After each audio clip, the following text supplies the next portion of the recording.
lurks in ambushes and can reach a speed of 35 miles an hour, maybe 40. She took a breath, easy in and out, as the idea still made her belly quake. Even an old guy like Boris can book when he wants. It's strong and can carry a prey of, say, 100 pounds and still leap a 6-foot fence. Man isn't its usual prey, but according to most accepted records, tigers have killed more humans than any other cat. You seem to be making my point for me, Lil. No, listen. She dragged at her hair.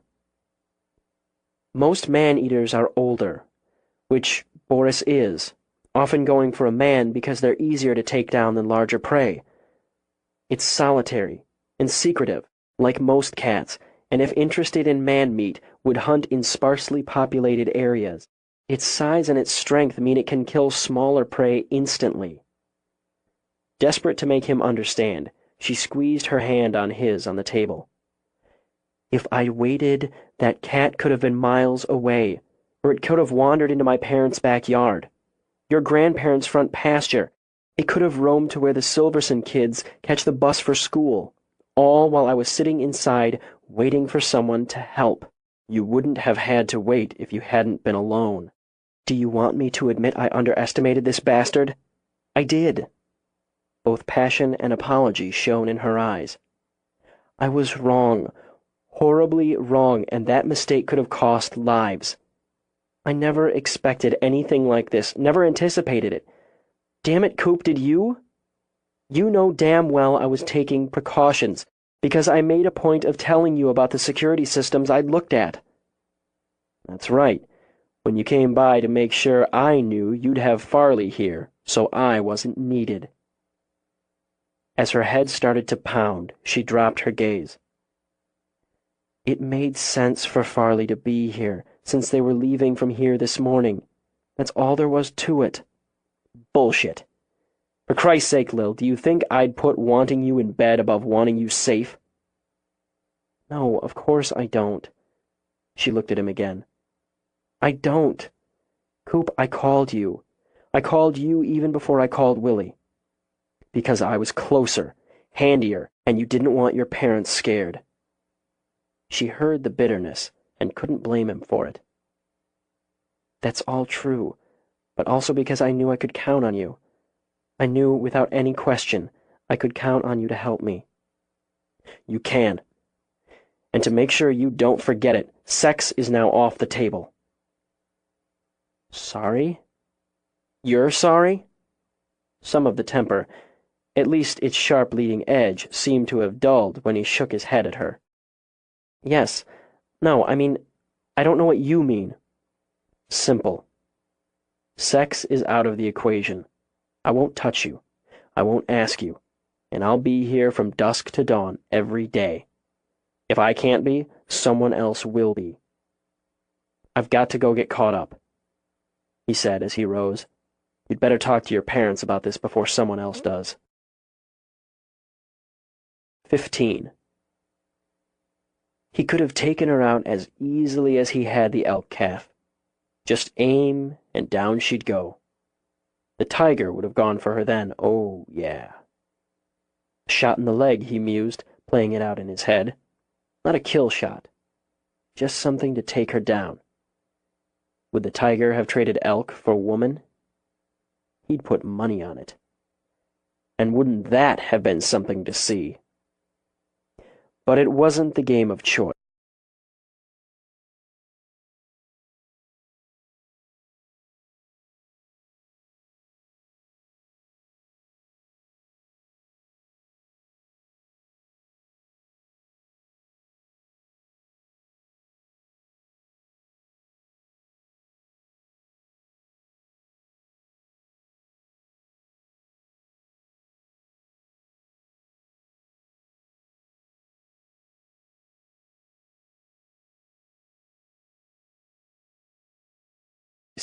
Plus, it had been so interesting and entertaining to watch her. She'd surprised him, he had to admit it, even with what he knew of her, what he'd observed. He hadn't expected her to act so quickly, so decisively, or to stalk the cat so expertly. He'd left her, life and death, and the rest of the game up to fate, and the cat. She'd shown courage, which he admired, and a cool head. If for no other reason, those traits and his interest in them had kept her alive for another day. Most of the others he'd hunted had been pathetically easy. The first had been an accident, really, just an impulse, just circumstances. But the incident had, in a very real sense, defined him, given him a purpose he'd never had, and a means to honor his bloodline. He'd found his life with death. Now this last phase of the hunt raised the stakes considerably. This added such a zing. When the time came, she'd give him some real competition, some real satisfaction. No question about it. Better, certainly, than the couple of countrified deputies tromping around trying to follow his trail. He could take them out, too. So easily. He'd backtracked, circled around behind, and studied them as he might study some deer strayed from the herd. He could take them both out and be a mile away before anyone knew the difference. It had tempted him. He had sighted one, then the other, in the scope of the rifle he carried with him today, and made little popping sounds to mime the shot. He'd killed men before, but he preferred the female. Females were, in nearly every species, the fiercer hunter. He had let them live, primarily because 2 dead deputies would bring others swarming over the hills. That could spoil the main hunt. He didn't want to lose his primary target or be forced to leave his territory before he was done. Patience, he reminded himself, and he slipped away as silently as a shadow from the sun. Telling her parents and allaying their fears, or trying to, left Lil exhausted. When she contacted the security company from her parents' kitchen in a further attempt to calm those waters, the receptionist put her through, immediately, to the head of the company. 10 minutes later, she hung up, turned to her parents. "Did you get any of that?" "Someone's coming out to work with you on a security system." "Not someone," she corrected her father. "The head guy. He was expecting my call because Coop contacted him a half hour ago and gave him the rundown. He's getting on a plane today. He'll be here this afternoon." "How soon can they install what you need?" her mother demanded. "I don't know. We'll find out. Meanwhile, there are cops and rangers out looking for this guy. I'm not going to be careless, and I promise I won't be alone in the compound again, not even for 10 minutes. I'm sorry. I'm so sorry. I didn't consider he might do something like this. I thought he might try to hurt one of the animals, but I never thought he'd risk letting one out. I need to get back to the compound. The interns and staff need to see me there, need to see me going through the daily routines. Joe, go with her. Mom..." Jenna's eyes flashed. It took no more than that to have Lil swallowing her protest. "Lillian, I haven't told you what to do in a long time, but I'm telling you now. Your father's going with you, and he's staying with you until he's satisfied that I'll be satisfied you're as safe as possible. That's the final word on it. It's just... I've already stolen Farley from you for 2 days. I'm perfectly capable of handling this farm. I said it's my final word. Look at my face." Narrowing those heated eyes, Jenna pointed a finger at her jaw. "This is my final word, Face." "Let's go, Lil. Your mother's final word is law. You know that as well as I do." He leaned down, kissed his wife. "Don't worry." "I'll worry less now." Giving up, Lil waited while her father got his coat and said nothing when he unlocked his rifle from its case. She got behind the wheel of her truck, sent him a look before she turned to drive away. "How come you don't have to go with me every time I head out to the field? Did I see you in Nepal?" You know I've tracked tigers in the wild for collaring programs. Somebody wasn't trying to arrange it so the tiger was tracking you, were they? Okay, your point. Anyway, I could use you with the construction of the new enclosure. With a sniff, Lil pushed her sunglasses on, then folded her arms. Don't think you're getting a free lunch out of this. I'll remind you about lunch around noon. If I'm working, I'd better get a sandwich. It made her laugh, and when she reached over, Joe took her hand and gave it a squeeze. Coop helped outfit a group of 8 men for a scheduled 3-day trip. The group from Fargo put the package together as a bachelor's party, which, Coop reflected, made a change from a strip club. They ragged on each other constantly in the way of old friends, and were hauling enough beer to float down the trail. Since the horses were his, he checked their camping gear, their kits and supplies, and satisfied himself that everything was in good order. With Gull, he watched them trot to the trailhead, and wondered how they'd have reacted if he'd mentioned there might be a psychopath roaming the hills. He suspected they'd have gone on their merry way regardless, and took some relief that their plans would take them well away from the refuge. They'd do fine, Gull told him. That Jake, he's been coming around every year for the 6 years I've been working the outfit with your grandpa. He knows what he's doing. They're going to get shit-faced tonight. Yeah, Gull said, mimicking their accent. You betcha. Anyhow, we could use more groups like that. Gull watched their progress from under the brim of his battered brown hat. We'll be getting them now that it's coming on spring. It may be coming on spring, but those boys are going to freeze their dicks off tonight pissing out that beer. Gull grinned. Well, yeah. Hope it thaws out for the groom before the honeymoon. So, boss, I got that guided in another hour. Family trail ride. The pa runs a good 280. I was going to put him up on Sasquatch. He's good to go. Do you have any plans for tonight, Gull? Can't say I do. Gull's grin widened with his wink. You asking me on a date, boss?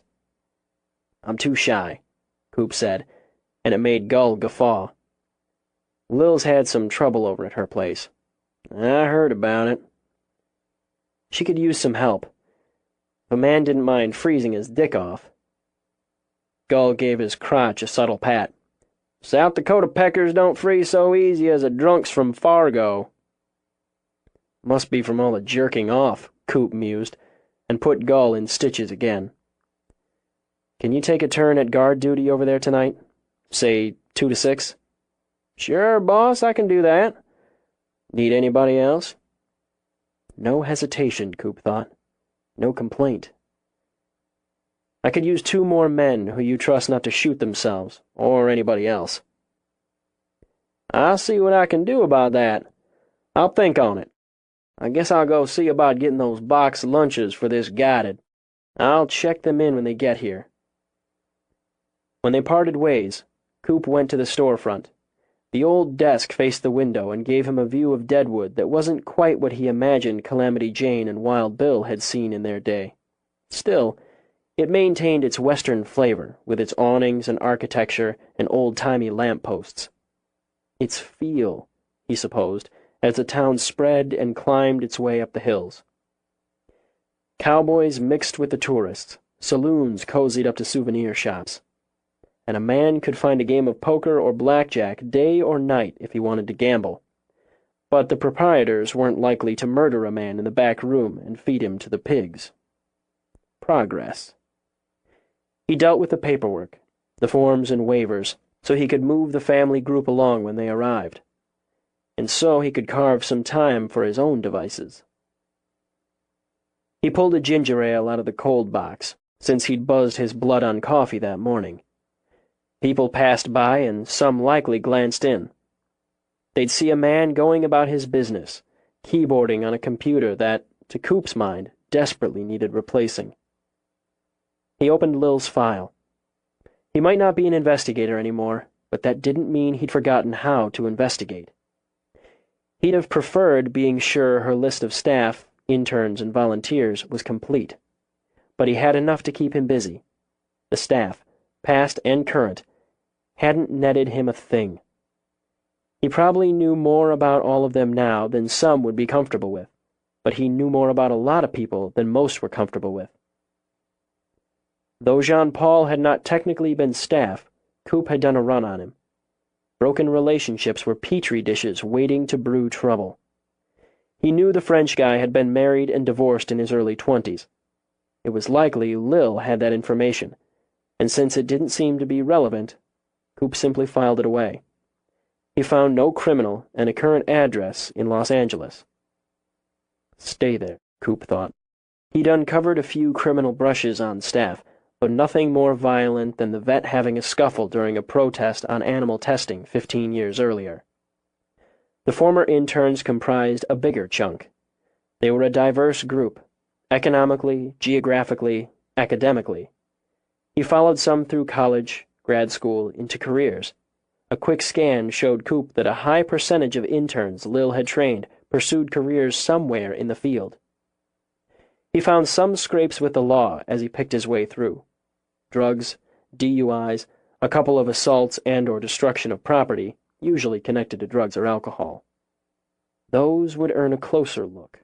He did the same with the volunteers, any whose names actually made it into the files, he thought, annoyed. He called out any who'd lived in or moved to the Dakotas. Proximity could be a factor, and he believed whoever was harassing Lil knew the hills as well as she did. In the tedious way it demanded, he cross-referenced the assaults, the drug busts, the DUIs with geography, and got a single hit. Ethan Richard Howe, age 31. A trespassing hit in Sturgis that was close. When he'd been 20, charges dropped. Carrying a concealed weapon, .22 revolver, without a license 2 years later in Wyoming. And an assault that looked like a bar fight and had put him inside for a year and a half in Montana at the ripe old age of 25. Early release, time off for good behavior, and, thought the former cop, to move inmates out as others moved in. 3 hits, Coop mused. 1 for being where he didn't belong, 1 for a weapon, and the last for violence. He'd give Howe a closer look. He started to move on, then had to break as the Dobsons arrived, Tom, Sherry, and their 2 teenage daughters, for check-in. He knew his job, and it was more than getting forms signed, more than making sure the customers could actually sit a horse. He chatted with the father, gave little backstories on each of the horses, took time as if he had an endless supply of it in his pockets. "It's a good, easy trail," he assured Sherry, who seemed more nervous than excited. "There's nothing like seeing the hills on horseback." "But we'll be back well before dark." "Gull will have you back by 4. "You hear about people getting lost." "Now, Sherry," Tom began. "Gull grew up here," Coop assured her. "He knows the trails, and so do the horses. You couldn't be in better hands." "I haven't been on horseback in 10 years." Sherry stepped onto the mounting block Coop provided. "I'm going to ache in places I forgot I had." "You can get a good massage right here in town if you're interested." She glanced back at Coop, and for the first time a little light gleamed in her eyes. "Really?" "I can book you one if you're interested. Maybe for 5 o'clock?" "You can do that?" "Happy to." 5 o'clock massage. I don't suppose I could get a hot stone?" "Sure. 50 or 80 minutes?" 80. My day just got a lot better. Thank you, Mr. Sullivan." "My pleasure, ma'am. You have a nice ride." He went in, booked the massage, wrote up the particulars.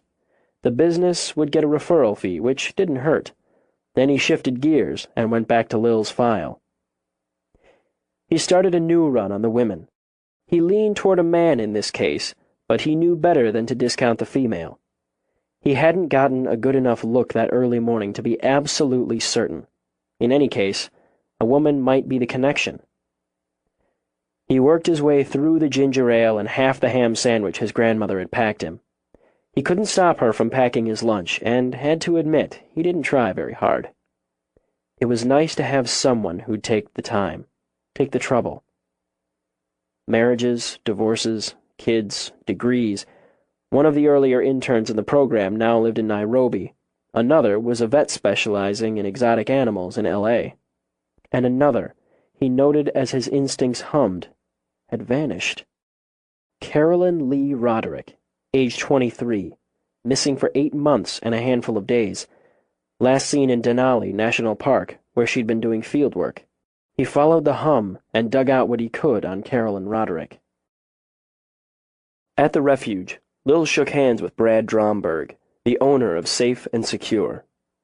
He was a beanpole of a man, obviously comfortable in his Levi's and Rockports, with a close-cropped head of dark blonde hair and green eyes. He had an easy smile, a firm hand, and a voice with just a hint of Brooklyn. "I appreciate you coming all this way, and so quickly."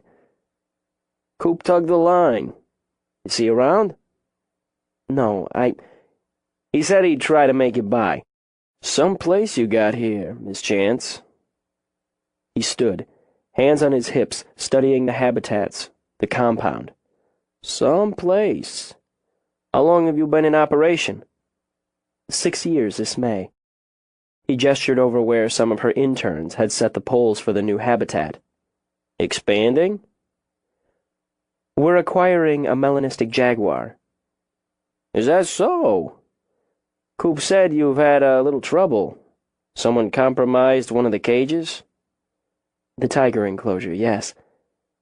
"That would be a little trouble, all right. Maybe you could walk me around, give me a feel for the place, and what you have in mind." He asked questions, made notes on a PDA, and showed no particular nerves when he walked up to the enclosures to study the doors, the locks. "That's a big boy there," he said when Boris rolled over to stretch in front of his den. "Yes, all 486 pounds of him." "It took a lot of balls or stupidity to open that cage. Middle of the night, gamble that big boy's going to go after the bait and not the live meal?" "It would, but the fresh kill would be more appealing. Boris was trapped, illegally from what I can dig up, when he was around a year old. He's been in captivity ever since, and he's used to the scent of human. He's fed in the evening to continue to stimulate the hunt-by-night instincts, but he's used to being fed." "And he didn't go far?" "No, fortunately. He followed the blood trail to the bait and settled in for his unexpected pre-dawn snack."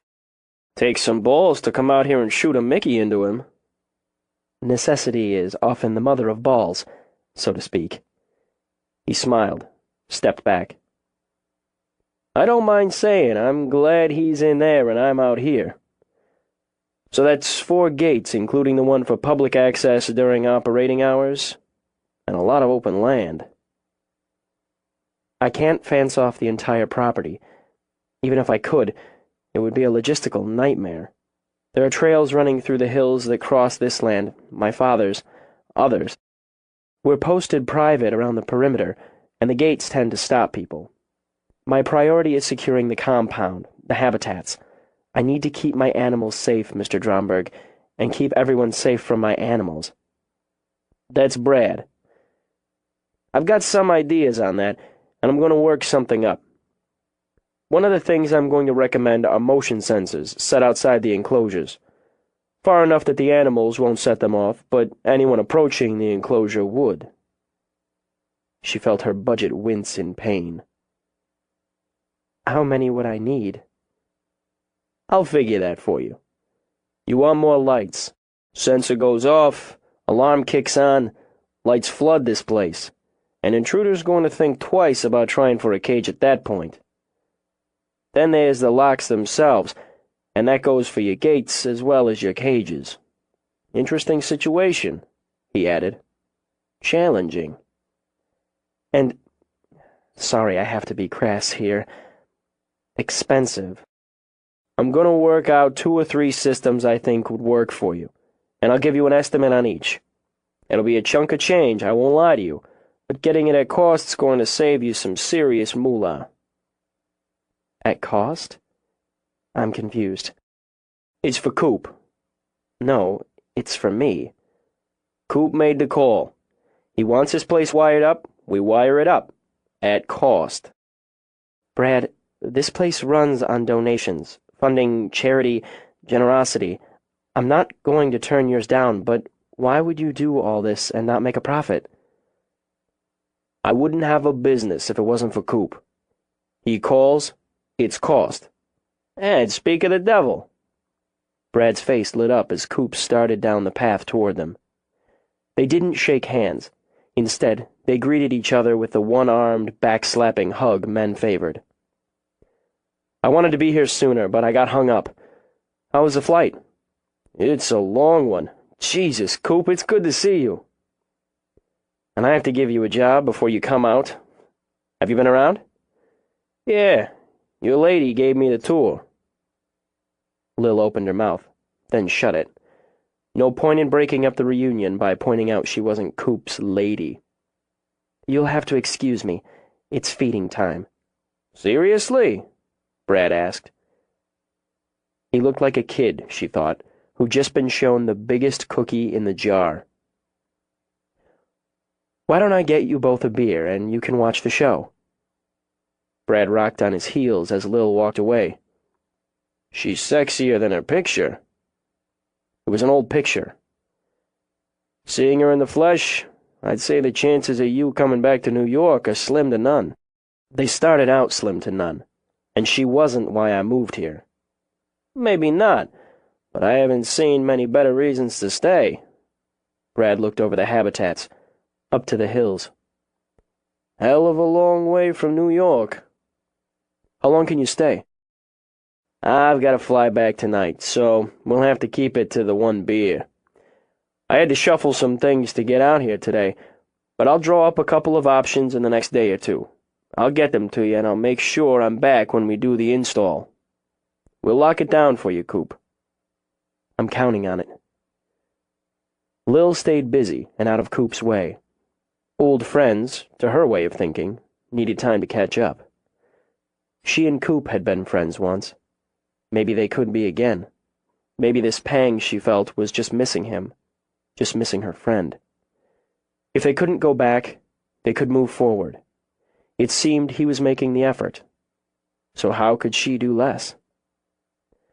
She finished up in her office just as Coop walked in. Brad had to go. He said to tell you goodbye, and he'd have plans for you to look over within the next few days. Well, for a day that started out as bad as this one, it's ending well. I just got off the phone with Tansy. Cleo is as advertised. Gorgeous, healthy, and she'll be ready to travel tomorrow. Cooper, Brad said he'd be doing the security system at cost. Yeah, that's the deal. We should all have such generous friends. He likes to think he owes me. I like to let him. My IOUs are piling up in your hat. No, they're not. I don't want an accounting.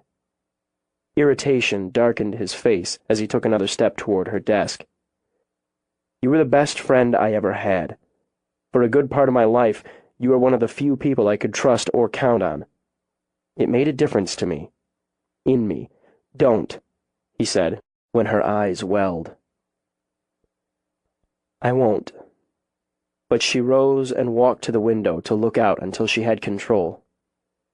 You made a difference, too. I've missed you, missed having you for a friend.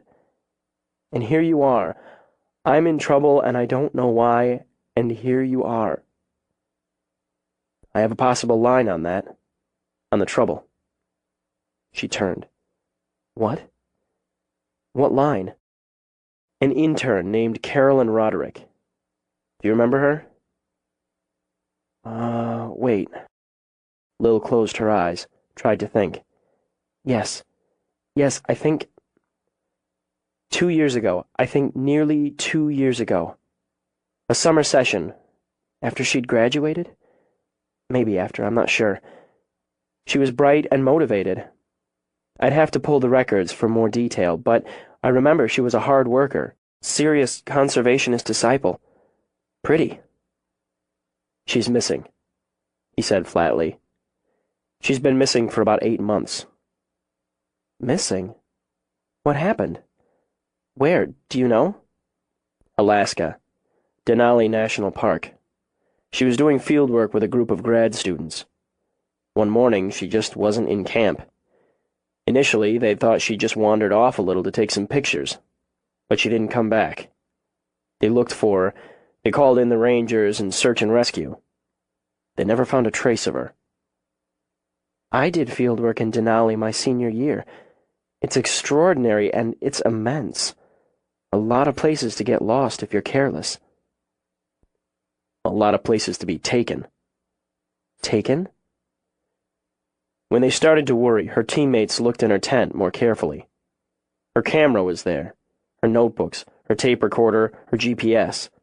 None of them believed she'd wander off that way with nothing but her jacket and boots and the clothes on her back. You think she was abducted? She had a boyfriend, someone she met while she was here, in South Dakota. According to the friends I've managed to track down so far, nobody really knew him. He kept to himself, but they shared a passion for the wilderness, for hiking, for camping. It went sour and she broke things off a couple of months before the Alaska trip. Ugly breakup, reportedly. She called the cops. He skipped. His name is Ethan Howe, and he volunteered here. He also did a little time for an assault. I'm checking on that.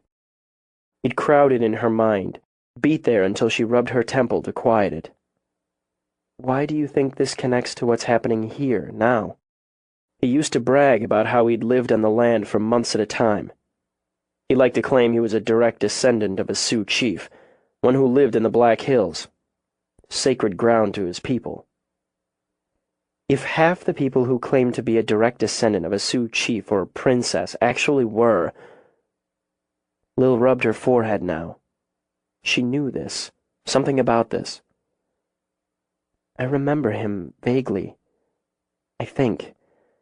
I just can't get a clear picture. He talked about this place, how he'd helped out here when Carolyn was an intern. She's missing, and I can't find anything on him. Nobody's seen him since the breakup. She dropped her hand, and in one moment of weakness wished she didn't understand him. You think she's dead. You think he abducted her and killed her. And he's come back here because of the refuge. Or me. He didn't soften it. Soft wouldn't help her. I think she's dead, and he's responsible. I think he's here, living off the land. Your land. It's the only solid connection I've been able to make. We'll run him down, get a line on him. Then we'll know who we're dealing with. 16. Tansy took another sip of truly crappy wine, while a debatably crappy band slammed out what she thought of as yee-haw country from behind a barrier of chicken wire.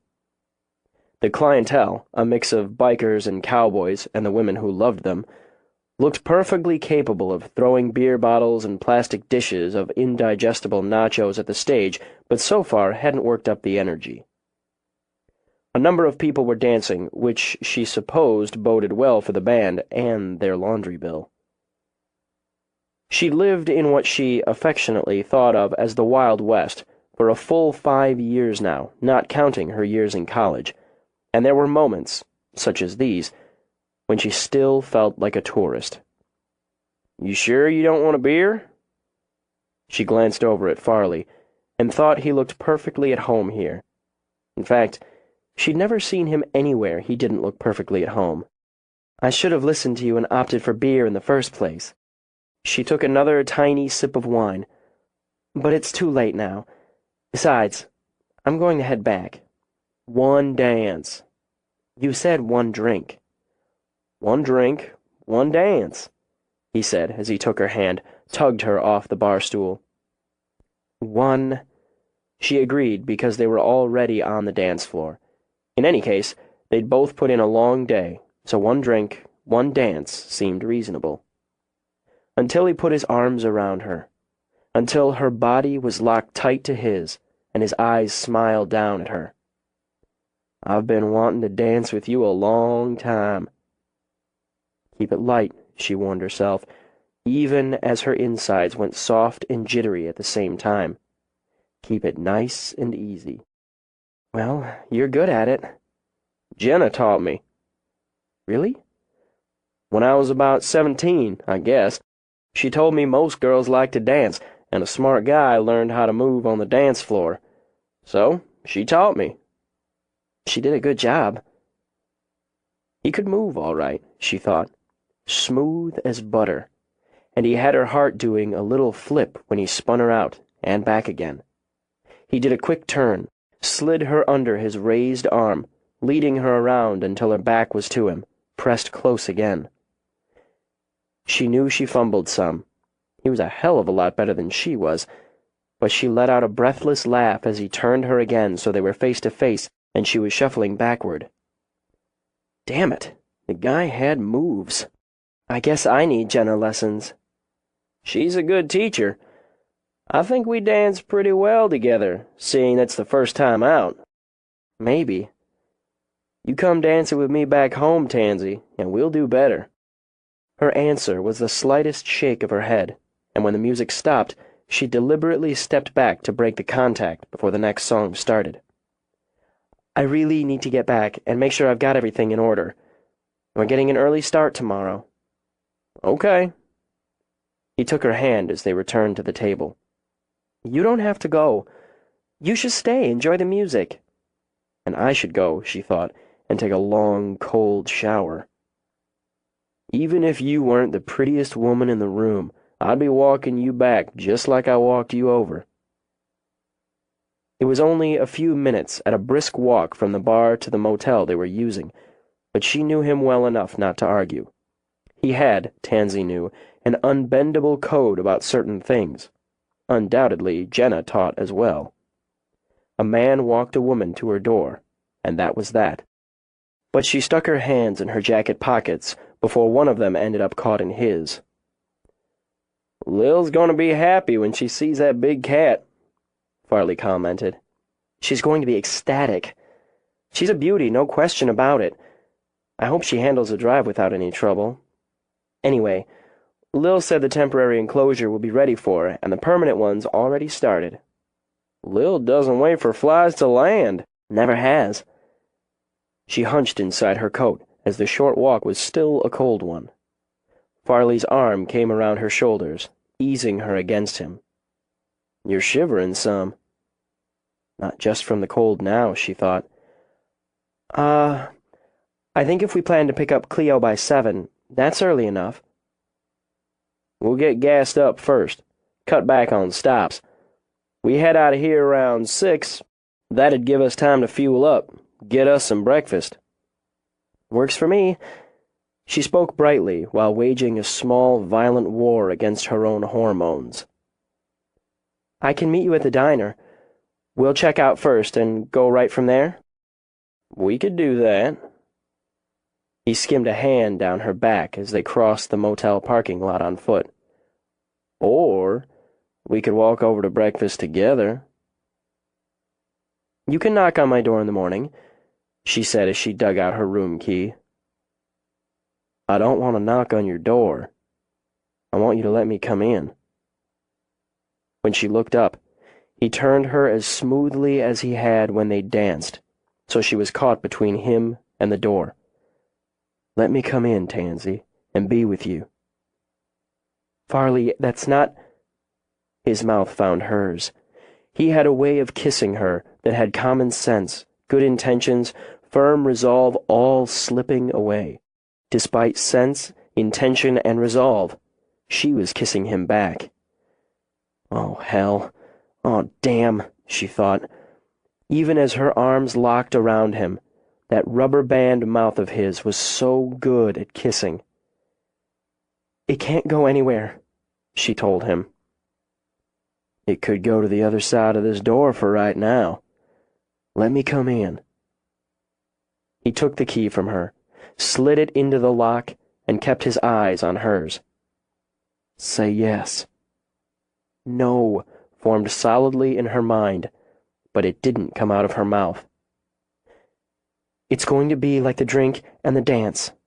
One time. You have to understand that." He smiled at her, turned the knob. Later, after more than one time, Tansy stared up at the dark ceiling. Okay, she told herself. She just had sex with Farley Puckett. Twice. What the hell was she going to do now? Best, she decided, to think of it as an out-of-town exception. Just something that happened. She was, after all, a mature, sophisticated, and experienced woman. All she had to do was ignore that the sex had been incredible, both times, that he had a way of making her feel as if she were the only woman who existed, and that it wasn't just her hormones losing the battle, but her heart. No, she had to remember she was older and wiser, and it was up to her to put things right. "Farley, we need to talk about this. We need to understand that when we get back, this isn't going to happen again." He linked his fingers with hers, brought them to his lips, rubbed them there. "Well, now, Tansy, I guess I need to be honest and tell you I'm going to do what I can to see it does. I've had a lot of good things happen to me, but being with you, it's the best." She made herself sit up, cautiously bringing the sheet with her so he didn't get any ideas. "We don't exactly work together, but you do volunteer at the refuge. Lil's my closest friend." "That's all true." He sat up too, his eyes quiet on her face. "But what's that got to do with me being in love with you?" "Oh, love, don't say love." Panic ticked at the back of her throat. "But I do love you." Reaching out, he brushed his hand over her hair. "And I know you have feelings for me." "Of course I do. We wouldn't be here like this if I didn't, but that doesn't mean—" "I think they're strong feelings." "All right, yes, I'll cop to that, but Farley, let's be realistic. I'm several years older than you are. We're in different decades, for God's sake." "In a few years, we'll be in the same decade for a while." Amusement showed clearly on his face. "But I don't want to wait that long to be with you." On a huff of breath, she reached over and switched on the bedside lamp. "Farley, look at me. I'm a 30-year-old black woman." He cocked his head, studied her as she'd asked. "More caramel. Jenna makes these caramel apples in the fall. They're all golden brown and sweet on the outside and just a little tart in. I love those caramel apples. I love the color of your skin, Tansy, but the color of your skin's not why I love you." It made her shiver. It made her weak. Not just the words, but the look of him when he said them. "You're smarter than me." "No, Farley." "Sure you are." "It was the smarter that made me nervous around you for a while. Too nervous to ask you to come out with me. I like that you're smart, and how sometimes you and Lil will get talking about things and I can't understand the half of it. Then I thought, well, hell, it's not like I'm stupid." "You're not stupid," she murmured, undone by him. "Not anywhere near stupid. You're steady and clever and kind. If things were different—" "Some things you can't change." He took her hand again, so the contrasting tones showed in the light. "And some things, Tansy, make the different not mean one damn. Like this." He drew her to him, laid his lips on hers, and showed her. It felt strange knowing people with guns patrolled the edges of her compound. Strange even, at her own insistence, knowing she was one of them. Her animals prowled and called. The night was their time, and more, the scent of man, the glow of lights kept them stirred up. She spent more time with Baby, to his obvious delight, and the love in his eyes when he looked at her steadied her nerves. When she stood or paced or drank yet another mug of coffee, she outlined long and short-range plans to keep her mind occupied and off the reason she stood and paced and drank yet another mug of coffee. They would get through this, and that was that as far as she was concerned. If the person causing the trouble was this Ethan Howe, they'd find him, and they'd stop him. She remembered him a little better now. She'd had to go back, look up Carolyn's files, refresh herself on the reports and data in order to get a clear picture of the student. But once she had, she'd been able to reform one of the men who'd come around a few times to lend a hand, to flirt with Carolyn. Above average height, she thought, slim build, strong back. Nothing special about him that she could recall. Not a lot to say other than his claim to be descended not just from any warrior, but from Crazy Horse himself. Lil remembered being mildly amused by his insistence on that, and largely dismissing it, and him. She didn't think she and this Ethan had exchanged over 24 words. Still, hadn't most of them had to do with the land, the sanctity of it, and their duty to honor it because of their bloodline? She'd dismissed that, too, had considered him just another harmless oddball. But she remembered now that she'd felt him watching her. Or did she remember that because of hindsight? Because of nerves? Was she projecting? Maybe Tansy would remember him more clearly. And maybe he had nothing to do with what was happening. But Coop's instincts said he did. She trusted those instincts. Whatever problems they had with their personal lives, she trusted Coop's instincts absolutely. That, she supposed, was also a matter of her own instincts. She shifted her stance, rolled her shoulders, as they wanted to stiffen up from her stint in the cold. At least the overcast sky kept some of the heat in, she mused. But she'd have preferred the stars and the moon. In the harsh glow of the emergency lights, she watched Gull head in her direction. He gave her a wide salute. She expected the gesture was a precaution to make certain she recognized him. "Hey there, Gull." "Lil? Coop said I should take over for you here." "I'm grateful, Gull, for what you're doing." "You do the same for me. Never been out here at night like this." He scanned the habitats. "It's kinda cool, I guess. Doesn't look like those animals are getting much sleep." "They're nocturnal, and they're curious what all the people are doing out here in the dark. Losing sleep and drinking too much coffee, mostly. He's not coming back around here tonight." "Maybe he's not because all these people are out here losing sleep and drinking too much coffee." "That's a good point." "Go on, get inside, Lil. I've got this now, unless you want to wander over and visit with Jessie, like old times." She gave him a light punch in the arm. "I don't think Ray would like that," she said, referring to her old sort of boyfriend's wife. "What happens at the refuge," Gull deadpanned, "stays at the refuge." She headed back, chuckling. She saw others moving toward their trucks or cars as friends and neighbors came to stand in their places. Voices carried, so she heard jokes, sleepy laughs, calls of good night. She quickened her pace when she spotted her parents. "You said you were going to use the cabin and get some sleep," she said to her mother. "I said that so you'd stop nagging me. Now I'm going home to get some sleep. You do the same." She gave Lil a pat on the cheek with a gloved hand. "I know this is a bad reason, but it's good to see people come out to help this way. Take me home, Joe. I'm tired." "You get some sleep." Joe tapped a finger on Lil's nose. "We'll talk tomorrow." No doubt about that, Lil thought as they separated. They'd keep close tabs on her until this was resolved. It's the way they worked. And if the situation were reversed, it would be the way she'd work. Inside, she stowed her rifle, then peeled off her outdoor gear. She glanced at the steps, thought about bed. Too restless, she decided. Too much coffee in the bloodstream. She set a fire in the hearth, got it going.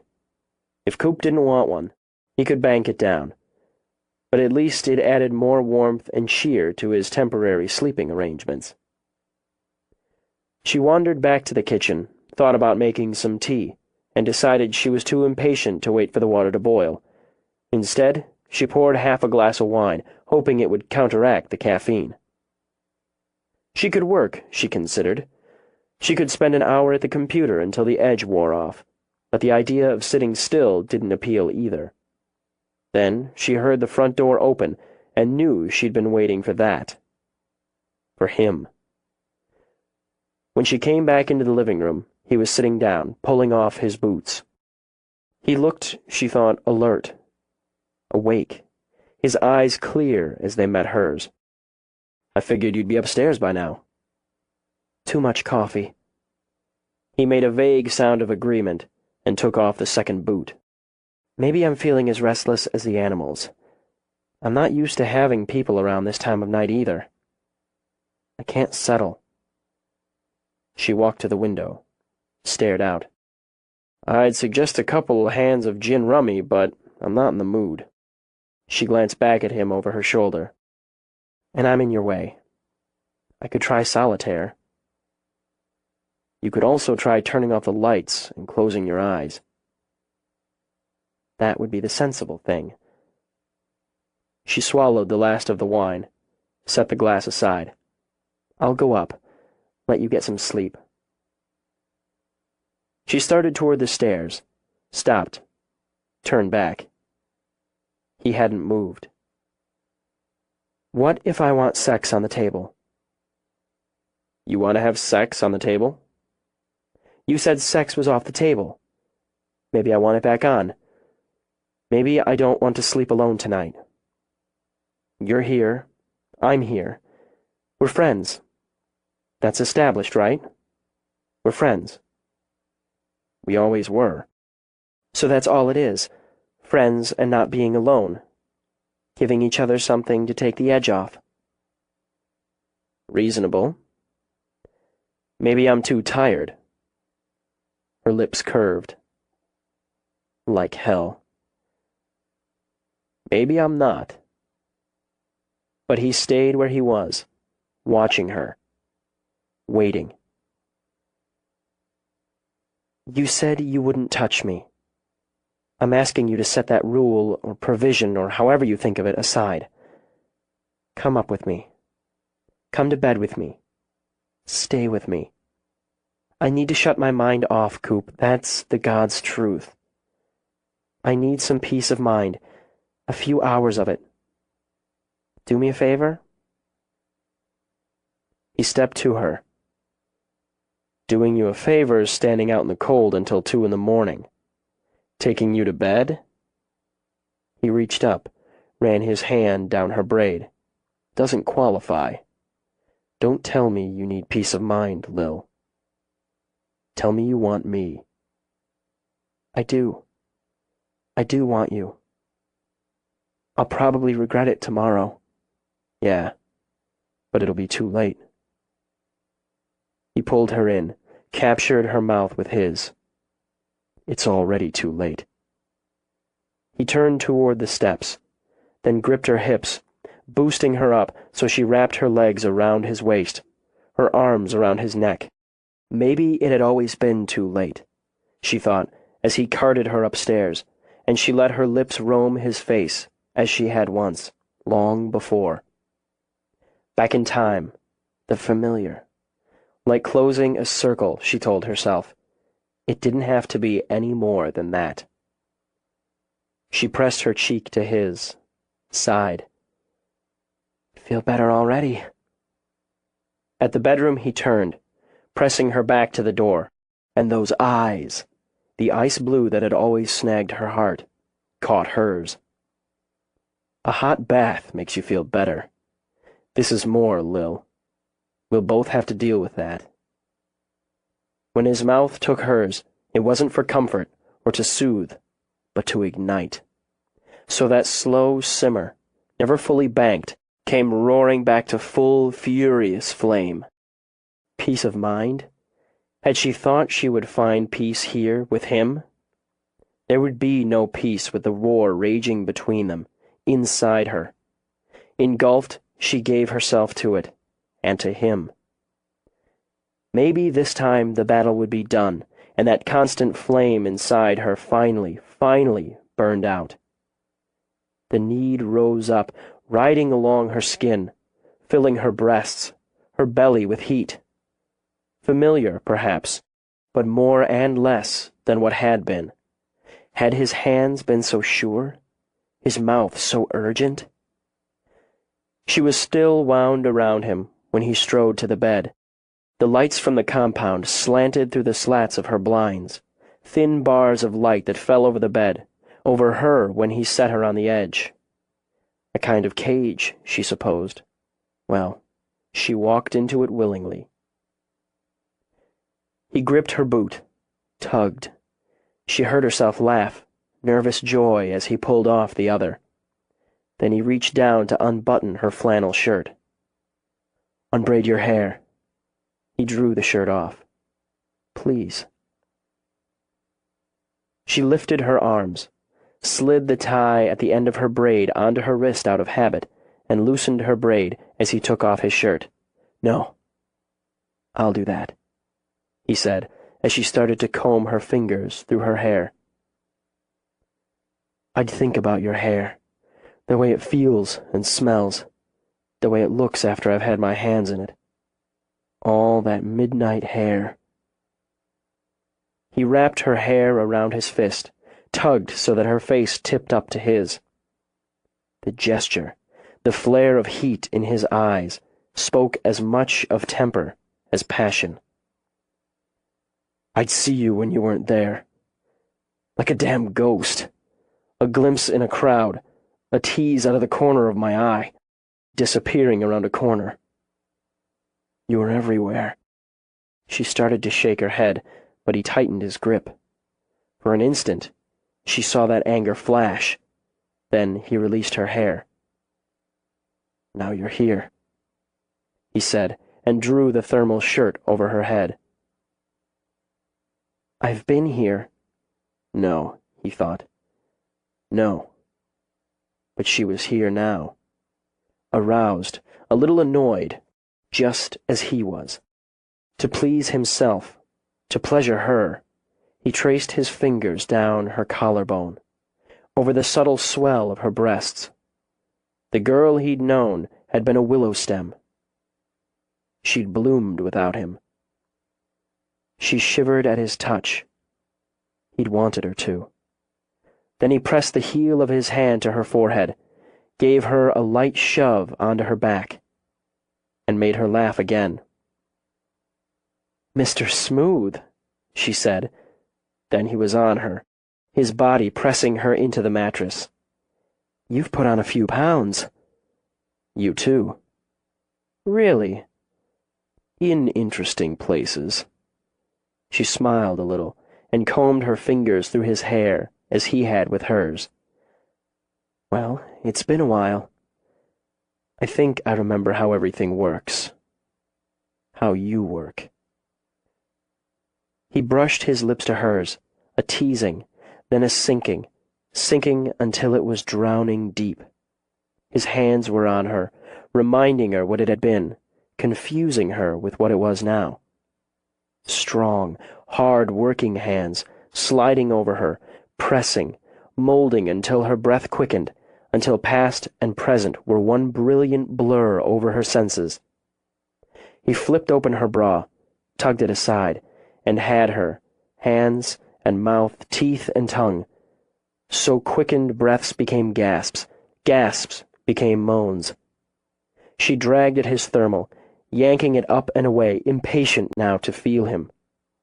Strong back, ridges of muscle, new and fascinating. He'd been a boy, just a boy, really, when last she'd touched him like this. It was a man under her hands now, a man whose body pressed down on hers. In the dark, barred with light, they rediscovered each other. A curve, an angle, a new point of pleasure. Her fingers skimmed over a scar that hadn't been there before, and she whispered his name as his lips raced frantically down her body.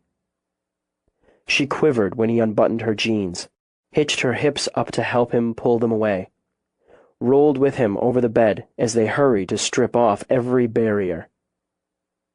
Outside, one of the cats called out, a wild thing prowling the dark. He took her there, into the dark, and what was wild in her cried out, released in harsh and primitive pleasure.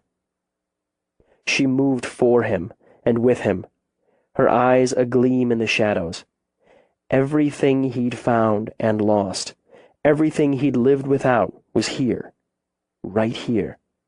His senses swam with her, a rush of woman, all scent and skin, all wet and warm.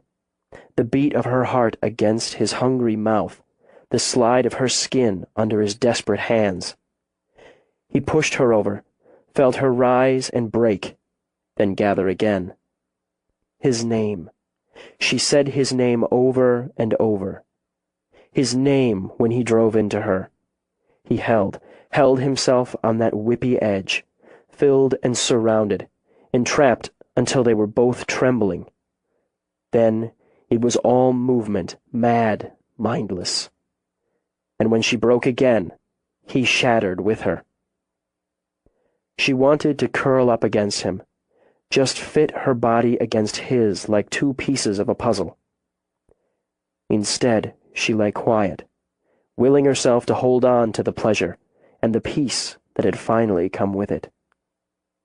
She could sleep. If she closed her eyes, let her mind shut down, she could sleep. Whatever needed to be said or dealt with could be said or dealt with in the morning. "You're cold."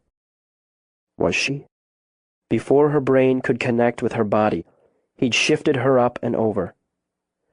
When had he packed on all the muscle, she wondered? He tugged the sheet and comforter over her, then drew her against him. She started to stiffen, to ease away, a little at least.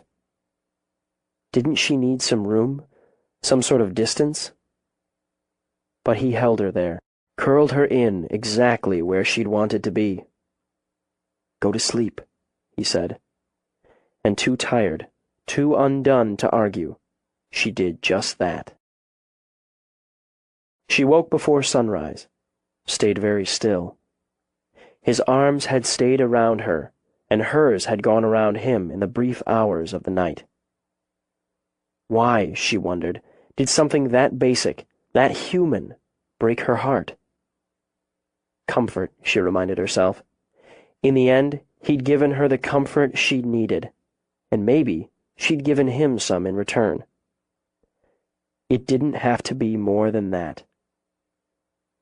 She'd loved him all of her life, and there was no point in trying to convince herself that would ever change. But sex was just an elemental act, and in their case, a kind of gift between friends. Single, consenting, healthy adult friends. She was strong, smart, and self-aware enough to accept that, and keep it that way. The first step, she thought, was to untangle herself from him and get out of bed. She started to ease away, as cautiously as she might if she'd been wrapped around a sleeping cobra. She'd barely gained an inch when his eyes opened and beamed straight into hers. "Sorry." She wasn't sure why she whispered. It just seemed the reasonable thing to do. "Didn't mean to wake you. I've got to get started." He kept her close, only lifted her hand, turning her wrist to look at the luminous dial of her watch. "Yeah, I guess we both do. In a couple minutes." Before she could react, he rolled over and was inside her. He took his time. After that first shock of possession, he went slow. Long, lazy strokes that left her both weak and giddy. Helpless, she floated up, felt herself all but shimmer. Pressing her face to the side of his throat, she let go. She sighed, lingering longer than was wise. "I guess I owe you breakfast." "I never argue with breakfast."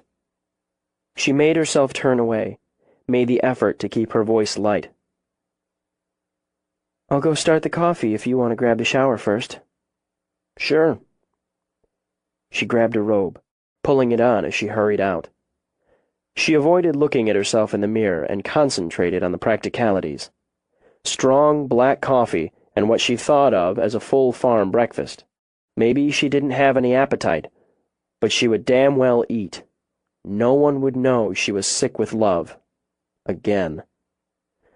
Better to focus on the positive, she reminded herself. She'd gotten more rest in 4 hours than she'd had in days, and surely that buzzing sexual tension between her and Coop would diminish now. The deed was done. They'd both survived. They'd both move on. Bacon sizzled in the cast-iron skillet while she warmed biscuits in the oven. He liked his eggs over easy, she remembered. At least he had. By the time he came down, smelling of her soap, she was breaking eggs into the pan. He poured his coffee, topped her mug off, then leaned against the counter and watched her. "What? You look good. It's nice to look at you over my morning coffee." He glanced at the bacon she had draining, then the hash browns sizzling with the eggs. "Guess you're hungry." "I figured I owed you the full shot." "I appreciate the breakfast, but I'm not looking for payment." "All the same. Anyway, I hope I can get that alarm system installed soon. I can't expect people to keep guarding the place like it was Fort Apache. Everyone's got their own to see to, including you. Look at me." She glanced over as she flipped the eggs. "Why don't you sit down? This is about ready. If you're thinking about stepping back, think again." With hands remarkably steady, she scooped out the hash browns. "Sex isn't a ball and chain, Coop. I step where I want." "No, you don't. Not anymore." "Anymore? I never—" She put a hand up as if to stop herself. "I'm not getting into this. I've got too much to deal with today." "It's not going away, Lil, and neither am I." "You were gone for over 10 years. You've been back for a few months. Do you really think, everything just picks up where you want it to, for as long as you want it?" "Do you want to hear what I think and what I want? Are you ready to hear it?" "No, actually, I don't. And I'm not." She didn't think her heart could bear it. Not now. "I'm not interested in a discussion, debate, or rehash. We can be friends, or you can push until we're not. That's up to you. If what happened between us ruins our friendship, Cooper, I'll be sorry. Really sorry." "I'm not looking for a fuck buddy, Lil." She let out a breath. "Okay, then." He took a step toward her. She took one back, and the door opened. "Morning. I wanted to let you know—" Gull wasn't the quickest off the mark, but even he could sense bad timing. "Sorry to interrupt." "You're not," Lil said quickly. "In fact, you're right on time. Coop was about to have breakfast. You can keep him company and have some yourself." "Oh, well, I don't want to—" "Grab some coffee." She began dishing up 2 plates. "I've got to go up and get dressed. Everybody okay out there?" Yeah, have a seat and dig in. I'll be back down in a few minutes." She picked up her coffee, walked out without looking back. Gull cleared his throat. "Sorry, boss." "Not your fault," Coop muttered. 17. She didn't come back down in a few minutes. In fact, she didn't go back to the kitchen at all. She showered, dressed, then let herself out the front of the cabin. Avoidance? No question, Lil admitted. But she couldn't afford to bog down her mind, her heart, her spirit. The interns were her full responsibility until Tansy got back, and when she did, they'd have another cat. She kept herself busy checking the temporary enclosure and working with the crew on the permanent habitat. Sunny skies and rising temperatures meant she could work in shirt sleeves for a change. It also meant more snowmelt, more mud. As fickle March headed for capricious April, the dawning of spring would bring more patrons and more on-site donations. For her morning break, she visited Baby, pleasing them both with a long play period with lots of scratching, rubbing, and petting. "I swear, that one's just a big house cat." Mary shook her head as Lil came out of the enclosure, double-checked the locks. "Less arrogant than my Tabby, come to it." "Your Tabby couldn't rip out your jugular if he turned." "Got me there." "Can't see that one turning. He's been a sweetheart since day one." "Pretty day, isn't it?" With her hands on her hips, Mary turned her face up to the bold blue of the sky. "I got bulbs sprouting up in my yard. Crocus blooming, too." "I'm ready for spring. Good and ready." Lil took the path around, wanting to check all the animals. Mary fell into step beside her. In their yard, the bobcats rolled and wrestled together like a couple of boys on holiday, while perched in her tree, the lynx watched them with what might have been disdain. "I know the Jaguar and the new security system are going to take a big bite out of the budget. We're okay, aren't we, Mary?" "We're okay. Donations were a little slow this winter, except for that whopper Coop gave us. That one put us far and away over last year's first quarter. Now we worry about the second quarter. Lucius and I are brainstorming on some fundraising ploys, and we'll start clicking along here with the warmer weather." "I'm worried the trouble we've been having will keep people away, and cut hard into entrance fees and on-site donations. Word gets around." Reality, Lil knew, came in dollars and cents. "We'll have 2 new animals with Xena and Cleo to feed, house, and care for. I'd hoped to be able to hire at least a part-time veterinary assistant for Matt this summer. I'm not sure we'll be able to stretch the budget for it now." "Willie needs to catch that son of a bitch, and soon. Matt's overworked, but so is everybody else around here. That's the way it is. We're okay, Lil, and we're going to stay okay. Now, how are you?" "I'm fine. I'm good."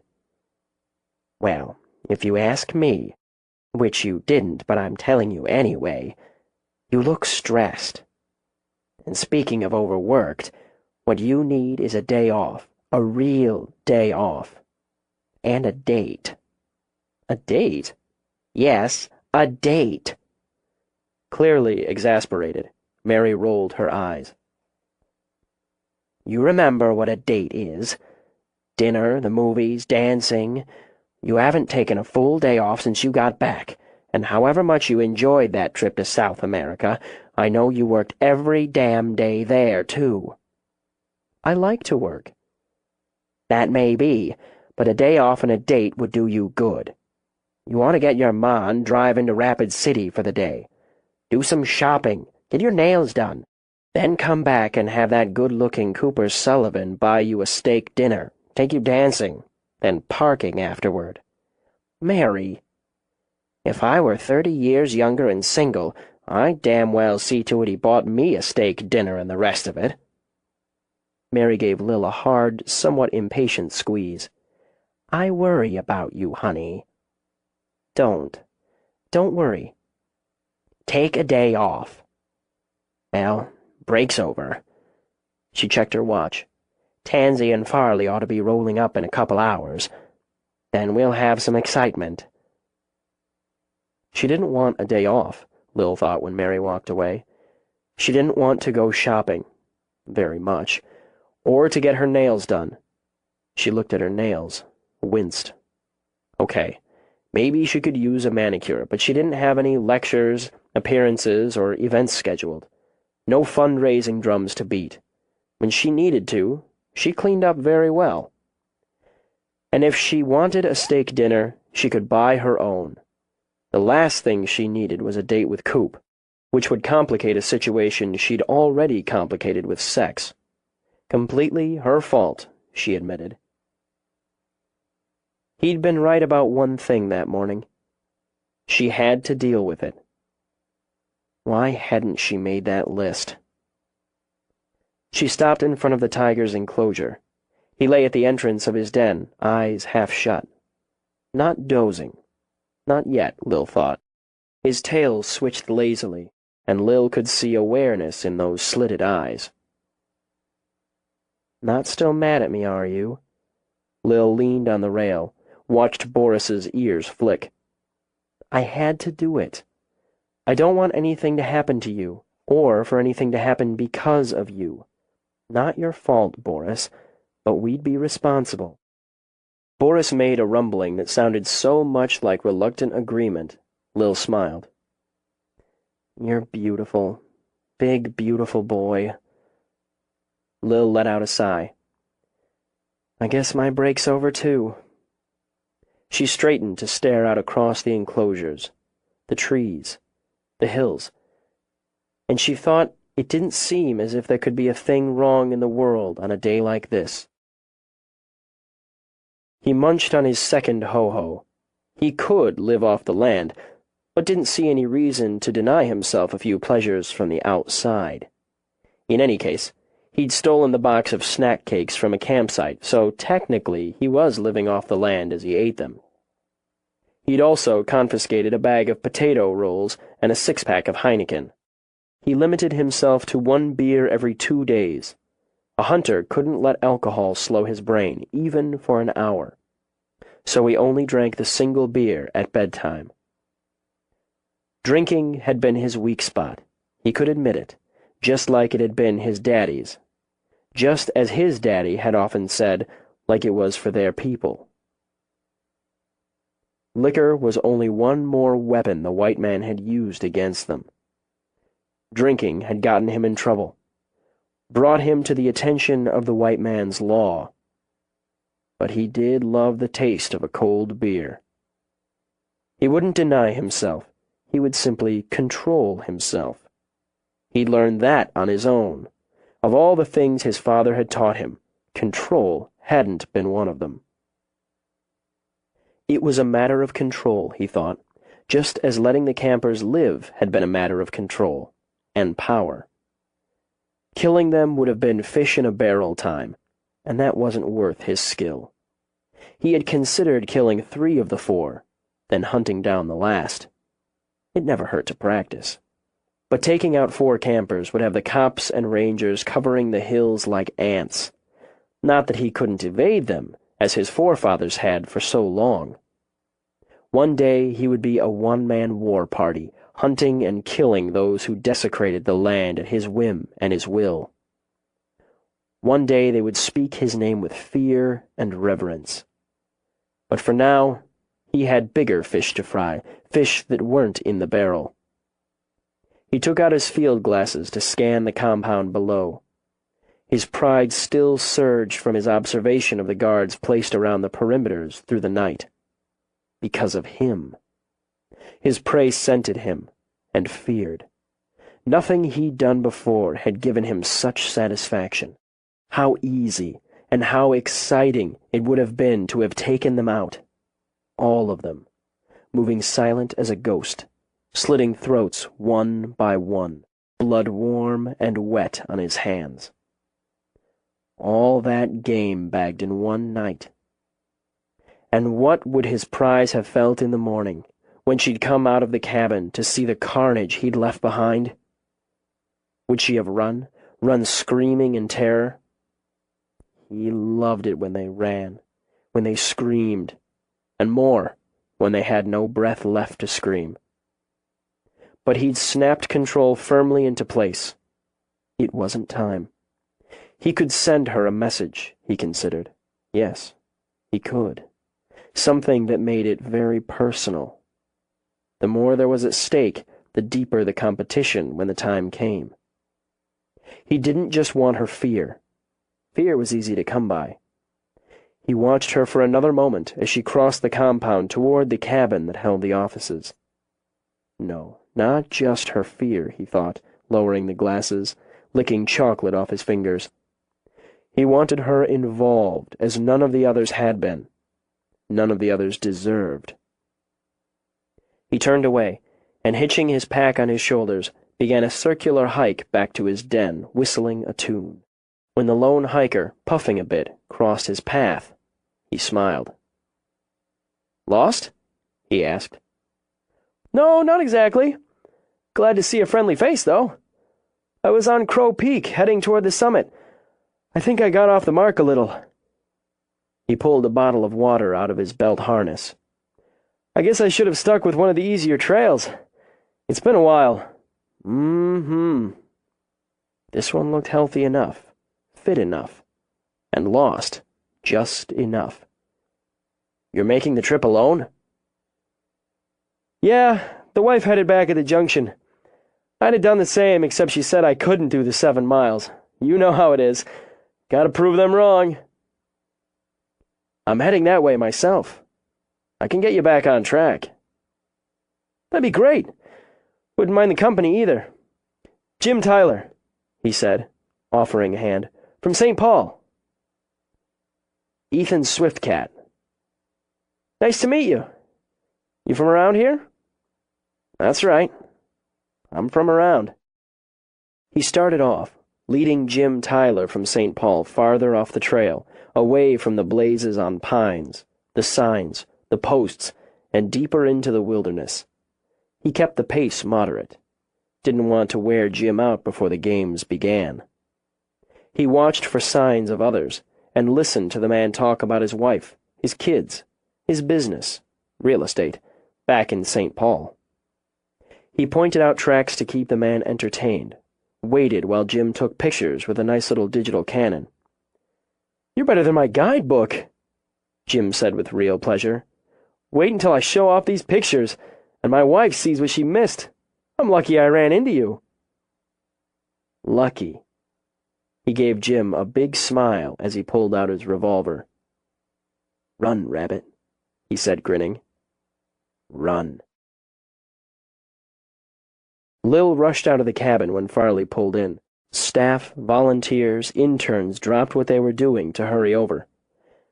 Before Farley came to a full stop, Lil boosted herself onto the running board on Tansy's side and grinned at her friend. "How'd it go?" "Fine. Good. She's getting a little restless back there, as if she knew we were getting close. You're going to be very happy with her, Lil. She's a beauty." "You have all her medical records?" Matt asked her. "Yeah, and I spoke with her vet personally. She's got a clean bill of health. She'd had some intestinal problems a few months ago. Her owner liked to feed her chocolate truffles. I swear, Godiva truffles. And beluga caviar on special occasions. Apparently Cleo's very fond of dark chocolate with hazelnut filling, and caviar on lightly browned toast points." "Good God," was Matt's response. "She's left the high life, but I think she'll adjust."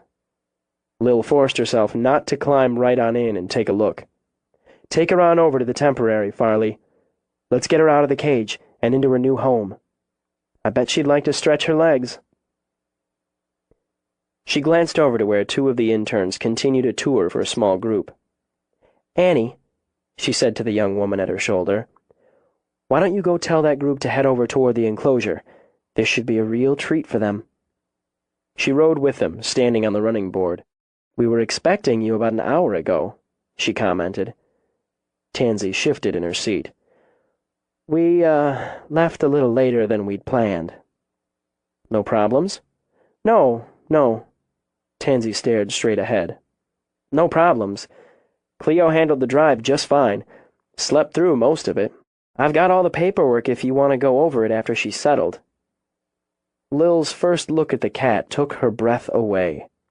Sleek, muscular, her eyes tawny glints, Cleo sat in her travel cage like royalty on a throne. She eyed the humans with what struck Lil as a gaze of pure superiority, and let out her coughing roar in case they didn't fully understand who was boss. Lil approached the cage so the jaguar could get her scent. Hello, Cleo. Yes, you're gorgeous. Strong, powerful, and you know it. But I'm Alpha here. No more Godivas or poodles on the menu. The cat tracked her with those exotic eyes as she circled. Let's get you out. Keep your hands away from the bars. Her favorite killing method may be to pierce the skull, but she won't quibble at taking a good swipe of a careless hand or arm. I don't want any trips to the infirmary, and don't let her taste for chocolate fool you. She's got powerful jaws, arguably the most powerful of all felids. They lowered the cage by the lift, and as the tourist group took snapshots, positioned it at the entrance to the enclosure. Cleo grumbled in her throat, displeased, Lil concluded, with the crowd, the scent of them, the scent of other animals. Across the compound, the lion roared. Lil lifted the cage door, locked it open, stepped back. The cat sniffed the air as she scanned the space, the tree, the boulders, the fencing, and the other animals beyond. Her tail switched as the lioness prowled along their shared fence line and marked her territory. This melanistic, or black, female jaguar hasn't reached maturity, Lil began for the benefit of the tourists. She gets her color from a dominant allele, a unique pairing of genes, but she does have rosettes, spots, that can be seen if you're close enough. She's one of the 4 big cats, along with the lion, the tiger, and the leopard. As she spoke, she studied Cleo's reactions. As you can see, while young, she has a compact, muscular body. It sort of looks like a leopard. Lil nodded at one of the men in the group. You're right. Physically, she looks like a leopard, though she'll be bigger and stockier in build. Behaviorally, she's more like the tiger, and like the tiger, actually enjoys swimming. Cleo inched toward the opening of the cage. Lil stayed where she was, kept very still, and continued to talk. And like the tiger, the female kicks the male to the curb after giving birth. That got a little laugh from the tour group as they angled for more pictures. She's a stalk and ambush hunter, and no other species comes close to her abilities there. In the wild, she's an apex predator, top of the food chain. Only man preys on her. Because of deforestation and encroachment, and fragmentation of its habitats and poaching, jaguar populations are declining. The species is considered near threatened. Conservation efforts will help preserve her species, which in turn will help preserve other, smaller-range species. Crouched, the jaguar stepped out, nosing both ground and air. When she'd cleared it, Lil lowered the door on the enclosure, locked it. The crowd applauded.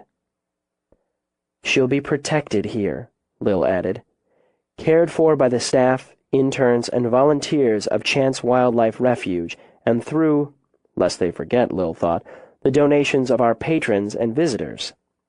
She'll have a good life here, and may have it for over 20 years. She watched the black cat belly through the grass, nosing it, nosing the air, then rising to stalk, squatting to pee, marking her territory as the lion marked hers. She paced and circled, and even when she stopped to drink from her trough, Lil saw her muscles quivering. She continued to pace, to prowl, sending out that hoarse roar. When she rose on her hind legs to sharpen her front claws on her tree, Lil felt her own muscles quiver at the beauty of the cat's lines, the power of her build. She watched, even when the others drifted away. She watched for nearly an hour, and smiled when Cleo leaped into the tree to spread her muscular body over a thick branch. "Welcome home, Cleo," she said aloud. She left the new guest alone and went back to the office to check the paperwork. She looked in on Matt first to find him reading the new edition's medical records. Everything as advertised? Healthy female melanistic jaguar who has not yet come into estrus. She's had regular exams, the proper inoculations. Her diet has been somewhat suspect, Tansy brought blood samples, but I'll want to examine her myself. Understood. Let's give her a day or two to adjust to her new environment before we put any more stress on her. I can get you some scat and urine without too much trouble if you want to start sooner. Sooner the better. I'll take care of it. Lil walked to the office she shared with Tansy and shut the door. Tansy looked up from the keyboard. Everything okay? We'll get into that in a minute.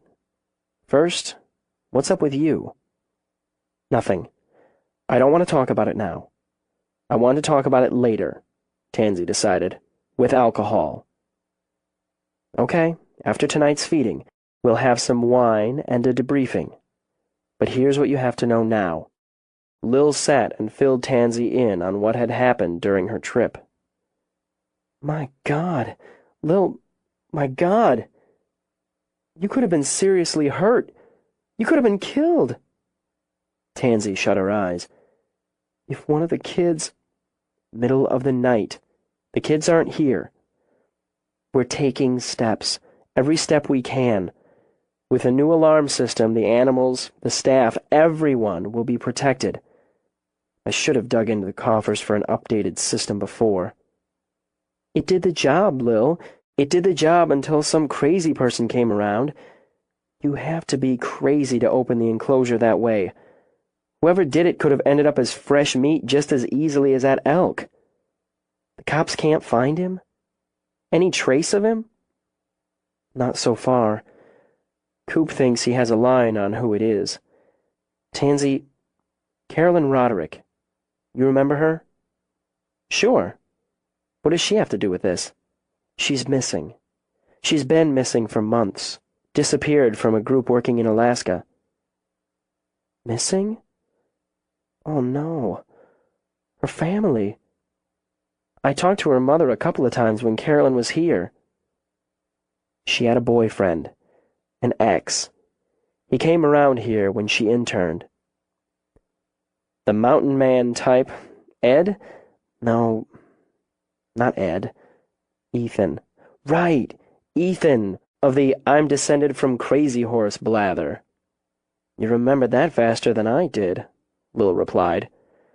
I had dinner with Carolyn and some of the other interns a few times, and he'd come along or show up. Full of himself and his proud heritage, which came off as bullshit to me, but she liked it, liked him. He brought her wildflowers, did some volunteering, took her dancing. She was smitten. It went bad between them. She broke it off, and people Coop contacted said they thought he was violent. Lil got them both bottles of water. I remembered, after I looked through her file, how he'd gone around claiming to be Sue, and how he bragged about living in the wild for long stretches of time, like, well, Crazy Horse. Had a hard-on for the Park Service. Claimed this area was sacred ground. You think it was him? The one who killed the cougar and wolf? Why would he come back here and harass you? I don't know, but he's vanished too. Coop hasn't been able to locate him. Yet. If there's anything more you can remember about him, anything at all, you should tell Coop and Willie. I will. I'll think about it. God, you think he did something to Carolyn? I wish I didn't think that. Thinking it made her feel sick and sad, and guilty. I'm not sure if I'm actually remembering, or if I just have the heebies, but I feel like he was a little spooky, like I'm remembering him watching me. A lot. And maybe didn't think anything of it at the time, as some of the volunteers and interns tend to watch me. They want to see what I'm doing, and how I do it, you know. Sure. And now I'm feeling like that wasn't the feeling I got when he watched me. That maybe I felt something slightly off, but dismissed it. I don't remember him that well. I just thought he was a bullshitter, but he helped out around here and seemed focused on charming Carolyn. Okay. What else can I do? Talk to the interns. Keep them steady. I've told them everything I can, and I've contacted the universities for the incomings. I figured full disclosure. I don't believe any of them are in any danger, and we have to keep the refuge running normally. Still, full disclosure, and that's bound to make some of them jumpy. Okay. Most of them are going to be over at the commissary, processing for the evening feeding. I'll go over, get a gauge. That'd be good. We'll talk later. Tansy rose. Do you want me to stay here tonight? Coward, Lil told herself when she nearly agreed. But the agreement wouldn't be due to fear of some maniac prowling the hills. It would be due to avoidance of Cooper Sullivan. No. We're covered here. I'd rather stick with routine as much as we can. Lucius tapped on her door jamb as Tansy went out. I emailed you pictures of Cleo, and a kind of montage we took as we were transferring her. I can get them on the webpage whenever you approve. I'll take a look. Focus, she ordered herself, and she shifted gears into work mode. I'll write something up to go with the montage. We'll want something on her specifically, the JAG in general, and some behind-the-scenes stuff. Then put her up on the Adopt page. Did Mary see about getting the black JAG toy for that donation, and for the gift shop? I think she's got some possibles emailed to you. Okay, I'll get on it. Want the door shut? No, open is fine. She dug up a soft drink for the hit of caffeine, then dug into work. It took her through feeding time, and she still wasn't quite satisfied. She copied the work and photos to a thumb drive, stuck it in her pocket. She'd give it another pass at home, after a solid break. Come to it fresh. Contributors, she knew, wanted info, but they also wanted a story. A new animal meant new interest, and she intended to exploit that. She cleaned up other paperwork while twilight filled with the sounds of feeding. She came out, locked up as the last of the interns left for the day. Eventually, she thought, she'd have enough in the budget to build the dorm, housing for the interns, their own kitchen. 2 years down the road, by her estimation, with the hit on the budget with the proposed security system, the expense of building a new enclosure. She found Tansy in the living room with a bottle of wine and a bag of corn chips. Alcohol and salt, Tansy toasted her. It's what I need. Food of the gods. Lil tossed her jacket, her hat aside, poured her own glass. You look tired. I guess I didn't get much sleep last night. Tansy took a long gulp of wine, because I was busy having sex with Farley. Oh. Lil decided that bulletin required sitting down. Okay. Yes, this is news best served with adult beverages. Wow. Really, really good sex. Brows knit. Tansy bit into a chip. Now what am I supposed to do? Have more? Oh, good God, Lil, what have I done? I knew better, but it just happened. She knocked back a slug of wine. 4 times. 4? 4 times in one night. Jeez. Here's to Farley. It's not a joke. No, it's a serious accomplishment. Lil. Tansy, you're a grown-up. He's a grown-up. He thinks he's in love with me. Tansy crunched on chips. Do you know what he said to me last night? Before or after sex? After, damn it. And also before. I'm trying, really trying to be sensible and fair and realistic. And naked? Shut up! Then he looks at me. Man, he sure can look at me. Tansy told her everything Farley said, nearly word for word. Oh, she couldn't help it. Lil pressed a hand to her heart. That's beautiful. And so Farley, so completely and beautifully Farley. I know it. I know, but Lil, this morning, over breakfast in this diner, I'm fumbling around trying to, I don't know, slow it down, calm it down, be sensible. He just keeps smiling at me. Well, 4 times puts a smile on a guy's face. Stop it! He says, I'm going to marry you, Tansy, but you can take some time to get used to it first. Wow! Lil's jaw dropped before she managed to close it and take another drink. Well, I repeat, wow. It doesn't matter what I say. He just smiles and nods, and when we go outside, he gets a hold of me again and kisses my brains out. I felt them leak out of my ears. I think I lost half my brain in Montana. Have you set the date? Will you stop it? You're not helping.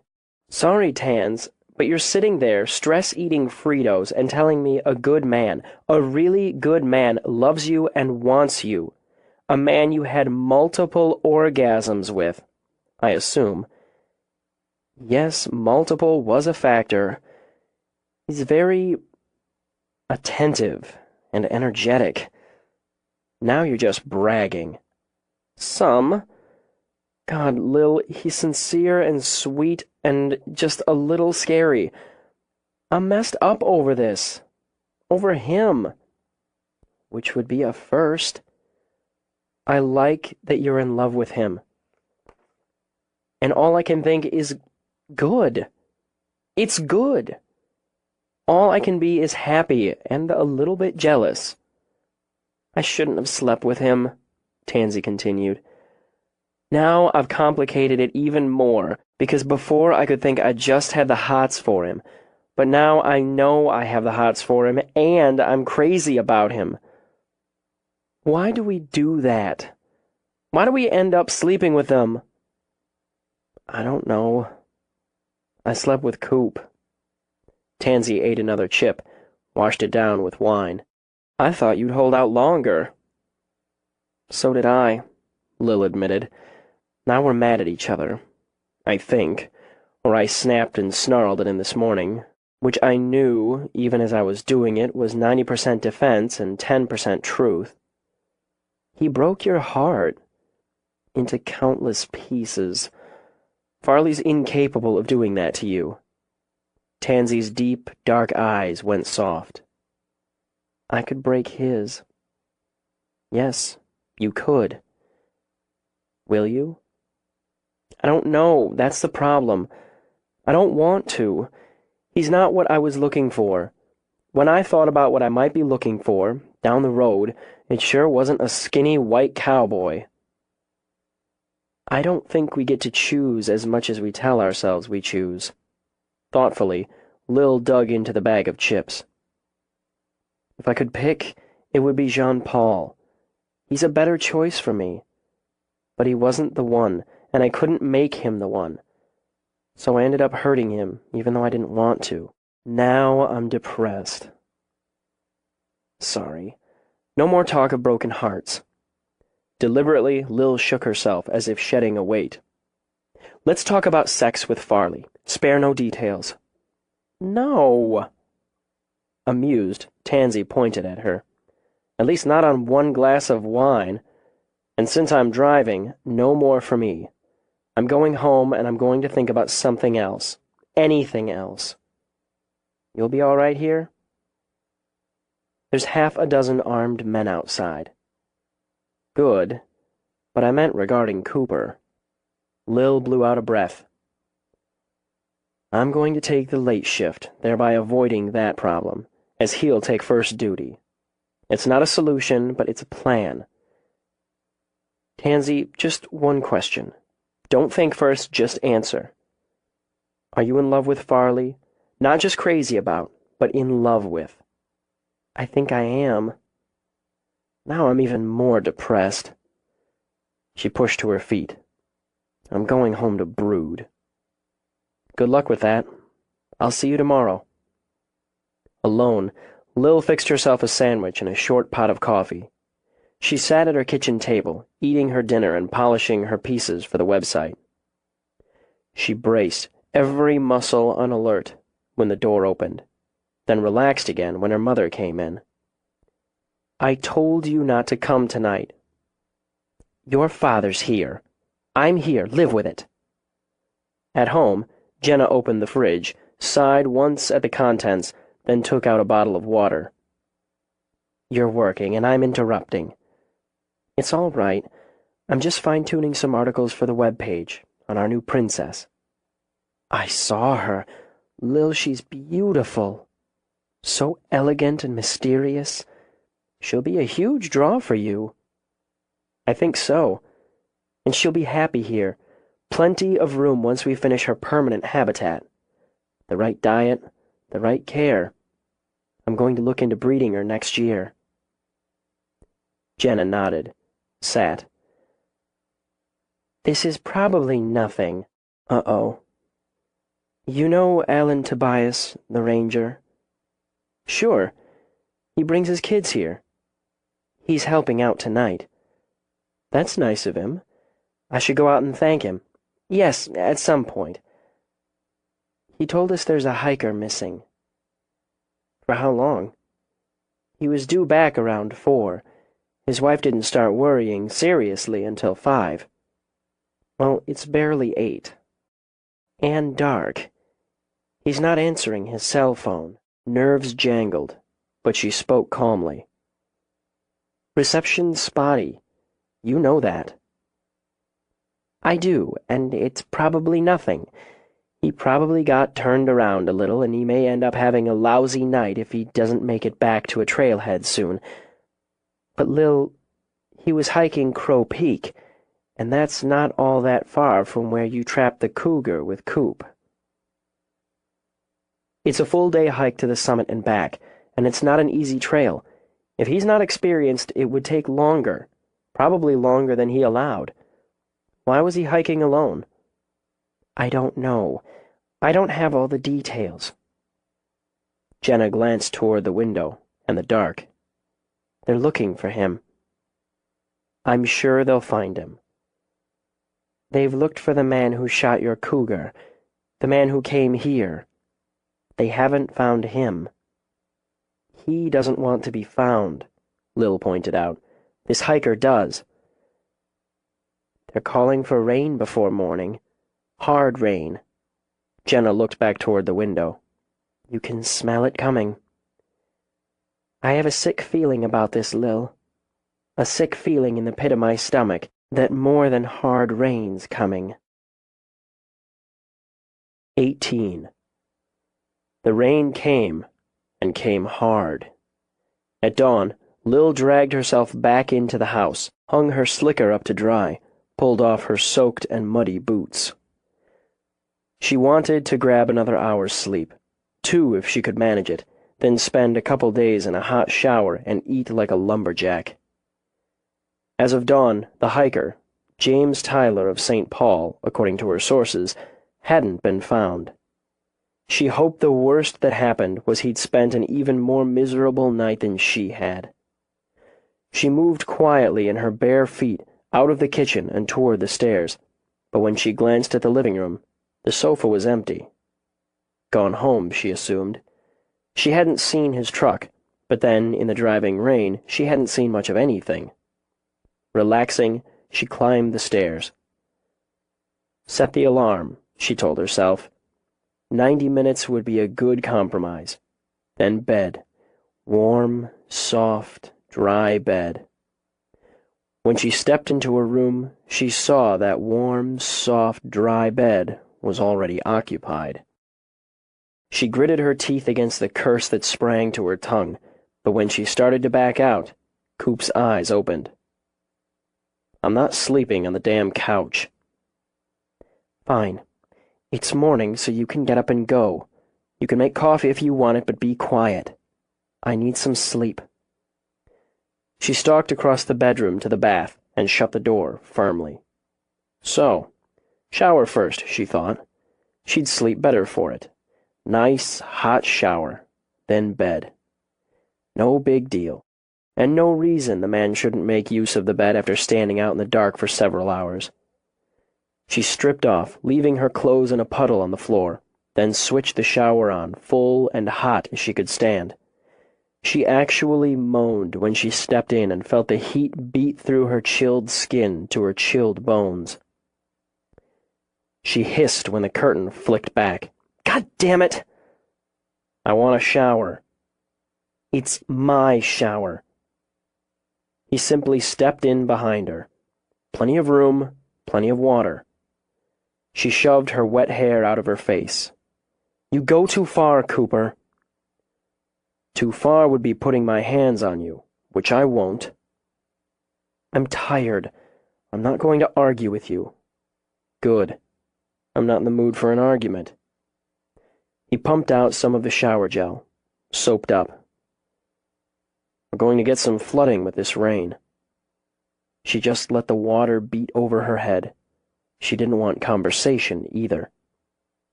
She stepped out first, wrapped her body in a towel, wrapped her hair in another. In the bedroom, she pulled on flannel pants and a t-shirt, then sat on the side of the bed to set her alarm. He came out, damp hair, jeans, and a shirt he hadn't bothered to button. Did they find the hiker? No, not yet. Not when I came in. He nodded, then sat to pull on socks, watching as she slid into the bed he'd left warm for her. Your hair's wet. I don't care. I'm tired. I know. He rose, went to the bed. Leaning over, he pressed his lips to hers, as gently as he might to a sleepy child. I'll be back later. He trailed a finger down her cheek before he walked to the door. It wasn't just sex, Lil. It never was.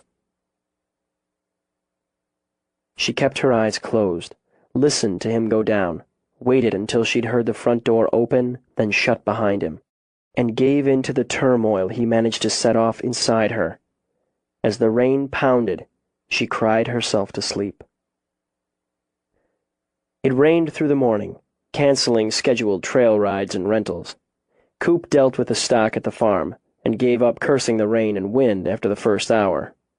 No point. With his grandfather set cleaning and repairing tack, and his grandmother hip-deep in paperwork, both in the warm and dry, he loaded 2 more horses into the trailer.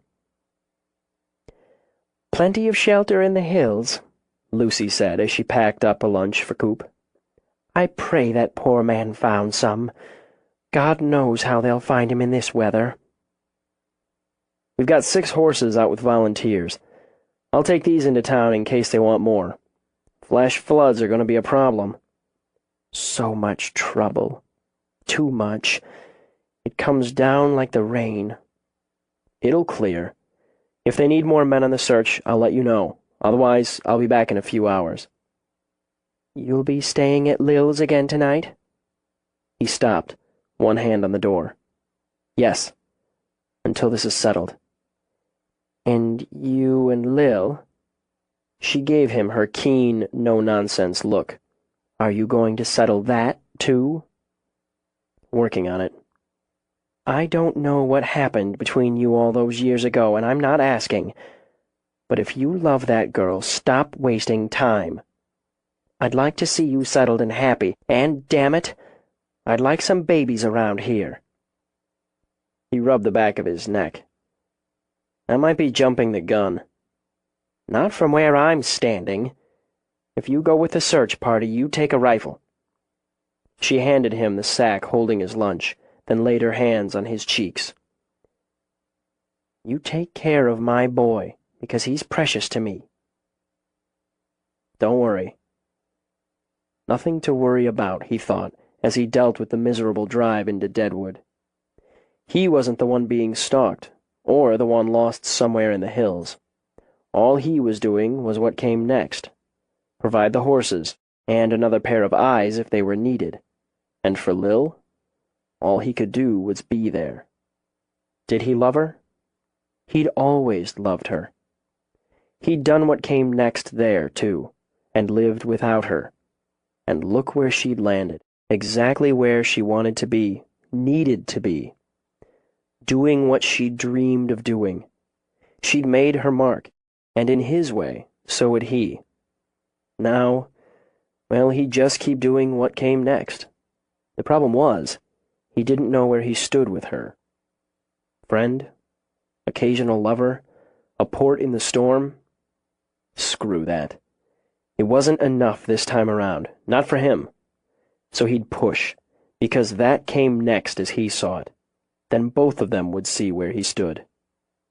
In the meantime, he'd do whatever it took to protect her. She'd just have to deal with it. Gull came out of the stables as Coop pulled up. Water poured off the brim of his hat, sluiced down the shine of his slicker as he helped unload the horses. "Haven't found him yet," Gull shouted over the thunder of the rain. "No way to track in this mess. Got flooding between the snow melt and the rain. It's bad up there, boss." "They're going to need more horses." Coop looked toward the black and angry sky.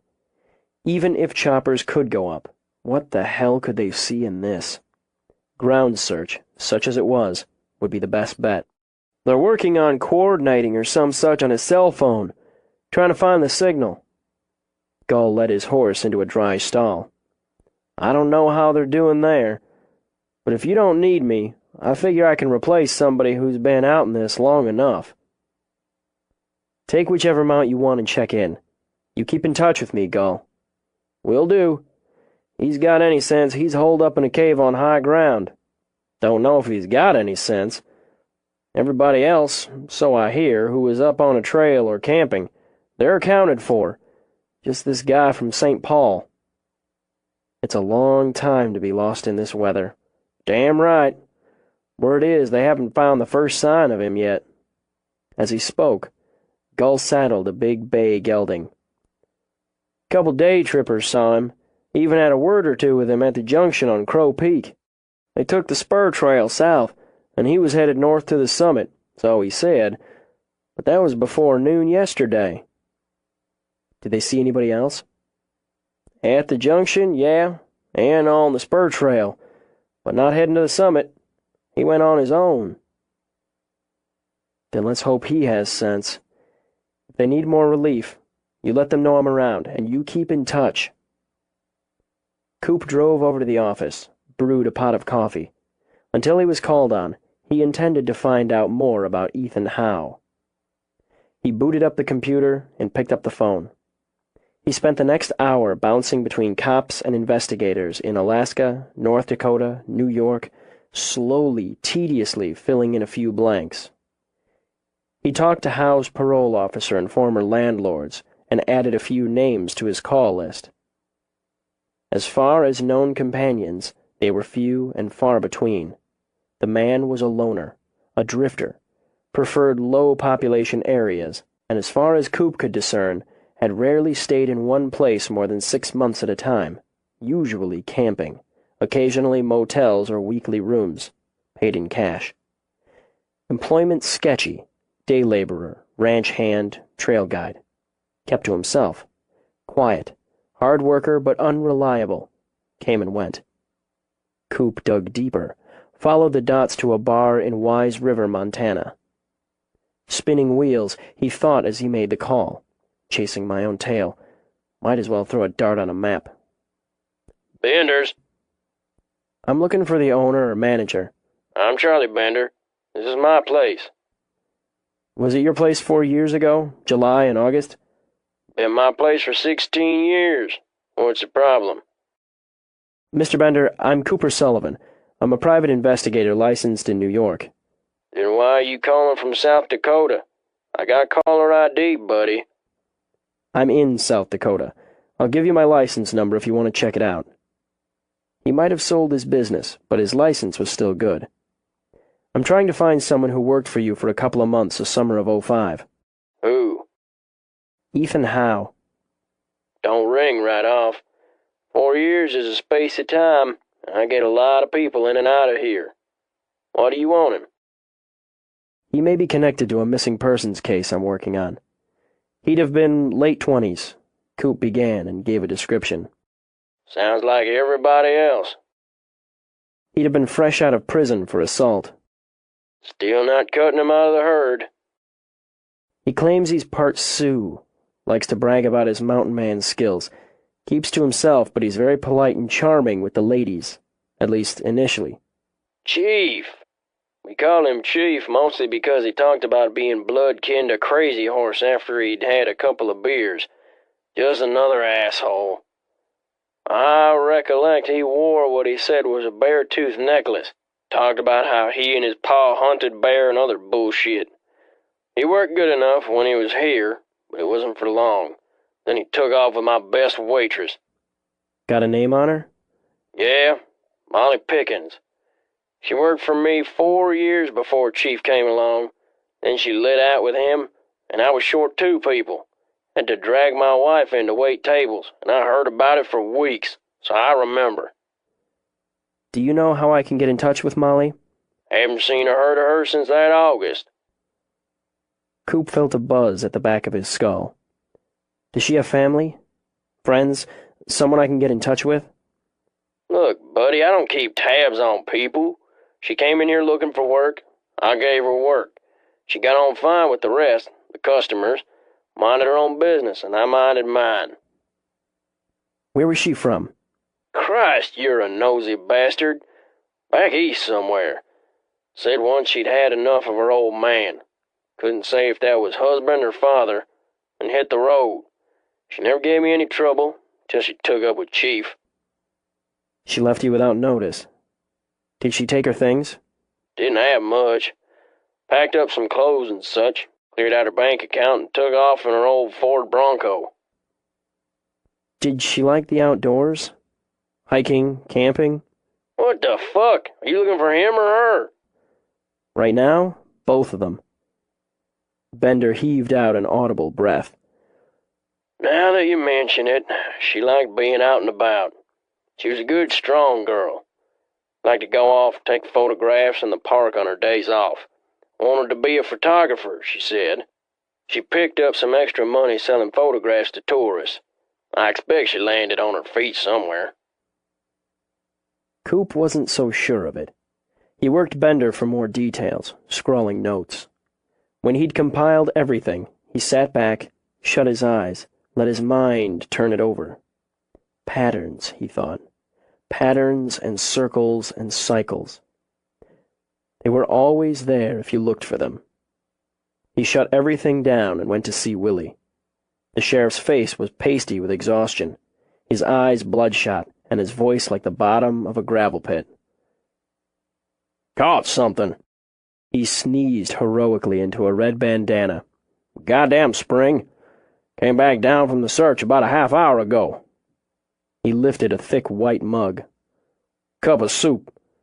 Can't taste a damn thing, but my ma always says you down chicken soup for a cold. I'm downing. You haven't found him?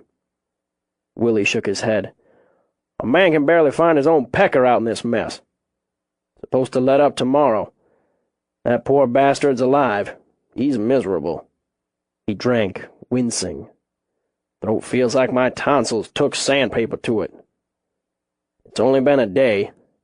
He didn't get hurt or dead, and he holed up out of the rain. He'll do okay. He had packed food, energy bars, water, trail mix, and the like. Wouldn't starve. We're mostly worried he'd get caught in a flash and drown. You need more hands up there? We got it covered. The fact is, I'm worried somebody else is going to drown or fall off a damn cliff. 2 on the search team had to be brought out. Got a broken ankle and what we thought was a heart attack. Just indigestion, it turns out. If we need to go up again tomorrow, we'll need fresh horses. You'll have them. Willie... He broke off when a woman came to the door. Sheriff? Mrs. Tyler, come right in here and sit down. Wheezing, Willie got to his feet to lead her to a chair. Now, you shouldn't ought to be out in this weather. I can't just sit in the hotel room. I'm going crazy. I need to know what's going on. I need to know something. We're doing everything we can. We've got a lot of men looking for your husband, Mrs. Tyler. Men who know the trails, who've done plenty of search and rescues before. You told me your husband was a sensible man. Usually. She dashed a hand over her brimming eyes. From the look of them, Coop doubted she'd closed them for more than an hour since her husband had gone missing. He should have had more sense than to insist on making that hike. She rocked in the chair as if the movement would help keep her calm. He hasn't hiked on much more than his own treadmill in 5 years. Kept in shape, you said? Yes, I should have gone with him. Biting her lip, she rocked a little faster, a little harder. I shouldn't have let him go by himself. I just didn't want to spend all day tromping around. I wanted to rent horses, but Jim, he's nervous around horses. I thought I could talk him into coming back with me when we got to that junction. I was so annoyed when he wouldn't. I snapped at him. The last thing I did was snap at him. Oh, my God. Willie let her weep, signaling Coop to stay and pulling up a chair so he could pat the woman's arm. I know you're scared, and I wish I had more to tell you. More that would ease your mind. His phone. You said they tried to track his cell phone. I did. They did. We can't find the signal. Could be the battery is dead. He'd have called. He'd have tried to call. While her voice trembled, she mopped at her face with a tissue. He wouldn't want me worried. We charged our phones full before we started that morning. They said there's flooding. On the news, they said... He's a sensible man. A sensible man sticks to high ground. We haven't found him, Mrs. Tyler, but we haven't found any signs to indicate anything happened to him. Let's hold on to that for now. I'm trying. I'm going to have somebody take you back to the hotel. If you want, I can have someone stay with you, if you don't want to be alone. No, I'll be all right. I haven't called my boys, or sons. I was so sure he'd be back this morning, and now it's 24 hours since he should have been back. I think I have to call our boys. You know best. Jim just got it into his head he wanted to make this trip.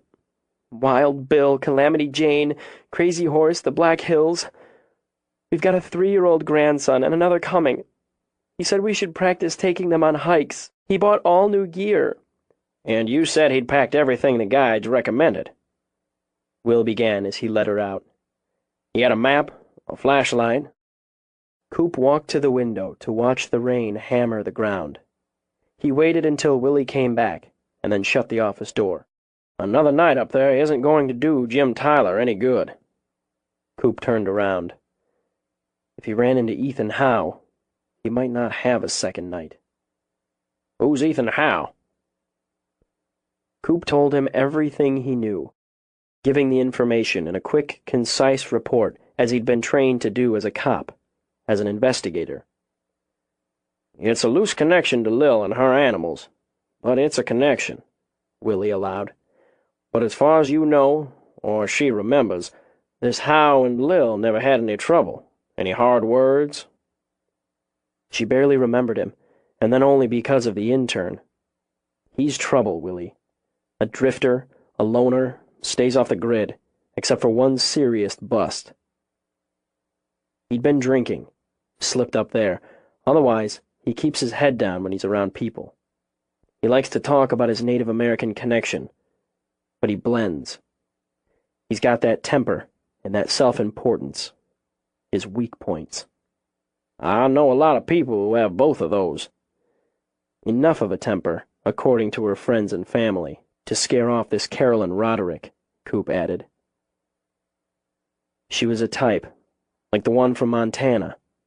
Athletic, pretty, strong, single. Molly Pickens emptied her bank account and left with him. Willie sat back with his white mug of soup, nodded as he sipped. Of her own free will. And that's the last I can find her, when she left with him, of her own free will. There's no credit card activity since that August, and up until then, she used a MasterCard regularly. She's never renewed her driver's license, hasn't filed taxes. She left Columbus, Ohio in '96. She was 18.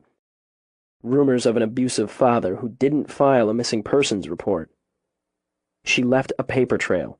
I picked up some of it, but when she left with Ethan Howe, nothing. No trail. Willie took a thoughtful breath that came out as a wheeze. You think he killed that waitress? And the intern? Damn right I do. And you think he's the same one who's been causing this trouble for Lil? He connects, and she fits his type. And if Tyler crossed paths with him, maybe he doesn't want to be seen. Doesn't want some guy going back and talking about this man he met on the trail. Or Tyler stumbled over his campsite, found him poaching. Or maybe he just likes to kill. There's more. Jesus. Willie pinched the bridge of his nose. Let's have it, then. Melinda Barrett, age 20. Willie's forehead creased. That's the girl you and Lil found.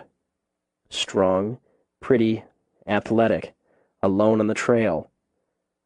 I'm betting she was his first. He'd have been about the same age. There have been others. Coop dropped a folder on Willie's desk. I copied my file for you. Willie stared, not at the file, but at Cooper. Jumpin' Jesus, Coop. You're talking serial killer. You're talking about a dozen years of killing. Which stopped, as far as I've been able to determine, during the year and a half Howe was in prison. The problem with tying the first killing to the others I tracked, the light crimes, was the wide time lag between. But when you add in missing persons, bodies weren't found by chance or by his design. It plays then. Willie looked down at the file, started to speak, then broke into a hacking cough. He waved his hand until he'd caught his breath. Goddamn Spring, he complained. I'll look at what you got. I'll read through it, and I'm going to want to talk to you about it after, one way or the other. He took a last swallow of his now lukewarm soup. Want a job? I've got one, thanks. Willie smiled. Cop's in the blood.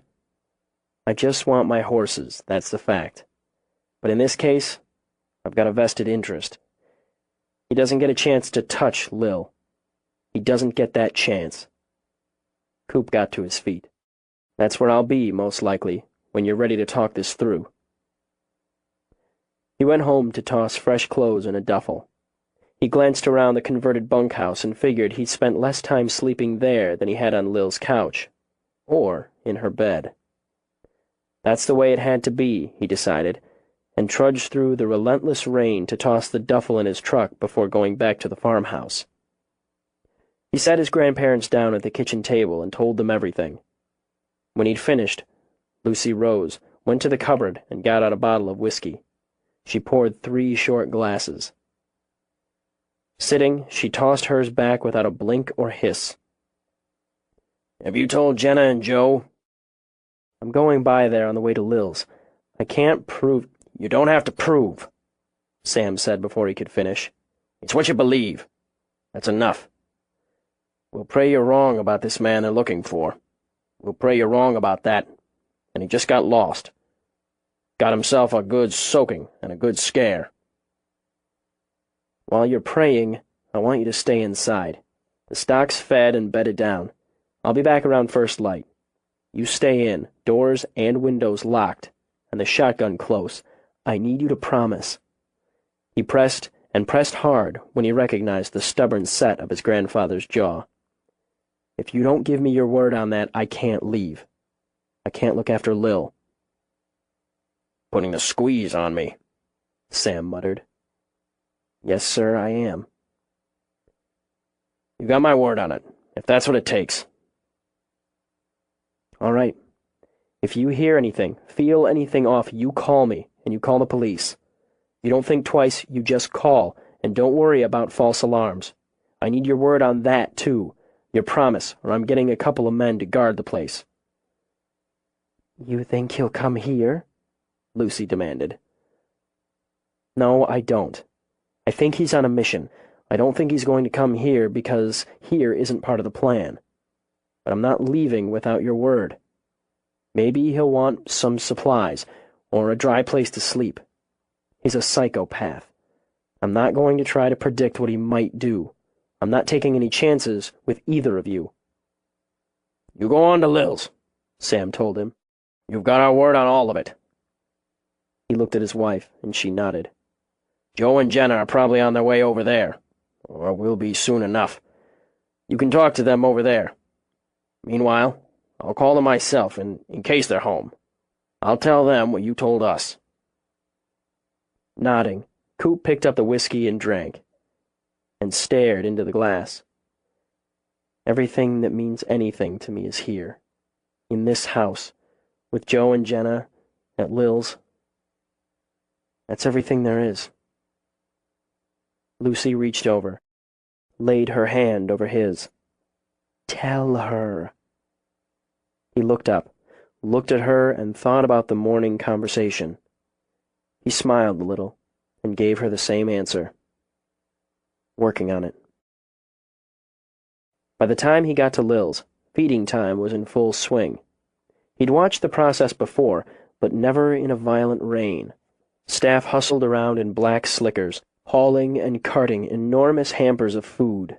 Whole chicken, slabs of beef, tubs of game, all processed in the commissary. Hundreds of pounds of it, he estimated, all cleaned, prepared, transported every evening.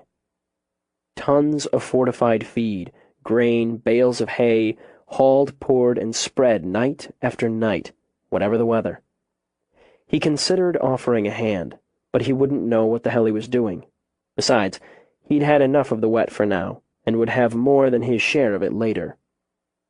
He carried the tub of beef stew his grandmother had pressed on him into the cabin. He'd be more useful, he decided, putting a meal on the table. He opened a bottle of red, let it sit to breathe while he heated the stew and buttermilk biscuits. It was oddly relaxing to work in the cozy kitchen with the rain beating on the roof and windows, with the sound of the wild rising with the dark. He took 2 candles from her living room, set them on the table, and lit them. By the time she came in, drenched and surly of eye, he'd set the table and heated the stew and biscuits through and was pouring a glass of wine. "I can cook my own damn dinner." "Go ahead. More stew for me." "They're going to start installing the new security tomorrow, weather permitting. Then we can stop this insanity." "That's good. Want some wine?" "It's my wine. Actually, I brought it with me." "I have my own." "Suit yourself." He watched her as he took the first sip. "This is pretty nice." She dropped down on the bench, gave the candles the evil eye. "Is this supposed to be romantic?" "No, it's supposed to be a backup if the power goes out." "We have a generator. Takes a minute to kick on. Blow them out if they bother you." She huffed, but not at the flames. "I hate that you can do this. Be all casual and reasonable when I'm feeling bitchy." He poured a second glass of wine, took it over, and set it on the table. "Drink the damn wine, bitch." "Is that better?"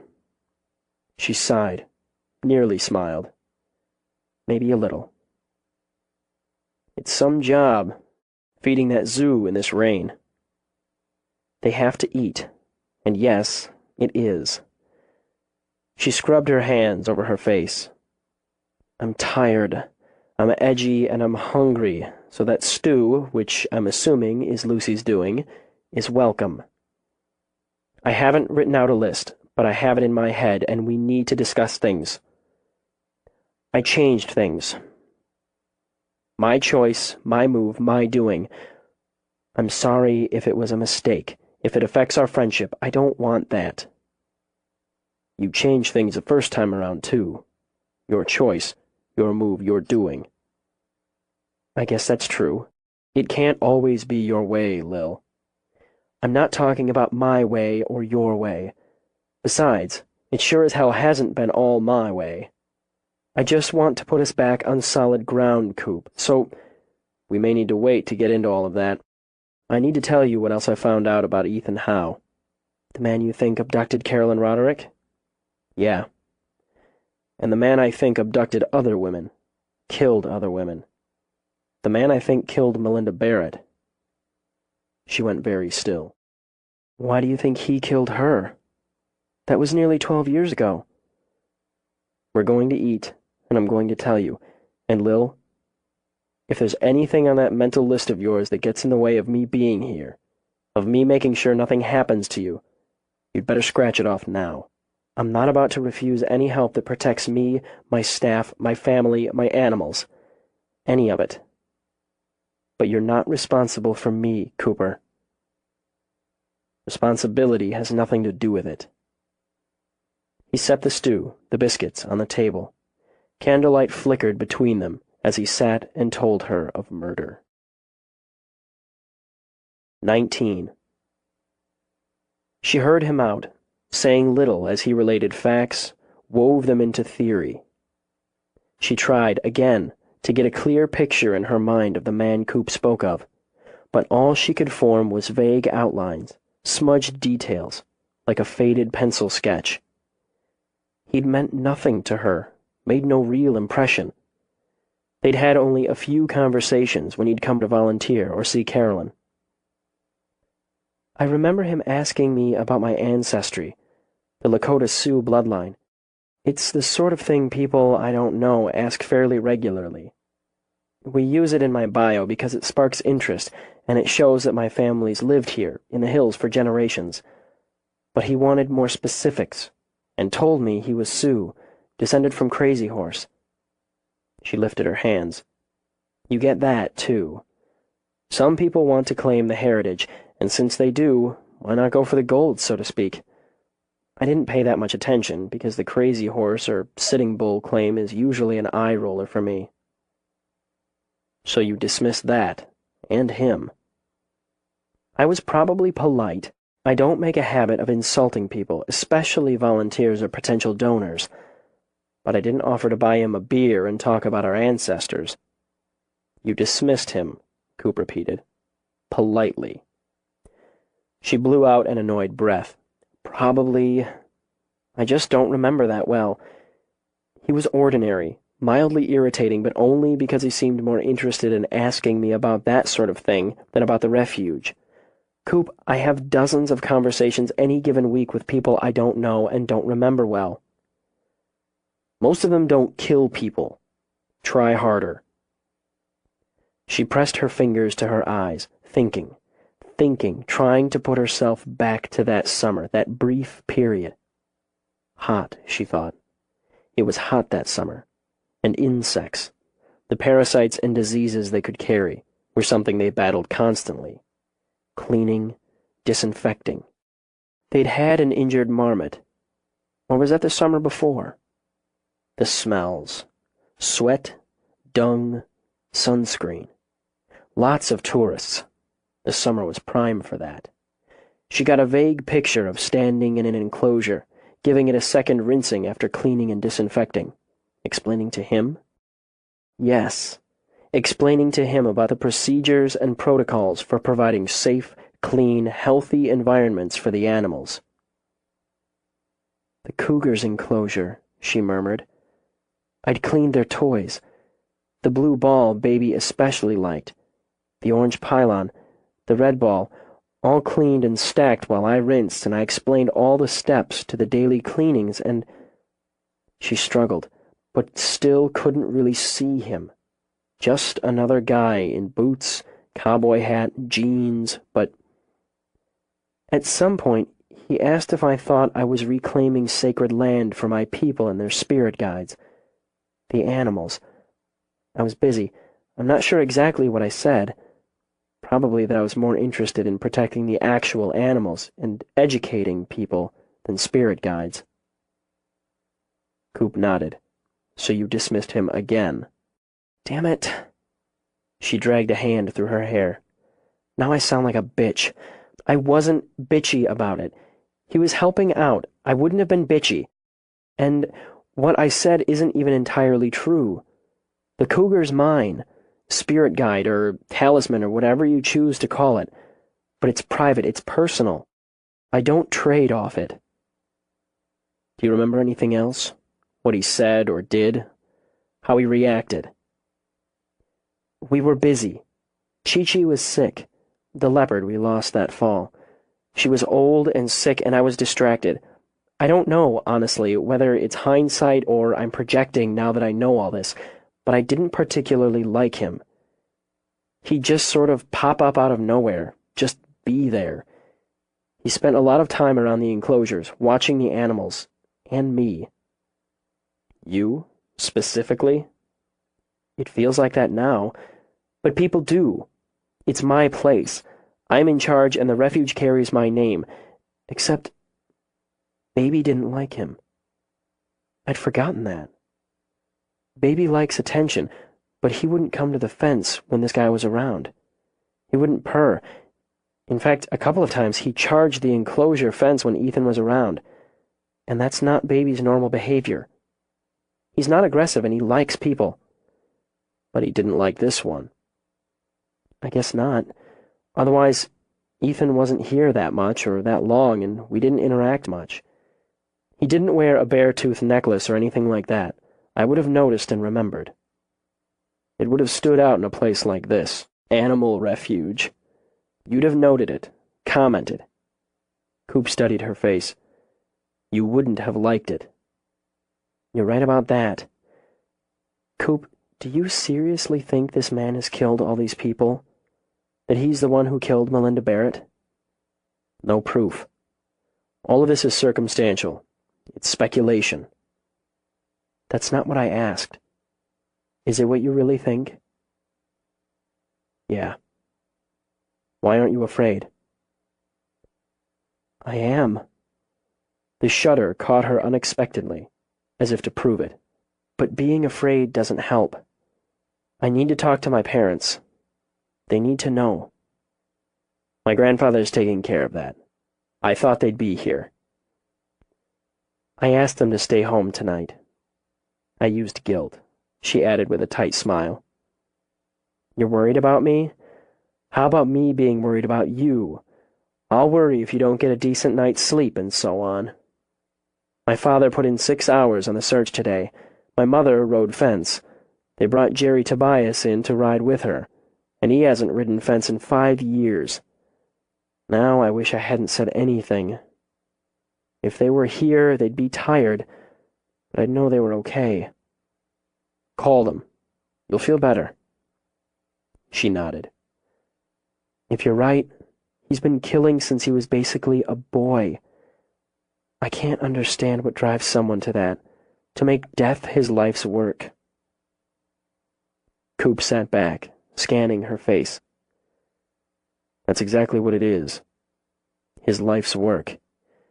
You may not understand what makes him, but you understand that. I got some background. He spent some time in the system as a kid, bounced from his parents to foster homes and back again. His father did some time, small time. Knocked him and his mother around off and on. She never pressed charges. They moved around a lot. Then he's off the grid for a while. It looks like they did itinerant work, around here, in Wyoming, Montana. His old man got busted for poaching right here in the National Forest. Here? When Ethan would have been about 15. No record of the mother at that time. I could have met him, she murmured. I don't remember him, but it's possible. Or passed him in town or on the trail when we went hiking. Or he might have seen you. Your family. Maybe he and his father came by looking for work. I don't remember. She sighed, irritated with herself, and got up to dig up some crackers. She pulled a hunk of cheddar out of the fridge while she talked. My parents don't hire drifters as a rule. I think that policy was mostly because of me. They're generous, but they're protective. They wouldn't have hired strangers, especially not when I was about 13, and we're talking about a man and his mid-teenage boy. She paused, worked up a smile as she set the quick snack on the table. And I'd remember a 15-year-old boy who worked around the farm when I was that age. I was just really starting to find boys interesting. In any case, from what I've been able to put together, Ethan took off right around that time, and that's when I lose him for a couple of years. I picked him up when he got work as a trail guide in Wyoming. He'd have been 18. He lasted 6 months. Took off with one of the horses, some gear and provisions. A man doesn't steal a horse when he's going to hit the road. He steals it when he's going to hit the trail." With a nod that might have been approval, Coop topped a cracker with cheese, then handed it to her. "You might have made a half-decent cop." "It's just plain logic. But what about his parents? Maybe if we were able to talk to them, we'd get a clearer picture." "His father died 8 years ago in a shoto. Complications from a lifetime of alcohol abuse. I can't find anything on the mother. Nothing for the last 17 years. The last I had, she cashed her paycheck in Cody, Wyoming, where she worked as kitchen help in a diner. Nobody remembers her." 17 years, he said with a shrug. "But up until then, she worked. A few weeks, a few months, some space between jobs. But she picked up jobs wherever they were. Then she didn't." "You think she's dead?" "People who are motivated enough, afraid enough, figure out how to hide. She could have changed her name.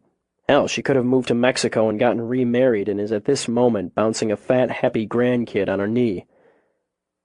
But I figure, yeah, she's dead. Had an accident, or maybe her husband tuned her up once too often." "He'd have been just a boy, this Ethan. If that happened, if he saw that happen." His face went hard, went cold. "That's what his lawyer will say. The poor, abused boy, damaged, broken by an alcoholic father and a passive mother. Sure, he killed all those people, but he's not responsible. Screw that. Learned behavior isn't just for animals. I'm not arguing the point, Coop. In my head, killing is a clear choice. But everything you're telling me says he was predisposed. Then he made choices that brought him his life's work. If all this is true, a lot of people are dead, and those who love them grieving because of those choices. I don't feel sorry for him." "Good," he said shortly. "Don't." "I don't feel sorry for him," she repeated. "But I think I understand him better. Do you think he stalked the others? Taunted them the way he is me?" Barrett looked like a killing of opportunity, of impulse. Molly Pickens, by her boss's account, went off with him of her own volition. But Carolyn Roderick? I think there was some stalking, some taunting there. I'm going to say I think it depends on how well he knows his quarry, and how invested he is. If Jim Tyler's dead, at his hand, that would be another impulse killing. Or a form of release. None of the women whose bodies were discovered had been raped. No sign of sexual assault, no torture or mutilation. It's the kill that gets him off. I can't quite see that as the glass is half full. Anyway, what he's been doing has put everyone on alert. It's made it close to impossible for him to get to me or to mine, so... She read Coop's face perfectly. Which makes it... me... more of a challenge?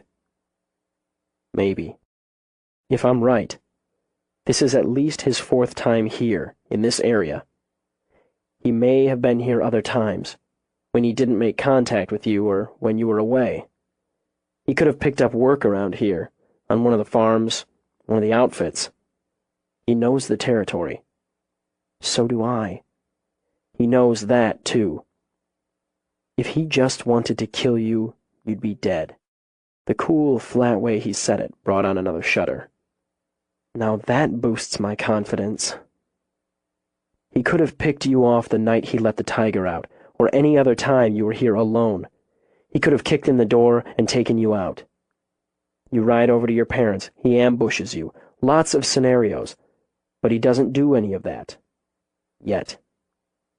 She picked up her wine, took a slow sip. You're trying to scare me. Damn right I am. Unnecessary. I'm scared enough, and I intend to be careful. You could take another trip. There has to be somewhere else you could work for a few weeks, a couple months. Sure, I'm practically renowned, and he could find out where I am, follow me, go after me somewhere I'm not as familiar with my territory. Or he could just wait me out, wait until I start to relax. And you've already thought of all that, too. Maybe a better than halfway decent cop, he acknowledged. Yeah, I've thought of it. But I've also thought of the odds of tracking him down while you're somewhere else. I like the odds. I'm not leaving, Coop. What if I could arrange for your parents to be somewhere else for a few weeks, too? She set her wine down, tapped her fingers on the table. That's low. Using them. I'll use whatever it takes to keep you safe. She rose then, walked over to start a pot of coffee. I'm not leaving, she repeated. I won't be run off my own place, one I built. I won't leave my staff, my animals vulnerable while I hide out. You know that, or you don't know me. It was worth a try. You put a lot of time and work into this. You want a bill? She glanced back. I'm not trying to make you mad. I was before, hoping you'd get pissed off and go, give me some space. I don't know what to do about you, Coop, that's a fact. I just don't.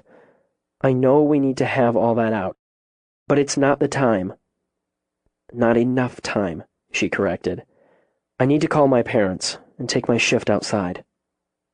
There are enough people out there. You don't need to take a shift. You're worn out, Lil. It shows. First you boost my confidence, now my ego. She got out a thermos. I guess that's what friends are for. Take the night off. Would you? Could you in my place? I'm not going to get any sleep anyway. I could shoot you with the drug gun. That'd get you a few hours. What are friends for? He said when she laughed. She filled the thermos, took it to him. Here you go. I'll be out after I call home. He got up, set the thermos on the table to take her arms. Look at me. I'm never going to let anything happen to you. Then we've got nothing to worry about. He laid his lips on hers, a brush, a rub, and her heart rolled over in her chest. Or given that, we've got other things to worry about. Take the coffee. He pulled on his rain gear first, then picked up the thermos. I'm not sleeping on the couch. No. She sighed when he went out. Choices, she thought again. It seemed she was making hers. Lil stationed herself and wandered along the fence line of the small cat area. Despite the rain, Baby and his companions played stalk and ambush with the big red ball. The bobcats raced each other up a tree, making a lot of mock growls and snarls. She suspected if it hadn't been for the floodlights, the sounds, scents, sights of humans, the cats would have settled down out of the rain. Across the habitat, the newest addition sent out the occasional barking roar, as if to say she didn't know where the hell she was, as yet, but she was pretty damn important. It's like they're having a party. She smiled at Farley as he stepped up beside her to watch. I guess they are. They appreciate an audience. I feel stupid out here tonight, she told him. Nobody's going to troop down here in all this mess to bother me. Seems to me that's just when you have to be the most careful, when you figure you're safe. Oh well. Want some coffee? She offered her thermos. I had some already, but I can't say no. He poured himself a little. I'm figuring Tansy told you about things? She did. She waited until he'd glanced over. I think she's pretty lucky. His smile spread slowly. Feels good, you'd say so. Two of my favorite people become each other's favorite people. There's no downside for me. She thinks I'm going through a phase. Well, she wants to think that. Maybe she'll keep thinking it until we have a couple of kids. She choked on a gulp of coffee. Jesus, Farley. When you finally move, you move like a damn cheetah. When you find what you want, what's right, You might as well get going. I love her, Lil. She's all flustered up about it and how she feels about me. I don't mind that so much. It's kind of flattering, really." He drank coffee while the rain dripped from the brim of his hat. "Anyways, I'm hoping you'll do me a favor." "I talked to her, Farley. Told her I thought you were perfect for her." "That's nice to hear, too, but that's not the favor. I was hoping you'd go with me and help me pick out a ring. I don't know anything about that kind of thing. I don't want to get the wrong kind." For a moment, Lil could only stare. "Farley, Just like that? Seriously? You're going to buy a ring and ask her to marry you, just like that?" "I already told her I love her and I'm going to marry her. I got her into bed." Even in the dark, she could see he flushed a little. "I don't mean to talk out of school on that, but you said she told you. I want to get her what she'd like, and you'd have a good idea, wouldn't you?" "I guess I would. I've never shopped for an engagement ring, but I think I know what she'd like if I saw it." "Holy shit, Farley." "You think we could find the right one in Deadwood? Otherwise, I could drive us on into Rapid City." "Let's try Deadwood. We should... I can't get over it." She studied him through the curtain of rain. "Farley!" With a laugh, she boosted up on her toes and gave him a smacking kiss. "Have you told Mom and Dad?" Jenna cried, the good kind of crying. She's the one who said I should ask you to go with me for the ring. I made them promise not to say anything until it's all done. You won't say anything, Lil?" Lips sealed. "I wanted to talk to them first. Sort of, I don't know. It sounds dumbass." "What?" He shifted on his long grasshopper legs. "Get their blessing, I guess." "It doesn't sound dumbass. You're a prize, Farley, I swear to God. How come you didn't fall for me?" He grinned, ducked his head a little. "Lil, you're all but practically my sister." "Can I ask you something, Farley?" "Sure." She began to walk with him, at a pace that would have been a stroll in the rain, but for the guns both carried. "You had it rough as a kid." "Plenty do." "I know. I think I'm more aware of that because I didn't. I had it pretty damn perfect. When you took off on your own, you were still a kid." "I can't say I felt like one." "Why did you? Decide to leave, I mean. It's a big, scary step. Even when the familiar's crap, it's still the familiar." "She was a hard woman to live with, and I got tired of living with strangers, then being put back with her and whoever she'd taken up with. I can't remember many nights there wasn't yelling or fighting going on. Sometimes she'd start it up, sometimes the man she was with would. Either way, I'd end up bleeding sooner or later. I thought about taking a bat to this one guy once, after he slapped us both around, but he was a big man and I was afraid he'd get it away from me and bash me with it." He pulled up short. "God, Lil, you're not thinking I'd hurt Tansy? That I'd do her that way?" "Not in a million years, Farley. It's something else I'm trying to figure out, trying to get a handle on. You were broke when you got out here, and hungry and just a boy. But there was no meanness in you. My parents would have seen it. They may be soft touches, but they have good instincts.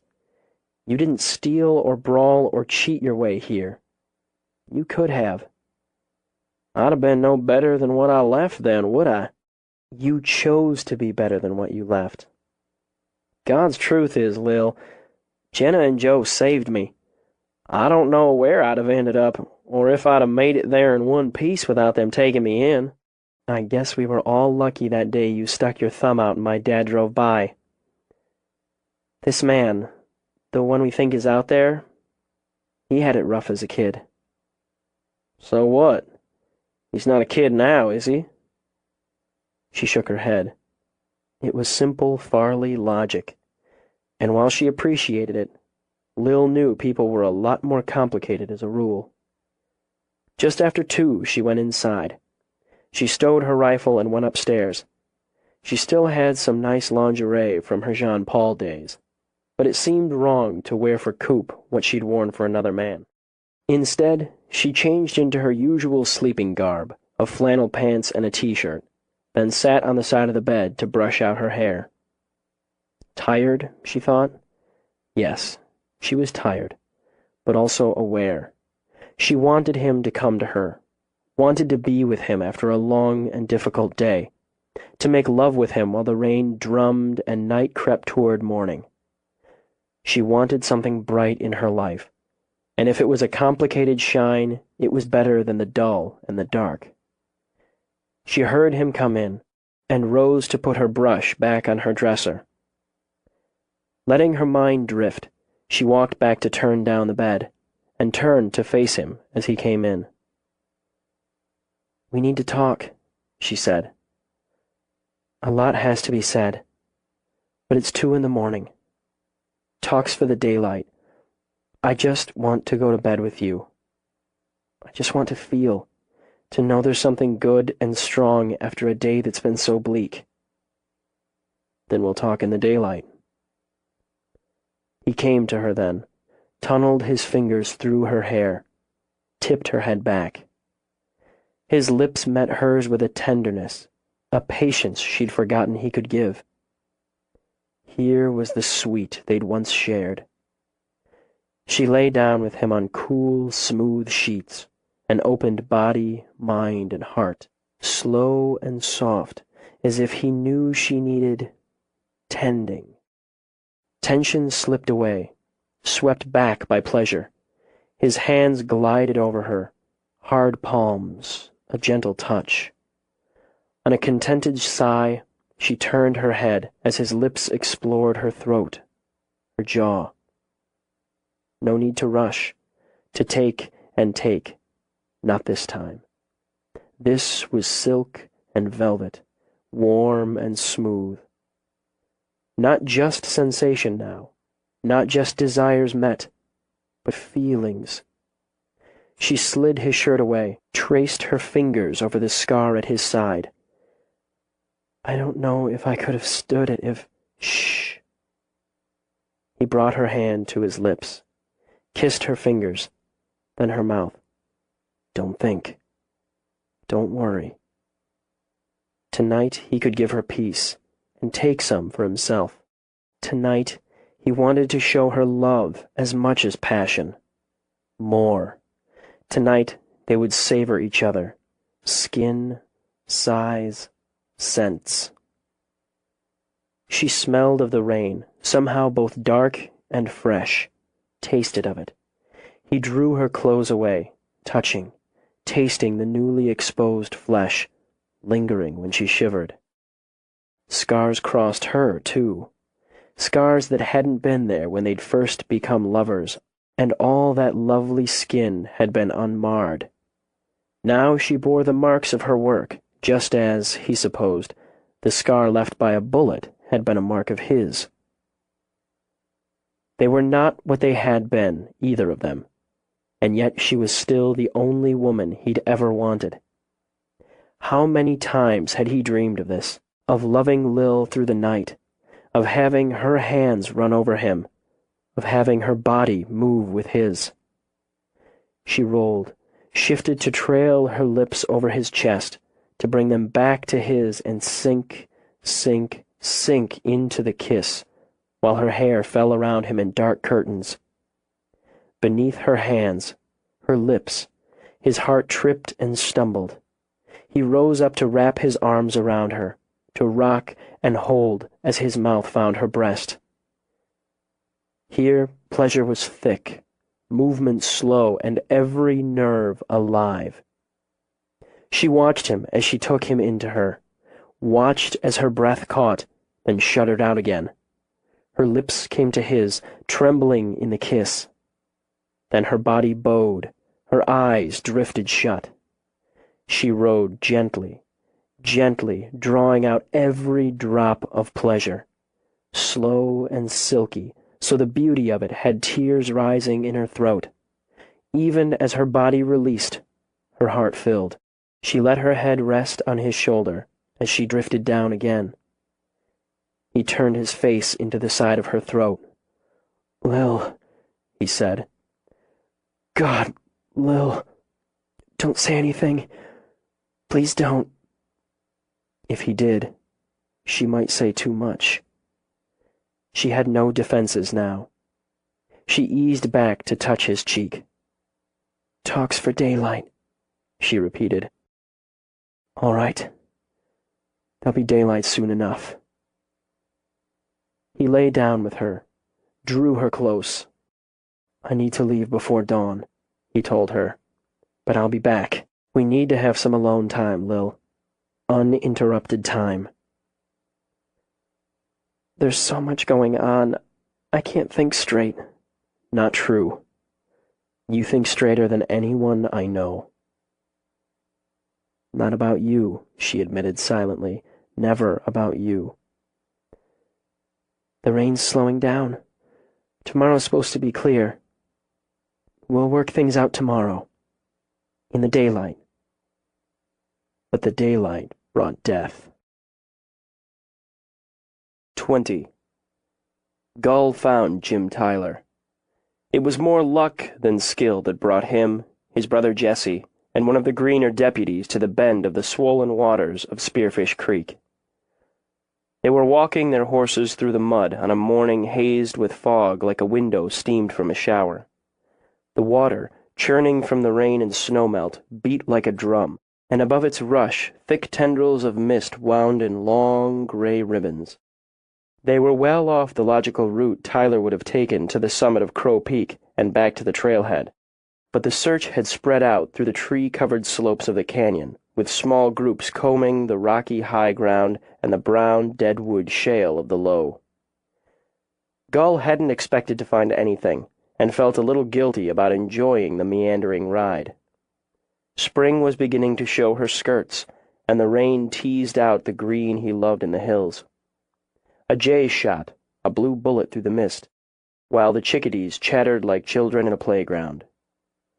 Rain had stirred up the waters, enlivened them, but there were still places the creek was as clear as gin in a short glass.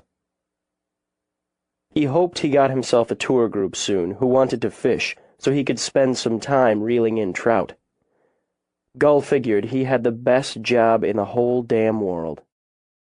"That man got himself all the way over here from the marked trail. He's got no more sense of direction than a blond woodpecker," Jesse said. "Wasting our time." Gull glanced over at his brother.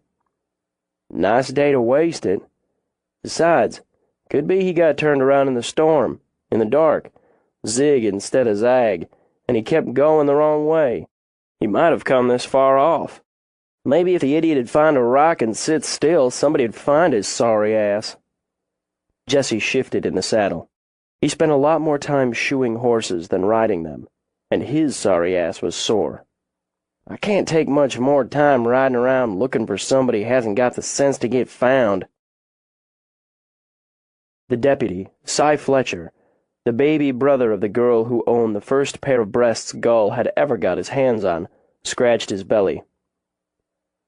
"I say we follow the creek another little while, then we'll circle back around." "Fine by me," Gull agreed. "Can't see shit on a stick in this fog," Jesse complained. "Sun'll burn it off," Gull shrugged. "It's breaking through here and there already. What the hell better you got to do, Jesse?" "Got a living to earn, don't I? I don't got some lazy-ass job where I ride around with numbnut tourists all damn day." It was a bone of contention between the brothers, and they poked each other about it as the sun strengthened and the fog thinned. As they approached one of the little falls, the drop and tumble of water made shouting insults at his brother over the noise too much trouble. Gull settled down to enjoy the ride again, and thought about the whitewater outfits who'd start gearing up soon. Weather might turn again, he thought, More snow was every bit as likely as daffodils, but people sure did like to strap themselves into rubber rafts and shoot down the creek. He didn't get the appeal. Riding, now, or fishing, that made sense. If he could find a woman who appreciated both and had a nice pair on her, he'd marry her in a New York minute. He took a deep, satisfied breath of the fresh and warming air and grinned happily as a trout leaped. It flashed, shiny as the good silver his ma used for Christmas dinner, then plopped back into the busy water. His eye followed the ripples all the way to the foaming white of the falls. He squinted, and the hair on the back of his neck stood up. "I think there's something down there. Down in the falls there. I don't see Dick." "You don't see Dick doesn't mean I don't." Ignoring his brother, Gull guided his mount closer to the bank. "You end up in that water, I ain't coming in after you." It was probably just a rock, Gull thought, and then he'd feel like a numbnut and have to suffer Jesse's ragging for the rest of the ride. But it didn't look like a rock. It looked like the front half of a boot. "I think it's a boot. You see that, Si?" "I can't tell." Si peered with eyes shaded by his hat and not especially interested. "Probably a rock." "I think it's a boot." "Alert the freaking media," Jesse proclaimed, boosting up a little to rub his worn-out ass.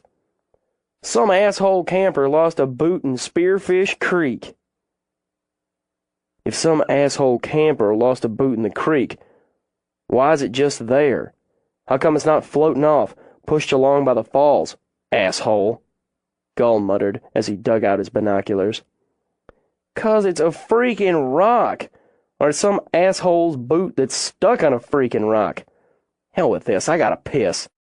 As he stared through the glasses, Gull's face went pale as wax. "Oh, Jesus. Mother of God, I think there's somebody in that boot. Holy shit, Jess, I can see something under the water." "Oh, bullshit, Gull." Gull lowered the glasses, stared at his brother. "Do I look like I'm bullshitting?" Studying his brother's face, Jesse set his teeth. "I guess we better get a closer look." They tethered the horses. Gull looked at the deputy, the scrawny build of him, and wished he didn't feel obliged. "I'm the best swimmer here. I'll go." The breath Si let out held both resignation and nerves. "It's my job." "Might be your job," Jesse said as he got his rope, "but Gull swims like a damn otter. Water's pretty rough, so we're gonna get you secure. You're an asshole, Gull, but you're my brother, and I'm not going to watch you drowned." Fighting off nerves, Gull stripped down to his jockeys, let his brother secure the rope around his waist. "I bet that water's pretty fucking cold. You're the one who had to go see something." Since he couldn't argue with that one, Gull eased over the bank, picked his way over the rocks and shale, and stared at the fast water. He glanced back, reassured himself that his brother had the rope secured. He went in. "Pretty fucking cold," he shouted. "Give me some slack." He swam against the fast water, imagined his toes going blue and just falling off. Even with the rope, he banged against the rocks, but pushed off them again. He went under, pushing against the current, and in that gin-clear water, he saw he'd been right. Somebody was in the boots. He surfaced again, choking, flailing. "Pull me back! Oh, holy bleeding Christ, pull me back!" Panic buzzed in his head. Nausea churned in his belly. Slapping and clawing at the water, swallowing it, choking it out again, he relied on his brother to get him back to the bank. He crawled onto a rock, heaved up water and his breakfast until he could only lie panting. I saw him! Oh, God! The fish have been at him! At his face! Call it in, Si! Call it in!" Jesse slid and slipped his way down to wrap a saddle blanket over his brother. Word spread as word did. Coop heard about Gull's discovery from 3 sources, with varying details, before Willie hunted him down at the stables. You'd have heard. Yeah. I'm going by to check up on Gull. Willie nodded. His voice was still rough, but he was feeling better. He's pretty shaken up. I'm going over to his place. Get a formal statement down if you want to come along. The fact is, Coop, I'd appreciate it if you did. Not just because he works for you. I've worked killings before, but nothing like this. We're going to have a lot of fingers in this pie. I'd like to have yours, unofficially. I'll follow you over. Did you notify Tyler's wife? Willie's mouth tightened. Yeah. Worst part of it. I guess you did your share of notifications back east. Worst part of it, Coop agreed. I've heard different versions. Do you have the cause of death? Coroner has to give us that. He'd been in the water a while. You know what happens. But it wasn't a fall, and it wasn't the damn fish that slit his throat. It wasn't either that weighed the body down. Flooding hadn't stirred it up, and Gull didn't have eyes like a damn hawk. God knows when we'd have found him. What did he use? Nylon rope, rocks. Thing is, the way it was situated, it looked to me like the bastard had to get in the water to do it. Sick son of a bitch. Took his wallet, watch, pack, jacket, and shirt. Left him with his pants and his boots. Must have been the wrong size. He'd have taken them otherwise. No point in wasting anything. Gull had a little place on the other side of town, over a bar and grill. The narrow apartment smelled like him, horses and leather, and was furnished like a college dorm, with cast-offs from his parents, his brother, and anyone else who wanted to upgrade a chair or table. Jesse, despite his bitching about having to earn a living, answered the door. He hadn't been 10 feet from his brother since he'd come out of Spearfish Creek. He's a little shaky. I was thinking I'd haul him over to our ma, have her pat his head a while. Well, that might be just the thing, Willie said. I'm going to get his statement now. I got yours, but could be you'll think of more. We got coffee on. He's been sucking on that Mountain Dew of his. Christ knows how he chokes that down, but that's what we've got. Wouldn't say no to coffee. Willie crossed over to where Gull sat on a saggy plaid couch, his head in his hands. I still see it in my head. Can't get it out. You did a hard thing today, Gull. You did the right thing. Can't help wishing somebody else had seen that damn boot poking out of the water. He lifted his head, looked at Coop. Hey, boss. I was gonna come by, but don't worry about it. Why don't you tell Willie everything? Just say it straight through. You'll feel steadier after. I told you, he said to Willie. And the Rangers, too. He blew out a breath, rubbed his face. Okay. We were following the creek, he began. Coop kept quiet, letting Willie ask the questions when they needed to be asked. He drank cowboy coffee while Gull purged himself of the details. You know how clear that water is. Even after the storm, it's good and clear. I went under because I couldn't get a good look with the way the falls were beaten down, foaming up. I got a good look then. His one leg had come up, you know. I guess the rain, the churning worked it up. He didn't have a shirt on, just his pants and his boots. And the fish had been at him. His face. Gull's eyes watered up as he looked back at Coop. I've never seen anything like it. It's not like the movies. It's not like anything else. I couldn't even say for certain it was him, the one we were looking for. Not from the picture we had. Because the fish. I came up, but I swallowed a bunch of water. I guess I screamed like a girl under there and took a bunch in. I couldn't get my legs to move. Jesse inside to pull me in with the rope." He gave his brother a weak smile. "I got sick as two dogs. Maybe not as sick as you did on a chaw, boss, but pretty damn sick. I guess I was pitiful enough Jesse didn't even rag me about it." "I wanted to turn around," Jesse said, "bitching and complaining. I said how that guy, the one Gull found dead, was an asshole. I'm sorry for it." Outside, Willie puffed out his cheeks. "There's some distance between the trail and where Tyler ended up. A lot of area where he could have run into his killer." "Do you think he got that far off the trail?" "No, I don't. Not on his own, if that's your meaning. Some, sure, but he had a map. He had his phone. I think he was driven that far. That's what I think." "I'd agree with you. He didn't want the body found too soon, and he didn't want it found near his own territory.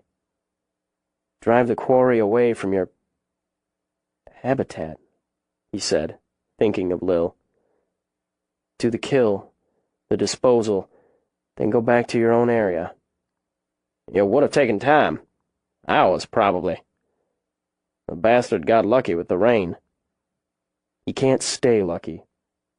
"Right now, we're looking for an unidentified subject.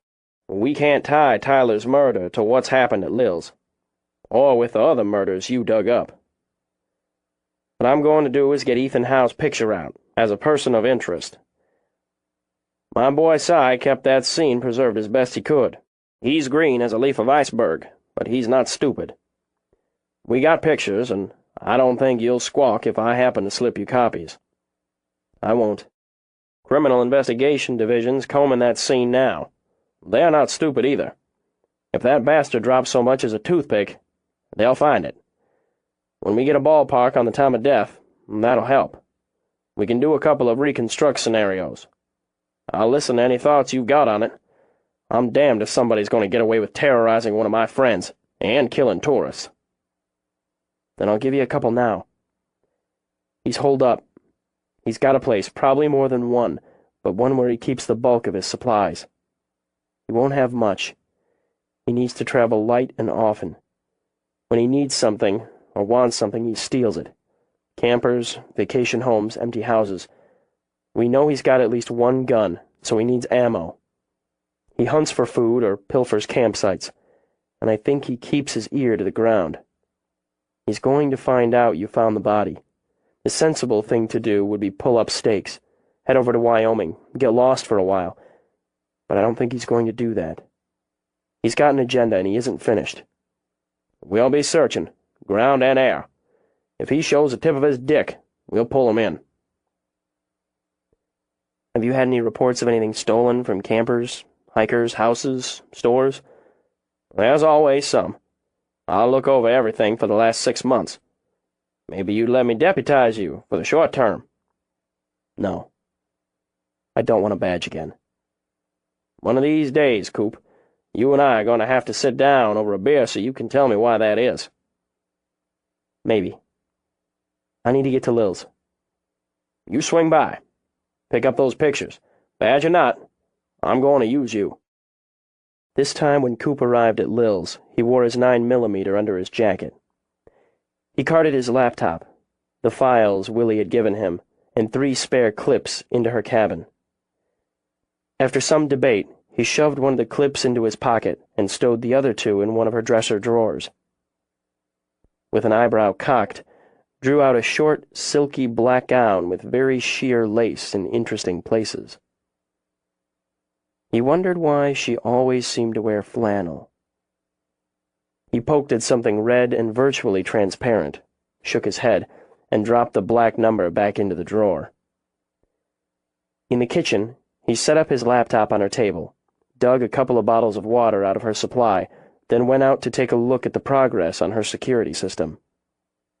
He spent a little time with the head installer out of Rapid City, and made his escape after the man figured out he knew something about security, and before he could get roped into helping with the wiring. The good weather brought people out, he noted. He counted 3 groups making the rounds of the habitat, and the big yellow school bus indicated there were more on the property. Education center, he surmised.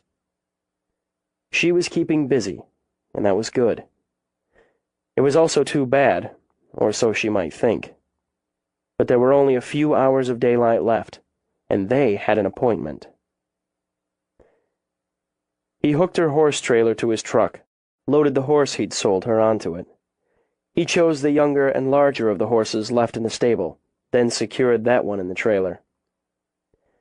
It amused him that no one questioned him. Either he was too familiar or too forbidding, but the interns went about their business, and from across the compound, Tansy sent him a friendly wave. A single question to a passing staff member gave him Lil's location as her office. He drove the trailer over to the cabin, then went in to get her. "Coop?" Mary gave him an absent nod of greeting from her desk. "She's on the phone, but I think she's wrapping it up." She glanced toward the office, lowered her voice. "Have you heard about the murder? Do you know if it's true?" "Yeah, it's true." "That poor man. His poor wife. Come out here for a little holiday and go home a widow. Every time I think people are basically good and decent, something happens that convinces me too many of them are no damn good." "You're right. Both ways." "That's the problem, isn't it? Oh, your friend, the alarm system man, he's been in touch." "I talked to him. He should have you fully secured in another 2 days." "Glad to hear it. And that's a shame, too, that we have to go to all this trouble and expense because some people are no damn good." "It's the right investment." "Well, there, she's off the line. Better get in there before she calls somebody else. Mary, do you have any problem with me taking Lil off for a couple of hours?" "Not if it's somewhere that doesn't involve work and worry, which is all she's been doing the last few weeks." "That's a deal." "Don't let her say no," Mary ordered as he walked to Lil's office. She sat angled toward her monitor, fingers on her keyboard. He wondered if she had any idea how pale she was, or how shadowed her eyes. "I've got a line on the Tiger." "Not a sentence you hear every day." "Boris is lonely. Strip joint in Sioux City used a bangle as part of an act." "Did she strip?" "Ha ha. No, they kept her caged, or chained. Finally got shut down for animal abuse. She's been declawed and drugged, and God knows. We're going to take her." "Good. Go get her." "I'm working on having her brought to us. A lot of red tape to wind through. I'm pushing for donations. She's made some media outlets, and I can use it to beef things up. I just need... Come with me." He watched her tense. "Is something wrong? Something else?" "For the next hour or two, no. The Tiger can wait. Everything can wait. We've got daylight." "Cooper, I'm working. There's a busload of middle schoolers in the Ed Center, a bunch of people roaming around hooking up alarms. Matt just finished sewing up a fawn that got clipped by a car, and I'm working on getting Delilah here by early next week." "I assume Delilah's the Tiger, not one of the dancers. I've got work of my own, Lil, and it'll be here when we get back. Let's go." "Where?" "God, Coop, some poor man was killed and dumped in the Spearfish. I can't think about taking a walk with you and discussing... whatever." "We're not walking, and I guess we do this the hard way." He came around the desk, pulled her up out of the chair, and boosted her over his shoulder. "Oh, for God's sake!" She gave his back a thump with her fist. "Cut it out! This is ridiculous! Don't! Don't you walk out of here with..." He grabbed her hat on the way. "We'll be a few hours, Mary." With her eyes laughing, Mary gave them a sober nod. "All right." You okay to close up if we're not back? Not a problem. Stop it. This is my place. You don't tell my staff. Don't you step outside this building. Cooper, you're embarrassing both of us. I'm not embarrassed. He walked outside, continued toward the truck. But you will be if you don't sit where I put you, because I'll just catch you and put you back again. You're just making me mad. I can live with that. He pulled open the passenger door, dumped her on the seat. I mean it, Lil. I'll just haul you back. He reached across, hooked her seatbelt, then dropped her hat in her lap. Ice blue eyes met molten brown. Stay where I put you. Oh, I'll stay. I'll stay because we're not having this out here. I'm not having more of a scene here. Good enough. He slammed the door, skirted the hood of the truck, then got behind the wheel. We're going riding. We're not coming back until you've got some color back in your cheeks. He glanced over. I'm not talking pissed off color. Pissed off is all you're going to get. We'll see. He headed down the road. We'll drive to Rimrock. We could consider that neutral ground, and miles away from where Tyler's body had been found. What's the point of this? The point is, you need a break, and so do I. And Lil, we've put this off long enough. I decide when I need a break. Damn it, Coop, I don't know why you'd want to make me so mad. I've got enough going on without working in a fight with you. And we were fine. Just last night we were fine. You were too worn out to get into this last night. I'd rather have you mad than almost in tears with the idea of talking to me. I've been talking to you plenty. She leaned her head back, shut her eyes. Jesus Christ, Cooper, a man is dead. Dead. And you're pushing this? Talking about what? What's over and done? That's right. A man's dead. And the one who did it has you in the crosshairs. You need help, but you don't trust me. With sharp, jerky movements, she plucked the hat off her lap, set it on her head. That's not true. You trust me to help you protect your place.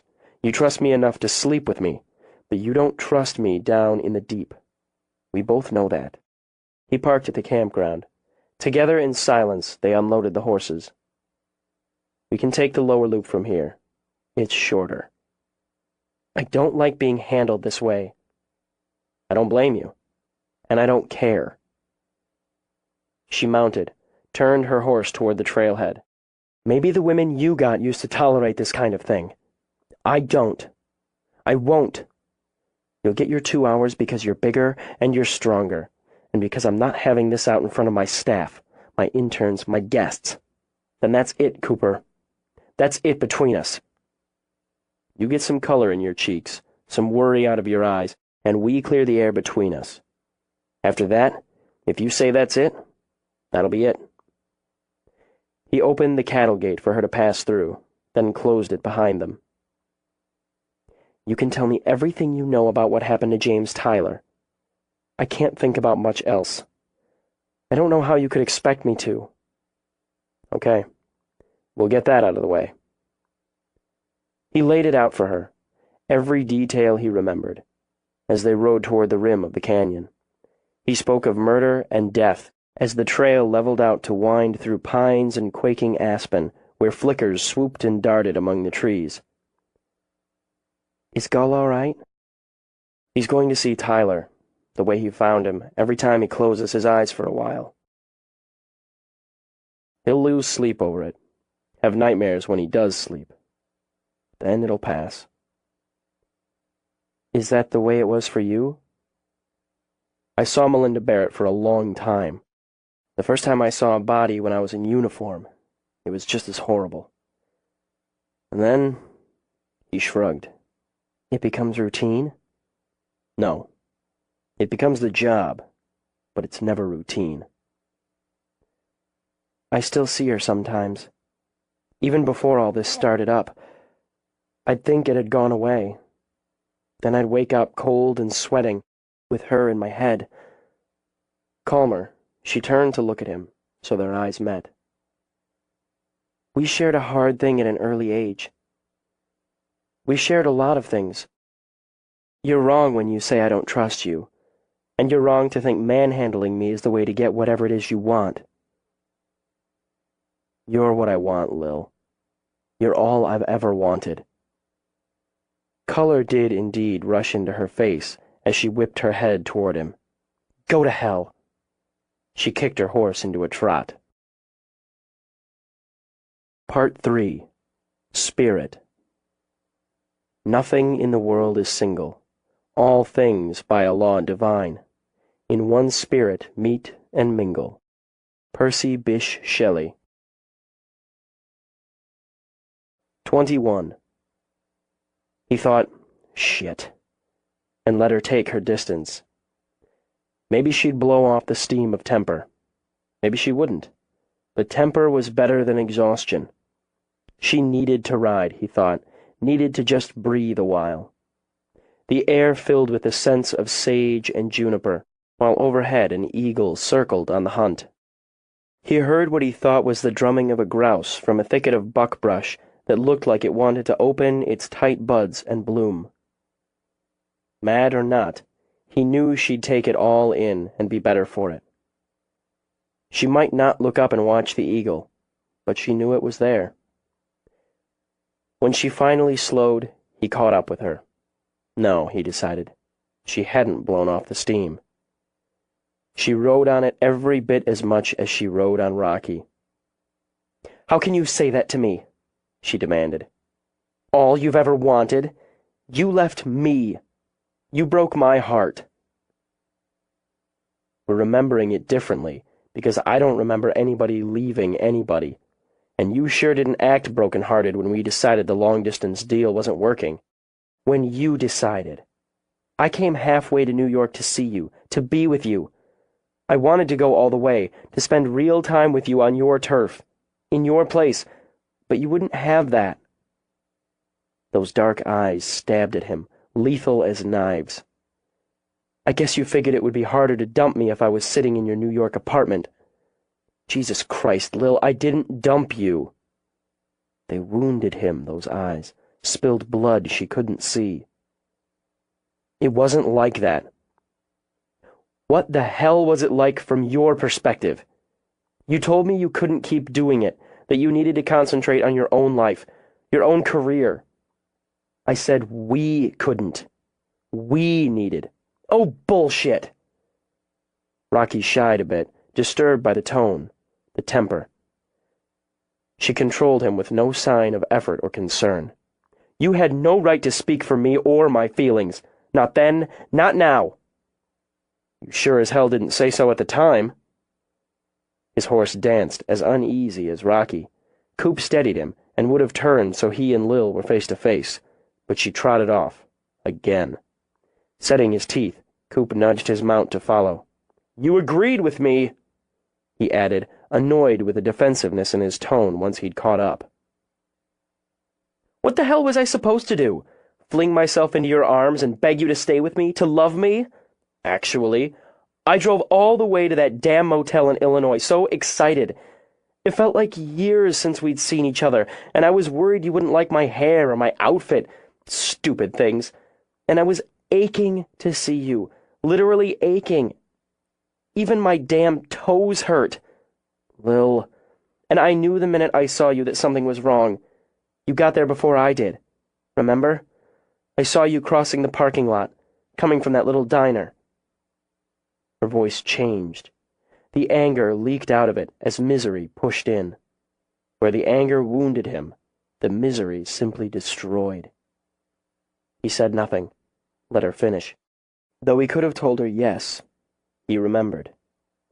He remembered crossing that pothole of a parking lot.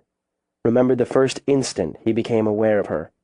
He remembered the thrill, the need, the despair. All of it. You didn't see me at first. And I knew. I tried to tell myself it was just nerves seeing you again. It was just... You looked different. Tougher. Harder. I was different.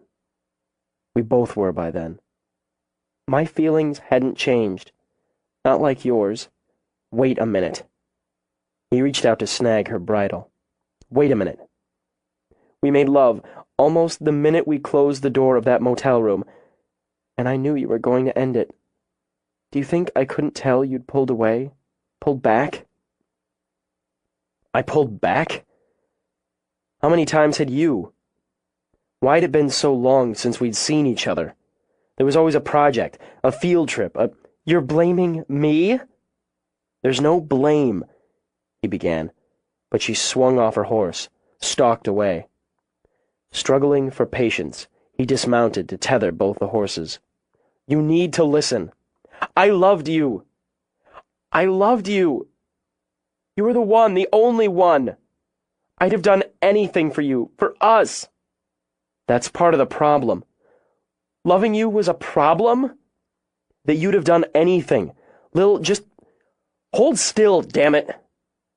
He gripped her shoulders when she would have walked away from him again. You knew what you wanted to do with your life. You knew what you wanted, and you were doing it. Top of your class, honors and opportunities. You came alive, Lil. You were exactly where you needed to be, doing exactly what you needed to do. I couldn't be a part of that, and I sure as hell couldn't get in the way of it. Now you're claiming you dumped me and ripped my heart out for my own good? Is that how you choose to look at it? That's how it was. How it is. I never got over you, you bastard! Anger and insult in every part of her, face, body, and voice, she shoved at him. You ruined me! You took something from me, and I could never get it back, never give it to anyone else.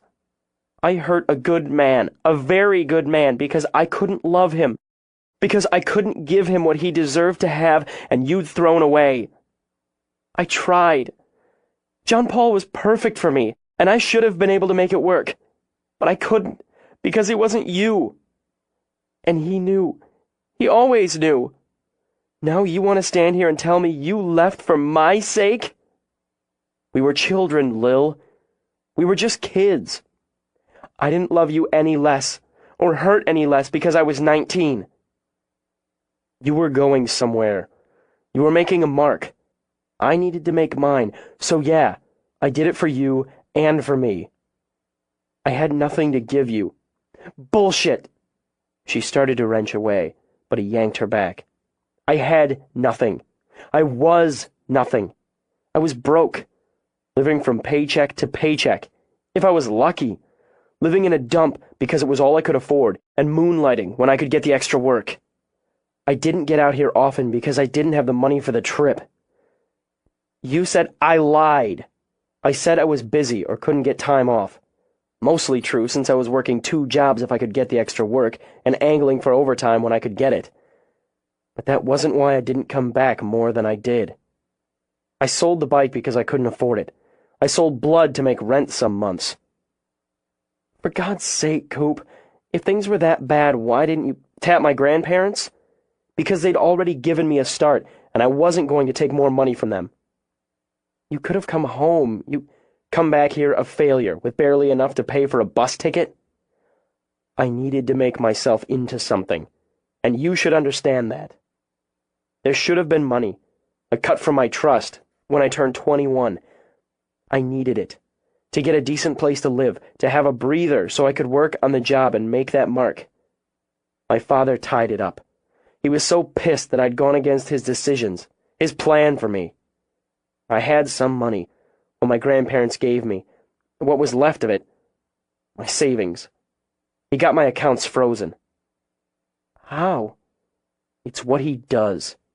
He knows people. He knows the system. Add that to the fact I'd screwed up in college, tossing money around like it was confetti. That's my fault, nobody else's. But I was young, stupid, in debt, and he had me by the balls. He figured I'd fall in line. Are you telling me your father cut you off financially? Cut you off from even what was yours?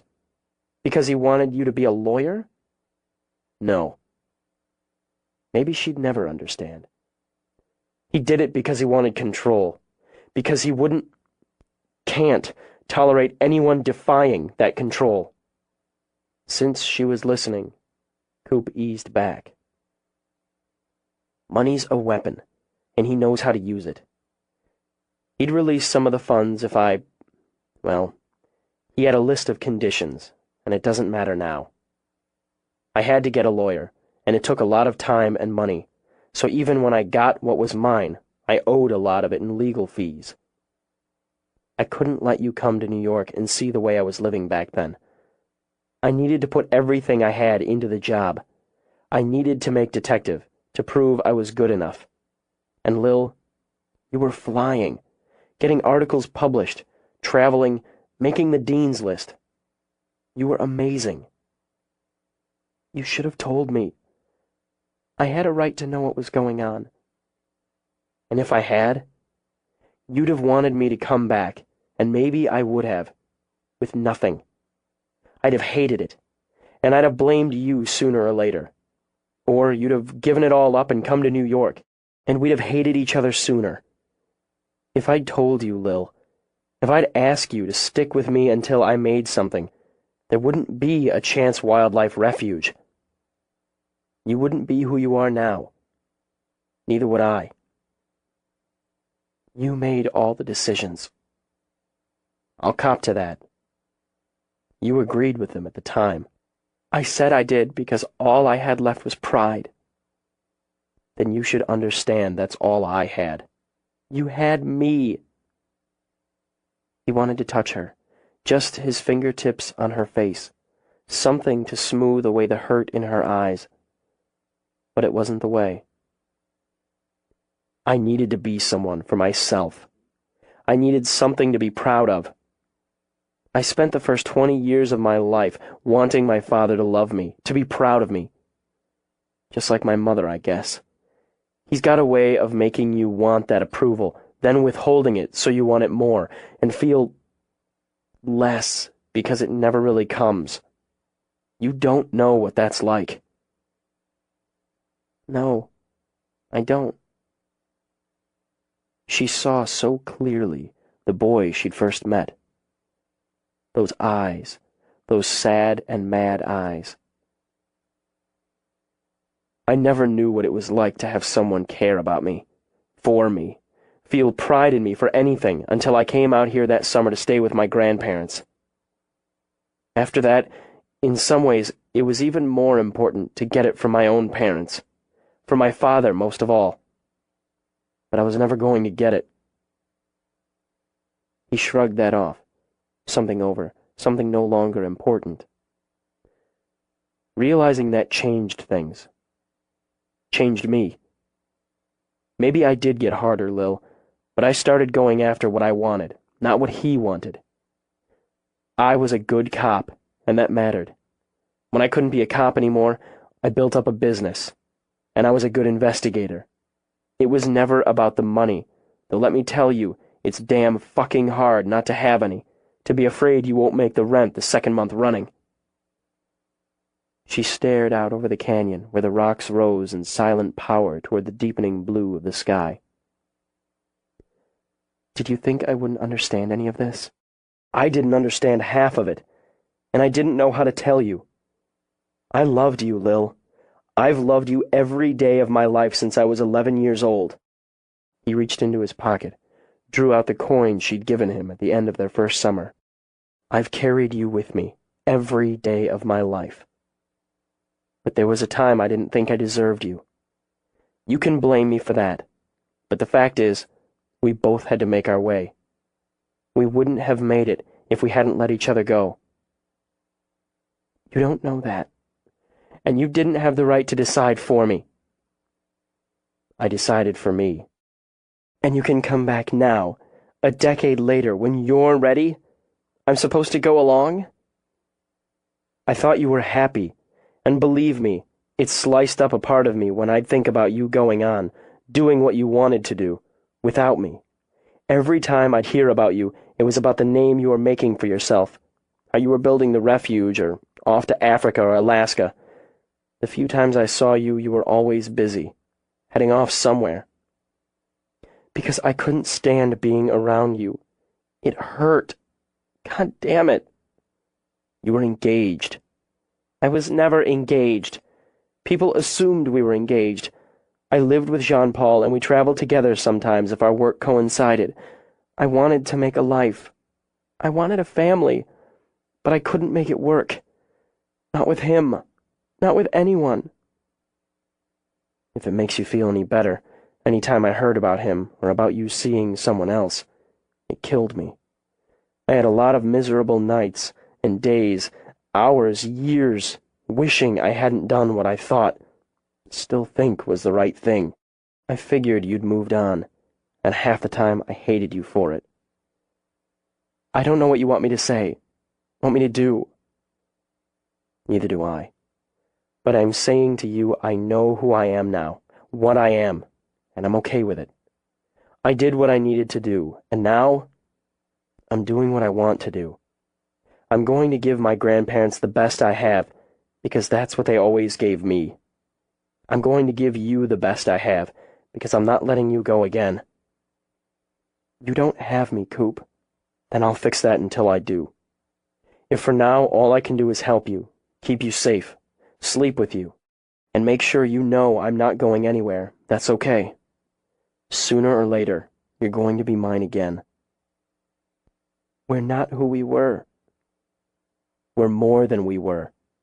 And who we are, Lil, still fits. It's not all your decision this time.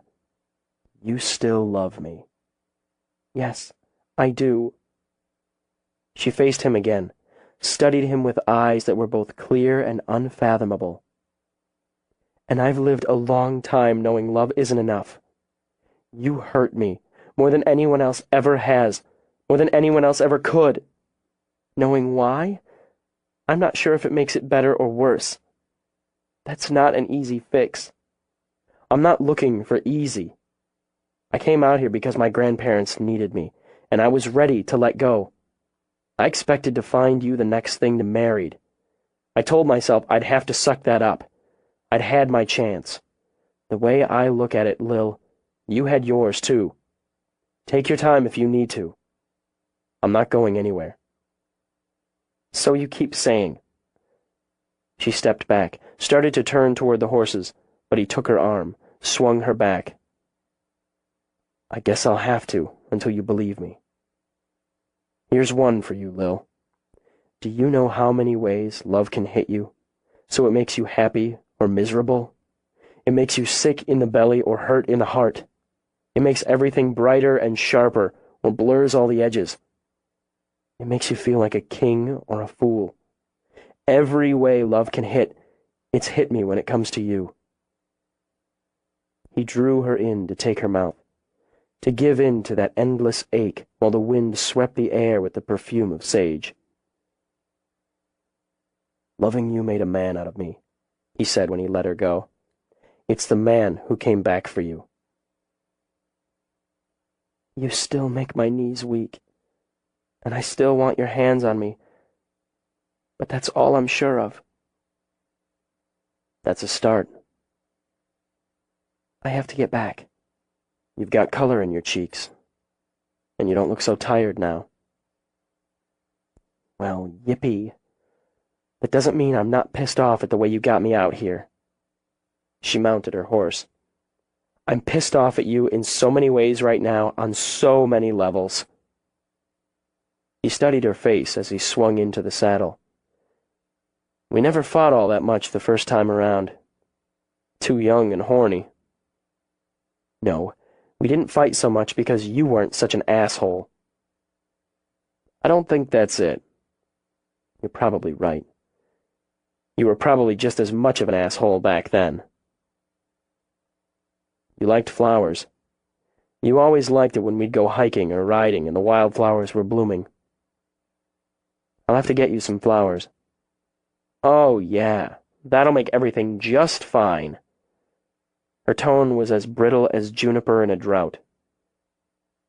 I'm not one of your city women who can be bought off with a bunch of fancy roses. You don't know anything about my city women, which probably sticks in your craw. Why should it? I've had plenty of men bring me flowers since you. Okay? point for you on that. This isn't a game or a joke or a competition. No. But she was talking to him, and he considered that a check in the win column. At this point, I have to believe it's just destiny. I worked pretty hard on my life without you, and here I am, right back where I started. She said nothing while their horses waded through the high grass and back to the trailhead. He waited until they'd loaded the horses, secured the tailgate. Behind the wheel, he started the engine and glanced at her profile. I brought some of my things over. I'm going to be staying there, at least until they have Howe in custody. I'm going to bring some other things over tomorrow. I need a drawer, some closet space. You can have a drawer and a closet space. Just don't assume it means anything but that I'm willing to make it convenient for you, as I'm grateful for your help. And you like the sex. And I like the sex, she said very coolly. I'll need to do some work while I'm staying at the cabin. If using the kitchen table doesn't work for you, I need somewhere else to set up my laptop. You can use the living room. All right. Are you not mentioning how James Tyler was killed because you think I can't handle it? There were other things I wanted to talk about. I'm not fragile. No, but it's wearing on you. They'll have to wait for the autopsy, but from what Willie said, his throat was slit. He was stripped down to his pants and boots, so I figure his killer thought he could use the shirt and jacket, the cap he'd been wearing. His watch, his wallet. He probably destroyed the cell phone, or Tyler lost it along the way. The killer must have had the cord he used on him. He weighed the body down with rocks. Went to some time and trouble to get it in the river, in that spot, secure it. But the rain shifted things enough to bring it up to the point Gull spotted it. He's probably disposed of other bodies with more luck. Yeah, that would be my take. So if he's the one who killed Molly Pickens, he wasn't dead or in prison like you thought, or not in prison for the length of time you thought. He's just been mixing it up, leaving some bodies for the animals, bodies that can be found or have been found, hiding others. That's the way it looks. She nodded slowly, the way he knew she did when she was reasoning something out. And killers who do this, serial types who troll and travel, who know how to hide and blend, who have some measure of control, they aren't always caught. You've been reading up. It's what I do when I need information. They end up with creative names, and maybe a feature film. Zodiac, Green River. Still, they usually need to taunt the police or use the media. He doesn't. It's not about glory or acknowledgement. It's about the work.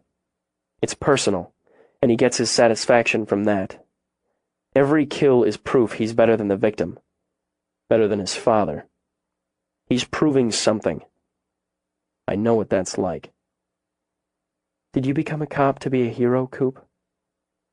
His lips curved. In the beginning? Yeah, probably. I was completely out of place during my short stint in college. Not just trying to find my place, but out of it. The only things I learned about the law were, I didn't want to be a lawyer, but the law itself was fascinating. So law enforcement. Fighting crime in the urban canyons. I loved New York. Still do, he said easily. And sure, I imagined I'd be hunting down bad guys, protecting the populace. I found out fast. I'd be standing around a lot, sitting around, knocking on doors and doing paperwork. There's so much tedium in proportion to moments of absolute terror. I learned to be patient. I learned how to wait, and what it means to protect and serve.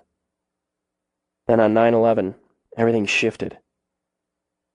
She reached out, laid a hand over his, lightly, briefly. But it was all there in the touch. Comfort, sympathy, understanding.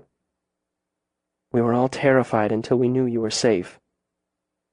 I wasn't on the roll that day. By the time I got down there, the second tower was gone. You just did what you had to, what you could. I was in class when we heard a plane had hit one of the towers. Nobody knew, not at first, what was happening, and then everything stopped. There was nothing else but that.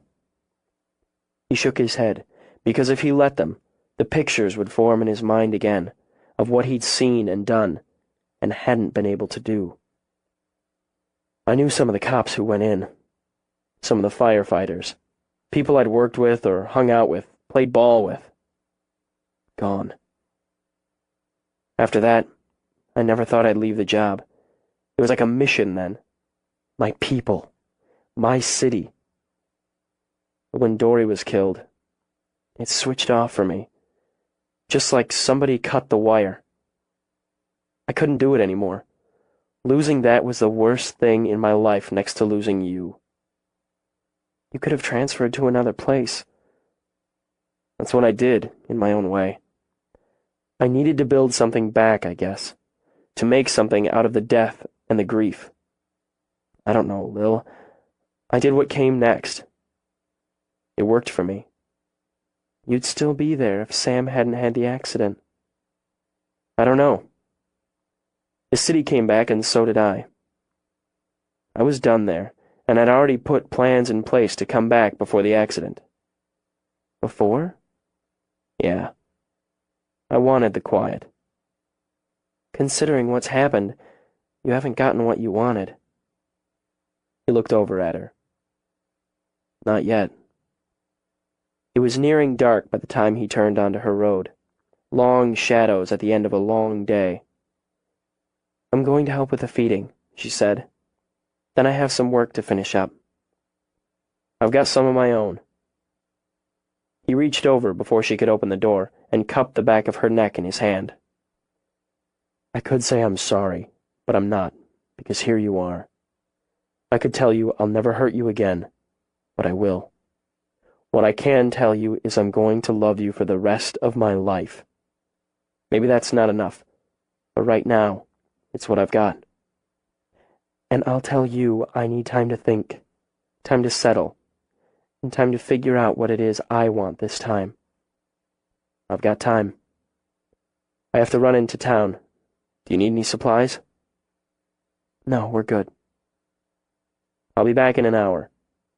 He tugged her over, pressed his mouth to hers. Maybe work was a crutch, Lil admitted.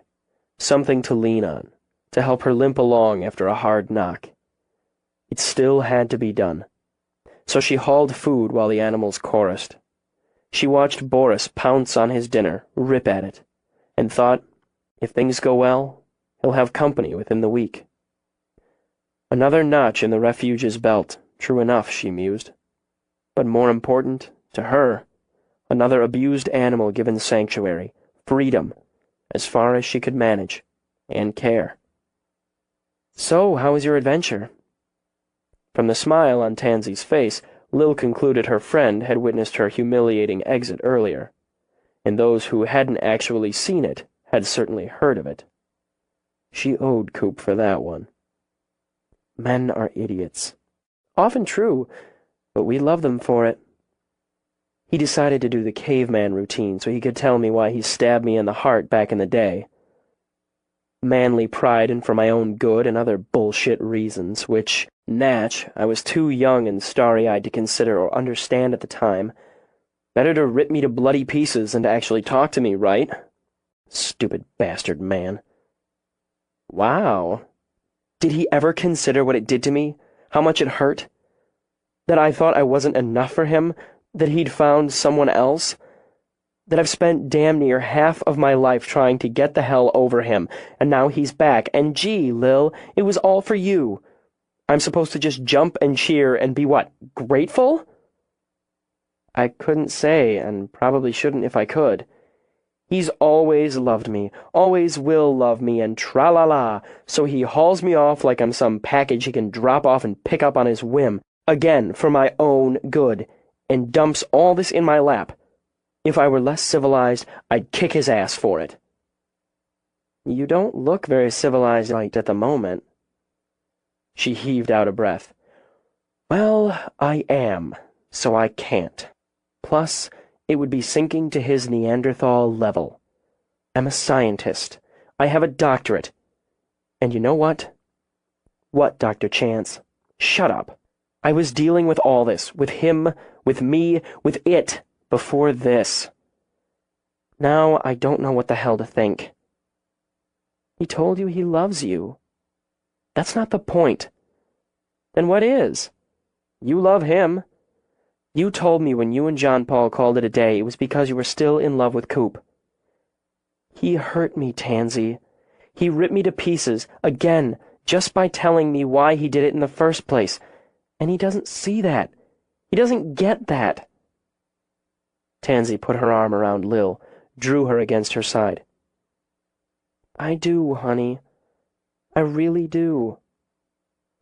I can even understand, intellectually, if I step back and look at everything he said objectively. I can nod sagely. Yes, of course, that's reasonable on this particular level. But I'm not objective. I can't be. I don't care about reasonable. I was so pitifully in love. You don't have to care about reasonable. You only have to care about how you feel. And if you love him, you'll forgive him after he suffers. He should suffer, Lil stated. I don't want to be fair and forgiving.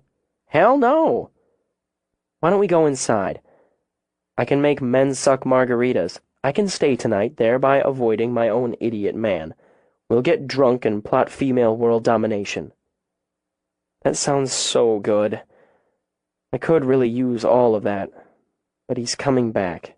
Until we're secure here, that's the way it's going to be. I need to deal with it somehow.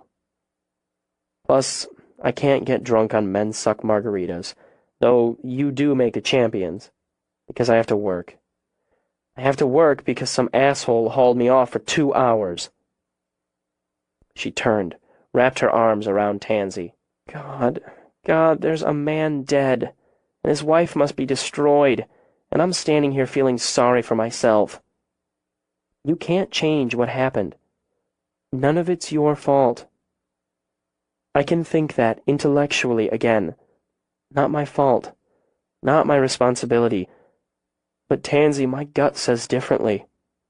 James Tyler was in the wrong place at the wrong time. And it's the wrong place and the wrong time because this maniac's focused on me. Not my fault, no, but when you think like that, he scores points. Firmly, Tansy drew her away so their eyes met. It's terrorism. It's psychological warfare. He's pushing at you. For him, Tyler wasn't any different than that cougar or that wolf. Just another animal to be bagged and used to get to you. Don't let him get to you. I know you're right. She wanted to say but again. Instead, she gave Tansy another hug. You're awfully good for me, even margarita-free. We're the smart girls. We are. Go on home and deal with your own idiot man. I guess I have to. Lil checked on the injured fawn, treated, fed, and secured in an area of the petting zoo. If she healed clean, they'd release her to the wild. If not, well, she'd have sanctuary here. Time would tell. She spent another hour in her office. She heard trucks leaving, trucks coming. Staff heading home. Volunteer guards coming. Soon, she thought, the security system would be finished and she could stop imposing on neighbors and friends. Now she could only be grateful for them. She went out and spotted Gull immediately. Gull, nobody expected you to come here tonight. I wouldn't be able to sleep anyway. It's better to be doing something. He might have looked a little peaked yet, but his eyes were healthy enough to be lethal. I half hope that son of a bitch comes around here tonight.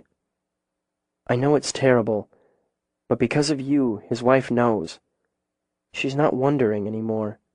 If you hadn't found him, it would be worse. She'd still not know.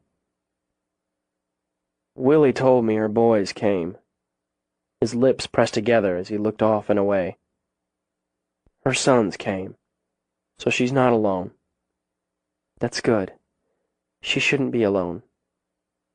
She gave his arm a rub before she walked on. When she stepped inside the cabin, Coop was on the couch, his laptop on the coffee table. He turned something over, casually. Too casually, as she stepped in. A photograph, she thought, from the brief glimpse. I can make a sandwich, she said. That's about all I have time for. I want to go take my shift outside. I picked up a pizza in town. It's in the oven on warm. Okay. That works too. I'll finish up here. We'll grab a slice together and take the first shift. What are you working on? Couple of things. Annoyed with the non-response, she simply walked back to the kitchen. There, on her table, was a vase filled with yellow tulips. Because they made her eyes sting and her heart soften, she turned away to get plates down. She heard him come in as she dealt with the pizza. The flowers are pretty, thank you. They don't fix things. Pretty's good enough. He'd had to nag the woman who owned the flower shop to open back up and sell them to him, but pretty was good enough. Do you want a beer? No, I'll stick with water. She turned with 2 plates and nearly rammed him. What? We could take a break tomorrow. I could take you out to dinner. Maybe a movie. Dates won't fix things either, and I don't feel right being away too long. Not now. Okay. Once the system's up and running, you can make dinner, and I'll rent a movie. He took the plates, carried them to the table. Doesn't it matter how mad I am at you? No. Or it doesn't matter as much as the fact that I love you. I've waited this long. I can wait until you stop being mad at me. It might be a really long wait. Well, he sat, picked up a slice. Like I keep saying, I'm not going anywhere. She sat down, picked up a slice of her own. I'm still mad, plenty, but I'm too hungry to bother about it right now. He smiled. It's good pizza. It was, she thought. And damn it, the tulips really were pretty. 22.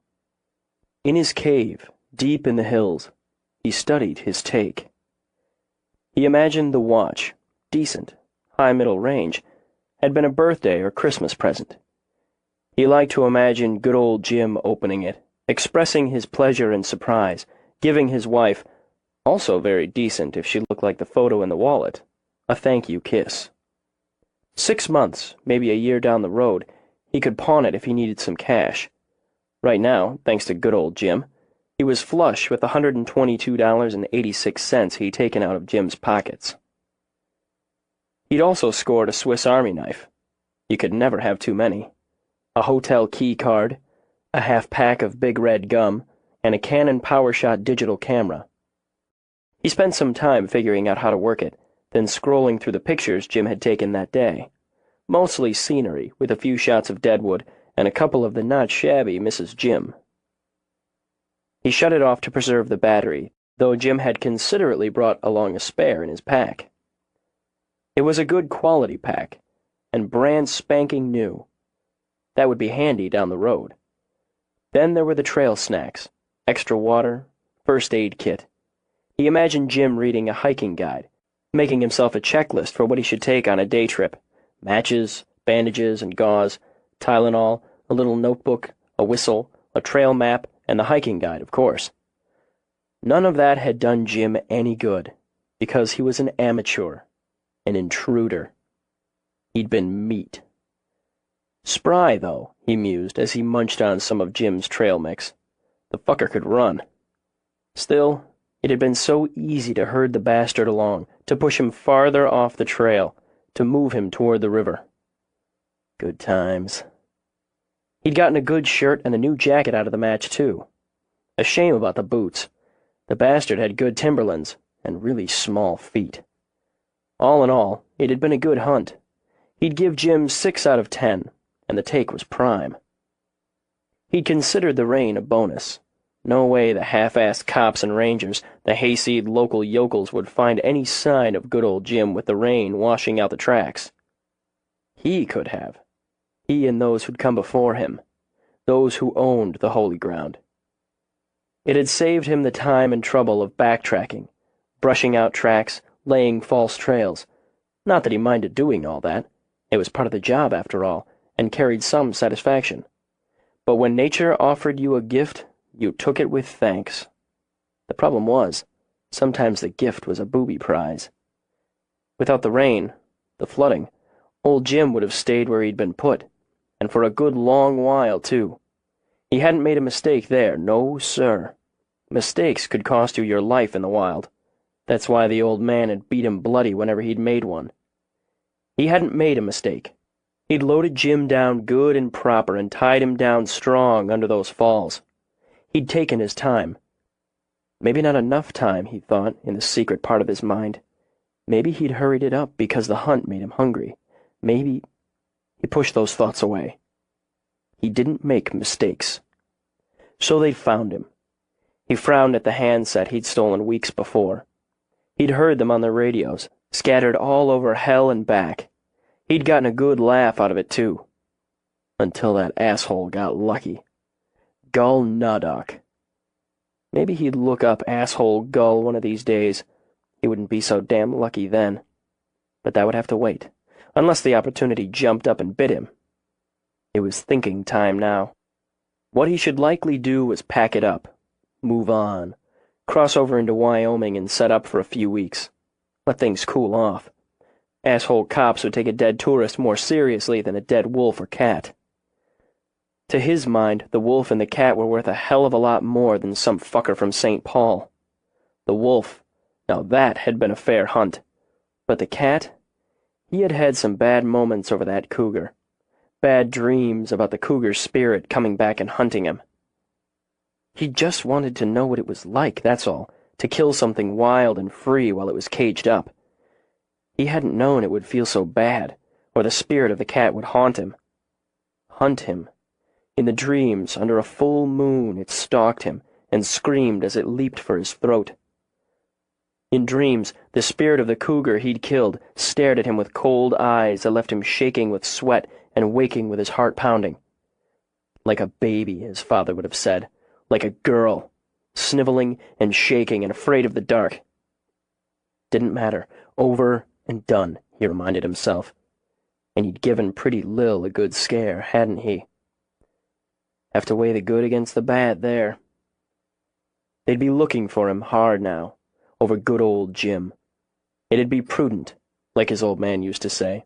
It'd be prudent to put some miles between himself and the hunting ground. He could come back for Lil, for their contest, a month from now, 6 months if the heat stayed on. Leave those cops and rangers chasing their tails. The trouble was, he wouldn't be around to see it. No fun in that, no kick. No punch. No point. If he stayed, he'd feel them hunting him. Maybe he'd hunt them, too. Take a couple out along the way. Now that would be worth the risk. And it was the risk that got the blood moving, wasn't it? It was the risk that proved you weren't a baby. You weren't a girl. You weren't afraid of any goddamn thing. The risk, the hunt, the kill, they proved you were a man. He didn't want to wait 6 months for Lil. He'd waited so long already. He'd stay. This was his land now, as it was the land of his ancestors. No one would run him off it. He'd take his stand here. If he couldn't beat a bunch of uniforms, he wasn't worthy of the contest. Here was his destiny, and whether she knew it or not, he was Lil's. Work in the compound moved efficiently, even more so to Lil's eye when Brad Dromberg arrived. He cracked no whips, pointed no fingers, but everything seemed to move faster when he was on site. Lil's only problem with the nearly completed system was the learning curve. "You'll have some false alarms," Brad told her as he walked the paths with her. "My advice would be to limit access to the controls to your head staff, at least for now. The less people who have your codes, know the routine, the less margin for error. We'll be fully operational by the end of the day? Should be. That's fast work. Faster, I know, than usual, and smoother because you came out to oversee. It's a lot, Brad. I'm grateful. All part of the service. Plus, I've had a few days of what we'll call a working vacation. A little time to catch up with a friend, and the best damn chicken and dumplings this side of heaven. Lucy's masterpiece. She stopped to stroke the sweet-eyed donkey who called to her before moving on again. I have to say, I was surprised you stayed at Coop's instead of a hotel. I can stay in a hotel any time. Too many times. But how often does a city boy get to stay in a refitted bunkhouse on a horse farm? She glanced at him and laughed, because he sounded very much like a kid who'd been given an unexpected holiday. I guess not often. And it's given me some insight on why my friend and fellow urbanite traded the concrete canyons for the Black Hills. It's just like you always described, Brad added, looking off to the hills, green with burgeoning spring. So, he talked about it? About coming out here as a boy? About how it looked, felt, smelled, what it was like to work with horses, fish with your father. It was clear that while he lived in New York, he considered this his home. Odd. I always thought he considered New York home. My take? New York was something Coop had to conquer. This was where he always felt, well, at peace. That sounds a little strong. The way he talked about out here, I thought he was romanticizing, putting the pretty touches on it the way you do when you remember something from childhood. I have to say, I thought he was doing the same when he talked about you. I was wrong in both cases. That's a nice compliment, but I imagine everyone romanticizes or demonizes their childhood to some extent. I can't imagine Coop had that much to say about me. And wow, that was such obvious fishing, she added quickly. Picture me packing up my rod and reel. He had plenty to say about you, when you were kids, when you weren't exactly kids anymore. He'd show me articles you'd written. Well, baffled, Lil simply stared. That must have been fascinating for the layman. Actually, they were. Into the Alaskan wilderness, deep in the Everglades, on the plains of Africa, the American West, the mysteries of Nepal. You've covered a lot of the world, and your articles on this place helped me with the security design. He walked another moment in silence. It's probably a violation of a buddy rule to tell you, but he carries a picture of you in his wallet. He stayed away. That was his choice. Can't argue with that. You never met his father, did you? No. He's a cold son of a bitch. Hard and cold. I had some issues with my father off and on, but under that, I always knew I mattered to him, just as Coop always knew the only part of him that mattered to his father was a name. Takes a while to build up self-esteem when the person who should love you unconditionally continually chips away at it. Sad and mad, she thought. It would make you sad and mad. I know it was hard for him, and hard for me, who has the best parents in the history of parents, to fully understand what it's like to go through it. Still, she thought, damn it. But tell me, is it a guy thing? Separating yourself from people who love and value you and fighting it out alone, continually butting head to head with those who don't love and value you? How do you know you deserve to be loved and valued if you don't prove yourself? A guy thing, then. Could be. Then again, I'm standing here talking to a woman who recently spent 6 months in the Andes, a long way from the home fires. Work, sure, he said before she could respond. Work you're dedicated to, but you don't travel with a safety net, do you? I imagine you've taken a lot of trips, spent a lot of time on your own because you needed to prove you'd earned your spot. That's annoyingly true. After his partner was killed and he was shot, he made an effort to reconcile with his mother. Oh, she thought then. Of course, then. It was perfectly Cooper Sullivan. It worked out pretty well, Brad continued. He tried to mend some fences with his father. Did he? She asked. Yes, of course he would have. That didn't work out. After, he built a very solid business for himself. It was a way to prove, if you ask me, that he didn't need the money from the trust to make his way. That would be something his father would say to him, I imagine. I've never met him, no, but I imagine him saying when Coop tried to mend those fences that he was nothing without the money. The family money. Money that had come from his father. Yes, I can hear him say that. Can imagine Cooper bound and determined to, again, prove him wrong. He did prove him wrong. More than once.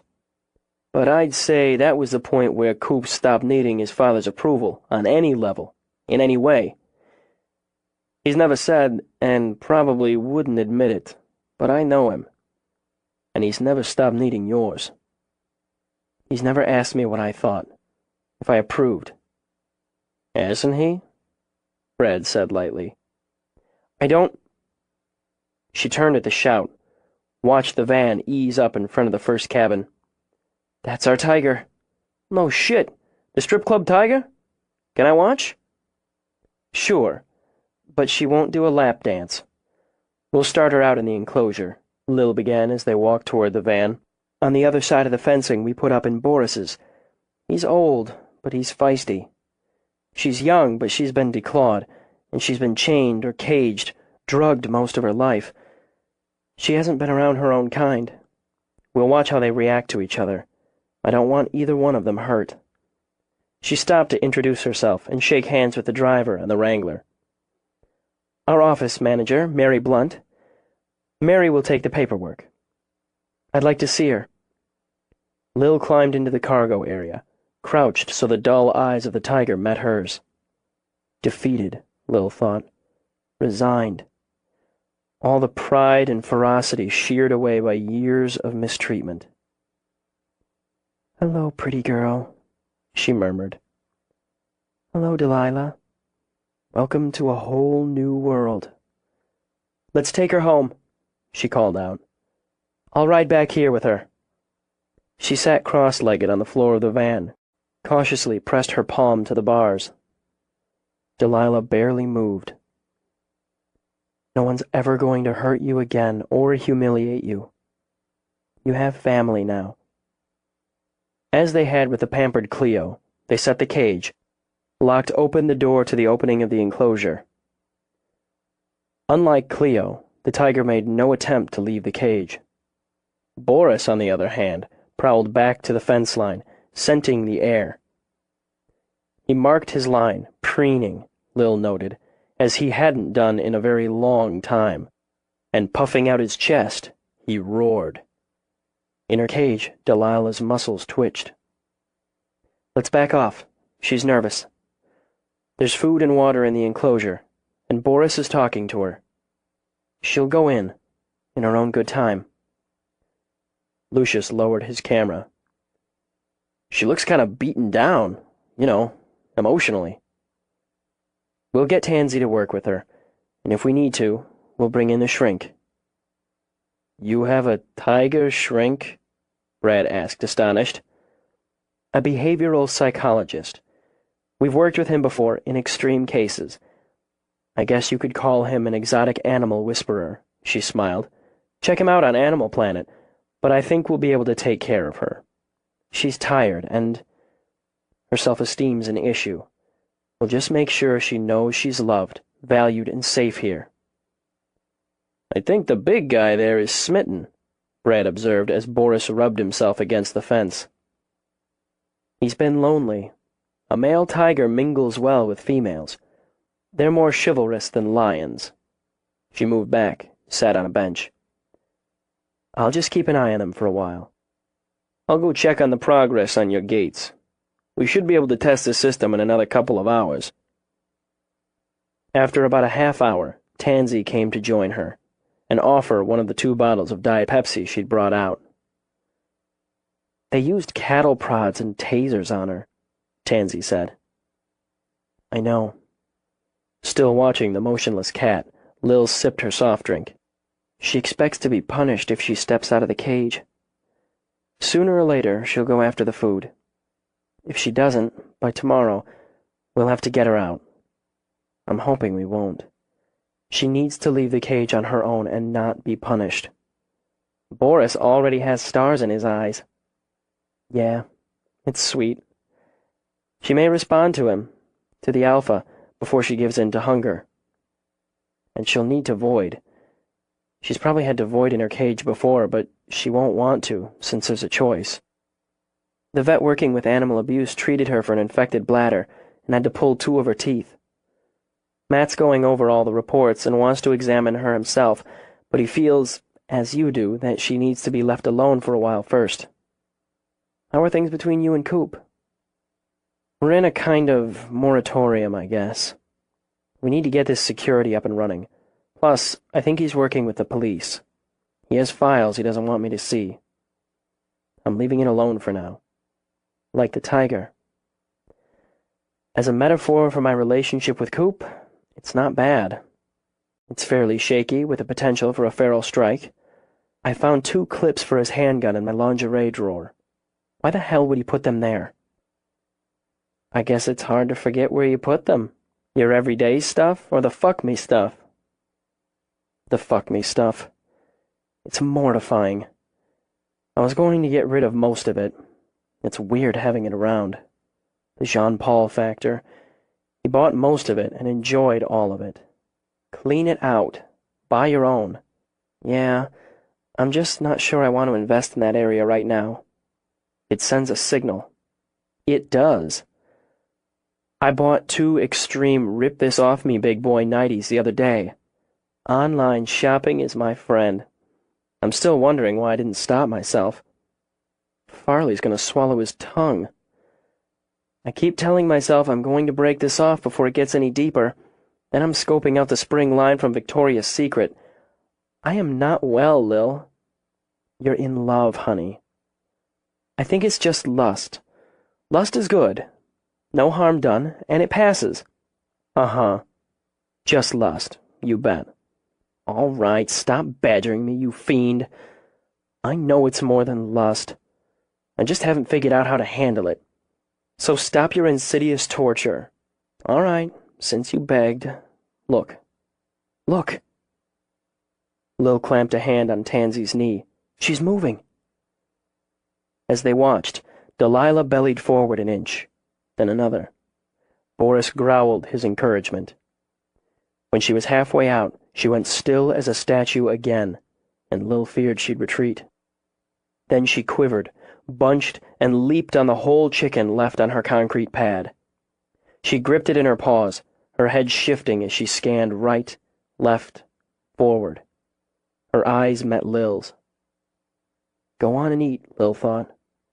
Go on now. She cocked her head, and still watching, sank her teeth into the meat. She ripped and bolted the food. Lil squeezed her hand on Tansy. Waiting for someone to lay into her. God, I wish I could take a cattle prod to those bastards in Sioux City. Right there with you. Poor girl, she could make herself sick. But she kept it down. Rather than clean her paws, she slunk over to the trough, drank and drank. On the other side of the fence, Boris rose on his hind legs, called to her. She kept low, kept subservient, but approached the fence to sniff at him. When he lowered, she scurried back to stand at the entrance to her cage. To what Lil knew she thought of as safety. He called to her again, insistently, until she bellied over to the fence, quivering, trembling as he sniffed her nose, her front paws. When he licked her, Lil smiled. We should have called him Romeo.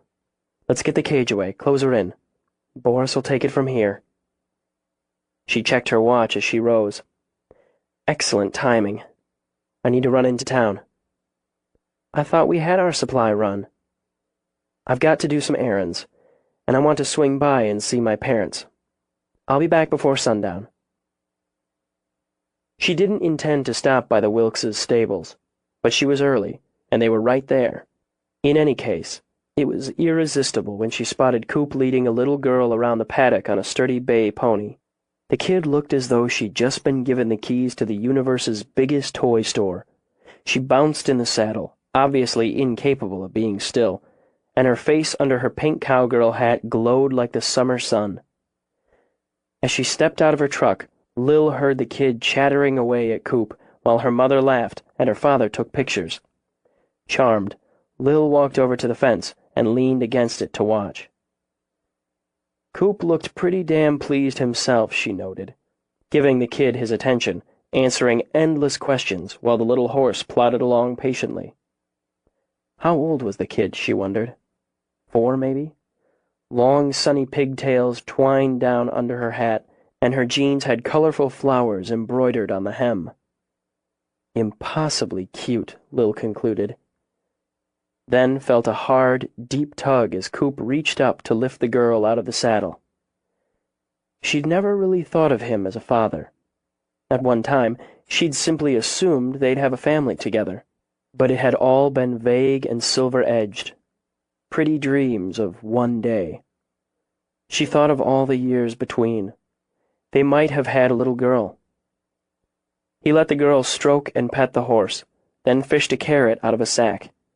He showed her how to hold it, and put the frothy icing on the kid's happy cake by allowing her to feed the pony. Lil waited while he spoke with the parents, and saw him grin when the girl flung her arms around his legs in a hug.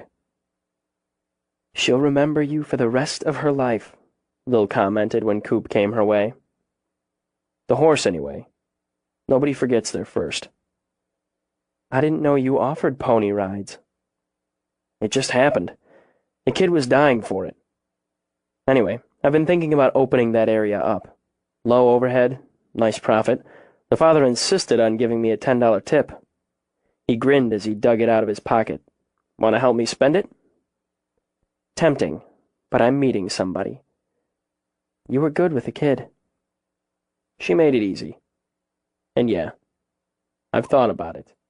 When she lifted her brows in question, he laid his hands over hers on the top of the fence. "What kind of kids we might have made." He tightened his grip when she would have pulled back. "Your eyes. I've always been a sucker for your eyes. I wondered what kind of father I'd make. I think I'd be okay. Now. I'm not going dewy-eyed over dream children, Coop. This is a good place to raise kids. The real kind. We both know that. You're taking a lot of big leaps. I'm sleeping with you because I want to sleep with you. But I have a lot of things to resolve, a lot to think through before it can be anything more than that, and what's turning out to be a tenuous friendship. I said I'd wait, and I will. It doesn't mean I'm not going to use whatever comes along to get you back. It occurs to me, Lil, I never had to work for you before. Could be interesting. I didn't come by to talk about this. God, you frustrate me. She yanked her hands from under his. I wanted to tell you Brad thinks we'll have the security up and running by the end of the day. Okay. Good. I'm going to let everyone know we won't need patrols. That includes you. I'm there until Howe's in a cell. That's your choice. And I won't pretend I'd rather not stay in the compound alone at night. You can keep your drawer and your share of the closet. I'll sleep with you. For the rest, I don't know. She started to walk away, then stopped. I want to know everything Willie's shared with you, because I know he's kept you up on the investigation, the manhunt. I want to see those files you've been so careful to keep away from me. You want a chance with me this time around, Coop? Then you'd better understand I expect to be trusted and respected, on every level. Good sex and yellow tulips aren't nearly enough. Farley was pacing a trough in the sidewalk in front of the jewelry store when Lil arrived. I didn't want to go in without you. I'm sorry I'm late. I got hung up. No problem. The hands in his pockets jingled loose change. You're not late. I got here early. Nervous? Some. I just want to make sure it's exactly the right one. Let's go find it. There were a scatter of customers and a lot of glitter inside. Lil raised a hand in a wave to the clerk she knew, then hooked her arm through Farley's. What did you have in mind? That's why you're here. No, just tell me what you think. Well, it's gotta be special. And kinda different. I don't mean fussy or... Unique. Yeah, unique. Like she is.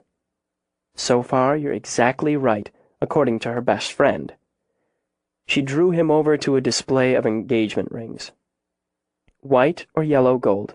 Oh, shit, Lil.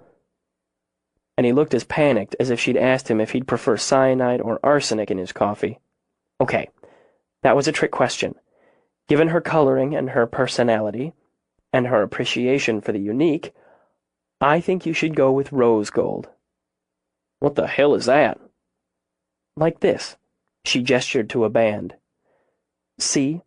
It's warm and a little soft. Glows, I think, rather than glitters. It's still gold, right? I mean, it's good. It's not less, I don't know, important. It's gotta be important. It's still gold. If you don't like it, then I'd go with yellow gold. I do like it. It's different, and it's, yeah, warm. Kinda rosy. Rose gold. Ha! That's why. Relax, Farley. It's all good. Right. Just take a quick scan. Pick the one that pops out to you first. That one? It's got that pretty round diamond in it. It's beautiful, but the trouble with that one is how it sticks up from the band. Lil held her thumb and index finger a little apart to show him what she meant. Tansy works with her hands a lot, with the animals. That's going to catch. That makes sense. So she'll want something that doesn't stick up so high. He shoved up his hat to scratch his head. There's not so many with this color, but still a lot to figure from. That one's nice, with the working on the band, but the diamond's kind of puny. I don't want to go on the cheap. As Lil leaned forward for a better look, the clerk bounced up. Hey! Do you two have something to tell me? We can't keep our great love for each other a secret any longer, Lil said and made Farley blush. How are you, Ella? Just fine. So you've dragged Farley in here for your cover? If you see what you want, I'll be glad to steer Coop to it when he comes in. What? No. Everybody's just waiting for the two of you to make an announcement. There is no announcement. Everybody's just off. Flustered, she felt her own color rise. I'm just here as consultant. Farley's in the market. Really? Ella all but squealed it. It's always the quiet types who run deep. Who's the lucky lady? I haven't asked her yet, so... It wouldn't be a certain exotic beauty I've seen you dancing with a time or two. The one who lives a couple blocks down, where your truck's been parked pretty regularly these past weeks? This time he shifted his feet. Oh my God, it is! This is huge. Wait until I tell... You can't tell anybody, Ella. I haven't asked her yet. Ella laid a hand on her heart, held the other up to swear. Not a word. We're experts at keeping secrets here, though I may just pee my pants with this one if you don't ask her quick. Let's get down to business. Tell me what you have in mind. Lil thinks this rose gold. Oh, lovely choice for her. Ella unlocked the case and began to set a small selection on a velvet pad. They discussed, debated, with Lil helpfully trying on each contender. After considerable time and worry, he gave Lil a pained look. You have to tell me if I'm wrong. I like this one here. I like how the band's wide. Looks substantial, you know? And how the little diamond things ride up against the round one in the middle. She'll know she's got it on. She'll know I put it there. Lil rose on her toes and kissed his cheeks as Ella stood behind the counter and sighed. I was hoping you'd pick that one. She'll love it, Farley. It's just exactly right. Thank the Lord, 'cause I was starting to sweat. It's beautiful, Farley. Unusual, contemporary, and still romantic. Ella replaced the other rings. What size does she wear? Oh, well, hell. Around a 6, Lil told her. I'm a 5, and we've traded rings before. Hers are a little bigger than mine. I wear hers on my middle finger. I think... She picked up the ring and slid it on her middle finger. This is about right. Must be fate. If it needs to be sized, you just bring her in with it, and we'll take care of it. Or she can exchange it if she sees something she likes better. I'm going to get the paperwork on it, Farley, and we'll do the deal. Ella crooked her finger so he'd lean down. And because I once let you kiss me behind the bleachers, I'm giving you 15% off. You make sure you come back to me for the wedding bands. I wouldn't go anywhere else. He looked over at Lil, his eyes dazed. I'm buying Tansy a ring. Don't do that, he said when Lil's eyes filled. I'm afraid I'm going to water up myself. She put her arms around him, laid her head on his chest while he patted her back. Choices, she thought, and chances. Some made the right choices, and made the best of their chances. 23. Farley followed her to the farm, so Lil experienced the sweetness of watching him show off the ring to her parents. There was backslapping, a few tears, and the promise to bring Tansy over for a family celebration once she'd accepted.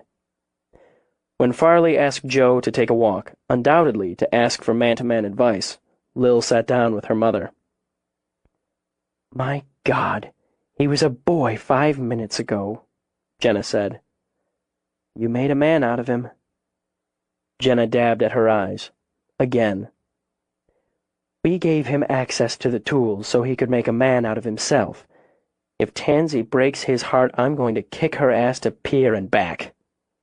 Get in line. But I don't think she will. I don't think he'll let her. Farley's got a plan, some of which I imagine he's running by Dad right now. She's cooked. Think of the babies they'll make together. I know. With a laugh, Jenna waved a hand. Typical reaction. But I would love some babies around here. I've got the cradle your grandfather made for me, and I used for you in the attic, just waiting. And I need to put all that on the back burner and think about wedding plans. I hope they let us throw the wedding. I'd love to get my hands into all that. Flowers and dresses and cakes and... She trailed off. I haven't given you that. I made it sound just like that, and I didn't mean to.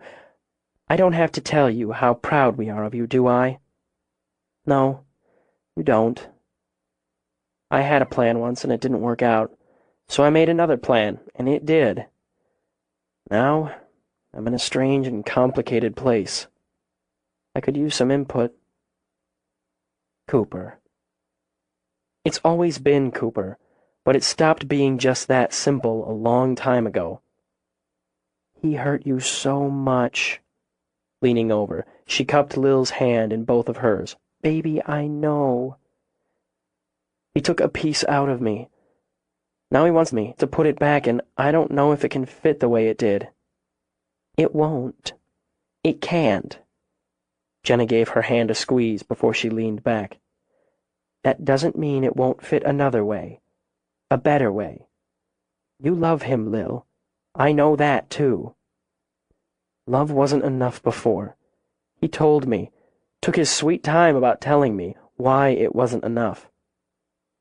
As she related the story, she had to push out of her chair, walk to the window, open the front door for air. Just move while her mother sat quietly. For my own good, because he had something to prove, because he was broke, because he felt like a failure. What difference did any of that make?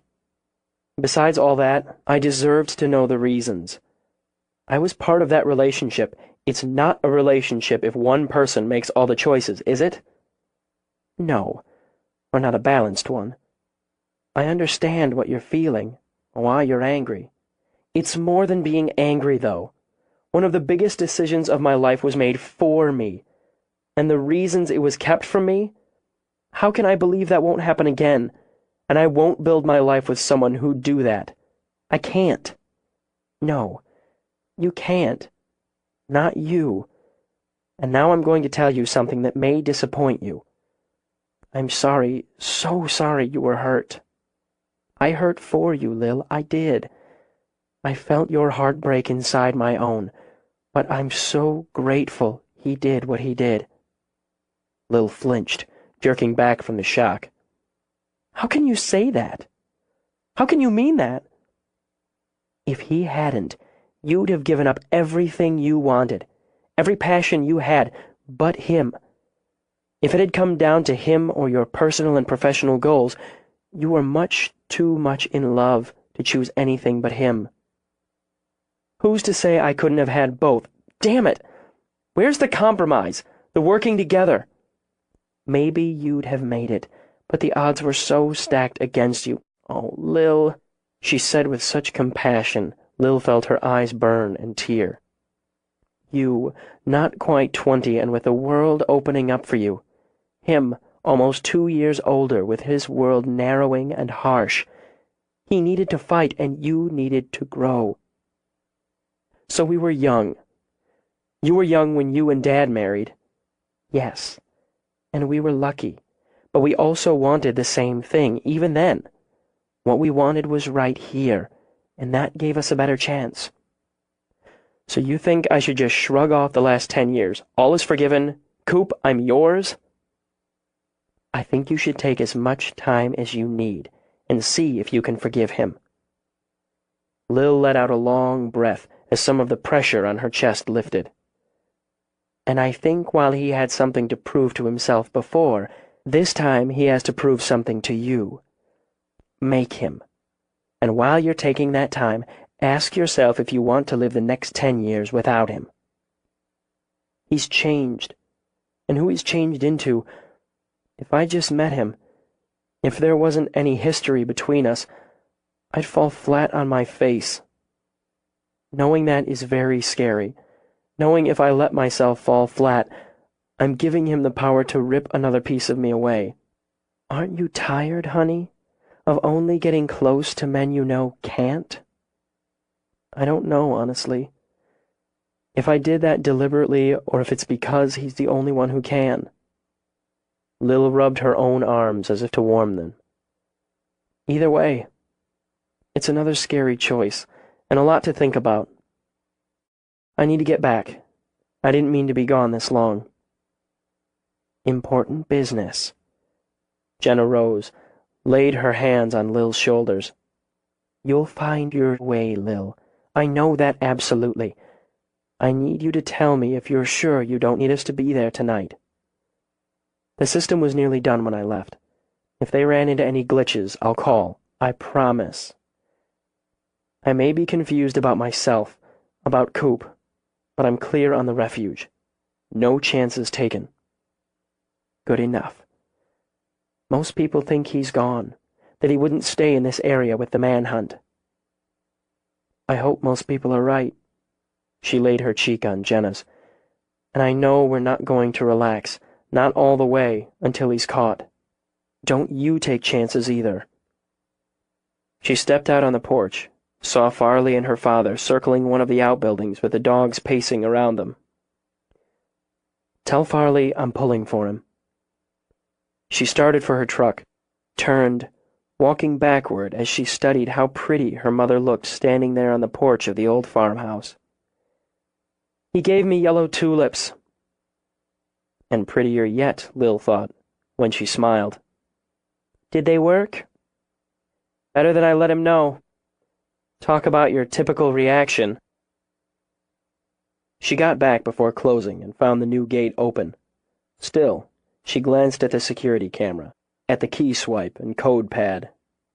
They would, she thought, stop anyone from entering in a vehicle after closing. But you couldn't secure the hills. She drove the road slowly, scanning the land, the trees. She could find a way in, she mused. She knew every inch of the section, and could find a way to elude the security if she wanted to take the time and trouble. But knowing that only made her more aware. She let her gaze skim up as she drove. More cameras, positioned to pan the compound, the road. It would be hard to elude all of them, and the new lights would wash everything. No hiding in the dark, not once you were inside. She pulled up in front of the cabin, pleased to see that there were 3 separate groups making the tour of the habitats. She spotted Brad at the far western corner, talking to one of the installers. But her attention moved toward the newest member of the Chance family.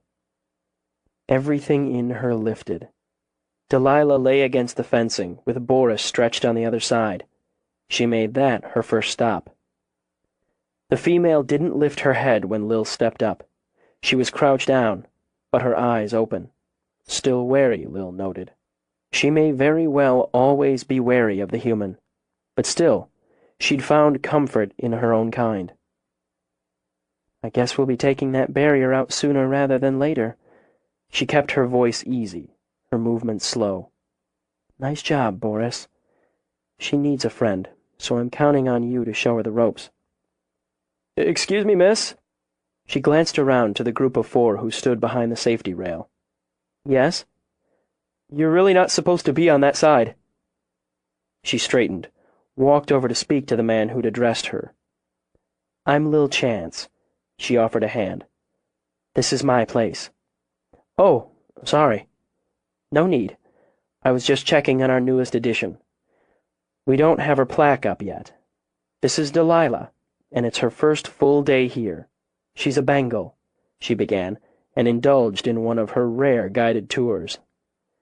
By the time she'd finished and passed the new group on to a pair of interns, Brad was ready for her. You're online, Lil. Fully operational.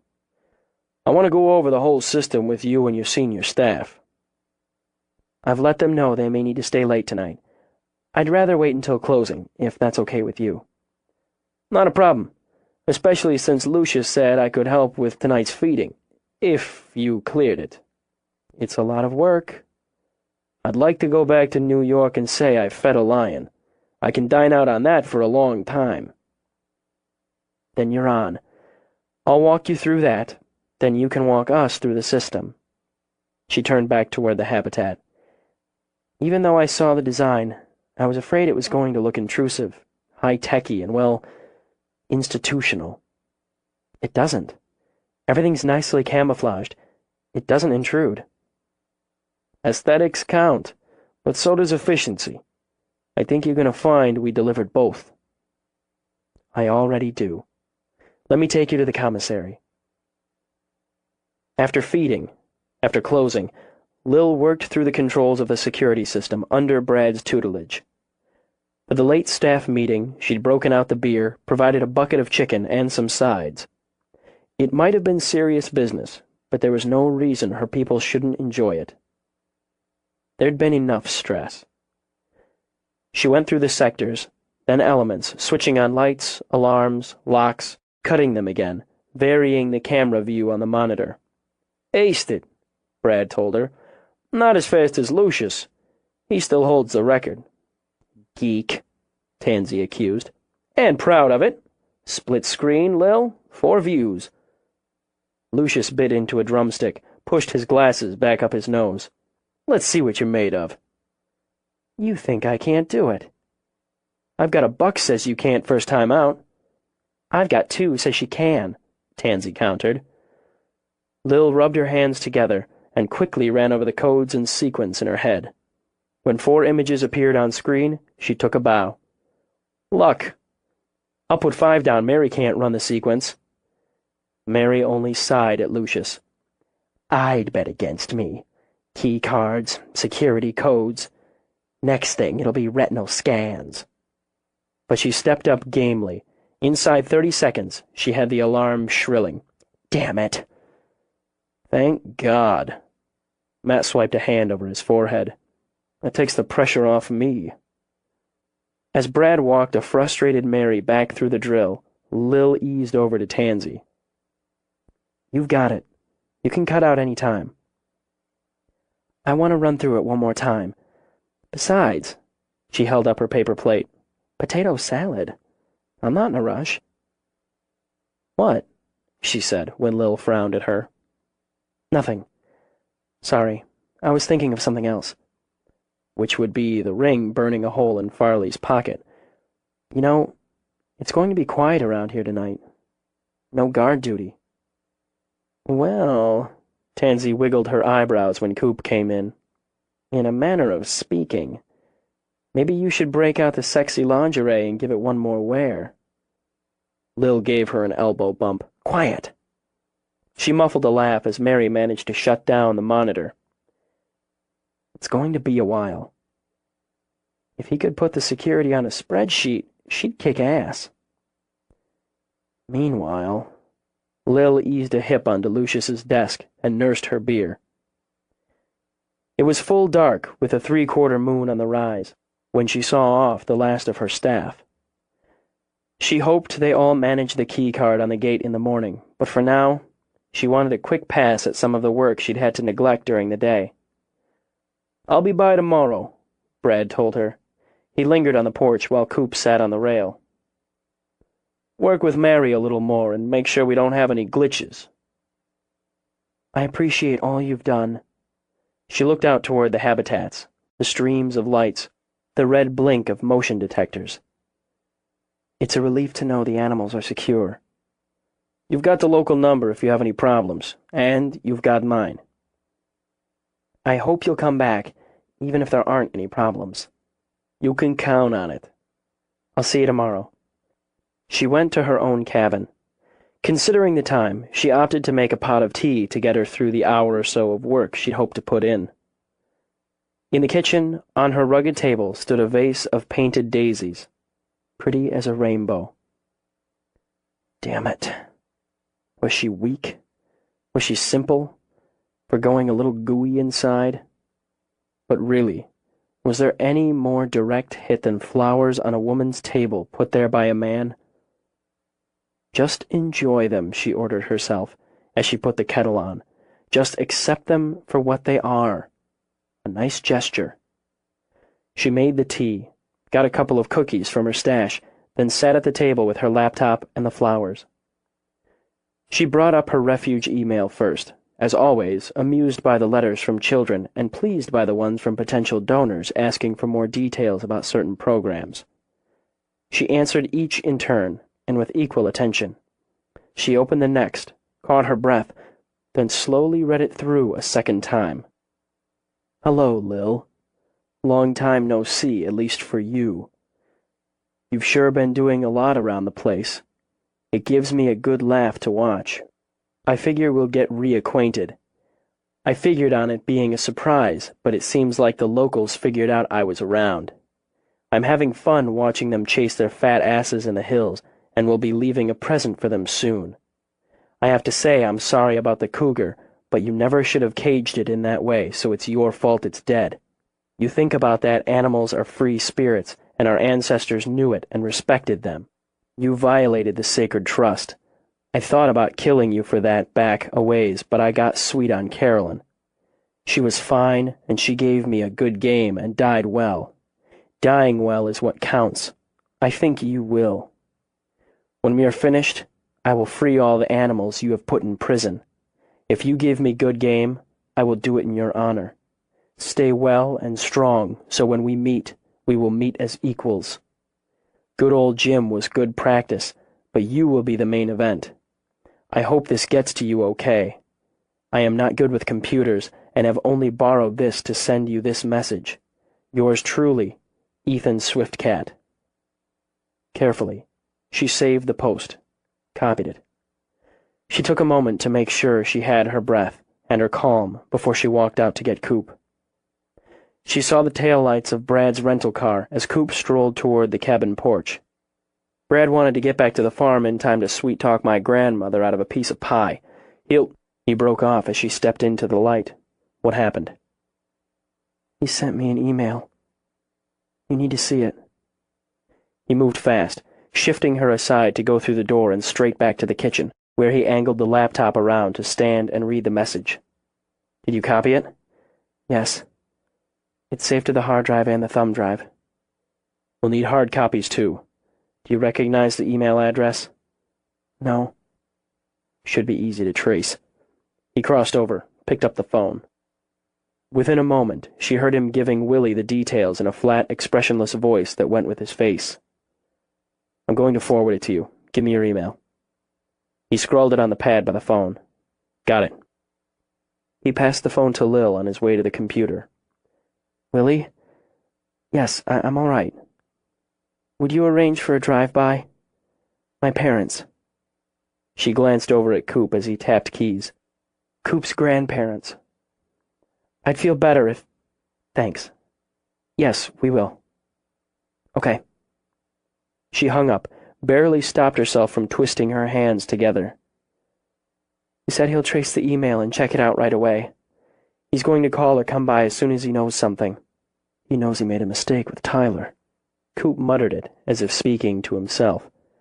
He knows we've identified him. How does he know? He's got a way to get information. A radio, maybe. Or he risks coming into town to hear the local gossip. Eyes narrowed. Coop reread the message. Several places in town you can buy comp time, but that's a stupid risk. We'd find the source, then find someone who'd seen him, talk to him. That gives us too much more. So a break-in's more likely. He sent it at 1938. Waited for dark. Scoped out a house.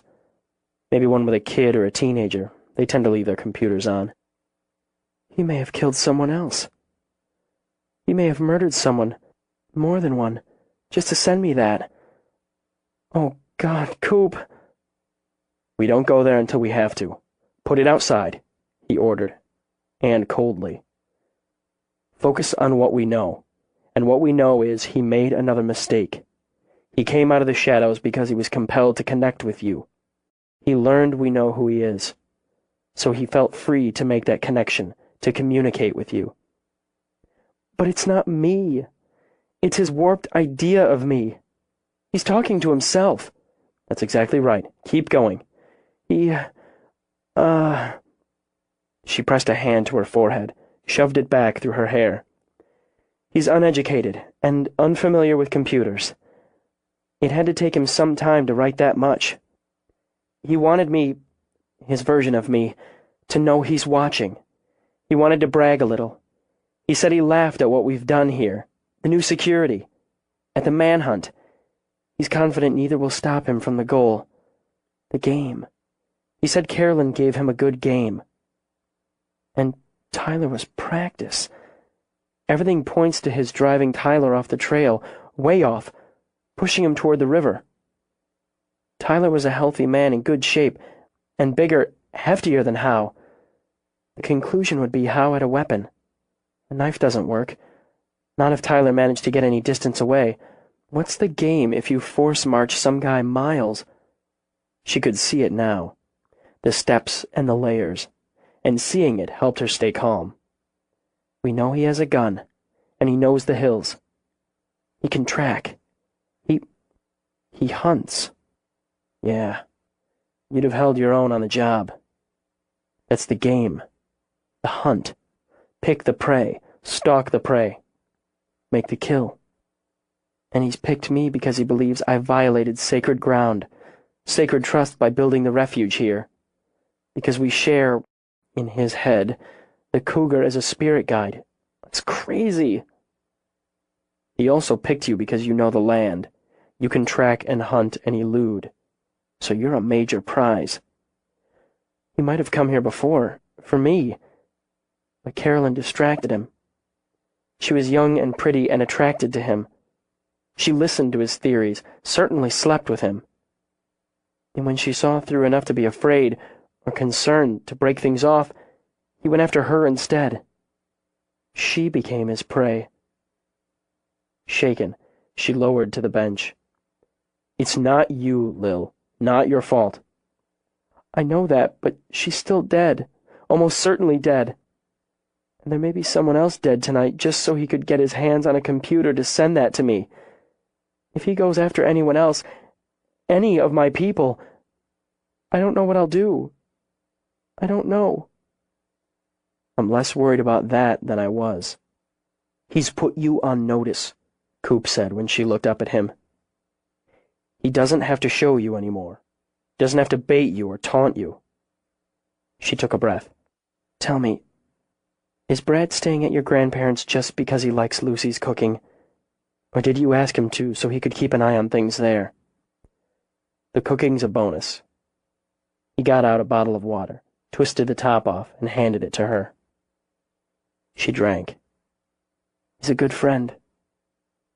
Yeah, he is. I think... She steadied herself with another long breath. I think you can get an idea about someone by their friends. You need an idea when it comes to me, Lil? I need an idea when it comes to 10 years of you. She glanced toward the phone, wishing she could make it ring, make Willie call her and tell her no one was hurt. No more death. How do you stand waiting like this? Because it's what comes next. This place is locked down. If he tries to come here, he'll trip an alarm. You're safe. You're with me. So I can wait. Trying to keep her calm, she reached out, smoothed a finger over the petals of a daisy. You brought me more flowers. What's that about? I figure I owe you about a decade's worth of flowers, for fights, birthdays, whatever. She studied his face, then went with impulse. Give me your wallet. Why? She held out a hand. You want to get back in my good graces? Hand it over. Caught between amusement and puzzlement, he reached back to pull it out of his pocket, and she saw the gun at his hip. You're carrying a gun. I'm licensed.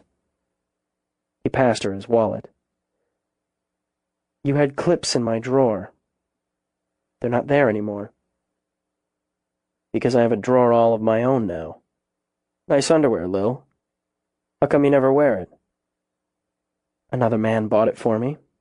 She smiled humorlessly when annoyance flickered over his face. Or some of it. It didn't seem quite appropriate to use it on you. I'm here. He's not. And now, if I slip that little red number on, for instance, it wouldn't pass through your mind as you're slipping it off me again, how he'd done the same? Throw it out. For very small, smug reasons, his clipped suggestion made her smile and mean it. If I do, you'll know I'm ready to take you back. All the way back. What will you toss out for me, Coop? Name it. She shook her head and opened the wallet. For a time, for her own satisfaction, she studied his driver's license, the PI license. You always took a good picture.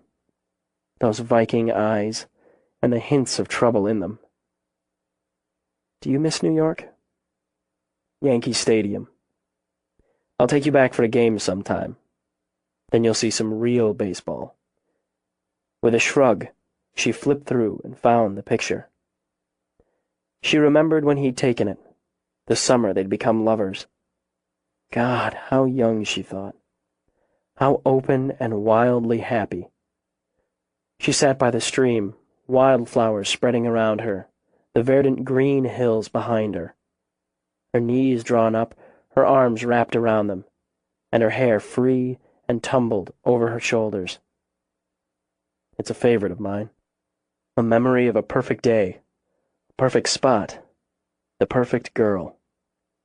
I loved you, Lil, with everything I had. I just didn't have enough.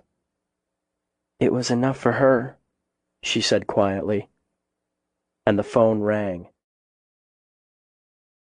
24. Willie followed up the phone call with a personal visit. Lil opened the gate for him by remote, and had a moment to think, at least, this is safer and easier. She'd switched from tea to coffee, and poured Willie a cup even as Coop went to the door to let him in. She carried it to the living room, offered it to him. Thanks, Lil. I figured you'd want to hear the details in person. He used Mac Goodwin's account. You know the Goodwins, Lil? Have the farm on 34? Yes, I went to school with Lisa. Lisa Greenwald, then, she thought, a cheerleader, whom she disliked intensely because of Lisa's constant state of perk. It made Lil's stomach twist just to think of how often she'd sneered at Lisa behind her back. I got a call from Mac not 5 minutes after I got yours, reporting a break-in. Are they? They're all right, he said, anticipating her. They'd gone out for dinner and to their oldest boy's spring band concert. They got back and found the back door broken in. Did the smart thing. Went right back out again and called me from the cell phone. Anyway, it seemed like too much coincidence, so I asked him if they had an email account that matched the one I got from you. Sure enough. They weren't home. They weren't hurt. She sat then as her knees went shaky. They're fine. They've got a new pup since their old dog passed a few months back, and he was closed up in the laundry room. He's fine, too. I went by to talk to them, take a look at things. Left a deputy there to help Mac board up that door. It looks like he busted in, found the computer. Mac didn't shut it down before they left. Kids carrying on, he said, and just forgot. People do. Yes, people do. They went together all through high school, Mac and Lisa and Mac, and got married this spring after graduation. They have 2 boys and a girl. The girl's still a baby. Wasn't it funny, Lil thought, dazed, how much she knew about the once detested Lisa? That's right, and they're all fine. The best they could tell on first look was he took some food supplies. Bread, canned goods, Pop-Tarts of all things, some beer and juice boxes. Left the kitchen in a state. Got the $200 in cash Mac kept in his desk, and the money the kids had in their banks, and the $100 Lisa kept in the freezer. He watched Lil's face, glanced at Coop, then just kept talking in that same easy way. People don't seem to realize those are the first places any thief worth his salt is going to check. They need to take a second look when they're not so upset, to see if anything else is missing. Weapons? Coop asked. Mac keeps his guns in a gun safe, locked up tight. So that's a blessing. We got prints. We'll eliminate the Goodwins, and I'll go out on what I think's a damn sturdy limb and say we'll match the others to Ethan Howe. I'm planning to call the FBI in the morning. He cocked his head at the expression that ran over Coop's face. I don't much relish the idea of working with the feds, or having them take this investigation over, either. But the fact is, it looks like we've got evidence that points to serial murder, and Lil got an email threat. That's cybercrime. Added to it, it's a given that this fucker's...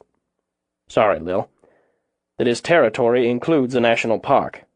I'm going to fight for my stake in this, but I'm not going to worry about pecking order.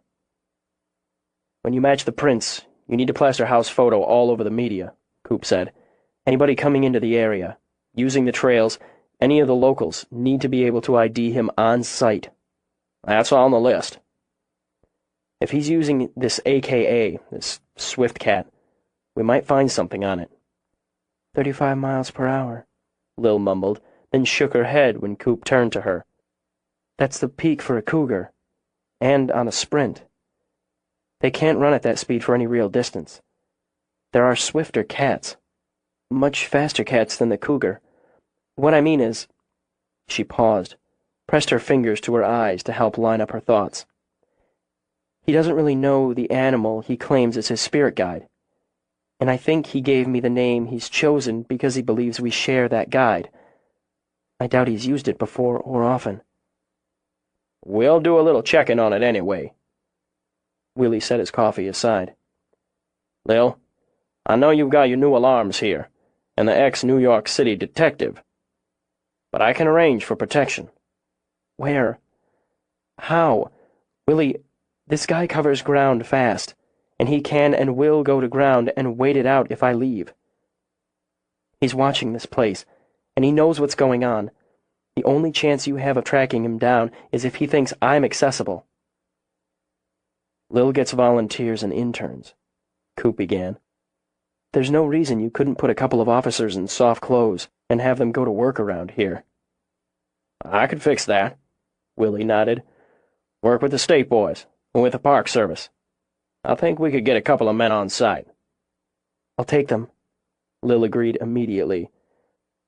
I'm not being brave, Willie. I just don't want to go hide out, then have to face this all over again in 6 months, a year, ever. I want it over. There'll be 2 men here in the morning. I'm going to start setting up what I can tonight. I'll check in with you tomorrow. Lil caught the glance that passed between the men. I'll walk you out, Coop said. No, you won't. Lil took his arm, held on. If the 2 of you have something else to say about this, I'm entitled to know. Keeping information from me isn't protecting me, it's just pissing me off. I've placed Howe in Alaska at the time Carolyn Roderick went missing. Coop glanced at Lil. It's just added weight. I tracked down a sporting goods store where the owner remembered him, and ID'd him through the picture I faxed him. He remembers him because Howe bought a Striker crossbow, the full package with scope, carbon bolts, sling, and ammo for a .32. He spent nearly $2,000 and paid cash. He talked about taking his girl hunting. Lil made a little sound, thinking of Carolyn. I expanded my light crime search after Tyler, Coop continued.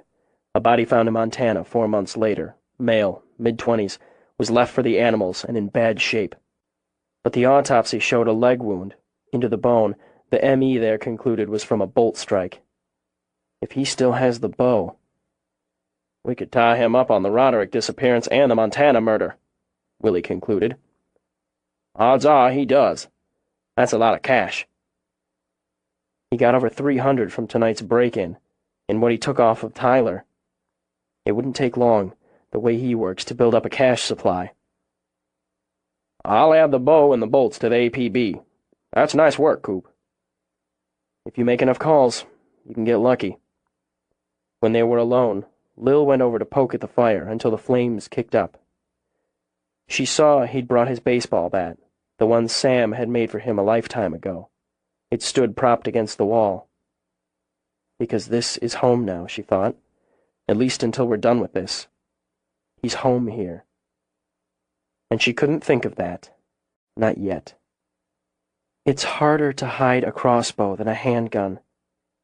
She stood there, watching the flames rise. He'd be more likely to carry the bow when he's specifically hunting.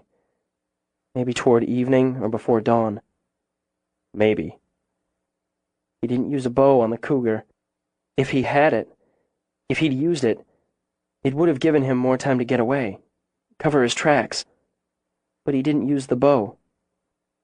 Because you wouldn't have heard the shot, Coop concluded, which is probably why he chose the gun. So I would hear it and panic for the cat. She turned now, put her back to the light and the heat. How much more do you know you haven't told me? It's speculation.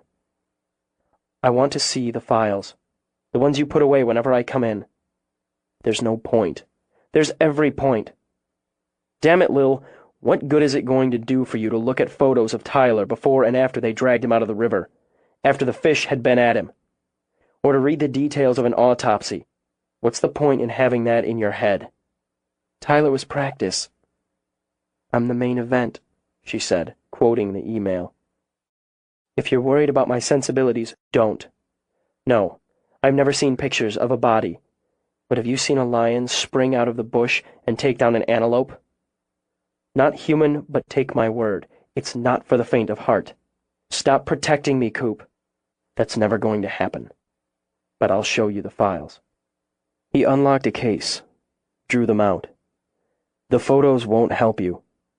The ME determined the time of death somewhere between 15 and 1800. Lil sat, opened the file, and stared at the stark black and white photograph of James Tyler. I hope to God his wife didn't see him like this.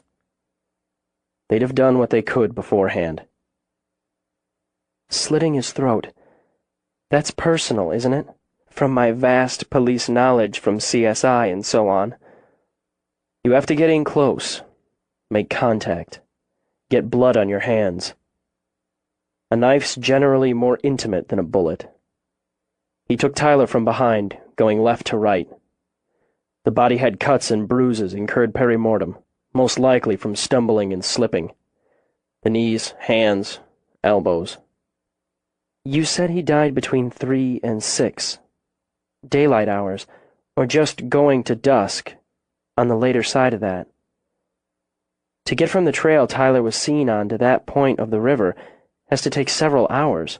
Probably more if we agree he'd have driven Tyler over the roughest ground, the least likely areas where he'd have found help, or another hiker. Tyler had a day pack. If you were running for your life, you'd shed weight, wouldn't you? They didn't find his pack. I bet Ethan did. Agreed. And when he maneuvers Tyler to the right position, he doesn't shoot him. Not sporting. He comes in close for the personal kill. She flipped through to the list of what the victim's wife stated Tyler had on him when he'd started for the summit. It's a good haul, she added. Victory spoils. He won't need the watch. He knows how to tell time by the sky, by the feel of the air. Maybe he'll keep it as a trophy or pawn it later on, a few states away when he wants more cash. She looked over. He took something. Some things from every victim you think he's responsible for, didn't he? That's the way it looks. Jewelry, cash, supplies, articles of clothing. He's a scavenger, but not stupid enough to use any victims' credit cards or IDs. None of the MPs have had any account activity on their credit cards since they disappeared. No paper trail. Plus, maybe he considers credit cards a white man's invention, a white man's weakness. I wonder if his parents had any credit cards. I bet not. You'd bet right. You're a smart one, Lil. We're the smart girls, she said absently. But he buys a crossbow, not traditional Native American weaponry. He picks and chooses. He's full of shit, basically. Sacred ground, but he defiles it by hunting an unarmed man. For sport. For practice. If he really has Sioux blood, he's defiled that, too. He has no honor. The Sioux considered the Black Hills the sacred center of the world. Axis Mundi, Lil confirmed. They considered, and still consider, the Black Hills the heart of all that is. Pahasapa. Sacred ceremonies started in the spring. They'd follow the buffalo through the hills, forming a trail in the shape of a buffalo head. 60 million acres of the hills were promised in treaty, but then they found gold. The treaty meant nothing because the white man wanted the land, and the gold on it. The gold was worth more than honor, than the treaty, than the promise to respect what was sacred. But it's still under dispute. Been boning up on your history? She asked. Yeah. The U.S. took the land in 1877, in violation of the Treaty of Fort Laramie, and the Teton Sioux, the Lakota, never accepted that. Fast forward 100 years, and the Supreme Court ruled the Black Hills had been taken illegally, and ordered the government to pay the initial promised price plus interest. Over $100 million, and they refused the settlement. They wanted the land back. It's accrued interest since then, and now stands at more than $700 million. I did my research. They won't take the money. It's a matter of honor. My great-grandfather was Sioux. My great-grandmother was white. I'm a product of that blending, and the generations since have certainly diluted the Sioux in me. But you understand honor. You understand refusing $100 million. Money isn't land, and land was taken. She narrowed her eyes. If you think Ethan is into this because it's some sort of revenge for broken treaties, for the theft of sacred ground, I don't. It's not that deep. It's an excuse, and one that might make him think of himself as a warrior or a rebel. I doubt he knows the entire history. Bits and pieces, maybe, and probably bastardized ones at that. No, he kills because he likes it. But he's chosen you, and this place because it fits his idea of payback. That makes it more exciting, more satisfying, and his definition of honor's warped. But he has his own version. He won't pick you off when you're crossing the compound. It's not the game. It's not satisfying, and it doesn't complete the purpose. That's comforting. If I didn't believe that, you'd be locked up 1,000 miles from here. Trying to be honest, he added when she frowned at him. I've got a picture of him, a kind of profile, and it assures me he wants you to understand him, to face him, then to give him real competition. He'll wait for an opportunity, but he's getting impatient. The email pushes it forward. It's a dare. Of sorts, and a declaration. I need your word, Lil. You won't let him goad you into that opportunity. You've got it. No argument? No qualifications? No. I don't like hunting, and I know I wouldn't like being hunted. I don't need to prove anything to him, certainly not to myself, by going out and doing a one-on-one with a homicidal maniac. She went deeper into the files. Maps. Okay. Okay, we can work with this. She rose, cleared everything else off the coffee table. You've been busy, she said, noting he'd marked the map with incidents ascribed to Ethan Howe. You're trying to triangulate locations where he might have his den. The sectors that seem most likely have been searched. Next to impossible to cover every square foot, especially when you're looking for someone who knows how to move and cover his trail. Here. We found Melinda Barrett, nearly 12 years ago. In that case, there was no indication he'd hunted her, no signs she'd run or been chased. The signs pointed to him following her up the trail, stalking her maybe, or as likely just running into her. What set him off? Made him kill her? If the kill wasn't the goal, he might have wanted money or sex. They found some bruising on her biceps, the kind you'd get if someone gripped you hard and you tried to pull away. He knocks her back into the tree with enough force to bash her head, open a wound, bleeding. Blood. Maybe blood was enough. The wild sense blood, it spurs them. Lil nodded because she could see it, see how it might have been. She fights, maybe screams, maybe insults him or his manhood in some way. He kills her. The knife. Close in, personal. If it was his first, it would have been a tremendous rush, and he was so young. A rush and a panic. Drag her off, leave her for the animals. He might have thought, probably thought, her death would be blamed on a cougar or a wolf attack. The next time we can confirm he came back, it was here. The refuge. Coop laid a finger on the map. He made contact with you. Tried to play on a shared heritage. And he met Carolyn. She finds him attractive, interesting, feeds his ego, and could probably tell him more about you. About the refuge. She meets a need, sex and pride. So he goes into her world. But it's not a good fit, and she begins to see him for what he is when he's out of his element. He follows her to Alaska, to close that door, to fulfill that need, stronger than sex, then winds his way back to you. And I'm in Peru. He has to wait. While he's waiting, he comes down at night, pays at least one visit. When Matt was here alone, yes, and he disabled the camera here, only a few days before I was due back. Because he knew you were coming back. If someone else had gone to check it out, he'd have disabled it again, until he got you. He assumed I'd come alone, she continued. I like to go into the hills and camp alone. I'd planned to.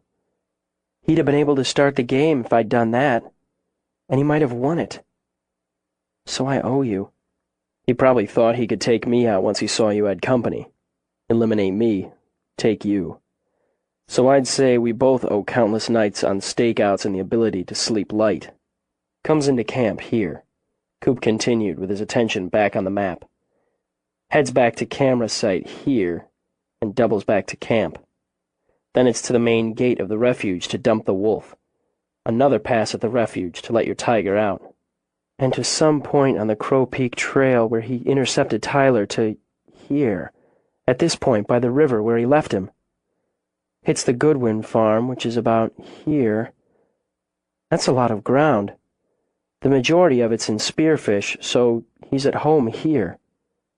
Well, me too. She glanced at her empty mug of coffee. Wished more would magically appear. Lots of caves, she added. He has to have shelter, and I don't see him pitching a tent. He needs a den, plenty of fish and game.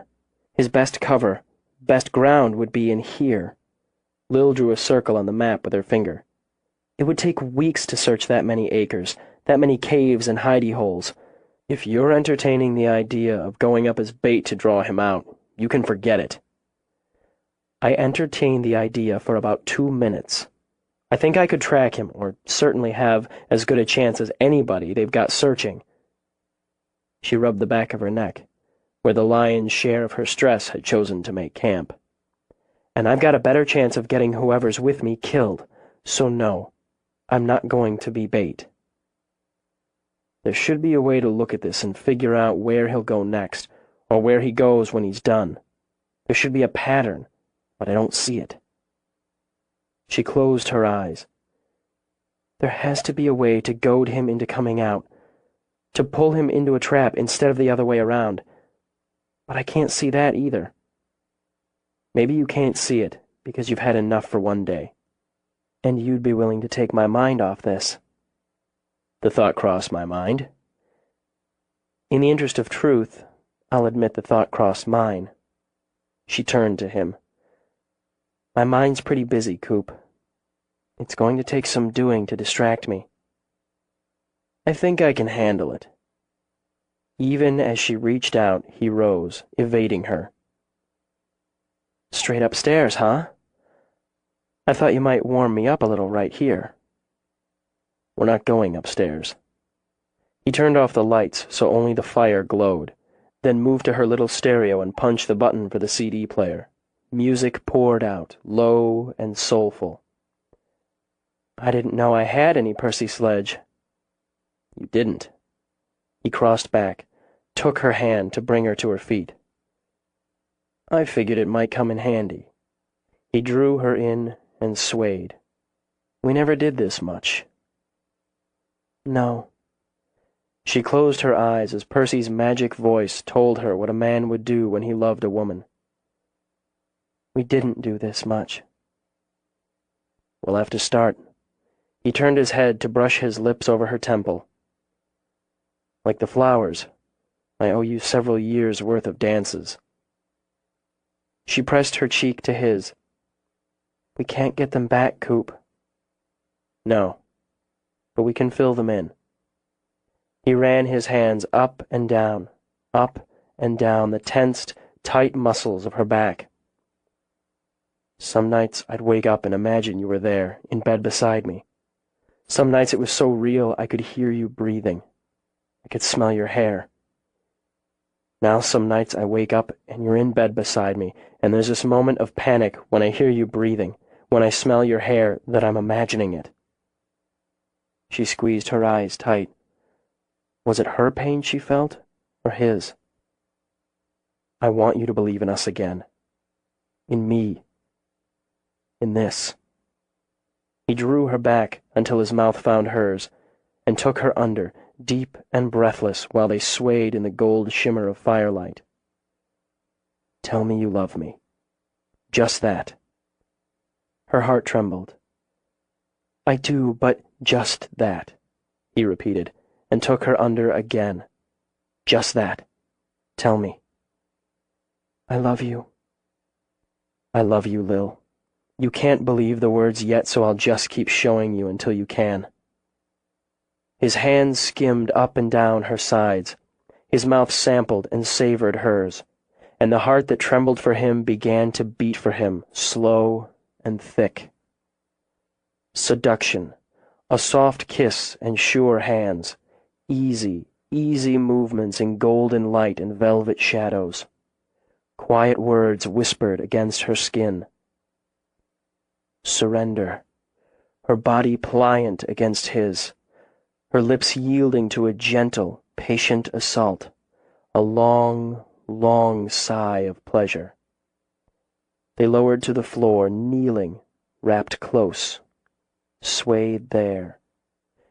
He drew her shirt away, then brought her hands to his lips, pressed them to her palms. Everything, he thought. She held everything he was in her hands. How could she not know? Then he laid her palm on his heart, looked into her eyes. It's yours. When you're ready to take it, to take me for what I am, it's yours. He pulled her close so her hands were caught between them, and this time his mouth wasn't gentle, wasn't patient. Need leaped inside her, alive and fierce, while his heart kicked its wild beat against her palms. He tugged her jeans open and drove her roughly up and up, drove her higher even when she cried out. When she went limp, when it seemed she melted to the floor, he covered her with his body, took more. His hands and mouth stripped her, left her raw and open, weak and dazzled. Her breath sobbed out, caught on a fresh cry when he thrust into her. He gripped her hands, held tight as her fingers curled with his. Look at me, Lil. She opened her eyes, saw his face washed in the reds and golds of firelight, fierce and feral as that heartbeat. He plunged inside her until her vision blurred, until the slap of flesh to flesh was like music, until she'd given him everything.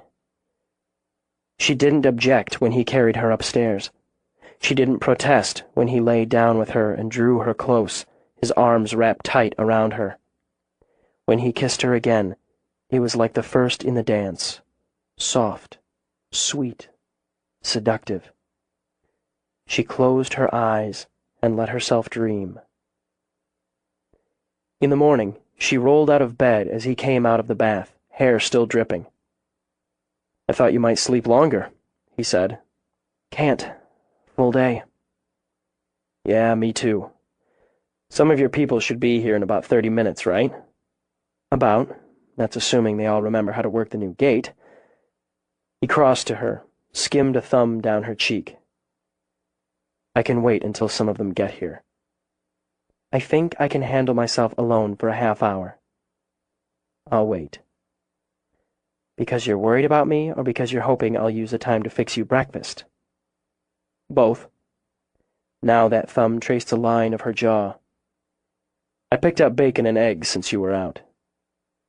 Do you ever give a passing thought to cholesterol? Not when I've got you talked into fixing me bacon and eggs. All right. I'll slap a couple biscuits together. I'll toss a couple steaks on the grill tonight. A trade-off. Sure.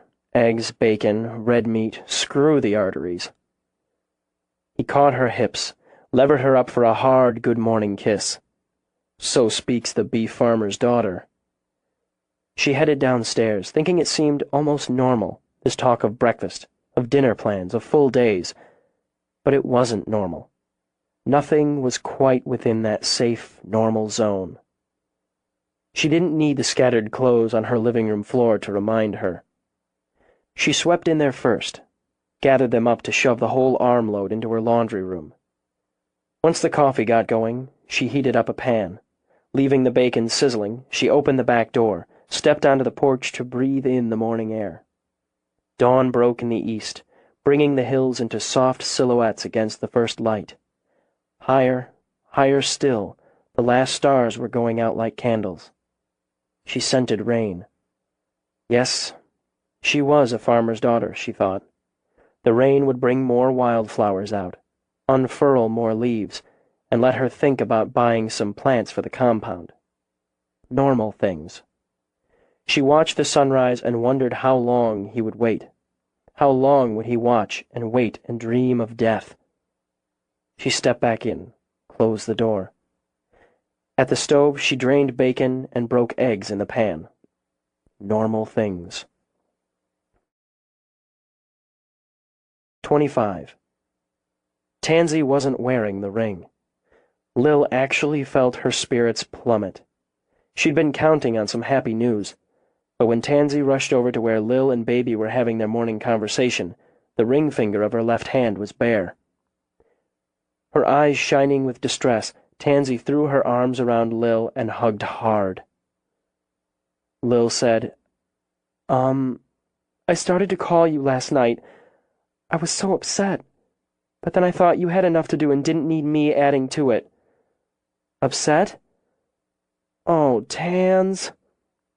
As the plummet became a dive, all Lil could do was return Tansy's crushing hug. I know you can only feel what you feel, and you have to follow those feelings, but I hate that it upset you. Of course it upset me.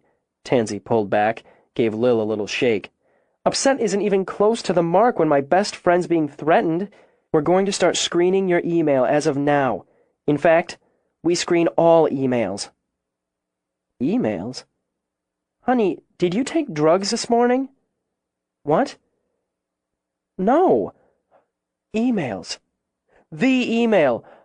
Sorry, I saw you just drive up, so I didn't think you knew about it yet. Then what the hell did you think I was talking about? Flustered, Lil managed a weak laugh. Got me there. I'm a little turned around yet this morning. How did you find out so fast? Farley and I ran into the sheriff last night after you called him about it. Willie, knew you were concerned about your parents and wanted Farley to know what was going on. He went right home. Farley went right home? Of course, Farley. Lil, maybe you should lie down a while. He didn't ask her, Lil realized as Tansy checked her brow for fever. Never had the chance to ask her. No, I'm okay. Just a lot on my mind, and I'm trying to stick to routine. I think it'll help. What did it say? No. Tansy shook her head. I'll read it for myself. I should have told you right away. Everyone's fine at your parents'. Farley called before I left this morning just to let me know. I've talked to them, but thanks. It's nice, you and Farley. It's weird, me and Farley. Nice and weird, I guess. She watched as Lil picked up the bright blue ball and winged it high over the fence into the enclosure. Baby and his companion screamed in happy competition as they gave chase. They're going to find him, Lil. They'll find him soon, and this will be over. I'm counting on it. Tansy, he mentioned Carolyn in the email. Oh. Tansy's dark eyes sheened. Oh, God. It sticks right here when I think about it. Lil fisted a hand at her sternum. So, routine. She looked over to where Baby and his friends rolled and wrestled for the ball. And comfort. There's always plenty of routine. You know what I'd like, Tansy? You know what would bring that comfort? A hot fudge sundae? That's a never fail, but no. I'd like to be up there, hunting him down. I'd be comforted if I could be in the hills tracking him. No. Can't do it. Lil shrugged, but her gaze stayed on the hills. It would put others at risk. But it's something else that sticks right here, that I have to wait, just wait while others go after the person responsible for all this. She heaved out a breath. I'm going around to check on Delilah and Boris. Lil, Tansy called after her, you won't do anything stupid? Me? And risk losing my smart girl status? No. Routine, she repeated. Just routine. He had a plan, and it was sweet. He believed it had come to him in a trance vision, and convinced himself his great ancestor in the form of a cougar guided him. He'd claimed Crazy Horse as his own for so long that the connection had become truth to him. The longer he remained in the hills, the truer it became. This plan would take care and precision, but he was not a careless hunter. He knew his ground, had his stand. He would lay the trail. He would gather the bait, and when the time was right, spring the trap. He scouted first, considering and rejecting several sites before settling on the shallow cave. It would do for his purposes, for the short term. Its location worked well, a kind of crossroads for his two main points. It would serve as a holding cage. Satisfied, he took a snaking route back toward park territory until he could ease onto a popular trail. He wore one of the jackets he'd stolen along the way, along with a pair of aviator sunglasses and a Chance Wildlife Refuge cap. A nice touch, he thought. Those and the beard he'd grown wouldn't fool any sharp-eyed cops for long, but it gave him a thrill to stay out in the open, to use good old Jim's little cannon to take photos. He moved among them, he thought, but they didn't know him. He even made a point to talk to other hikers. Just another asshole, he thought, tromping around on sacred ground like he had a right. Before he was done, everyone would know who he was, what he stood for, what he could do. He would be a legend. He'd come to understand this was what he'd been born for. He'd never seen it prior to now, not clearly. No one had known his face. No one had known his name, not in all the years before. That, he realized, had to change for him to turn truly toward his destiny. He could not, would not move on as he had in the past when he'd felt the hot breath of pursuit on the back of his neck or feared, he could admit the fear now, capture. It was meant to be here, in these hills, on this land. Live or die. He was strong and wise, and he was right. He believed he would live. He would win, and that victory would add his name to those who'd come before him. Crazy Horse, Sitting Bull, Red Cloud. Years before he had understood, he'd made sacrifice to this land. When the woman's blood had spilled by his hand, it had begun. It had not been an accident, as he believed. He understood now his hand had been guided, and the cougar, his spirit guide, had blessed that offering, had accepted it. She had defiled that sacrifice, Lillian Chance.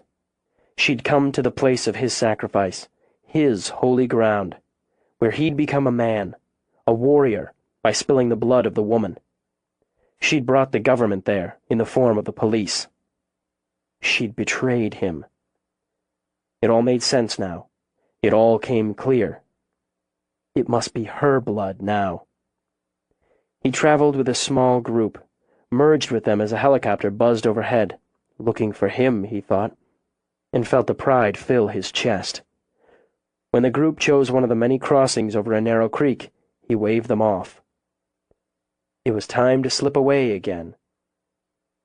If he fulfilled his destiny, the government would surely have to disclose to the public what they'd stolen, and perhaps one day the true people would erect a statue of him on that very land, as they had to Crazy Horse. For now, the hunt and the blood would be their own reward. He moved quickly, covering the ground, the rises, the flats, the high grass, the shallow creeks. Even with his speed and skill, it took most of the day to lay the false trail west toward the Wyoming border, leaving behind signs, he thought derisively, the blind could follow. He sweetened it with Jim Tyler's wallet before backtracking. Once again he headed east through the pine-scented air. Soon the moon would be full, and under that full moon he would hunt. Lil personally planted pansies in the bed across from Cleo's enclosure. They'd handle the frosts that weren't just likely but inevitable, and the spring snows that were more than probable for the next few weeks. It felt good to get her hands in the dirt, and satisfying to see that splash of color. Since the jaguar watched her avidly, Lil crossed over to the path. "What do you think?" Cleo appeared to have no particular bias against or liking for pansies. "If you're still waiting for some Godiva, you're doomed to disappointment." The cat pressed her flank against the fence, rubbed back and forth. Interpreting, Lil went under the barricade. She watched Cleo's eyes as she approached, and watched them slit with pleasure when she stroked and scratched through the fencing. "Miss that, don't you? No chocolate or poodles, but we can give you a little personal attention now and then. Doesn't matter how often I see you do that. I'm never tempted to try it for myself.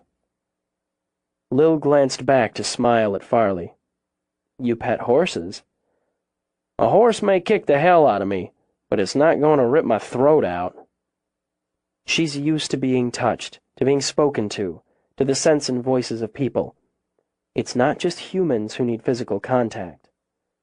Tell that to Roy, or Siegfried, whichever one of them had that real contact with the tiger. Mistakes cost. She backed away, ducked under to join Farley. Even a kitten will scratch and bite when it's annoyed or bored. Nobody who deals with cats gets out without a few scars. Were you looking for Tansy? I wanted to see you, too. I just wanted you to know I'll be sticking close to home, so you don't need to worry. This screwed up your plans for last night. I was hoping I could work things out for a picnic, maybe. That's romantic, right? Meets the top 10 requirements. But spring's a busy time around the farm, and around here. Go raid the pantry in my cabin. Use the picnic area over there. Here? He gawked at her. Now? I'd bet my budget for the next 5 years you got the ring in your pocket here and now. I can't take that bet. I need to save my money. He looked back around, his face full of excitement and concern. You think I could ask her here?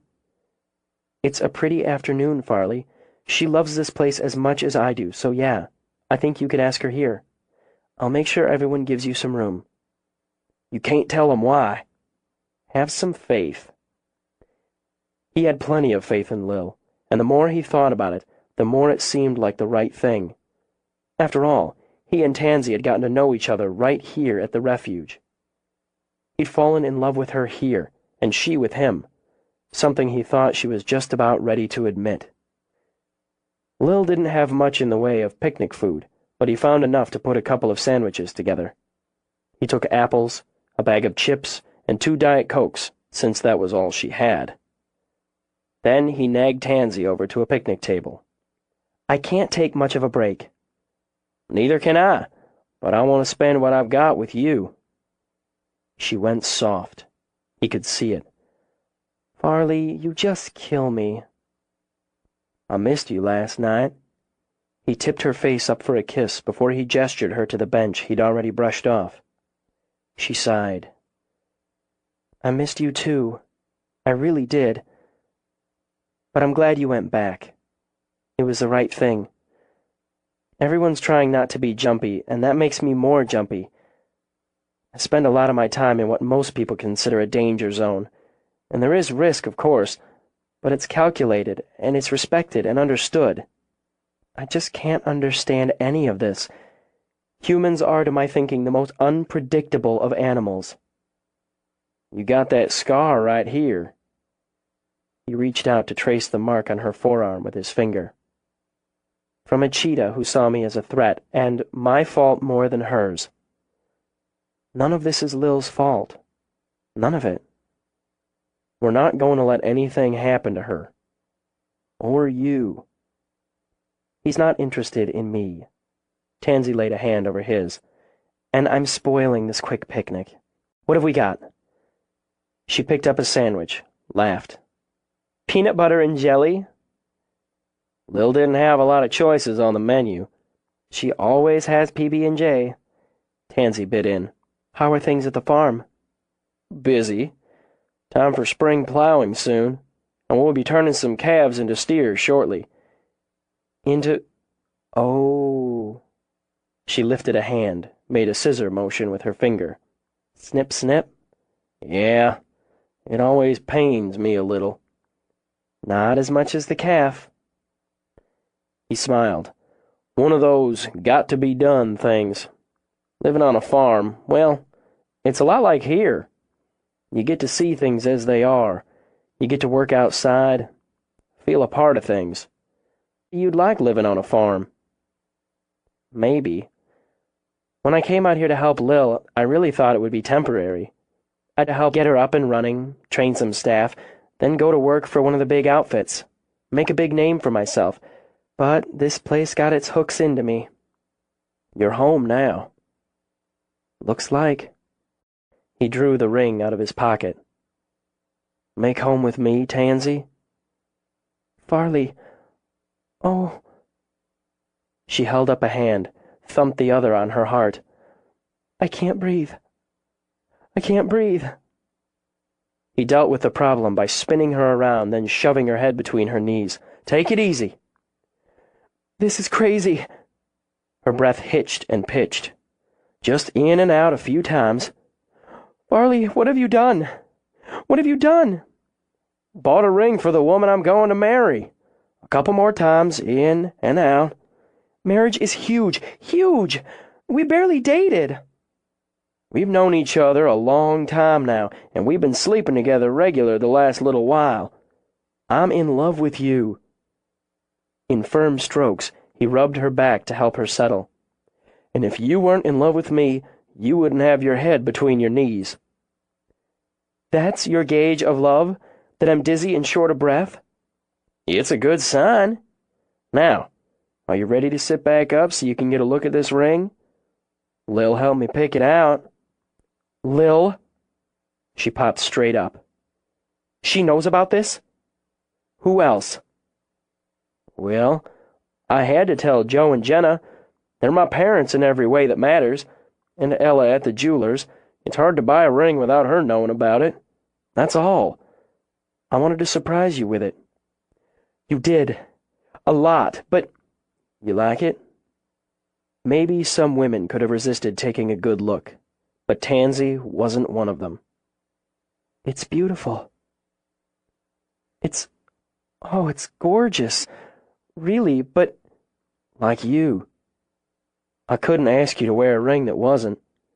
It's rose gold, so that makes it a little different. You're not like anybody else, so I wanted to give you something special. Farley, I can honestly say you're not like anyone else either. That's why we suit. You just listen a minute before you say anything. I know how to work, make a decent living. So do you. We're both doing what we're good at and what we like. I think that's important. This is our place, yours and mine. That's important too. But most important is, I love you. He took her hand and kept his eyes so clear and serious now on hers. No one's ever going to love you the way I do. Joe and Jenna, they made me a man. Every time I look at you, I know why. What I want most in this world, Tansy, is to build a good life with you, to make you happy every day of it. Or most every day, because you'll get mad at me sometimes. I want to make a home and a family with you. I think I'd be good at that. I can wait if you're not ready to wear this. As long as you know. I have all these arguments in my head. Rational, sensible arguments. And when I look at you, when you look at me, they all seem weak, like excuses. You're not supposed to be the one, Farley. I don't know why you are, but you are. Do you love me, Tansy? Farley, I really do. Are you going to marry me? I really am. She let out a quick, surprised laugh. Yes, I am. She held out her hand. He slipped it on.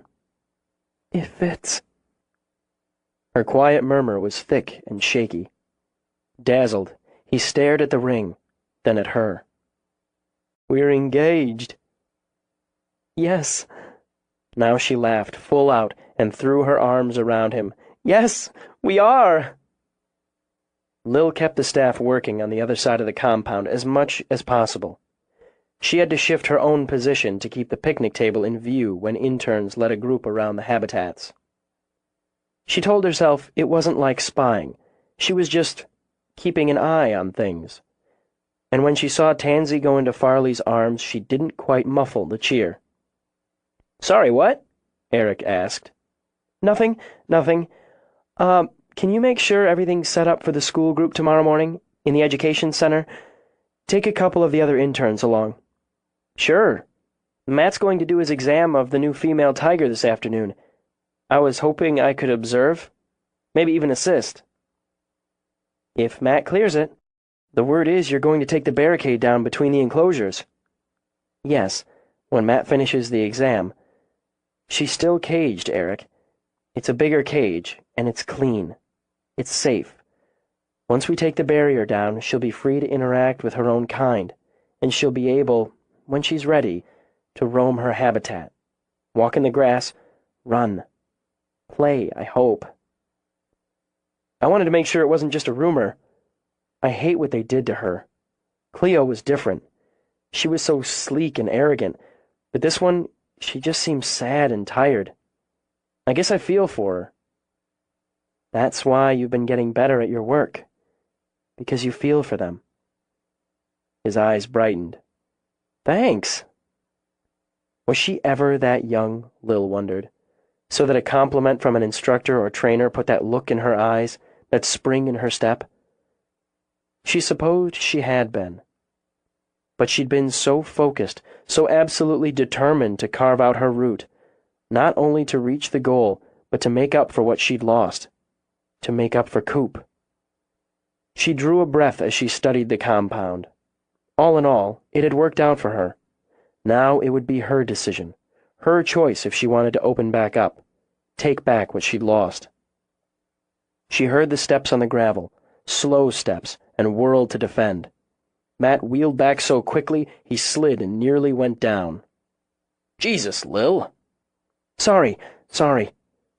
Had she been braced like that all day, she wondered? You startled me. Well, you scared 5 years off my life, so we're more than even. I want to set up to examine the female tiger. Right. Eric wants to assist. That's fine. Matt gave her just the lightest pat on the shoulder. For Matt, Lil knew, it equaled a hug from anyone else. There's a lot of work inside. You could be doing that. He should see me. If he's watching, if he's out there, he should see me. That I'm doing what I always do. It's about power. She remembered what Coop had said. The more I hide, the more power I give him. And hell, Matt, she added when she saw Farley and Tansy exchange a kiss by his truck. It's a really good day. Is it? Wait and see. She stuck her hands in her back pockets and strolled toward Tansy as Farley drove away.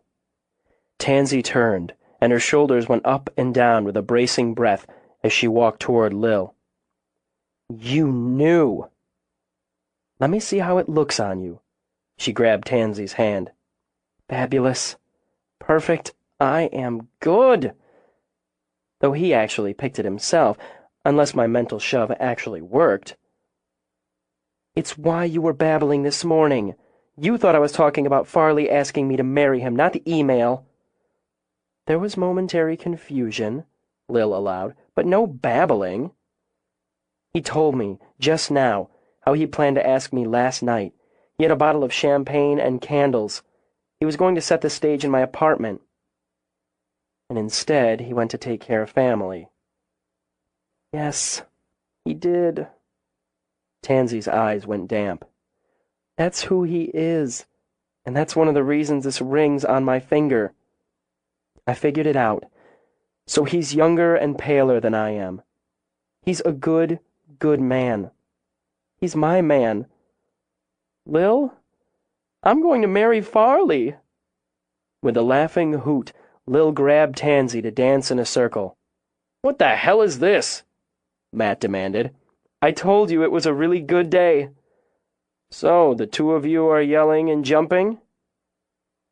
Yes! Tansy ran to him, leaped, and nearly knocked him over with a hug. I'm engaged! Look at my ring! Very nice. He eased her back, out of his personal space, and smiled. Congratulations. Oh, I've got to go show Mary, and Lucius, well, mostly Mary.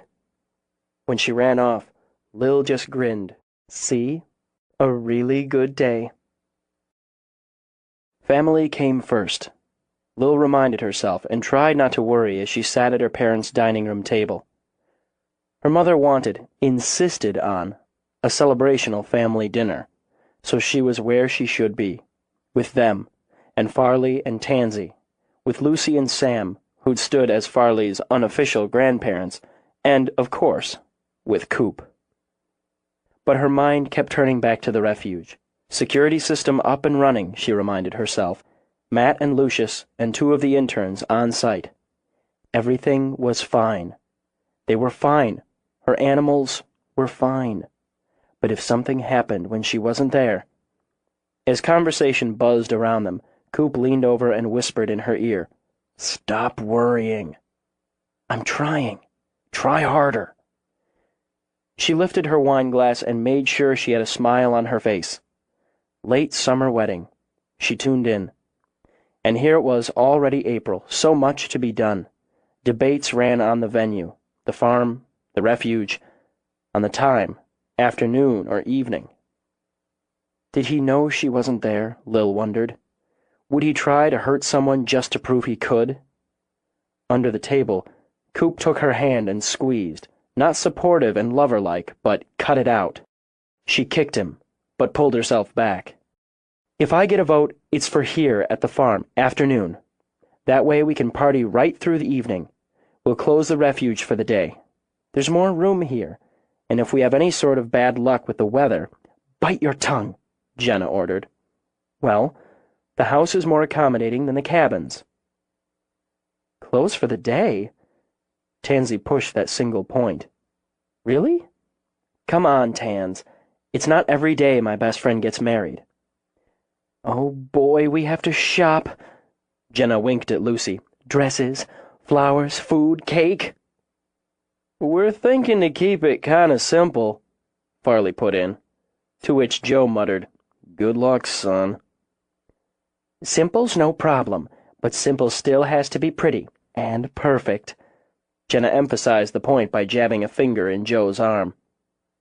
"I hope your mother can come out soon, Tansy, so we can put our heads together."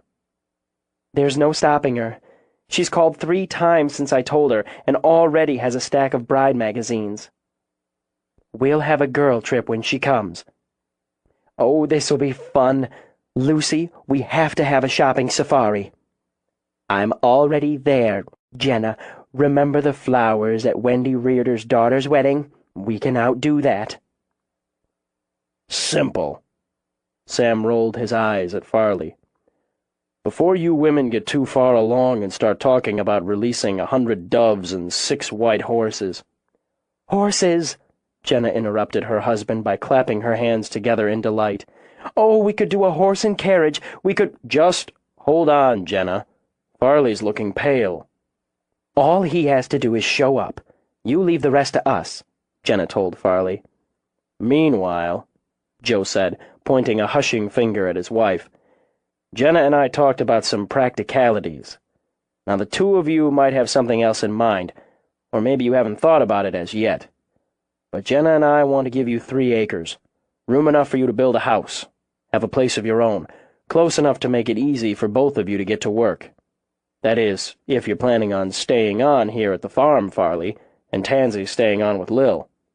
Farley stared. "But the land should go to Lil by rights." "Don't be an ass, Farley," Lil said. I don't know what to say or how to say it." "It's something you'll want to talk to your bride about," Joe told him. "The land's yours if you decide you want it, and no hard feelings if you decide you don't." "The bride has something to say." Tansy rose, went first to Joe, then Jenna, to kiss them both. "Thank you. You've treated me like family since Lil and I were roommates in college. Now I am family. I can't think of anything I'd like more than to have a home here near you, near Lil." She beamed over at Farley. "I'm the luckiest woman in the world." "I'd say that's settled." Joe reached up to close his hand over the one Tansy had on his shoulder. "First chance we get, we'll go scout out that acreage." Too overcome to speak, Farley only nodded. He cleared his throat. "I'm just gonna..." He rose, slipped into the kitchen.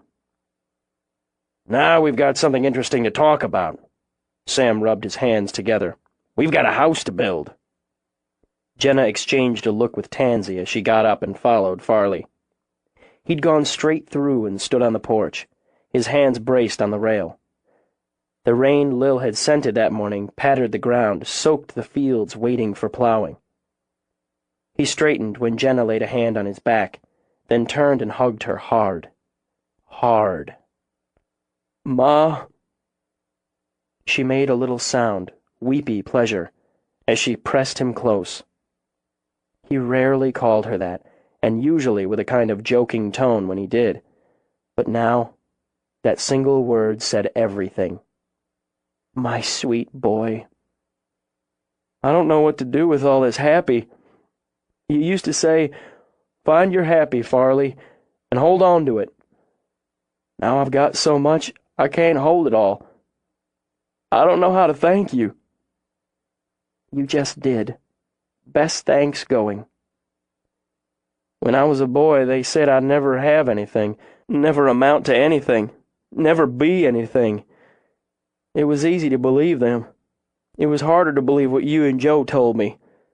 Kept telling me. I could be whatever I wanted. I could have whatever I could earn. But you made me believe it." "Tansy said she's the luckiest woman in the world, and she's pretty damn lucky. But I'm running neck and neck. I have both my kids close by. I can watch them make their lives, and I get to plan a wedding." She drew back, patted his cheeks. "I'm going to be such a pain in the ass." His grin came back. "I'm looking forward to it." "You say that now.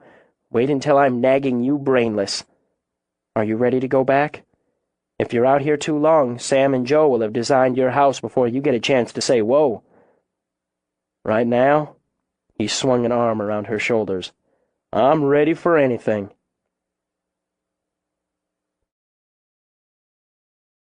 "26. Wicked, windy thunderstorms pounded through the night, hammered into the morning. Then it got nasty. The first rattle of hail spat out like pea gravel, bouncing on the paths, chattering on the rooftops. Well versed in spring weather, Lil ordered all vehicles it could fit under cover. She maneuvered her own truck through the mud as the golf balls began to ping. The animals had enough sense to take shelter, but she watched some of the interns racing around, laughing, scooping up handfuls of hail to toss. As if it were a party, she thought, and the slashes of lightning cracking the black sky were just an elaborate light show. She shook her head as she caught sight of Eric juggling 3 balls of hail, like a street performer, while the cannon fire of thunder boomed. Someone, she thought, was going to get beaned. She cursed as a clump the size of a healthy peach slammed into the hood of her truck. Even as she squeezed the truck under the overhang on the storage shed, she snarled at the new dent. Not laughing now, she noted, as interns scrambled for the nearest shelter. There would be more dents and dings, she knew, shredded plantings, and an unholy mess of ice to scrape and shovel. But for now, she was warm and dry and opted to wait it out in the truck.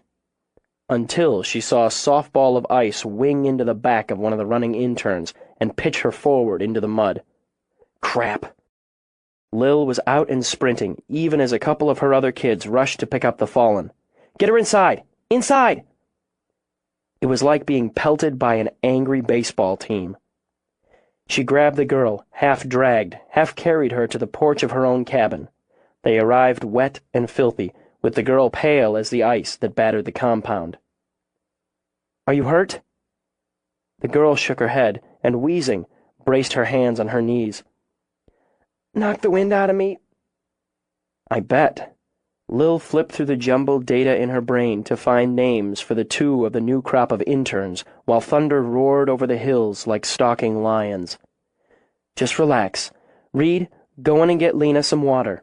Wipe your feet," she added, for all the good it would do. "It happened so fast." Lena shivered, and her eyes stared out of a face smeared with mud. "It was just like little ice chips, then ping-pong balls, and then Welcome to South Dakota. We'll have Matt take a look at you. Are you sure you're not hurt? No. Just sort of wowed. Thanks, Reed.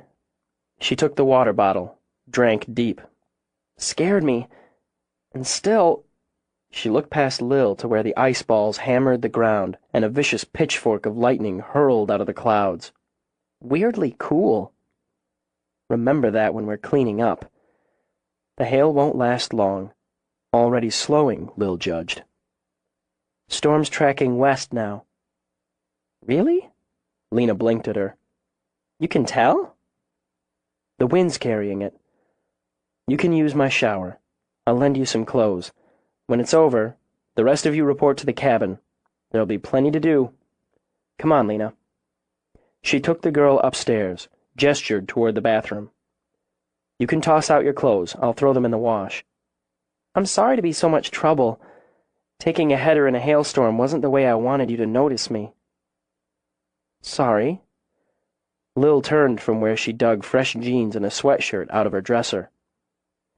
I just mean, we've been working mostly with Tansy and Matt since I got here. There hasn't been a lot of opportunity to work with you directly with everything that's going on. There will be. It's just that you're the reason I'm here. The reason I'm studying wildlife biology and conservation. Really? God, that sounds geeky. Lena sat on the john to drag off her boots. I saw that documentary on your work here. It was that 3-part deal. I was homesick from school and really bored. Channel surfing, you know. And I hit the part about you and the refuge. I missed the other 2 parts because, back to school. But I got the DVD, the same one we sell at the gift shop. I got really into what you were doing and what you said and what you were building here. I thought, that's what I want to be when I grow up. My mother thought it was great and that I'd change my mind a dozen times before college. But I didn't. Intrigued, Lil set the jeans, the sweatshirt, and a pair of warm socks on the bathroom counter. That's a lot from one documentary. You were so passionate, Lena continued, rising to unzip her muddied hoodie. And so articulate and involved. I'd never been interested in science before, but you made it sound, I don't know, sexy and smart and important. And now it sounds like I'm sucking up. How old were you?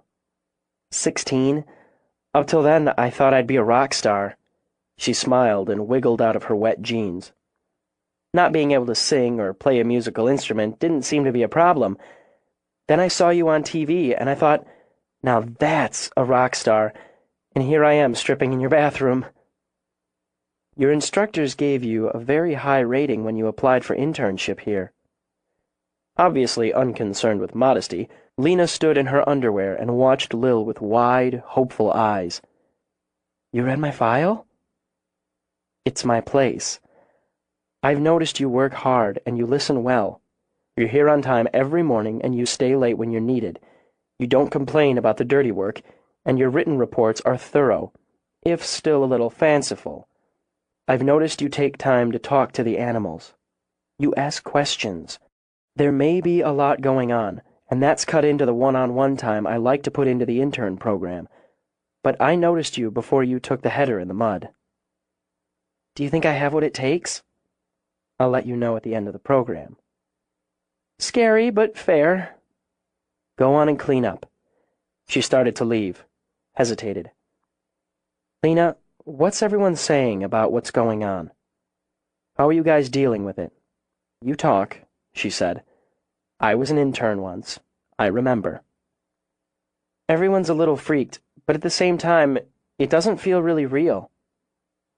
It'd be good if you all stuck together, as much as you can. Head over next door when you're done. Lil went down to toss the clothes in the wash, ordered herself to remember to put them in the dryer when they were clean, while thunder, distant now, echoed. She thought about the girl up in her shower and realized Lena reminded her of Carolyn.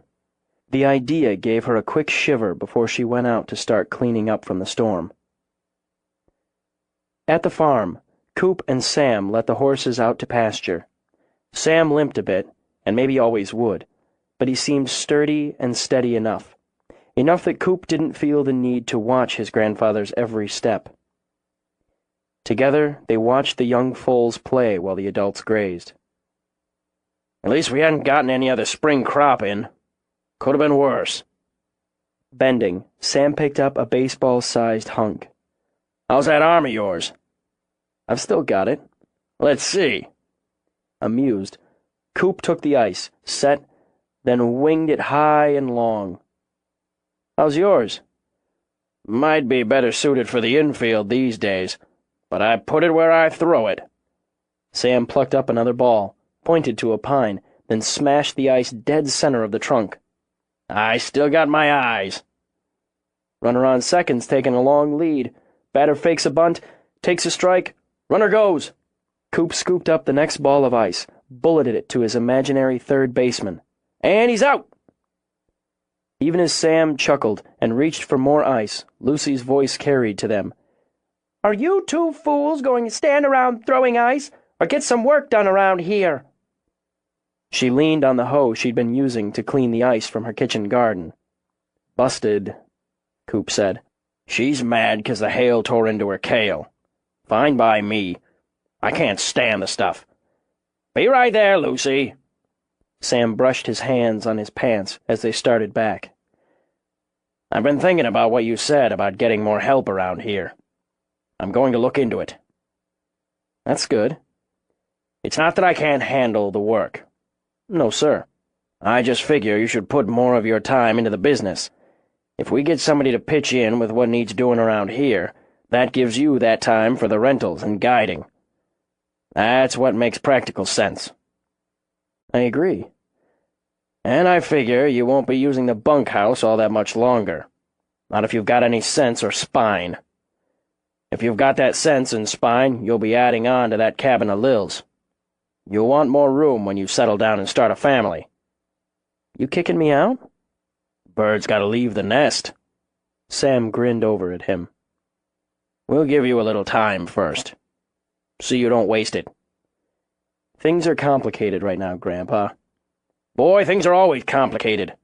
The two of you might as well untangle some of the knots together. I think we're doing that, or starting to. Right now I'm focused on keeping her safe. You think that's going to change? Sam stopped a moment, shook his head at Coop.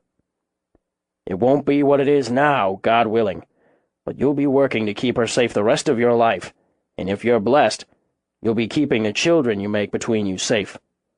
Got no problem sleeping with her, have you? Coop barely resisted the urge to hang his head. None. Well, then? As if that was that, Sam continued on. To get back to the business, Coop said. I've been wanting to talk to you and Grandma about it. I'm looking to invest. Invest what? Money, Granddad, which I've got. Sam stopped again. The business is doing well enough. It doesn't need infusion. It would if we expanded.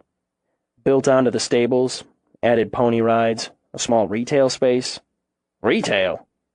Souvenirs? Not exactly. I'm thinking trail gear and supplies. We get a lot of customers who buy them somewhere else. Why shouldn't they buy their trail mix, water bottles, trail guides, and disposable camera when they realize their battery's dead from us? If we upgraded the computer, the printer, we could do photographs, make them into postcards. A mother's going to want a postcard of her little cowgirl sitting on a pony. She's going to want a dozen of them. That's a lot of add-on. Think of it as an organic expansion. Organic expansion? Sam snorted. You beat all, Coop. I expect we could think on it. Postcards. He muttered and shook his head. Frowning, he shaded his eyes against the beam of the sun that broke through after the storm. That's Willie coming. Lucy had seen him too, and stopped to pull off her gardening gloves, push at the hair the wind blew around her face. Miss Lucy? Willie tapped the brim of his hat. The hail sure did a job on your garden. Could have been worse. Doesn't seem to have hurt the roof, so that's a blessing. Yeah. Sam, Coop? Willie? Did you get caught out in that hail? Sam asked him. I missed the worst of it. Weatherman never said a thing about hail today. I don't know why I listen half the time. That's about the amount he gets it right. Half. If that. Seems to have blown in some warm, though. Maybe that'll stay a while. Coop, I wonder if I could have a word with you. William Johansen, if you've got something to say about that murdering so-and-so, you say it right out. Lucy fisted her hands on her hips. We've a right to know. I guess that's the truth. I'm going by to talk to Lil, so it's not something you won't hear. With a nudge of his knuckle, he tipped up the rim of his hat. We found Tyler's wallet, or what we believe is Tyler's wallet. He had his driver's license and some other ID in it. No cash, no photographs like his wife said he had. But all the credit cards she listed. Where? Coop demanded. See now, that's the interesting thing. Well, west of here. Only about 5 miles from the Wyoming border. It looked like he was heading toward Carson Draw. The rain washed some of his trail, but once the men picked it up, they followed it well enough. That's a ways from here, Lucy said. A good long ways. Out of his current territory, Coop thought. Out of the hunting ground. He took the pictures but left the ID. That's a fact. One theory is he figured he was far enough away from the search area to toss the wallet. Another is he just dropped it by mistake.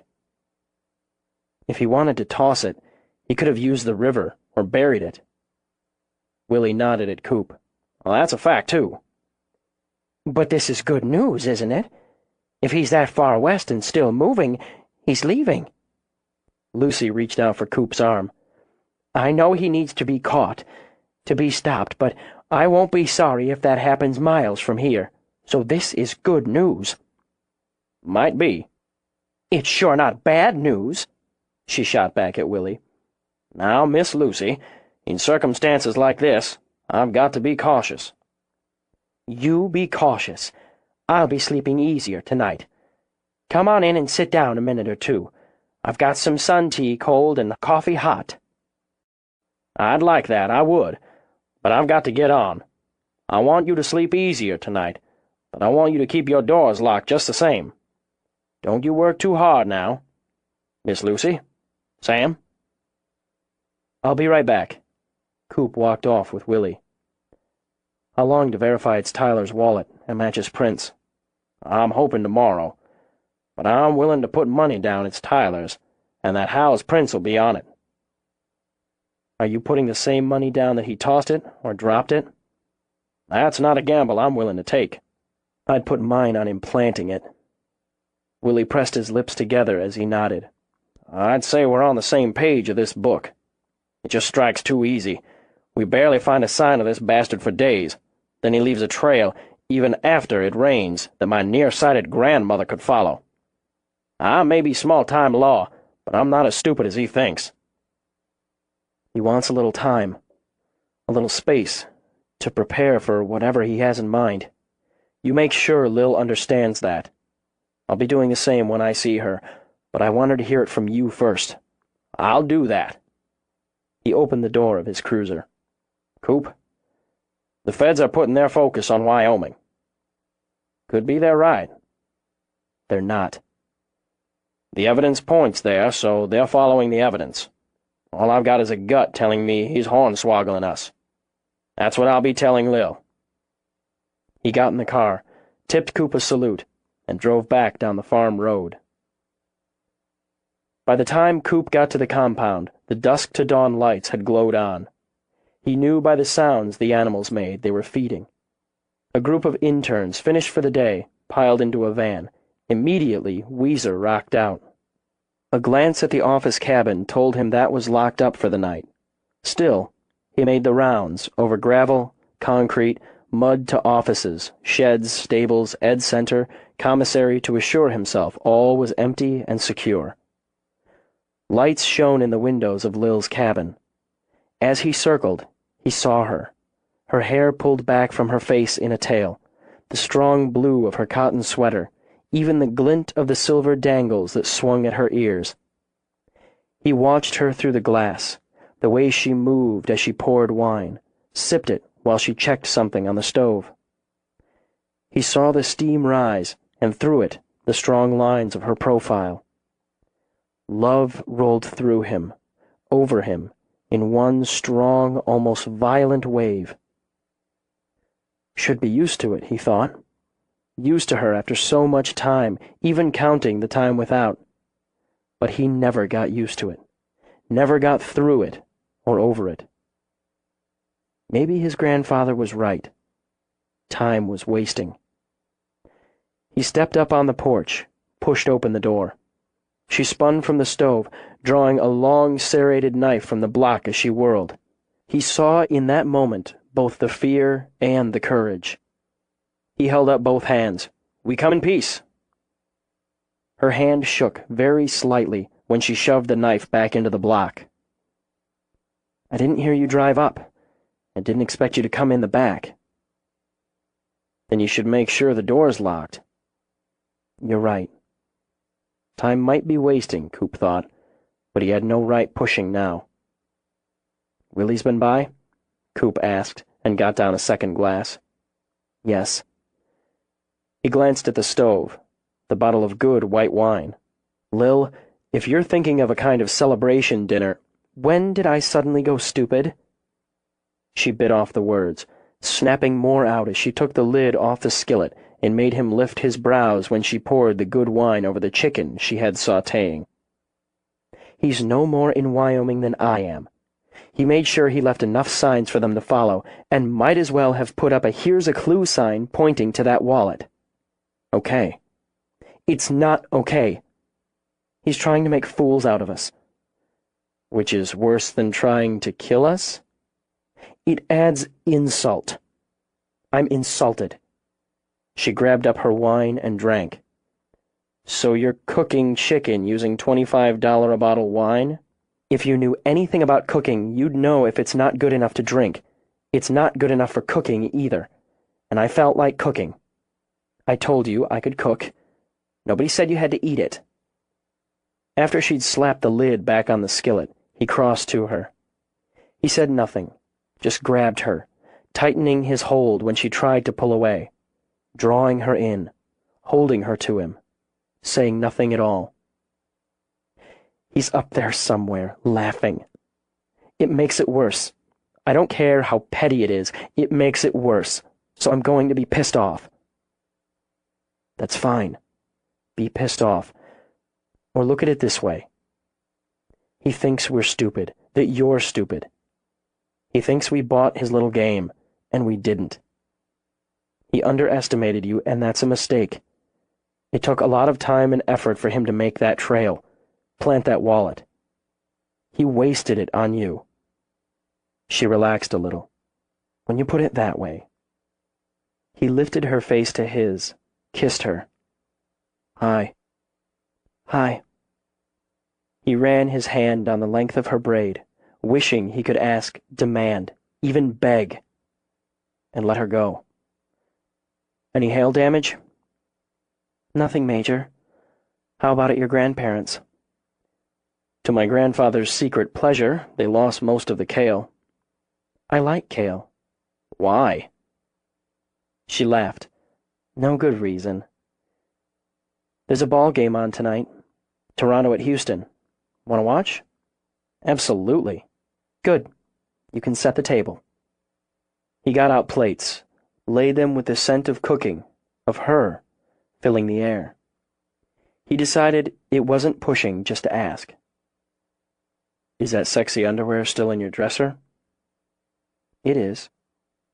"Okay." He glanced at her while he opened a drawer for flatware. "You need to pick a date this summer. I'll give you the Yankee schedule, and you can pick whichever game works for you. I can get Brad to send the plane. We could take a couple of days, stay at the Palace or the Waldorf." She checked the potatoes she had roasting with rosemary in the oven. "Private planes, fancy hotels." "I've still got my box seat season tickets." "Box seats, too. Just how rich are you, Cooper? Really? Maybe I should hit you up for another donation. I'll give you 5,000 to throw away the red number in the drawer upstairs. Bribery. I'll consider it. New York and the Yankees were the first bribe. You missed it. She'd missed this, too, she realized. Just poking at each other. How much to toss them all? Name your price. Could be steep. I want to build a dorm for the interns. He turned back, head angled. That's a good idea. Keep them on the property. They have more time here, probably more interaction with one another and the staff, and you'd have a number of people on site at all times. The last part wasn't a consideration until recently, which I just don't want to talk about right now. Housing and transportation aren't huge problems, but they always take some work. I want to build a 6-room dorm with kitchen facilities and a community room. We'd have room for 12 interns. Fork over enough, and I'll name it after you. Bribery. I'll consider it. She grinned at him. How does it feel to be loaded? Better than it did to be broke. I grew up with money, so I never thought about it. Part of my mistake when I hit college. I never had to worry where a meal was coming from or how I'd pay for shoes, that kind of thing. I blew through my savings and then some. You were just a boy. You were just a girl and you made a budget and lived by it. I remember. I didn't grow up rich. You spent plenty on me too back then. I let you. In any case, it was a come to Jesus when I got in a hole which I compounded by going against my father and dropping out of college, wanting to be a cop. Still, I figured I could do it. He shrugged and sipped as if it didn't matter. But she knew it did. I'd have the first chunk from the trust coming along so I could live thin for a while. I didn't know what thin was, but I found out. You must have been scared. Sometimes. I felt defeated and pissed off. But I was doing what I needed to do, and I was pretty good at it. Getting good at it. When he blocked the trust payment and froze my accounts, what there was of them, it turned desperate. I had the job, so it wasn't like I'd be on the street, but thin got thinner. I needed a lawyer, a good one, and a good one wants a good retainer. I had to borrow the money for that. Brad lent it to me. I knew I liked him. It took months, close to a year before I could pay him back. It wasn't just the money, Lil, breaking my father's hold on the trust payment. It was finally breaking his hold on me. His loss, and I don't mean the control. He lost you, and I lost you. She shook her head, turned back to the stove. I had to prove myself before I could be with you, and proving myself meant I couldn't be.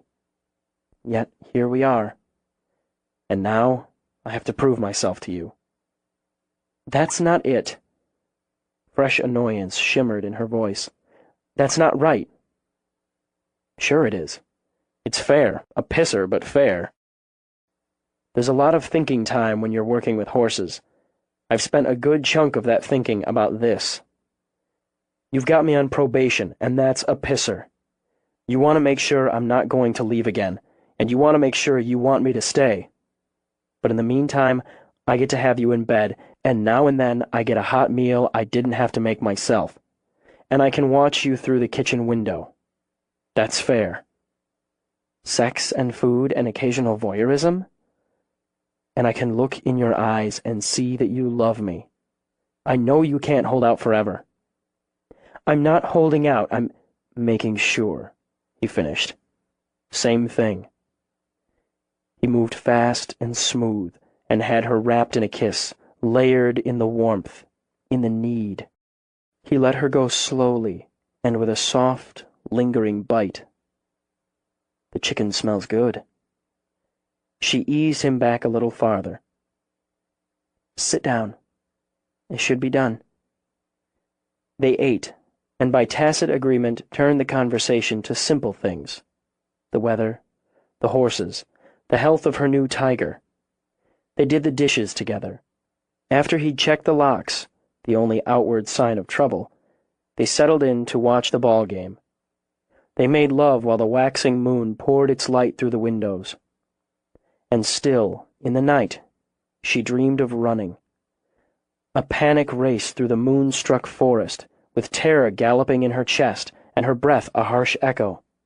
She felt the sweat of effort and fear slick her skin. Brush tore at that skin as she fought through it, and she scented her own blood. So would he. She was hunted. The high grass slashed at her legs when she reached the flats.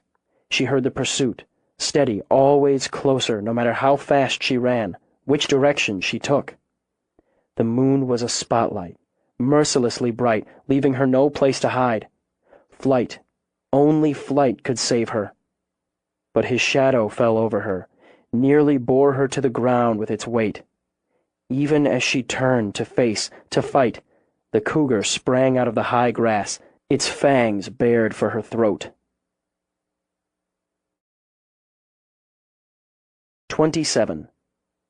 A day passed, then another. There were reports of sightings of Ethan in Wyoming, as far south as Medicine Bow, as far north as Shoshone, but none panned out. The search team in Spearfish thinned, and talk in town and the outlying farms turned to other matters. Spring plowing and planting, lambings, the cougar who'd perched in an apple tree in a yard not a quarter-mile from downtown Deadwood. People agreed over pie at the diner, across the counter of the post office, between sips of beer at the bar, that the man who'd killed that poor guy from St. Paul had run off. The trail had gone cold. But Lil remembered the dream, and knew they were wrong. While those around her lowered their guard, she only strengthened hers. She began to slip a knife in her boot every morning.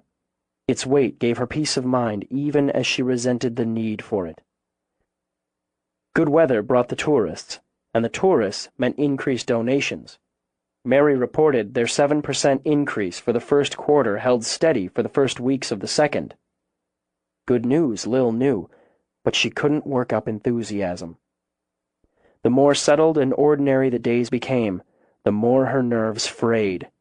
What was he waiting for? She asked herself that question as she carried hampers of food or hosed down enclosures, as she uncarted supplies. Every time she made her rounds of the habitats, her muscles braced for attack. She all but willed it to come.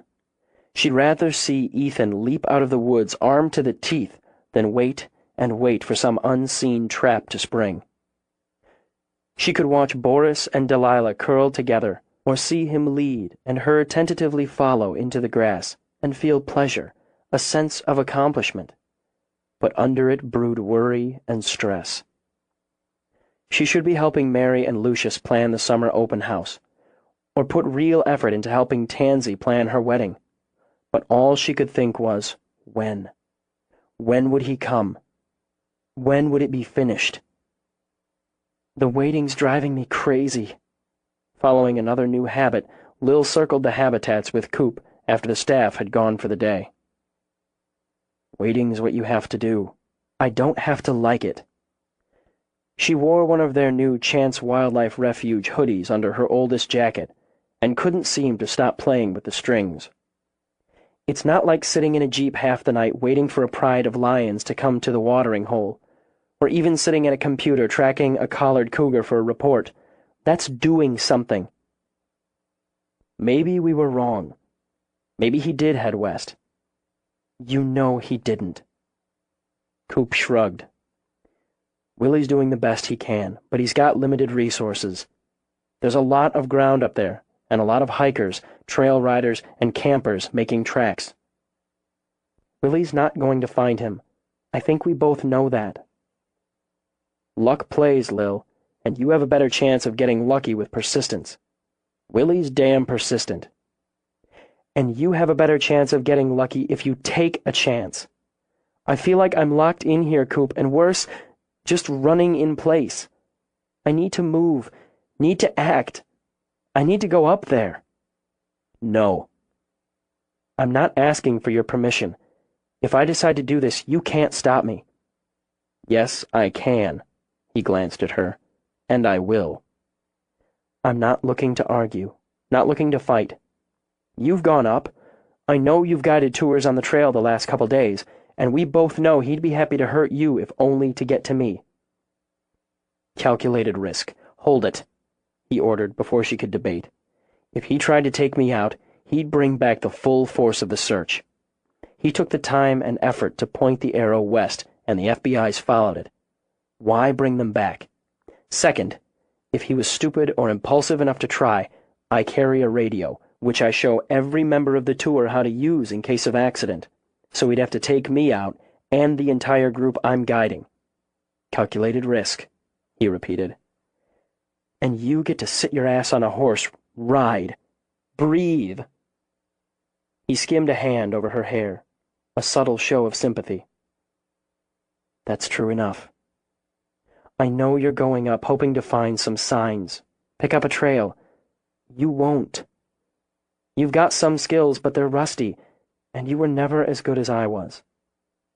Circles back to luck and persistence. I could go up with you, take a group up with you. Then if he happened to catch sight of us, or you, he might take me out. Then he could force you off at gunpoint, so by the time anyone still alive radioed for help, you'd be gone, well gone if he used the horses. Waiting means he moves first. He exposes himself first. She stalked down the path and back. In his enclosure, Baby mirrored her move. The reflected motion had Coop's lips curving. "That cougar's a slave to his love for you." She glanced over, nearly smiled herself. "No ball tonight, baby. We'll play in the morning." He let out a call that Coop would have called a whine if cougars were capable of it. Lil ducked under the barricade, relenting enough to rub him through the cage. Let him butt her head, lick her hand. "Is he going to be pissed if I come over there?" "No. He's seen you with me enough. He smelled you on me, and me on you. A cougar's sense of smell isn't his strongest asset, but Baby knows my scent. Come over." When he joined her, Lil put her hand over his and laid it on Baby's fur. "He'll associate you with me. He knows I'm not afraid of you or threatened, and he really likes to be rubbed. Bump foreheads with me. Just lean down, touch your forehead to mine." "He smells your hair," Coop murmured as he rested his brow against hers. "The way I do. It smells like the hills, clean and just a little wild. Now rest your forehead on the bars. It's an offer of affection. Trust." Trust. Coop tried not to imagine what those sharp teeth could do. "Are you sure he's not the jealous type?" "He won't hurt what I care about." Coop laid his forehead on the fencing. Baby studied him for a moment. Then he rose to his hind legs, bumped his head against Coop's. "Did we just shake hands or exchange a sloppy kiss?" Coop wondered. "Somewhere in between. 3 times I tried to release him to the wild. The first, when I took him and his littermates up into the hills, he tracked me back to my parents. I'd ridden there to visit. You can imagine the surprise we got when we heard him, then opened the back door and saw him sitting on the porch." "He followed your scent." "For miles, and he shouldn't have been able to. He shouldn't have wanted to." "Love adds to ability, I'd say, and desire." "Unscientific, but—" "The second time, he tracked me back to the refuge, and the last, I had Tansy and an intern take him. That was guilt on my part. I didn't want to let him go, but I felt I had to try. He beat them back. He came home. His choice. Good night, baby." She moved back to the path. "The other night, I dreamed I was being hunted, running and running, but he kept getting closer. And when I knew I was done, when I had to turn and fight, a cougar leaped out of the grass and went for my throat." She leaned into him when he put his arm around her shoulders. "I've never dreamed of being attacked by a cat. Never. Not even after I'd been bit or come out of some dicey situation. But this has done that. I can't keep being afraid. I can't keep being locked in here. There are other ways to get out. What? Going into the city to shop? It's out. Now you sound like my mother. It'll do me good, take my mind off things. That's when I'm not hearing how Tansy wants her best friend and maid of honor with her when she picks out her wedding dress. So you're going? Of course I'm going. But she sighed. Tansy's mother flew in today, and tomorrow we're off on our safari, and I feel guilty about being irritated about it. You could buy new sexy underwear. She slanted him a look. You've got a one-track mind. Stay on track. You eventually reach the finish line.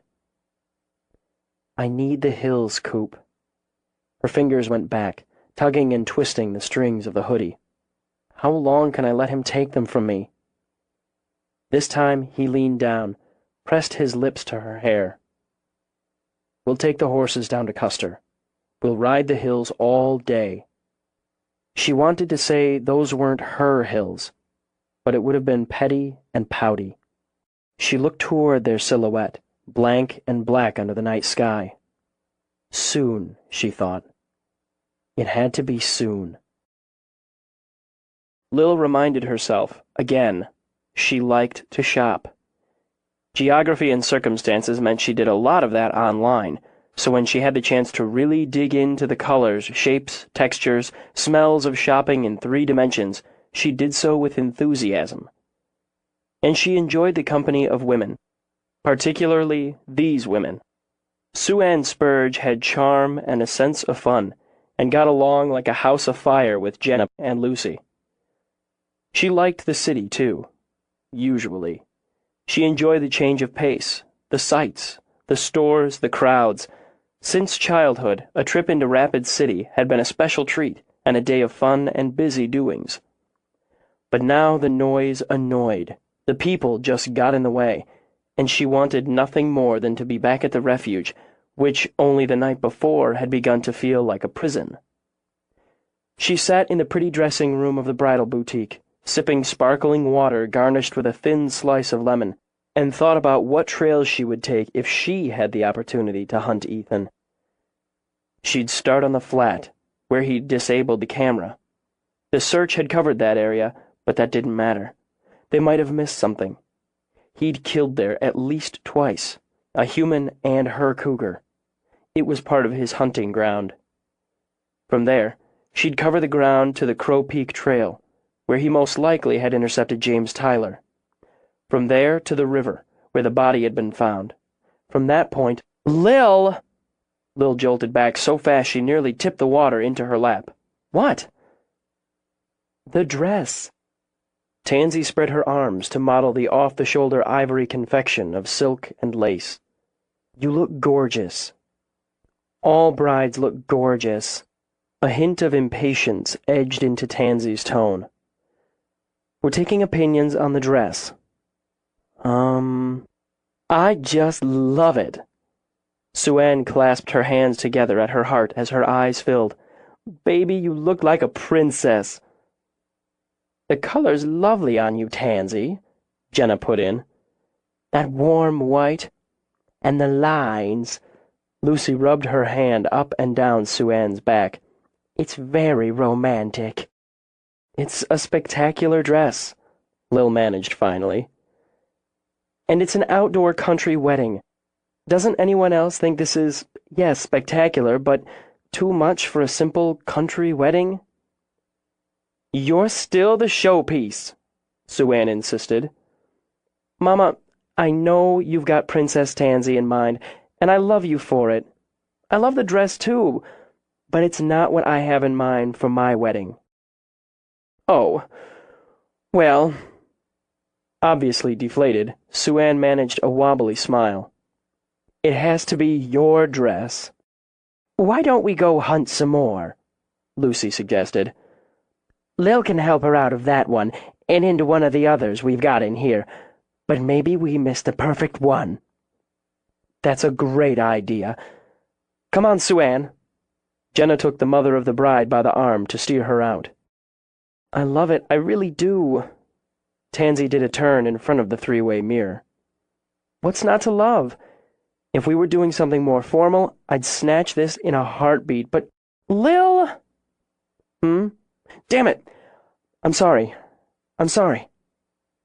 Setting the water glass aside, she rose to unhook the back of the dress. I'm a terrible friend. I'm the worst maid of honor in the history of maids of honor. I deserve to wear puce organdy with 24 flounces and puffy sleeves. Please don't make me wear puce organdy. I'm holding it in reserve, Tansy said darkly, so watch your step. I know you didn't want to come today. It's not that. I just haven't been able to get my head here. But now it is. I'm keeping it here. Solemn swear. Then help me get into the one I hid behind the one with the enormous skirt. I know Mama wants me in a big white dress, and would like it better yet if it had a 20-foot train and 6 million sequins. But I saw that one out there and it hit. I think it's the one. It was the color of warm, rich honey. Its sweetheart neckline outlined with tiny, delicate pearls. It dipped in at the waist, then flowed out in a subtle flare. Ribbons crisscrossed the back down to the elaborate bow that flirted from the waist. Oh, Tansy, you look edible. If it weren't for Farley, I'd marry you myself. I glow. Tansy turned in front of the mirror, her face radiant. That's what I want.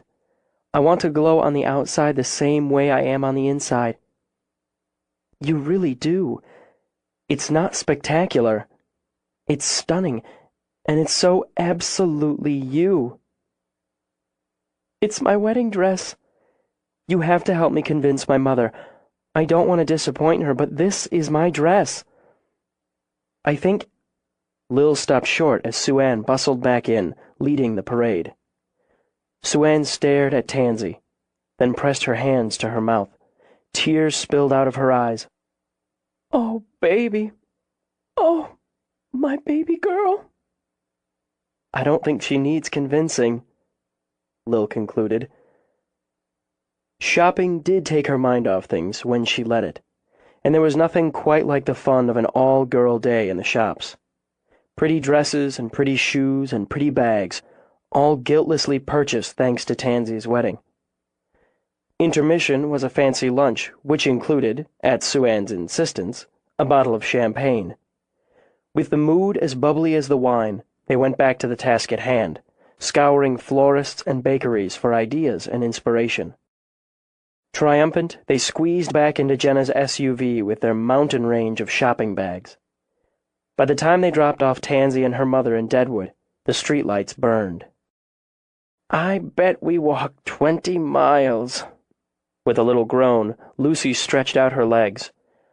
I'm going to top off the day with a nice, long soak in the tub. I'm starving. Shopping makes me hungry, and my feet hurt, Jenna admitted. I wonder what I can eat in the tub. That's because you walked out of the store wearing new shoes. I couldn't resist. Jenna curled and uncurled her aching toes. I can't believe I bought 3 pairs of shoes at one time. You're a bad influence. They were on sale. 1 pair was on sale. You saved money on the one, so it's not like buying them. It's not? No, Lucy said in reasonable tones. It's like saving on them, so look at it that way. You only bought 2 pairs, and one of them's for the wedding. Those you were obligated to buy. Really, you only bought 1 pair.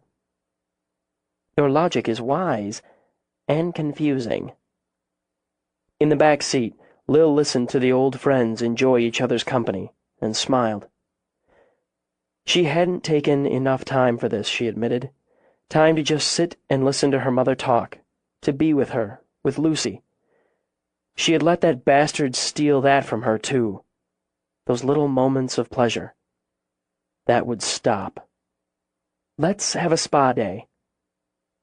Jenna flicked a glance in the rear view. A what? A spa day. I haven't had a facial or a manicure since before I left for South America. Let's figure out when we can all take a day off and book a bunch of decadent treatments at the day spa. Lucy, there's someone in the back seat pretending to be Lil. Lil leaned up, poked her mother's shoulder. I'm going to have Mary call and book us as soon as I check my schedule, and Tansy's, so you'd better let her know if you've got any day next week that doesn't work. Otherwise, too bad for you. Somehow I believe I can clear my schedule. How about you, Lucy? I may have to shuffle a few things, but I think I can clear the decks. Won't that be fun? She shifted to smile back at Lil. Yes, it'll be fun. And long overdue. Lil got out when they reached Lucy's to stretch her legs and switch to the front seat. Let me help you in with those. I bought them, I can carry them, Lucy replied. At the back of the SUV, the three of them pawed through bags. That's mine, Lucy said. That one's your mother's. This one, yes, that's mine. That one there, and, oh my, I did go a little overboard. With a laugh, Lucy kissed Jenna on the cheek. I don't know the last time I had so much fun. Night, sweetheart, she said with a kiss for Lil. I'm going to listen to Sam ask me why I needed another pair of shoes when I've only got 2 feet. Then I'm putting these old bones in the tub.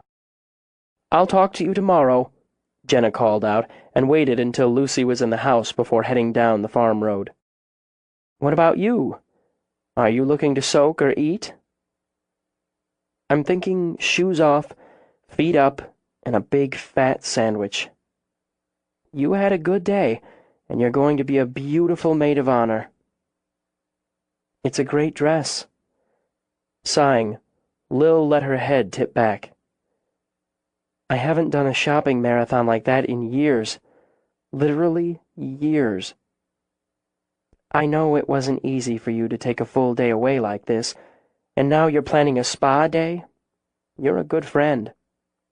She'd do the same for me. Plus, great dress, fabulous shoes, and assorted other items I really had no need for. It's more fun when you don't need them. Too true. Lil toyed with the new earrings she'd bought and, like her mother and the shoes, had worn out of the store. Why is that? Buying what you need's the result of hard work. Buying what you don't need's the reward for hard work. You work hard, honey. I'm glad you took the time away. It was nice, wasn't it, seeing how happy and excited Sue Ann is? She can't say enough about Farley. It makes you proud. It really does. It's so satisfying when other people tell you what a good person your child is. I feel so good about it, about knowing how welcome he's going to be in that family. You'll be happy, too, having her living so close. You want to bet Dad and Farley ditch the chess game and spend all evening playing with plans for the house? No question. They'll probably be sorry to see me home. When they got to the gate, Jenna stopped so Lil could swipe her card and key in her code. I can't tell you how much better I feel knowing you've got this security in. Almost as good as I feel knowing you're not going home to an empty house. It's an odd situation, having Coop here. I want him here, but at the same time, I'm trying not to get used to having him here. You're gun-shy. I really am. Part of me feels that I might be punishing him for something he did or didn't do, said or didn't say when I was 20. I don't want to do that. Another part of me wonders if we're together here because of the situation, because I'm in trouble and he needs to help. Do you doubt he loves you? No. No, I don't. But if I don't hold something back and he leaves again, I don't know if I'd get through it. I can't tell you what to do. Well, I could, but I won't. I'll just say nothing in this world comes with a guarantee. With people, with love, a promise has to be enough. When it's enough for you, you'll let go. It's hard to think straight or feel straight with this cloud over my head. I don't want to make a decision or take a step like that when everything around me is in such upheaval." "That's very sensible." She narrowed her eyes at her mother as Jenna set the brake in front of the cabin. "And wrong? I didn't say that." "Yes, you did, just not out loud."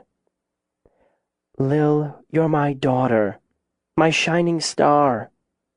Reaching out, she lifted a lock of Lil's hair, let it slide through her fingers. "I want you safe and happy. I'm not content until I know you're both, as much of both as is possible. I love Cooper, so I'd be thrilled if you decide he's a part of making you safe and happy. But the safe and happy is what I want most for you, however you decide. For now, I like seeing his truck there, and the lights on in your cabin, and I like seeing him stepping out on the porch to welcome you home." Jenna slid out of the car. "Hi, Coop." "Ladies?" He walked down. "How did it go?" "You can judge that by the amount of bags still in the back. We considered renting a U-Haul for the loot, but we managed to stuff it and everyone in for the ride back. Barely." She opened the back, began to pass him bags.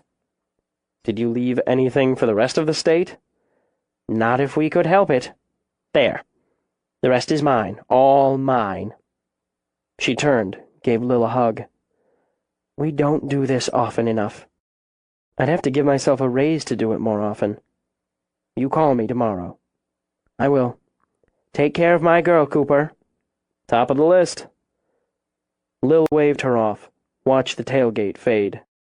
"Is everything all right here?" "Fine." "I should check, see if anyone left me any messages." "Matt and Lucius were still here when I got home. They said to tell you things ran okay without you, even though you wouldn't like to hear it." "Of course I like to hear it." "Then why are you frowning?" "I'm taking all this stuff inside."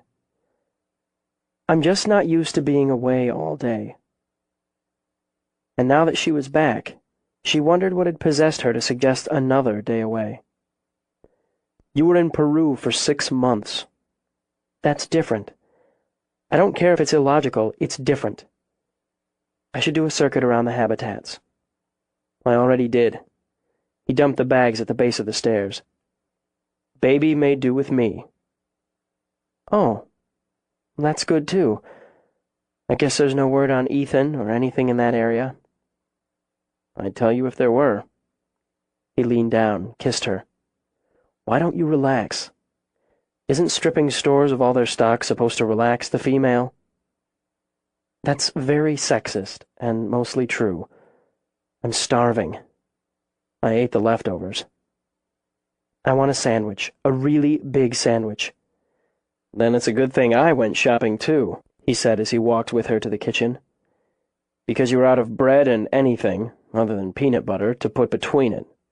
"Oh, well, thanks." She opened the fridge and stood staring with her eyes wide.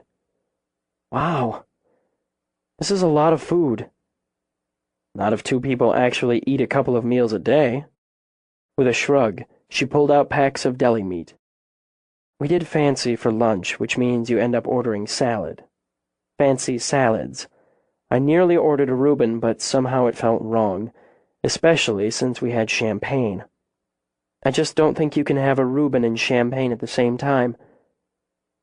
He sat on the bench, watched her. "You had a good time. It shows." "I did. It took me a while to change gears, get in the groove, whatever. But thankfully I did, and will not be forced to wear puce and flounces at Tansy's wedding." He cocked his head. "What is puce, anyway?" "Every bridal attendant's worst nightmare.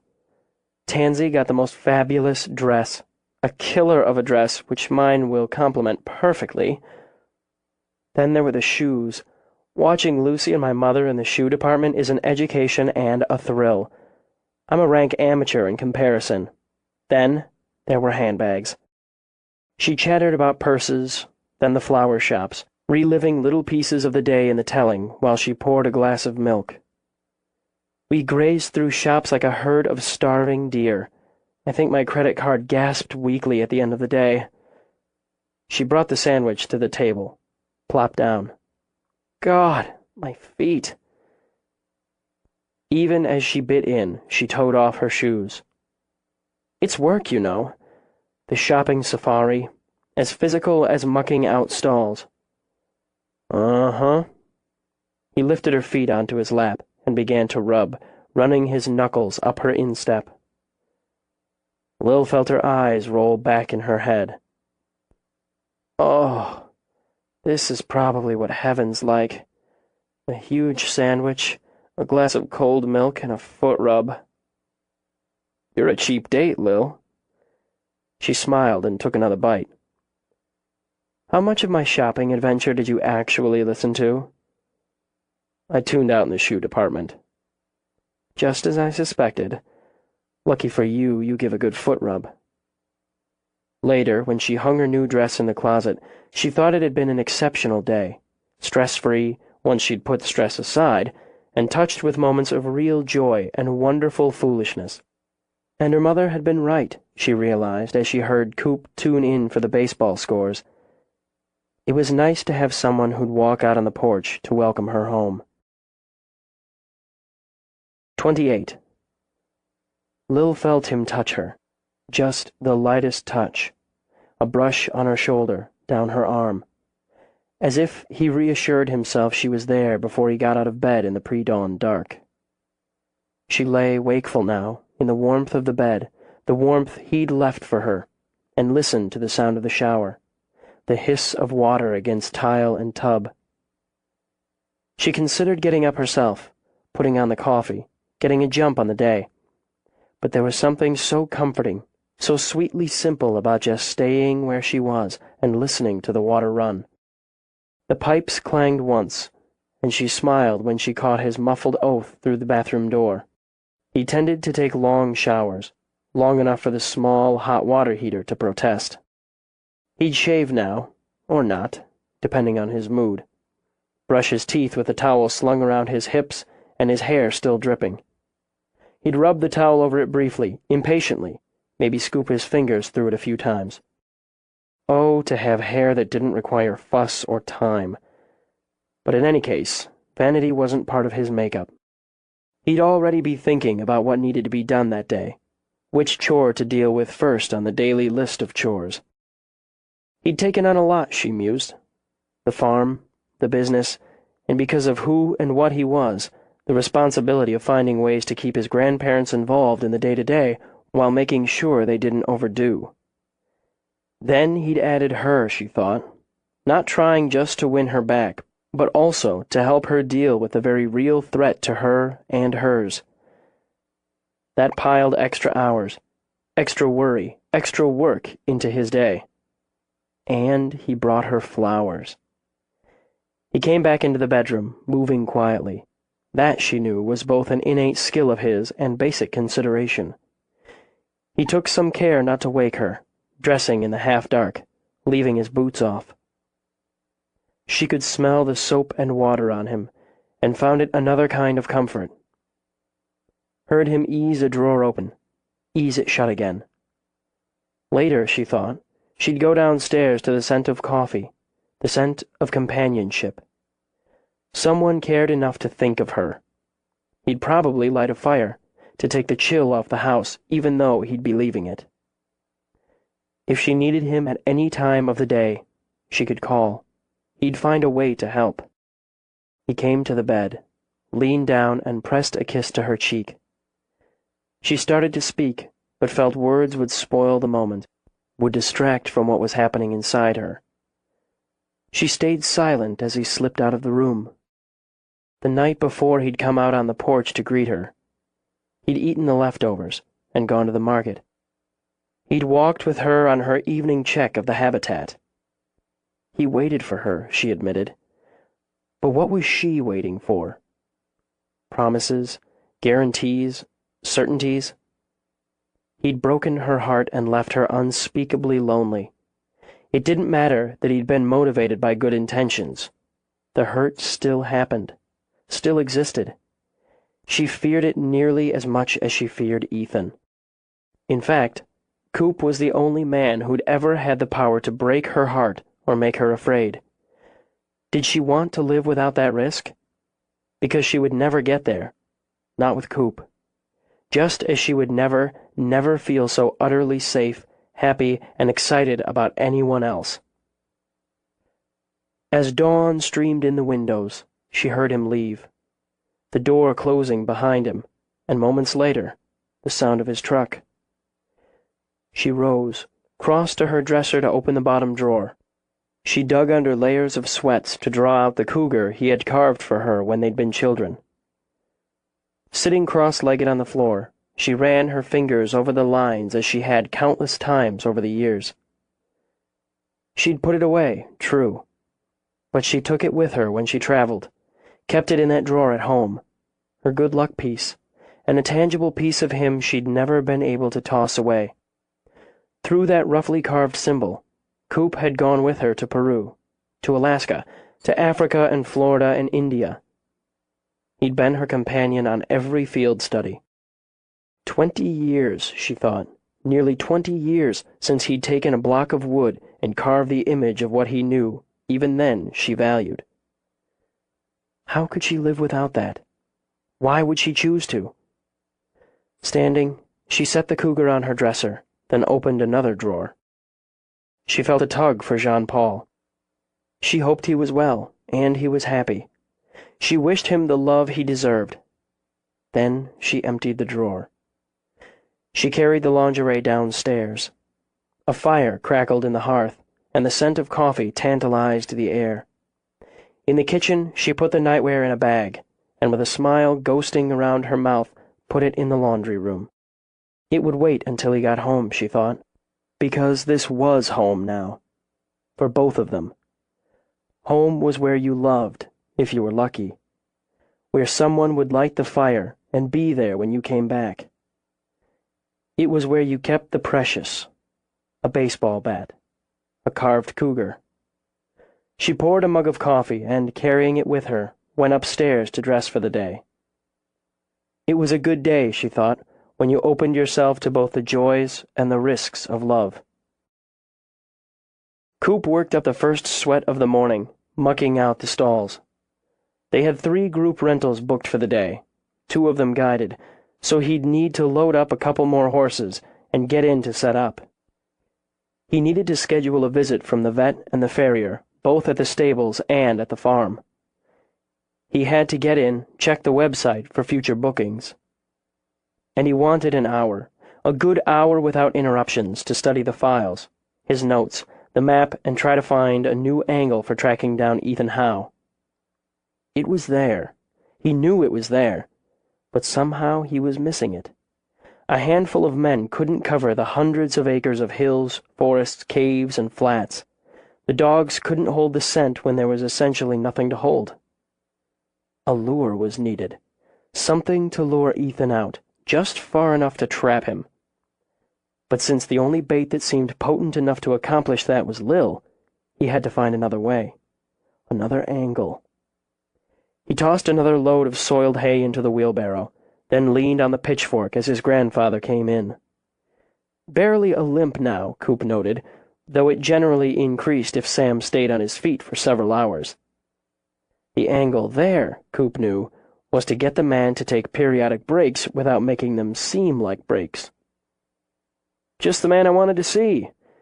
Coop shifted to stand between Sam and the barrow before his grandfather got it in his head to haul the manure out to the pile. Do me a favor, will you? We need vet and farrier appointments here and at the stables. If you could set those up, it would save me some time today. Sure. I told you I'd see to the mucking out. Right. Guess I forgot. Well, it's nearly done. Boy, you don't forget a damn thing. Now hand over that pitchfork. Yes, sir. In case you're working your brains trying to find other ways to keep me out of trouble and in the rocking chair, I'll ease your mind. With the grace of long experience, Sam went to work on the last stall. Joe and Farley are going to give me some time today helping check fences. I'm going to hire the young Hosinger boy and to do some chores around here, before and after school. If he works out, I'll keep him on through the summer. He's got it in his head he wants to work with horses. We'll give him a try. Okay. He's got a strong back, and he's not an idiot. I was talking to Bob Brown yesterday. He tells me his granddaughter's looking for a job. Girl can ride, and she's thinking about asking you if you need another guide. I could use one, especially with the season coming up. Does she know the trails? Bob says she does, and she's got a head on her shoulders. You can talk to her yourself and decide. I'll do that. Sam puffed out his cheeks. Jessie Klimp teaches over at the elementary. She's looking for summer work. You might want to talk to her. She's been around horses all her life, and she's good with kids. Might be she'd do fine for those pony rides we're adding in. Coop smiled. So they discussed the changes and additions he wanted to make. I'll talk to her. New computers and what all, I'm leaving to you and Lucy. I don't want any more to do with them than I have to. We'll look into that first chance. As for adding on, could be I'll talk to Quint about drawing something up for that. I had a conversation with Mary Blunt about this retail business, and she tells me Lil's place does a good turn on things like postcards and such. You've been busy. I saw the doctor yesterday. He says I'm fit and I'm sound. The leg's healed up. To prove it, Sam gave his thigh a smack. At my age, I'm going to have to pamper it some, but I can walk and stand, and I can sit a horse and ride a plow, so I'll be taking on some of the guidance again. You're not here to work yourself to the bone. That's not what your grandmother and me want. I'm a long way from the bone. As Coop had, Sam leaned on the pitchfork. I've been dug in about hiring on. Don't like change. But things change whether you like it or not. And the fact is, we've got a good business going with the rentals. Better than we ever expected. We need to hire on more help there. We need more help around the farm so you can do what you came out here to do.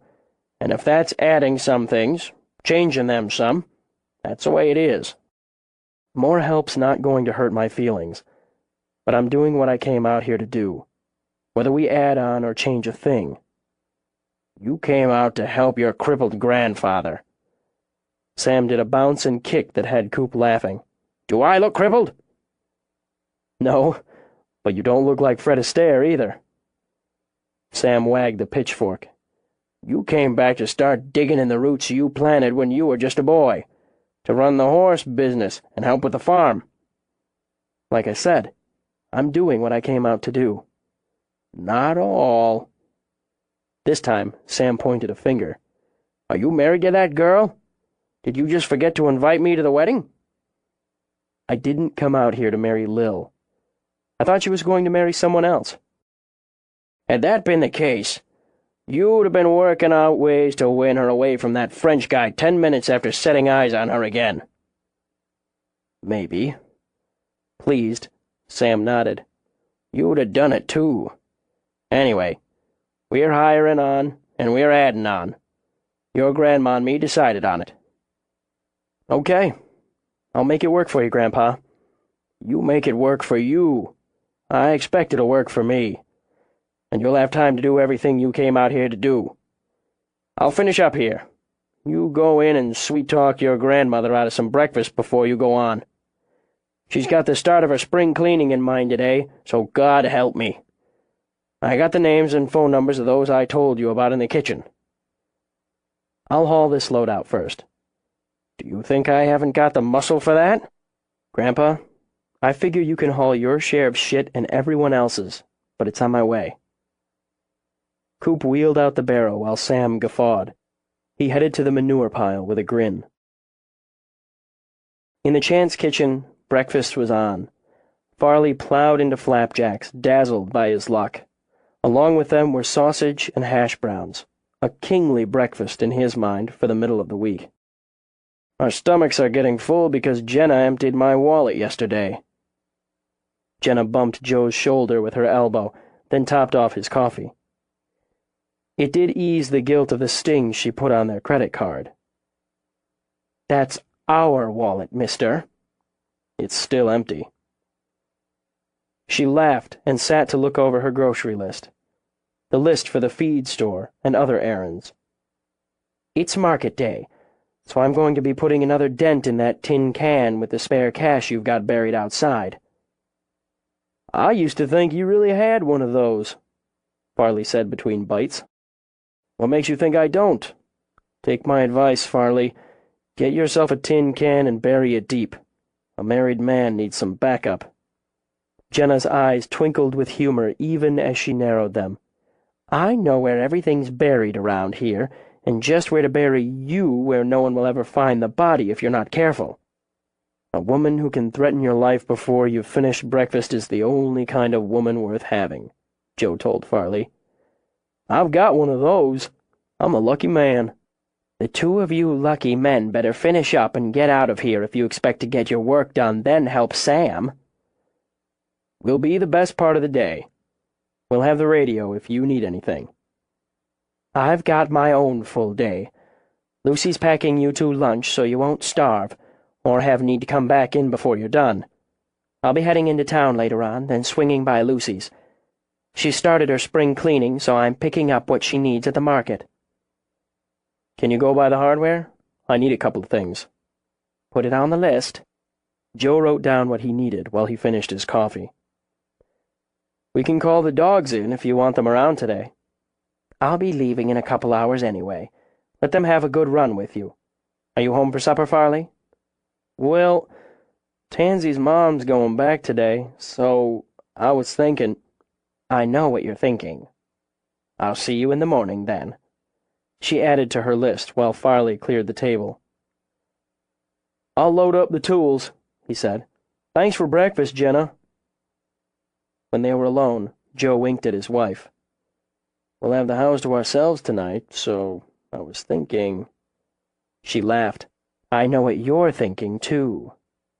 She leaned over for the kiss. Get going so you can get back. And don't work so hard you've got nothing left for what you're thinking. I've always got something left for that. She smiled as she finished her lists in the quiet kitchen, because that was the pure truth. Lil helped clean and hose down the enclosures before going into the offices. It was dental hygiene day at the refuge, so Matt and several of the interns would be busy drugging animals and cleaning teeth. And a shipment of chicken was due to arrive that morning. More interns busy unloading and storing. The winch on the door of the lion's habitat had made unfortunate noises that morning as she'd lowered it to keep Sheba out of the enclosure while they'd cleaned and disinfected it. Maintenance on the list, she thought, and some prayers that it didn't need replacement. Maybe one day she'd be able to afford hydraulics, but that was not today. Don't you look bright and happy this morning, Mary commented. Do I? Yes, you do. Mary tipped down her cheaters. Good news?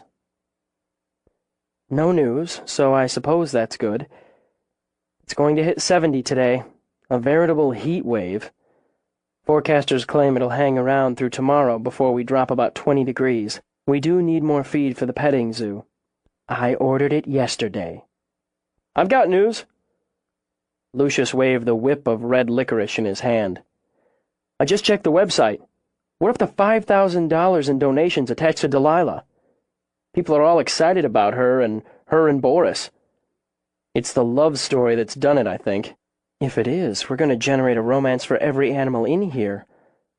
They've gotten more hits than any of the others on the webcam this week, and more comments. I was thinking we could update the bios on all the animals. Juice them up a little. And replace some of the photos. Maybe do a couple of short videos? That's good. And you know what, Lucius? Maybe you could get some videos of Matt and his interns working on the dental. It's not sexy, but it shows what kind of care we give them, how much work's involved. It's educational. Plus, it may stir up donations from people who don't realize what goes into tending them. Sure, but it would work better if you wrote up a little piece on it. Something fun that talks about how people hate to go to the dentist and stuff like that. I'll play with something. She went into her office to work on a piece she hoped to pitch for pay on Delilah's rescue. She'd beef it up with the romance angle with Boris, she decided. Good nutrition, proper care, and housing all mattered, she mused, but the connection to another living thing made life rich. Nodding, she sat down to work on it and thought romance was certainly in the air. He was ready, fully prepared. It had taken hours of work, but he felt everything he needed and wanted was now in place. Timing would be an unknown, a risk factor, but it would be worth it. In fact, it would be more exciting, more important with that unknown. He was ready to kill, here and now, and take that risk as well. But as he watched, hidden, he lowered the crossbow. He might not have to kill to retrieve the bait. It would be better if he could make this clean, take less of his time, his energy, and make the real hunt and kill that much more satisfying. Look at them, he thought. Look at them going about their business, their useless business, without a clue he was close, no idea they were being watched. He could kill them so easily, as easier than shooting a buck at his watering hole. But wouldn't she try harder, run faster, fight more viciously if he let them keep their worthless lives? Too much blood, and she might lose heart. He couldn't have that. He'd waited too long, worked too hard. So he watched them load the fencing. Fucking farmers, making their rooms out of the land, his land, trapping their mindless cattle, animals not even worth the hunt. Go on, go, he urged them, setting his teeth as their voices and laughter carried to him. Go. Everything will have changed when you get back. Yes. It was better to let them live. Let them suffer when they realized what he'd done right under their noses. Their tears would be sweeter than their blood. He smiled as the dogs raced and ran and leaped in anticipation. He'd been resigned to killing the dogs, but he'd have been sorry for it. Now, it seemed, even that blood could be spared. They rode off, the dogs in joyful pursuit, and the little farm in the valley of the hills went quiet. Still he waited. He wanted them well away, out of sight, out of hearing before he broke cover. He'd watched the woman many times in the past, studied the routine of the farm as he would any herd he stalked. She was strong, and he knew they had weapons inside the house. When he took her, he'd take her quickly. He circled behind the barn, moving fast and silent. In his mind he wore buckskin and moccasins. His face bore the symbols of the warrior. Birds sang, and some of the cattle lowed.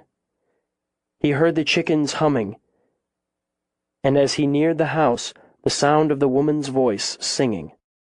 His mother hadn't sung. She'd kept her head down, kept her mouth shut. She'd done what she was told to do, or she got the boot. In the end, his father had had no choice but to kill her. As he'd explained, she'd stolen from him, held back her tips, hoarded money, lied. A worthless white bitch, his father had explained when they'd buried her deep. A mistake. Women were no damn good, and white women the worst of the bad. It had been an important lesson to learn. He eased up to the side window, letting the lay of the kitchen come into his head from the times he'd scouted it. He could hear clanking and clattering. Doing the dishes, he thought, and when he risked a look, he saw, pleased, that she had her back to him as she loaded the dishwasher. Pans stood stacked on the counter, and her hips moved as she sang. He wondered what it would be like to rape her, then dismissed the idea. Rape was beneath him, just as she was beneath him. He wouldn't soil himself with her. She was bait, nothing more. Water ran in the sink. Pots clattered. Under the cover of the kitchen noise, he stepped lightly to the back door, tried the knob. He shook his head, vaguely disappointed it wasn't locked. He'd visualized kicking it in and the shock on her face when he did. Instead, he merely pushed it open, stepped inside. She spun around, a skillet in her hand. As she raised it to strike or throw, he simply lifted the crossbow. I wouldn't. But you go ahead if you want this bolt in your belly. She'd gone white, so her eyes shone black against her skin. He remembered then she had some of his blood. But she'd let it go pale. She'd ignored her heritage. Slowly, she set the pan down. Hello, Jenna, he said. He watched her throat work before she spoke, enjoyed the fear. Hello, Ethan. Outside. He plucked her cell phone out of its charger on the counter, stuck it in his back pocket. I can put one of these in your foot and drag you, he said, when she didn't move. Or you can walk. That's up to you. Giving him as wide a berth as possible, she went to the door and out to the porch. He closed the door behind them. Keep moving. You're going to do exactly as I say and exactly when I say it. If you try to run, you'll find out how much faster a bolt is than you are. Where are we going? You'll find out when we get there. He shoved her forward when he decided she wasn't moving fast enough. Ethan, they're looking for you. Sooner or later, they'll find you. They're idiots. Nobody finds me unless I want to be found. He forced her across the farmyard toward the trees. Why are you doing this? He watched her head move left to right and knew she was looking for a place to run, gauging her chances. He almost wished she'd risk it, as Carolyn had. That had been interesting. It's what I am. What I do. Kill? Hunt. Killing's the end of the game. Against the tree, face first. He pushed her. She threw her hands out to catch herself, scraping her palms on the bark. Move, and I'll hurt you. What have we done? She tried to think, to find a way out, but couldn't push past the fear. It crawled inside her, crawled over her skin until there was nothing else. What have we done to you? This is sacred ground. He looped a rope around her waist, pulled it tight enough to stop her breath. It's mine, and you're worse than the rest. You have Sioux blood. I love the land. Think. My family has always honored and respected it. Liar! He pushed her face against the bark, drawing blood. When she cried out, he yanked her back by the hair. Put this on. Zip it up. He thrust a dark blue windbreaker into her hands. And pull up the hood. We're going for a hike, Jenna. Listen close. If we run into anyone, you keep your mouth shut, your head down, and just do what I say. If you make a move, try to get help, I'll kill whoever you speak to. Then they're on your head. Understand? Yes. Why don't you just kill me now? He smiled widely. We have places to go and people to see. You're going to try to use me to get to Lil, and I won't let you. He grabbed her hair again, yanked until she saw stars dancing. I can use you dead as easy as alive. Alive's more fun, but dead works. He patted the knife sheathed on his belt. Do you think she'd recognize your hand if I cut it off and sent it to her? We can try that. What do you think? No. Tears born of helplessness and pain tracked down her cheeks. Please. Then do what I tell you. Put this on. He handed her a battered backpack. We're just a couple of hikers. He gave the rope a yank. And one of us is on a short leash. Now walk. Keep up or you'll pay for it. He avoided the trail as much as possible, kept a hard pace over rough ground. If she stumbled, he yanked or dragged. And since he seemed to enjoy it, Jenna stopped any attempt to slow him down. She knew they skirted the edges of her daughter's land, and her heart thundered. Why do you want to hurt Lil? Look at what she's done. She's preserving the land, giving shelter and care to animals. You're Sue. You respect animals. She puts them in cages so people can stare at them. For money. No, she's dedicated her life to saving them, to educating people. Feeding them like pets. He gave Jenna another shove when she paused, taking what should be free and caging it. That's what they want to do with me. Cage me for doing what I was born to do. Everything she's done has been to preserve the wildlife and the land. It's not her land. They're not her animals. When I'm done with her, I'll free them all, and they'll hunt as I hunt. I'll burn her place to the ground, then yours, then all the rest. His face shone with madness and purpose. Purify. Then why did you kill the others? James Tyler, why? The hunt. When I hunt to eat, it's with respect. The rest? It's sport. But with Lil, it's both.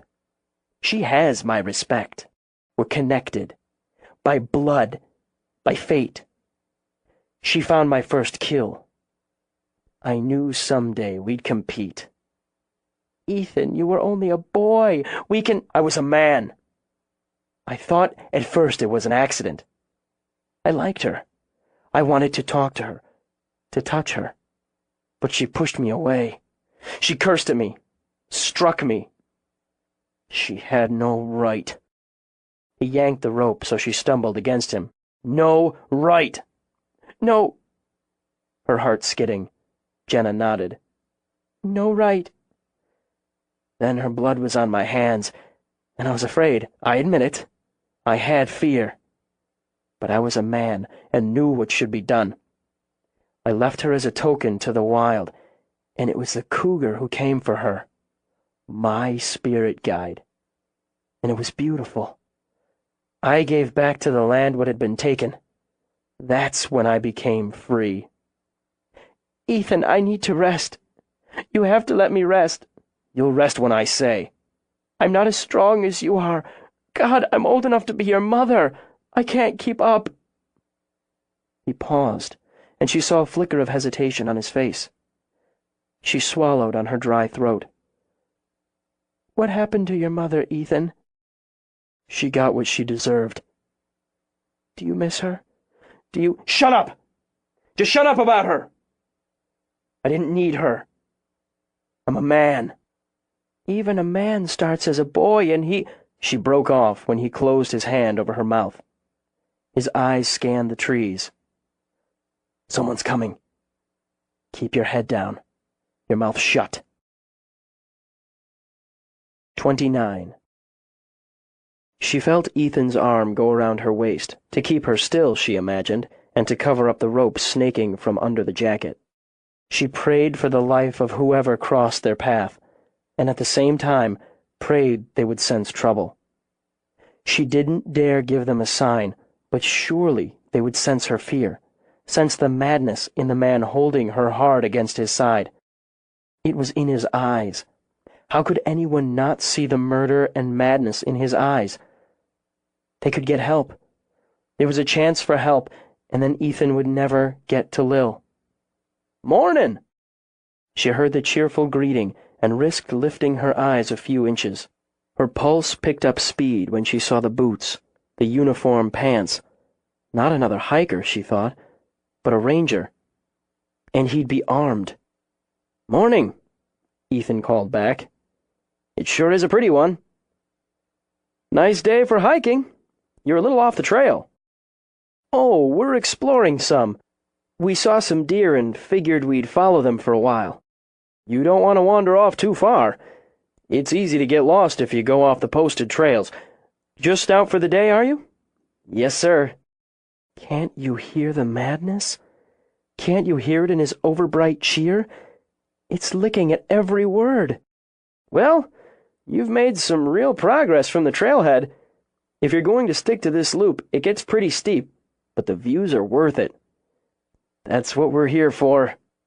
If you backtrack to the posted trail, you'll have a better time of it." "We'll do that then. Thanks." "Enjoy the day, And this fine weather. Just head over—" The ranger hesitated. "Jenna? Jenna Chance?" She held her breath, shook her head.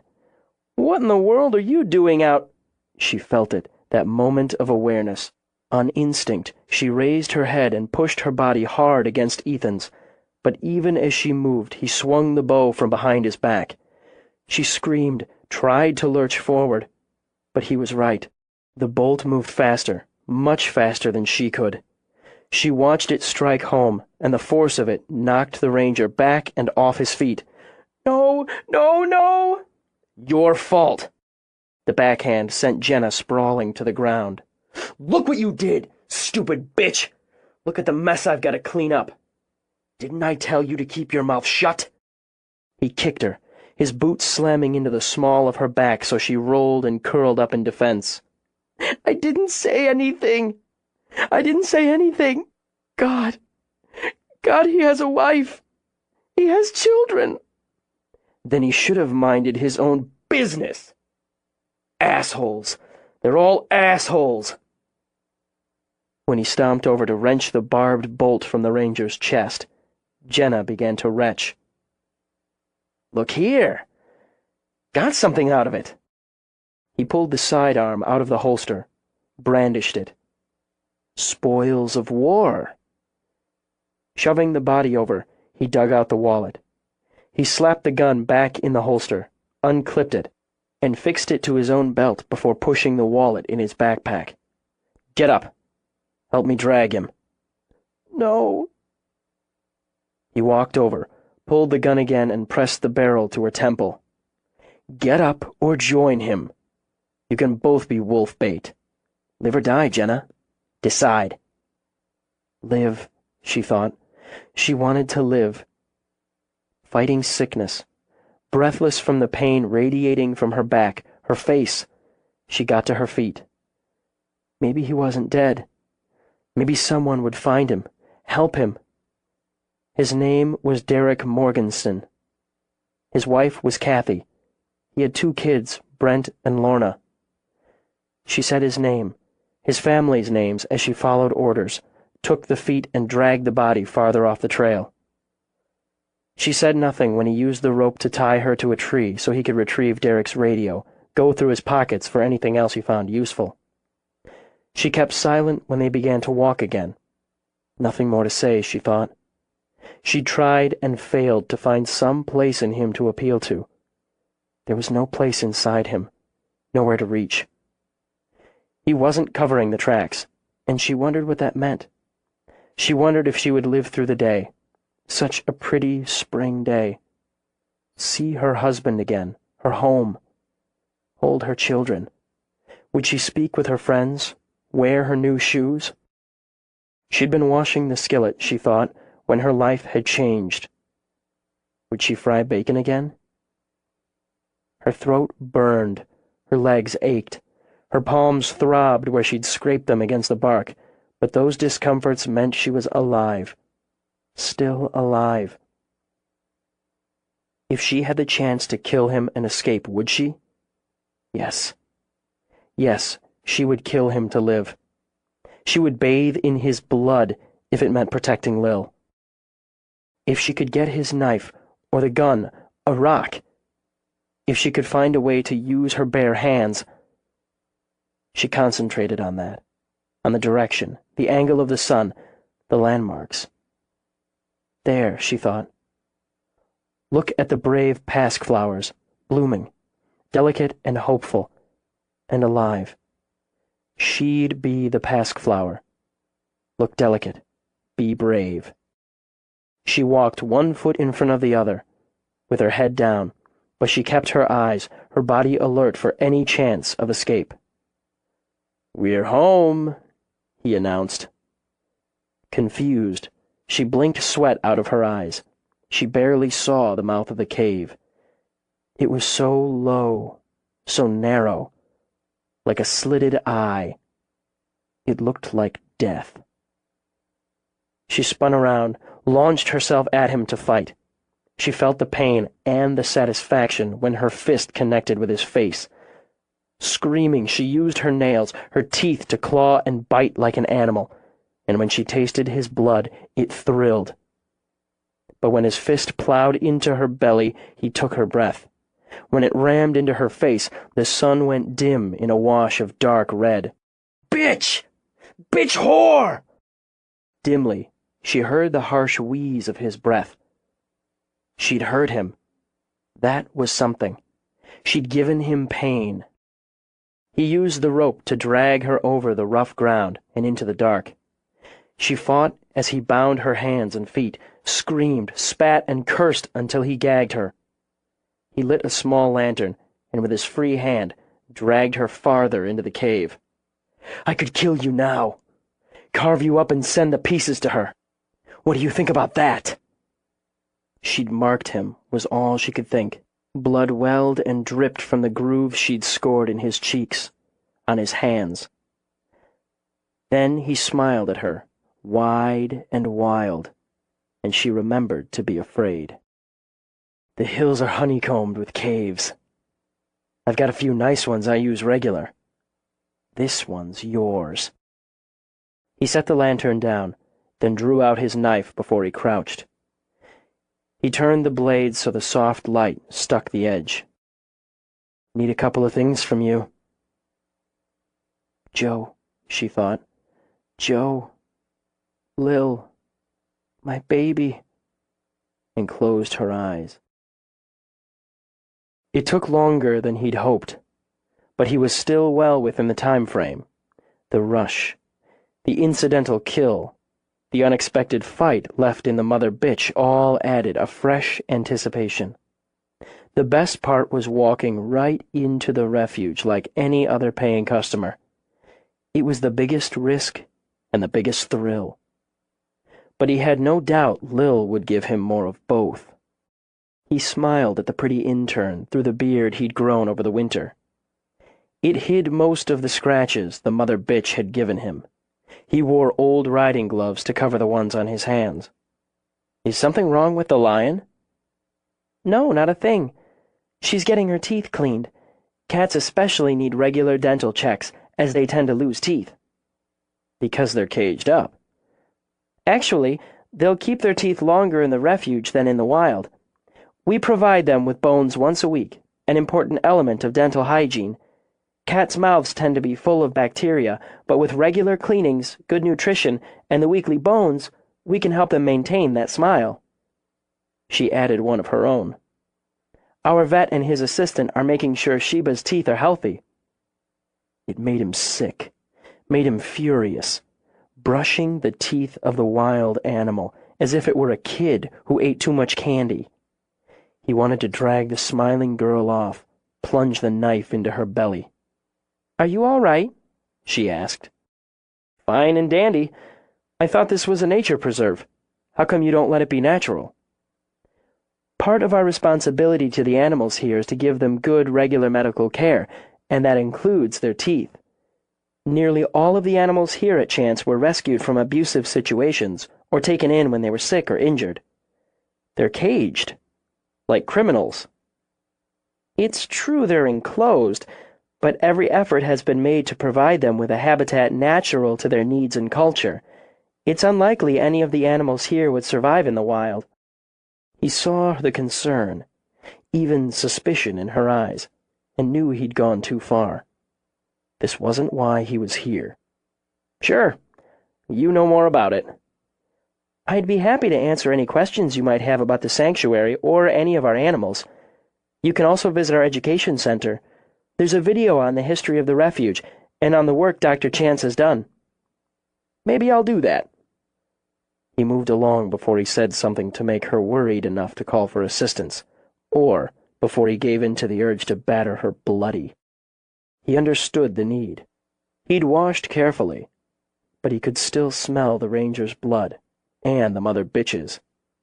That was sweeter, and the sweet wanted to stir him up. He needed to do what he'd come to do and get out before he made a mistake. He wandered, pausing at each enclosure even while the resentment burned in his gut. When he reached the cougars, he expected to find his center again. to look into the eyes of his spirit guide and see approval, a blessing. Instead, the cat snarled, showing fangs as it paced.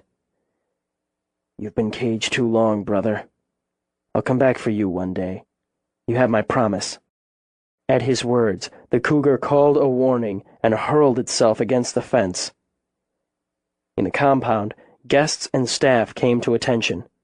Ethan moved on quickly, and the cat screamed behind him.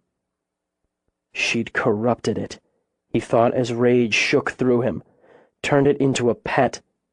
No better than a guard dog. The cougar was his, but it had come at him like an enemy. Just one more sin she would pay for, and soon. Eric hurried across the compound to check on Baby. The usually playful cougar continued to pace. He leaped into his tree, over the roof of his den, leaped down again to rise on his hind legs at the gate at the rear of the enclosure. "Hey, Baby, hey, take it easy. What's got you all stirred up? I can't let you out for a run. You need your teeth checked first." "It's that guy." Lena jogged back to Eric. "I swear, it's that guy." "What guy?" "That one. He's heading toward the Ed Center. See him? Ball cap, long hair, beard. His face is all scratched up, too. You can't see it from here, but he's got some nasty scratches under that ugly beard. I was talking to him a few minutes ago, and I don't know, something creepy. Something in his eyes. I'll go check him out." "Maybe we should tell Lil." "Tell her what? Some creepy-eyed guy's taking the tour? I'll just keep an eye on him." "Be careful." "My middle name." He walked backward. "There are a couple of groups in the center, and a few of us in there, too. I don't think Creepy Eye's going to cause any trouble." Ethan didn't go to the center, but cut over and circled back to leave the present he'd brought with him on the table on Lil's back porch. By the time Eric crossed the compound, he'd melted into the trees. He moved fast from there. The next phase of the game was about to start. Once he'd reached the watching post, he settled down, took out his field glasses. He washed trail mix down with water and played with Jenna's cell phone. He'd never owned one, never wanted one, but he'd practiced on others he'd stolen or taken from the kill. He punched and scrolled until he found the contact list, and smiled when he reached the entry listed as Lil's cell. Before much longer, he thought, she'd get a phone call she'd never forget. In her office, Lil answered the last email on her list. She wanted to get over to the commissary and make sure the meat had been properly stored before she checked on Matt's progress. She looked at the time, surprised to find it was nearly 3. She'd asked Matt to hold off on Baby and the other cougars until she could help out. Baby hated dental hygiene day, so she'd check Matt first, she decided. As she rose, Lena tapped on her door jamb. "I'm sorry to bother you, Lil. It's just, Baby's acting up." He probably knows he's about to get put under and have his teeth cleaned. Maybe, but there was this guy, and he was weird, and that's when Baby started up. Eric went over to check him out at the center, but I just got this bad feeling and wanted to tell you. "What kind of weird?" Lil asked and was already on her way out of the office. "Creepy weird, to me. He was saying stuff like we cage the animals like prisoners." "We get that sometimes. What did he look like?" "Long hair, beard, baseball cap, denim jacket, had fresh scratches on his face. He kept smiling, but, well, it just made my skin crawl." "It's okay. I'll head over to the center just in case. Do me a favor, tell Matt I'm handling this, and I'll be over to help with Baby and the others as soon as I'm done." "Sure. It was probably nothing. It's just he hit the red zone on my creepometer." They parted ways, with Lil veering toward the center. Her phone rang, and absently, she pulled it out of her pocket. Seeing her mother's number, she clicked on. "Hey, Mom, can I call you back? I need to—" "She can't talk right now, either." A chill arrowed down her spine. When her fingers trembled, she gripped the phone tighter. "Hello, Ethan?" Funny. That's what she said. Like mother, like daughter. A terrible fear had her shivering, as if she'd plunged into an icy river. But she fought to keep her tone calm and even. Steady, she thought. Stay steady with him as you would with anything feral. I want to talk to her. You want to stop where you are. You take another step back toward the office. I'll cut off one of her fingers. She stopped dead. Good girl. Remember, I can see you. You're wearing a red shirt, and you're looking east. A wrong move, she loses a finger. Understood? Yes. Start walking toward your own cabin, around the back. If anyone comes up to you, calls to you, wave them off. You're busy. All right. But how do I know you didn't just steal my mother's phone? You have to give me more than that, Ethan. Let me talk to her. I said she can't talk right now. But you keep walking. I left you something on your back porch. Right up on the table. Yeah, that's right. Run. She bolted, rounded the cabin, sprinted up the short steps. Everything inside her stopped, heart, lungs, brain, for one terrible instant. Then she made herself pick up the small plastic bag. Inside was a hank of her mother's hair and her wedding ring. Blood smeared the gold band. I figure you recognize those, so you know I'm not bullshitting you. She gave in to her shaking legs and lowered to the porch. Let me talk to her. You need to let me talk to her. God damn you. No. How do I know she's still alive? You don't, but I can guarantee she won't be in 2 hours if you don't find her. Head due west. I left you a trail. If you follow it, you'll find her. If not, if you tell anyone, try to get help, she dies. Toss the phone into the yard. Start now. He could see her, she thought. But she had the porch rails and pickets for partial cover. She curled into a ball, angling her body toward the house. Please don't hurt her. Don't hurt my mother. Please, please. I'll do whatever you say. Whatever you ask. Just don't. She pushed end, cut off the call. Please, God, she whispered, and punched Coop's number. She rocked, made her shoulders shake. Let the tears come. Answer, answer, answer. She squeezed her eyes shut when it switched to voicemail. He has my mother. I'm heading west from the back of my cabin. He can see me and I only have seconds. He gave me 2 hours to find her. I'll leave you a trail. Come after me. God, come after me. She clicked off, pushed to her feet.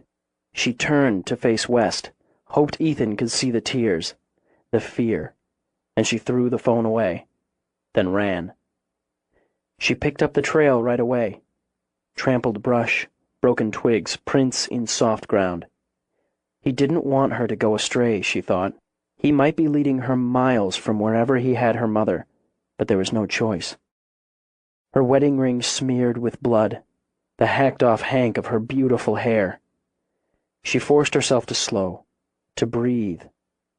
If she rushed, she might miss a sign or follow a false one. He might be watching her still, so she'd have to take care in the markings she left for Coop. He'd given her 2 hours. Had he taken her mother from home? It seemed the most logical.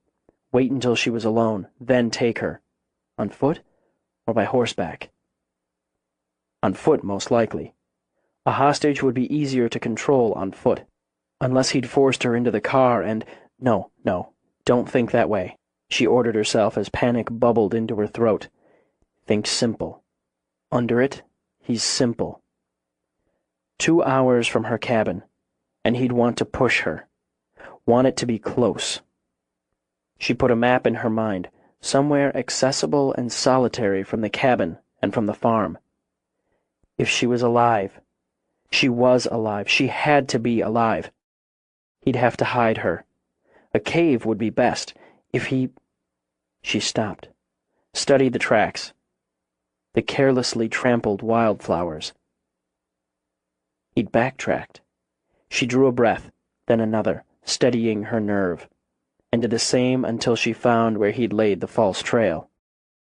She scuffed out his prints, used her penknife to mark the bark of a tree so Coop wouldn't make the same mistake. She picked up the trail again, then picked up her pace. She had an idea where he was leading her, and knew she'd need nearly all the time he'd allotted. Jenna wormed and rolled. She'd lost all sense of direction, could only pray she was inching her way to the mouth of the cave. He'd blindfolded her before he'd left, so her dark was complete. Whenever she had to rest, she lay still and tried to judge if the air was any fresher. But all she smelled was dirt, her own sweat, her own blood. She heard him coming, screamed against the gag, struggled against the rope. Just look at you, Jenna. You're a real mess, and with company coming. When he yanked off her blindfold, the lantern light burned her eyes. She'll be along soon, don't you worry. I'm going to clean up a bit. He sat cross-legged on the cave floor, and with a travel razor, a broken piece of mirror, began to shave. At the refuge, Lena waved to Eric. Hey, what did you think of Creepy Guy? I never saw him. He must have gone right through the center or changed his mind. Oh, well, what did Lil say? About what? About the guy, when she came over. I didn't see her either, but she was going over. I don't see how you could have missed her. Maybe she got hung up. Eric shrugged it off. She wanted to help Matt when he got to the Cougars. Listen, I've got to get back to... Lena simply grabbed him by the sleeve of his t-shirt. I've just come from Matt. She's not there, and he's waiting for her. She's around somewhere. So, okay, we'll look around. I'll check the commissary. You check her place. She knows Matt's waiting, Lena insisted, but she hurried over to the cabin. She knocked, then pushed open the door to call out, Lil? Lil? Baffled, she walked straight through and out the back. Maybe the office, she thought. When she jogged down the steps, she heard the jingle of the phone. Relieved, she glanced back, expecting to see Lil striding along with the phone to her ear. But there was no one. She turned back, following the ring. She snatched the phone off the ground, flipped it open. Hey, Lil, I just saw my mother off, so... Tansy, this is Lena. I think something's really wrong. She began to run toward the office cabin. I think we need the police. On a stretch of road between the farm and the stables, Coop tightened the lug nuts on the spare tire of a minivan. The two kids inside watched him like owls while they sucked on sippy cups. I really appreciate this. I could have changed it, but... Looks like you've got your hands full. He nodded toward the windows. It's no trouble. You saved me a lot of cursing. The young mother beamed a smile. And took care of it in probably half the time it would have taken me, not including breaking up the fights inside. We've been running errands all day, so they missed their nap. Her eyes sparkled with a laugh. Boy, so did I. After sending the kids a wink, he rolled the flat around the back of the van to stow it. He shook his head when she offered him a $10 bill. No, but thanks. She leaned in, rooted around in the grocery bags. How about a banana? He laughed. I'll take it. He replaced the tools, gave the kids a quick salute with the banana, and made them both giggle, then closed the door. You're good to go. Thanks again. He walked back to his truck, waited for her to pull out. He did a U-turn to head back the way he'd been coming when he'd seen the van on the side of the road. In about half a mile, his phone signaled a voicemail. I got your hefty bags, Grandma, he muttered, and the big-ass bottle of Lysol. Still, he punched the key to play the message. He has my mother. Coop slammed on the brakes, swerved to the shoulder. After the first flash of heat, everything in him went to ice. He punched the gas, pushed speed dial for the sheriff. Put me through to him now. Sheriff Johansson's not in the office. You patch me through to wherever the hell he is. This is Cooper Sullivan. Hey, Coop, it's Cy. I really can't do that. I'm not authorized to. Listen to me. Ethan Howe has Jen a chance. What? He may have Lil by now, too. You get Willie and you get him over to the refuge now. Fucking now! I'll get him, Coop. Jesus God, I'll get him. When should I... I'm heading to the refuge now. I want Willie there and as many men as he can get. No air search, he said quickly, fighting to stay focused. He'll just kill them if he sees copters. Tell them she said she'd leave me a trail. I'll be following it. Do it! He shut it off and burned up the miles to Lil's. Lil saw him sitting cross-legged at the mouth of the cave, the crossbow in his lap. His face was raw, cross-marked with vicious scratches under the streaks of war paint he'd applied. She thought of the bearded man who'd set off Lena's radar. He wore a braided leather strap around his head with a feather from a hawk woven through it. On his feet were soft leather knee boots, around his neck a necklace of bear teeth. It would have been funny, she thought, this half-assed play at being Indian, if she didn't know how murderously serious he was. He lifted his hand in greeting, then slid back into the cave. Lil climbed the rest of the way, held her breath, then followed him in. It opened after the first few feet, but was still low enough she had to crouch. Deep, though, she noted, as she watched the pale light of the lantern. He sat in that light with a knife to her mother's throat. I'm here, Ethan. You don't have to hurt her. If you do hurt her, you'll get nothing from me. Have a seat, Lil. I'll explain how things are going to be. She sat and wanted to tremble. Cuts and bruises marred her mother's face, her hands. Blood stained the rope around her waist, her ankles. I need you to take that knife away from my mother's throat. I did what you asked me to do, and I'll keep doing that, but not if you hurt her more than you already have. She did most of this to herself, didn't you, Jenna? Jenna's eyes said everything. Run, run, I love you. I'm asking you to take the knife off my mother. You don't need it. I'm here. I'm alone. That's what you wanted. It's just the start. But he lowered the knife an inch. Everything else was just the start. This is the finish. You and me. You and me, she agreed. So let her go. Don't be stupid. I'm not wasting time on stupid. I'm going to give you 10 minutes. That's a good head start for somebody who knows the hills. Then I hunt you. 10 minutes. Do I get a weapon? Your prey. A cougar, a wolf have fangs and claws. He smiled. You've got teeth. If you get close enough to use them... She gestured toward the bow. You weigh the game heavily in your favor. My game, my rules. She tried another angle. Is this how a Sioux warrior shows his honor, his courage? Hunting women? You're more than a woman. This one? He yanked Jenna's head back by the hair and had Lil braced to leap. Half-breed squaw? She's mine by rights now. I took her as captive, just like our ancestors took captives from the white. Made them slaves. I might keep her for a while. Or... He knew so little, she realized, about those he claimed as his own. The Sioux were hunters of buffalo and deer, of bear. They hunted for food, for clothing. How does it honor your blood to kill a woman who's bound and helpless? You want her to live? We hunt. If I win? You won't. He leaned forward. You've disgraced your blood, your spirit. You deserve to die. But I'm giving you the honor of the hunt.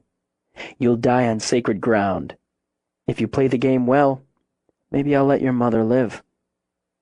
Lil shook her head. I won't play at all unless you let her go. You've killed before. You'll kill again. It's what you are. I don't believe you'll let her live, however I play your game. So you'll have to let her go first. He lifted the knife to Jenna's throat. I'll just kill her now. Then you'll have to kill me too, where we sit. I won't play your game, use your rules unless she's out of it, and you'll have wasted all this time, all this effort. She ached to look at her mother, reach out to her, but kept her gaze on Ethan's face. And you'll be nothing but a butcher then, not a warrior.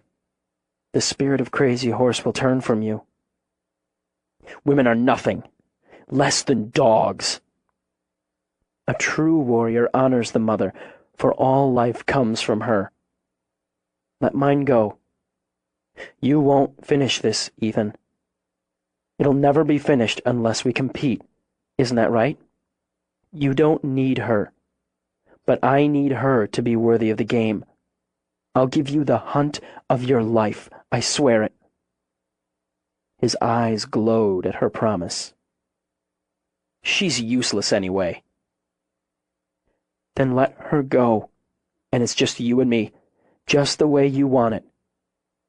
It's a bargain worthy of a warrior, worthy of the blood of a great chief. He cut the ropes on Jenna's wrist. She moaned as she tried to lift her aching arms to pull off the gag. Lil, no, Lil, I won't leave you. Touching, he said, and spat as he cut the ropes at her ankles. Bitch probably can't even walk. She'll walk. I won't. I won't leave you to him, baby. It's all right. Lil drew Jenna close, gently. It's all right now. Step back from her, she told Ethan. She's afraid of you. Step back so I can give her comfort and say goodbye. We're only women. Unarmed. You can't fear us. 30 seconds. Ethan stepped back 3 paces. Lil, no. I can't leave you. Help's coming, she whispered in Jenna's ear. I need you to go. I need to know you're safe or I won't be able to think to win this. I know what to do. You have to go or he'll kill us both. Give her some water, Lil demanded in disgust. What kind of honor is it to beat a woman, to deny her water? She can drink her own spit. Water for my mother, and you can take 5 minutes off my lead time. He kicked a bottle over. I don't need your 5 minutes to beat you. Lil uncapped it, held it to her mother's lips. Slow now, a little at a time. Can you find home? Lil... Can you? Yes, I think. Won't help you. By the time she gets there, if she does, and they start looking for you, you'll be dead, and I'll be smoke. Take the water and go now. Lil. If you don't, he'll kill us both. The only chance I have to live is for you to go. You have to believe in me. You have to give me that chance. I'm going to help her out of the cave, Ethan. You can hold the bow on me. I won't run. She helped her mother to her feet, cursing when Jenna wept from pain, from grief. Crouched over in the shallow space, she helped Jenna hobble to the mouth. Help's coming, she whispered again. I can keep him off me until they come. Get home as fast as you can. Promise me. Lil. Oh, God, Lil. As the sun lowered toward the hills, Jenna held her tight. I'm going to lead him to the grassland above the river. Lil pressed her face to her mother's hair, as if in grief, and murmured against her ear. Where I saw the cougar. Remember that? Send help there. Shut up! You shut up and she goes now, or she dies now, and you after her. Go on, Mom. Lil pried Jenna's scraped and bruised arms away. Go on or he'll kill me. Baby, I love you, Lil. I love you. She watched her mother limp and stumble, saw the agony of emotion in her battered face when she looked back. For that alone, Lil thought, he'd pay. Whatever it took. "Start running," Ethan ordered. "No. The hunt doesn't start until I know she's away. Until I know you won't go after her first." "What's your hurry, Ethan?" Deliberately, she sat on a rock. "You've waited a long time for this. You can wait a little longer." 30. The compound was chaos. A dozen people raced from various directions when Coop jumped out of his truck, and all of them talked at once. "Stop! You!" He jabbed a finger at Matt. "Sum it up, and fast." "We can't find Lil. Lena found her phone in the yard behind the cabin, and when I went back, I found this." He held out the plastic bag with Jenna's hair and wedding ring. "There was somebody here, paying customer. Lena got a bad feeling about him. Baby didn't like him either. Nobody can find him. We're afraid he took Lil. Mary's inside calling the police. I already called them." "I think it's Jenna's ring." Tears spilled down Tansy's cheeks. "Yeah, it's Jenna's. He's got her, and Lil's gone in to find her. Shut up and listen," he ordered when everyone began to talk at once. "I need anyone who can handle a gun without shooting themselves. Lil's got a good hour's head start, but she's leaving a trail. We're going to follow it." "I can." Lena stepped forward. "I can handle a shotgun. Trap shooting champion 3 years running." "In Lil's cabin. Shotgun in the front closet. Ammo on the top shelf. Go!" "I've never shot a gun in my life, but stay here." Coop cut Matt off. "Wait for the police, then lock the place down. Tansy, go to the Chance farm. If Joe hasn't heard, he needs to. Listen to me.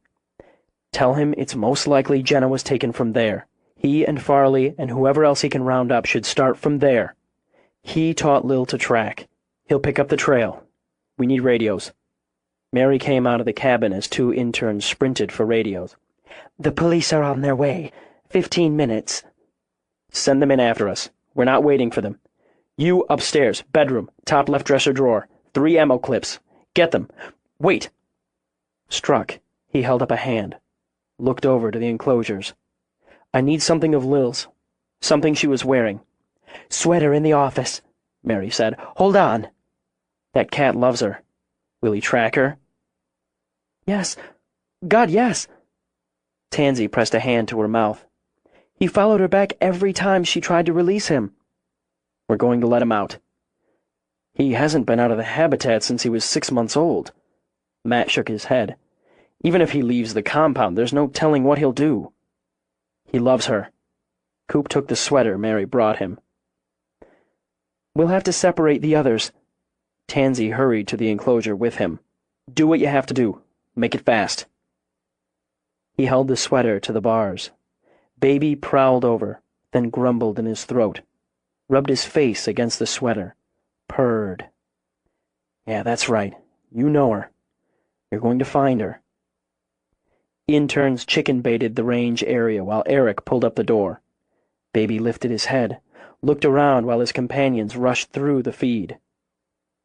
Then turned back, pushed his face against the sweater. "This is crazy," Matt said, but he stood by with the drug gun. "Get back, well back. Tansy?" She unlocked the cage. "Find Lil, baby. You find Lil." Using it as a barrier, she opened it. He slunk out slowly toward the unknown, drawn by Lil's scent. Coop held up a hand toward Matt as the cougar approached him. "He knows me. He knows I'm Lil's." Once more, the cougar rubbed against the sweater. Then he began to track. "She's everywhere. That's the problem. She's everywhere." Baby leaped onto Lil's cabin porch, called, then leaped off again to circle around. "I packed you a kit." Mary pushed it into his hands. "Bare essentials. Put that sweater in this plastic bag. It'll confuse him otherwise. Get her back, Cooper." "I will." He watched the cat stalk over the yard, then gather himself to run for the trees. "Let's move." Lil gauged her time, mentally planned out routes while she sat on the rock in the dying day with the man who wanted to kill her. Her nerves smoothed out with every minute that passed. Every minute took her mother farther away and brought Coop closer. The longer she could keep him here, the better her chances. "Did your father teach you to kill?" She spoke conversationally, her gaze aimed west, toward the setting sun. "To hunt." "Call it what you like, Ethan. You gutted Melinda Barrett and left her for the animals." "A cougar came. A sign. Mine." "Cougars don't hunt for sport." He shrugged. "I'm a man." "Where did you leave Carolyn?" He smiled. "A feast for the grizzlies." "She gave me a good game first. I think you'll do better. You may last most of the night." "Then where will you go?" "I'll follow the wind. Then I'll come back.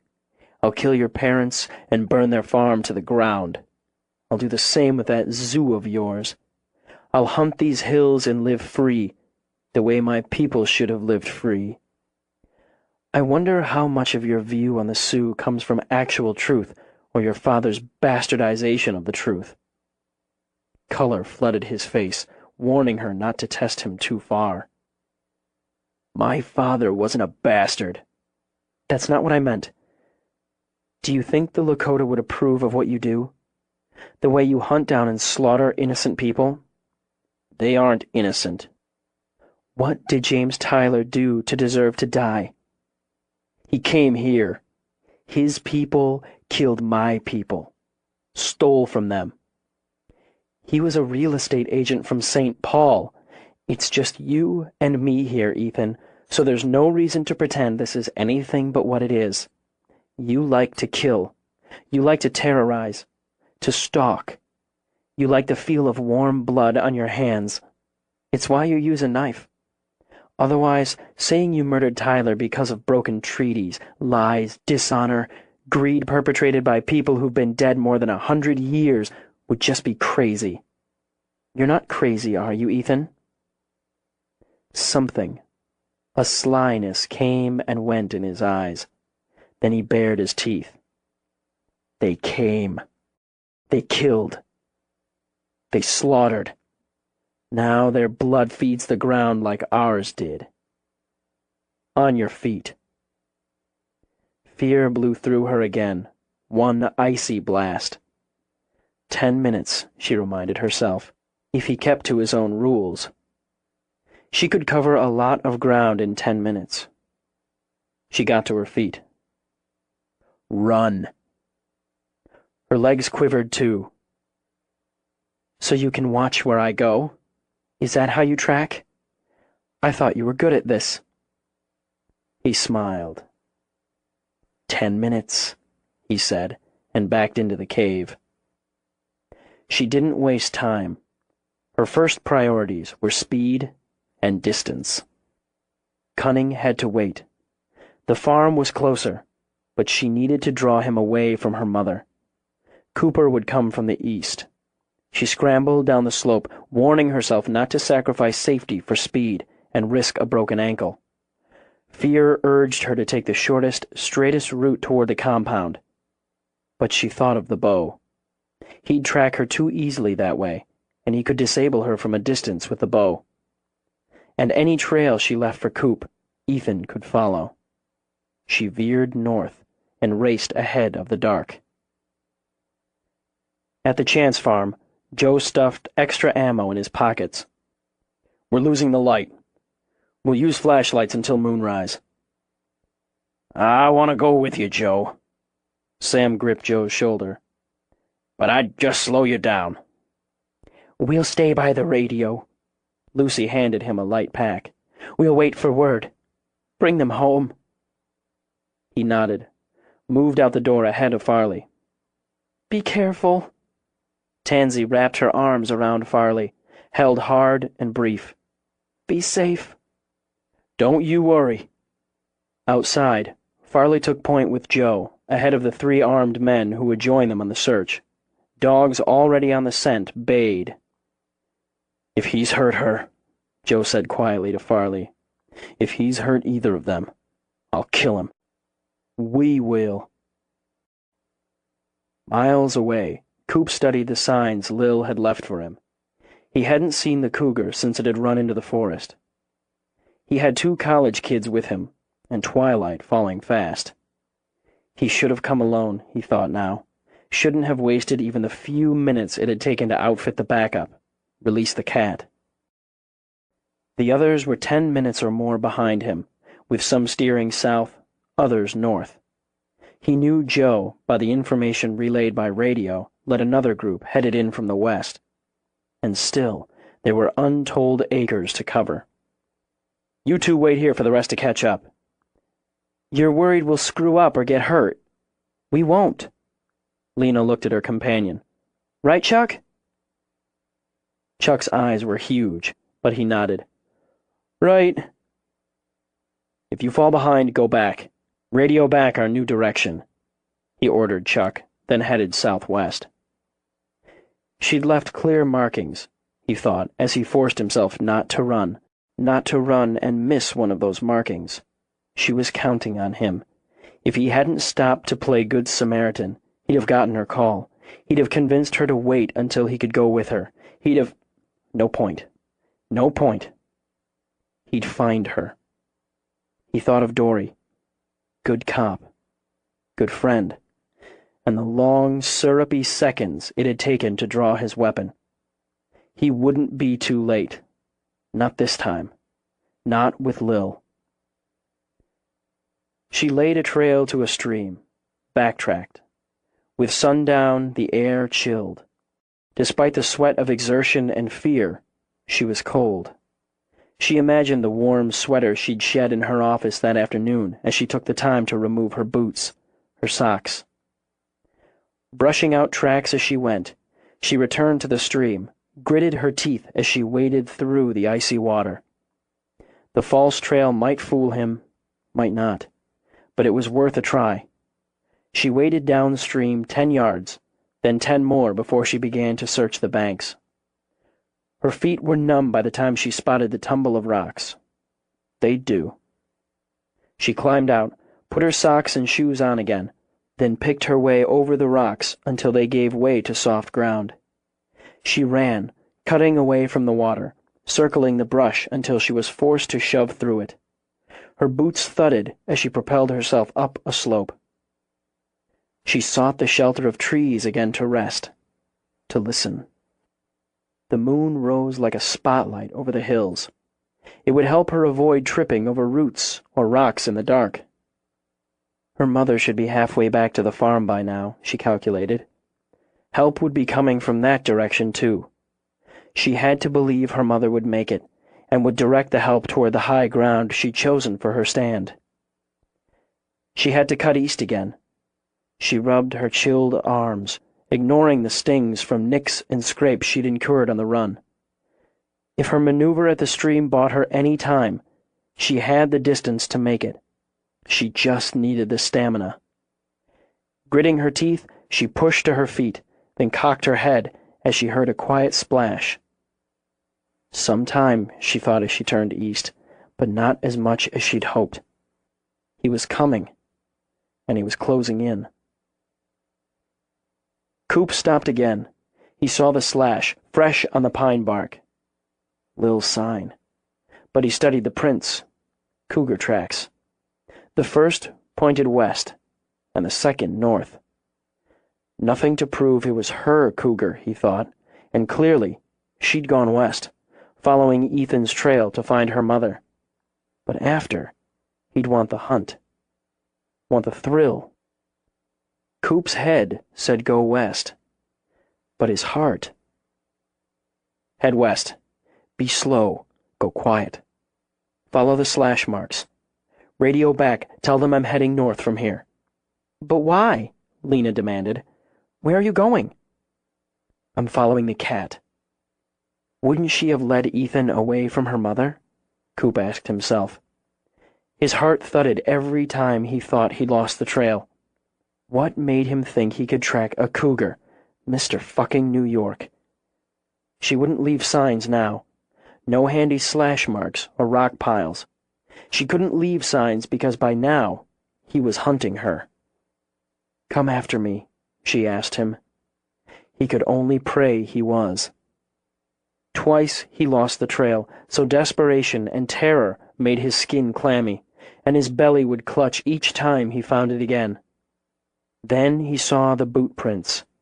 Lil's. Even as he crouched, touched a finger to the impression she'd left on the ground, his body shuddered. Alive, still alive and moving. He saw where others, Ethan's, crossed hers. He was following, but she was still ahead, and the cat followed both. He moved ahead. When he heard the murmur of water on rock, he picked up his pace again. She'd headed toward water, to lose him in the water. When he reached the stream, he stood, baffled. Her tracks led into the water, while Ethan's moved forward, back, circled around again. He closed his eyes, tried to clear his mind and think. What would she do? False trails, backtracking. He had no skill for that. If she'd gone into the water, she might have come out again anywhere. The cat had gone in, that was clear enough. Maybe just across, or maybe to follow her. Which way? His hands fisted at his sides as he struggled to see, to look at the land as she would. Upstream and across. She could cut around to his grandparents' farm or other houses. A long clip, but she could do it. Down and across, her parents' farm. Closer. She had to know help would come from that direction. He started to wade in, to follow that instinct, then stopped. Downstream and east. The grassland. Her camera. Her place. He cut back, circled, and ran. He didn't follow tracks now, but the thoughts and patterns of a woman he'd known and loved since childhood. Joe stared down at the blood staining the ground. It was black in the moonlight. His head went light, his knees weak, so he knelt down, laying his hand over the blood. He thought, could only think, Jenna. "Over here!" one of the deputies called out. "It's Derek Morgenstern! God damn it, it's Derek! He's dead." Not Jenna. Not his Jenna. Later, sometime later, he might feel sorrow that he didn't think of the man, his family, and only of his own. But now fresh fury and fear pushed him to his feet. He started forward again, searching for tracks. Like a miracle, she came through the shadows and the moonlight. She staggered, fell even as he raced toward her. He dropped to his knees again, pulled her up, rocked, wept. He stroked her bruised face with his fingers. "Jenna!" "The grasslands!" She croaked it out. "Here's water, Ma, here's water." Tears gathered in the corners of his eyes as Farley held water to her lips. She drank to ease her raging thirst as Farley petted her hair, as Joe rocked. "The grasslands," she repeated. "What?" Joe took the bottle from Farley. "Drink a little more. You're hurt. He hurt you." "No, Lil. The grasslands. She's leading him there. Her place. Find her. Joe, find our baby." He had to know where she was going now, but it couldn't be helped. She only had to get within range of the camera, trust someone would see, then hide. All that tall grass. She could hide. She had the knife in her boot. He didn't know about that. She wasn't defenseless. She hefted a rock, clutched it tight in her fist. Damn right she wasn't defenseless. God, she needed to rest, to catch her breath. She'd have sold her soul for a single sip of water. She wished the moon behind the clouds just for a few minutes. She could find her way now in the dark, and the dark would hide her. The muscles in her legs wept as she fought her way up the next slope. The fingers that clutched the rock were numb with cold. Her breath whisked out, little ghosts as she panted, as she pushed herself to the edge of endurance. She nearly stumbled, hated herself for the weakness, and braced her hand on a tree until she found her balance. The bolt slammed into the trunk inches from her fingers. She dropped, rolled behind the tree. "I could have pinned you like a moth." His voice carried through the clear air. How close? How close? Impossible to tell. She lunged up, keeping low in the sprint from tree to tree. As the ground leveled out, she pushed harder. She imagined the shock and pain of one of those vicious bolts in the back. Curse the thought. She'd come so far, nearly there. Her lungs burned, pushing air out as whistles as she tore her way through the brush, waking her freezing skin with fresh cuts. He'd scent her blood now.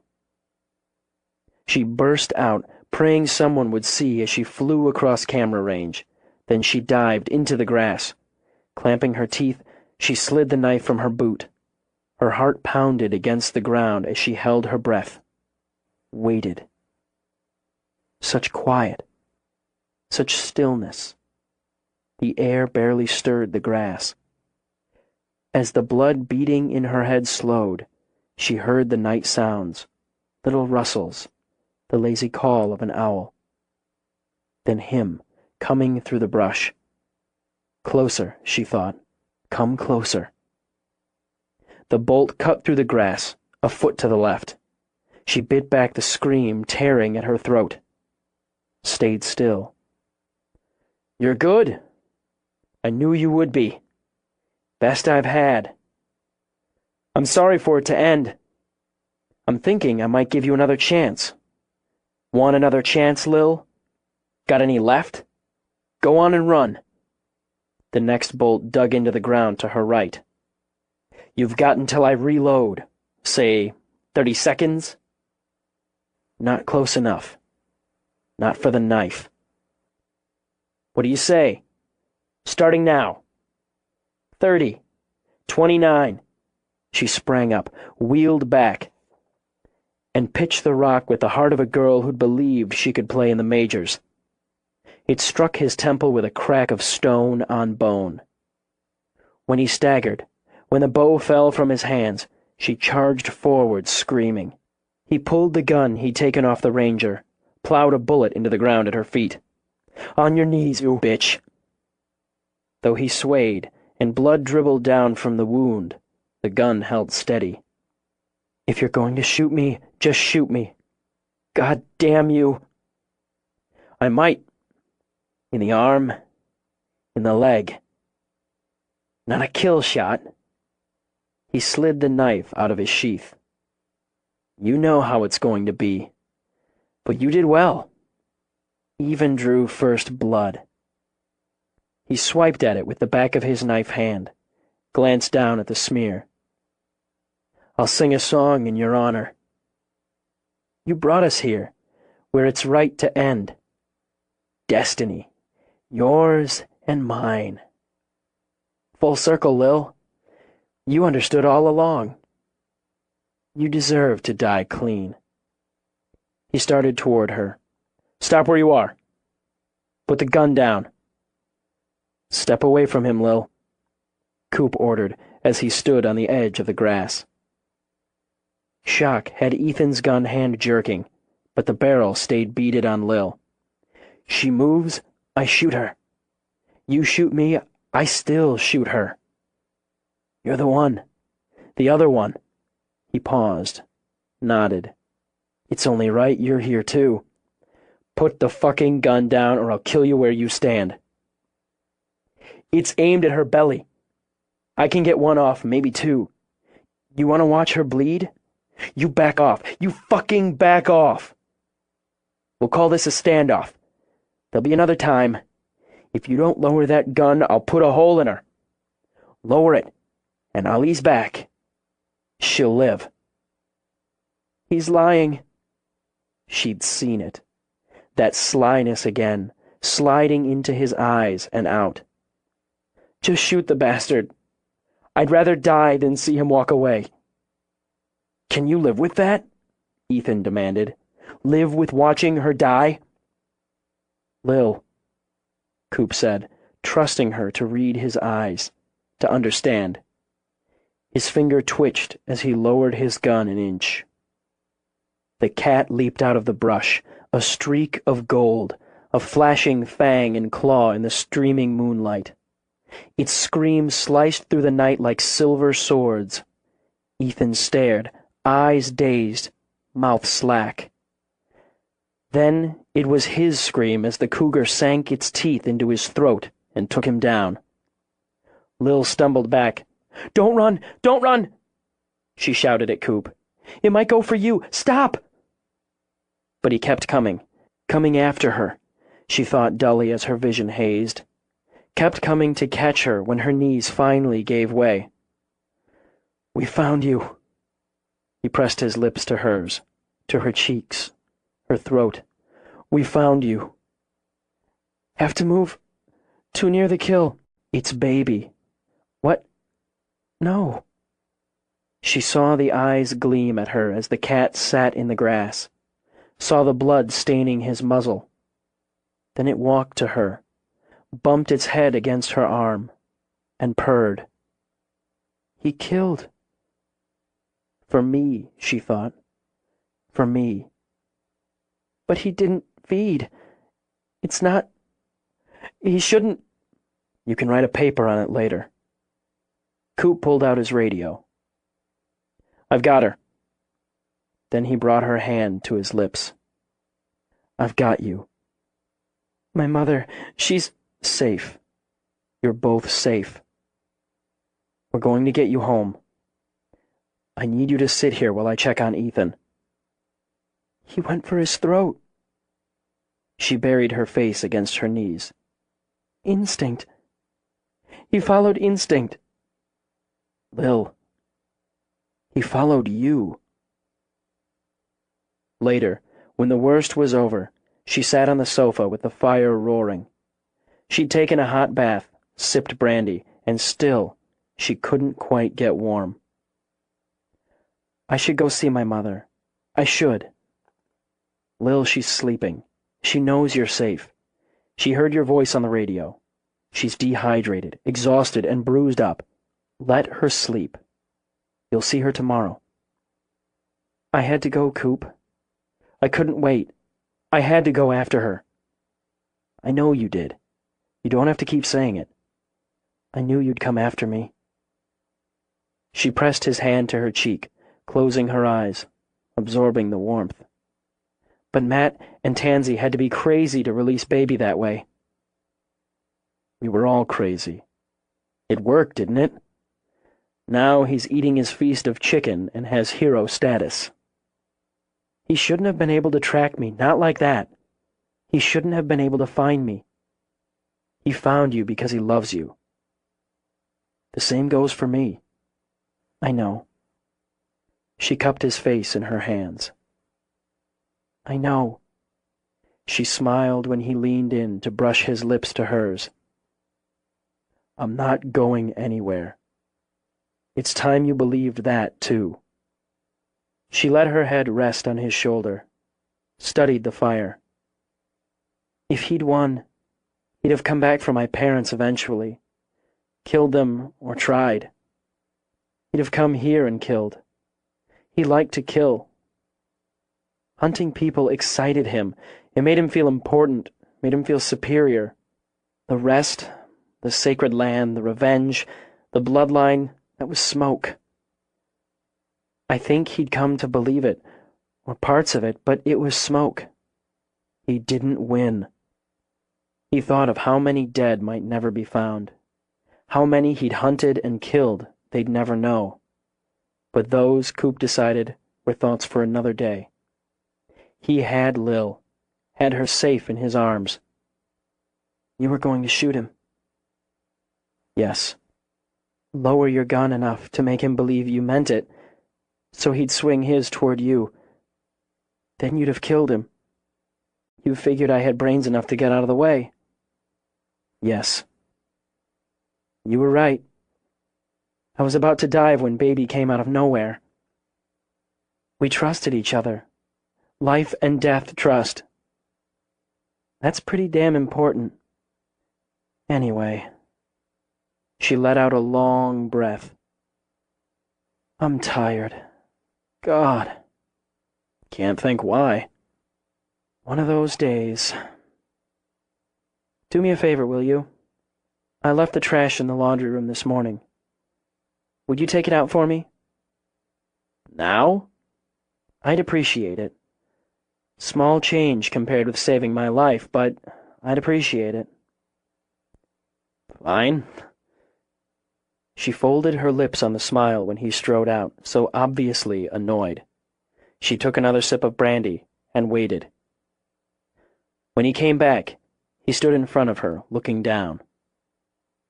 You put that trash in there this morning? That's right. Before I saved your life, or had some part in it? Right again. Why? After shaking back her hair, she stared straight into his eyes. Because I decided you're not going anywhere. And since I've loved you most of my life, I want you not to go anywhere with me. You're the best friend I've ever had, and the only man I've ever loved.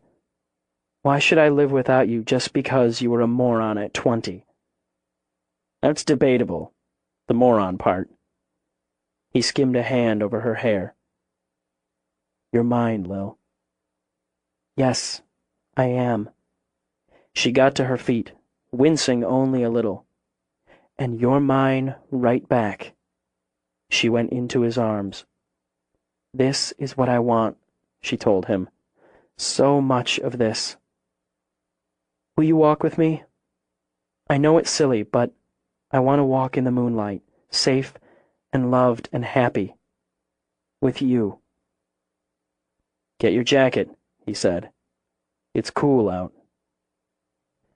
The moon beamed down, pure and white as they walked. Safe and loved and happy.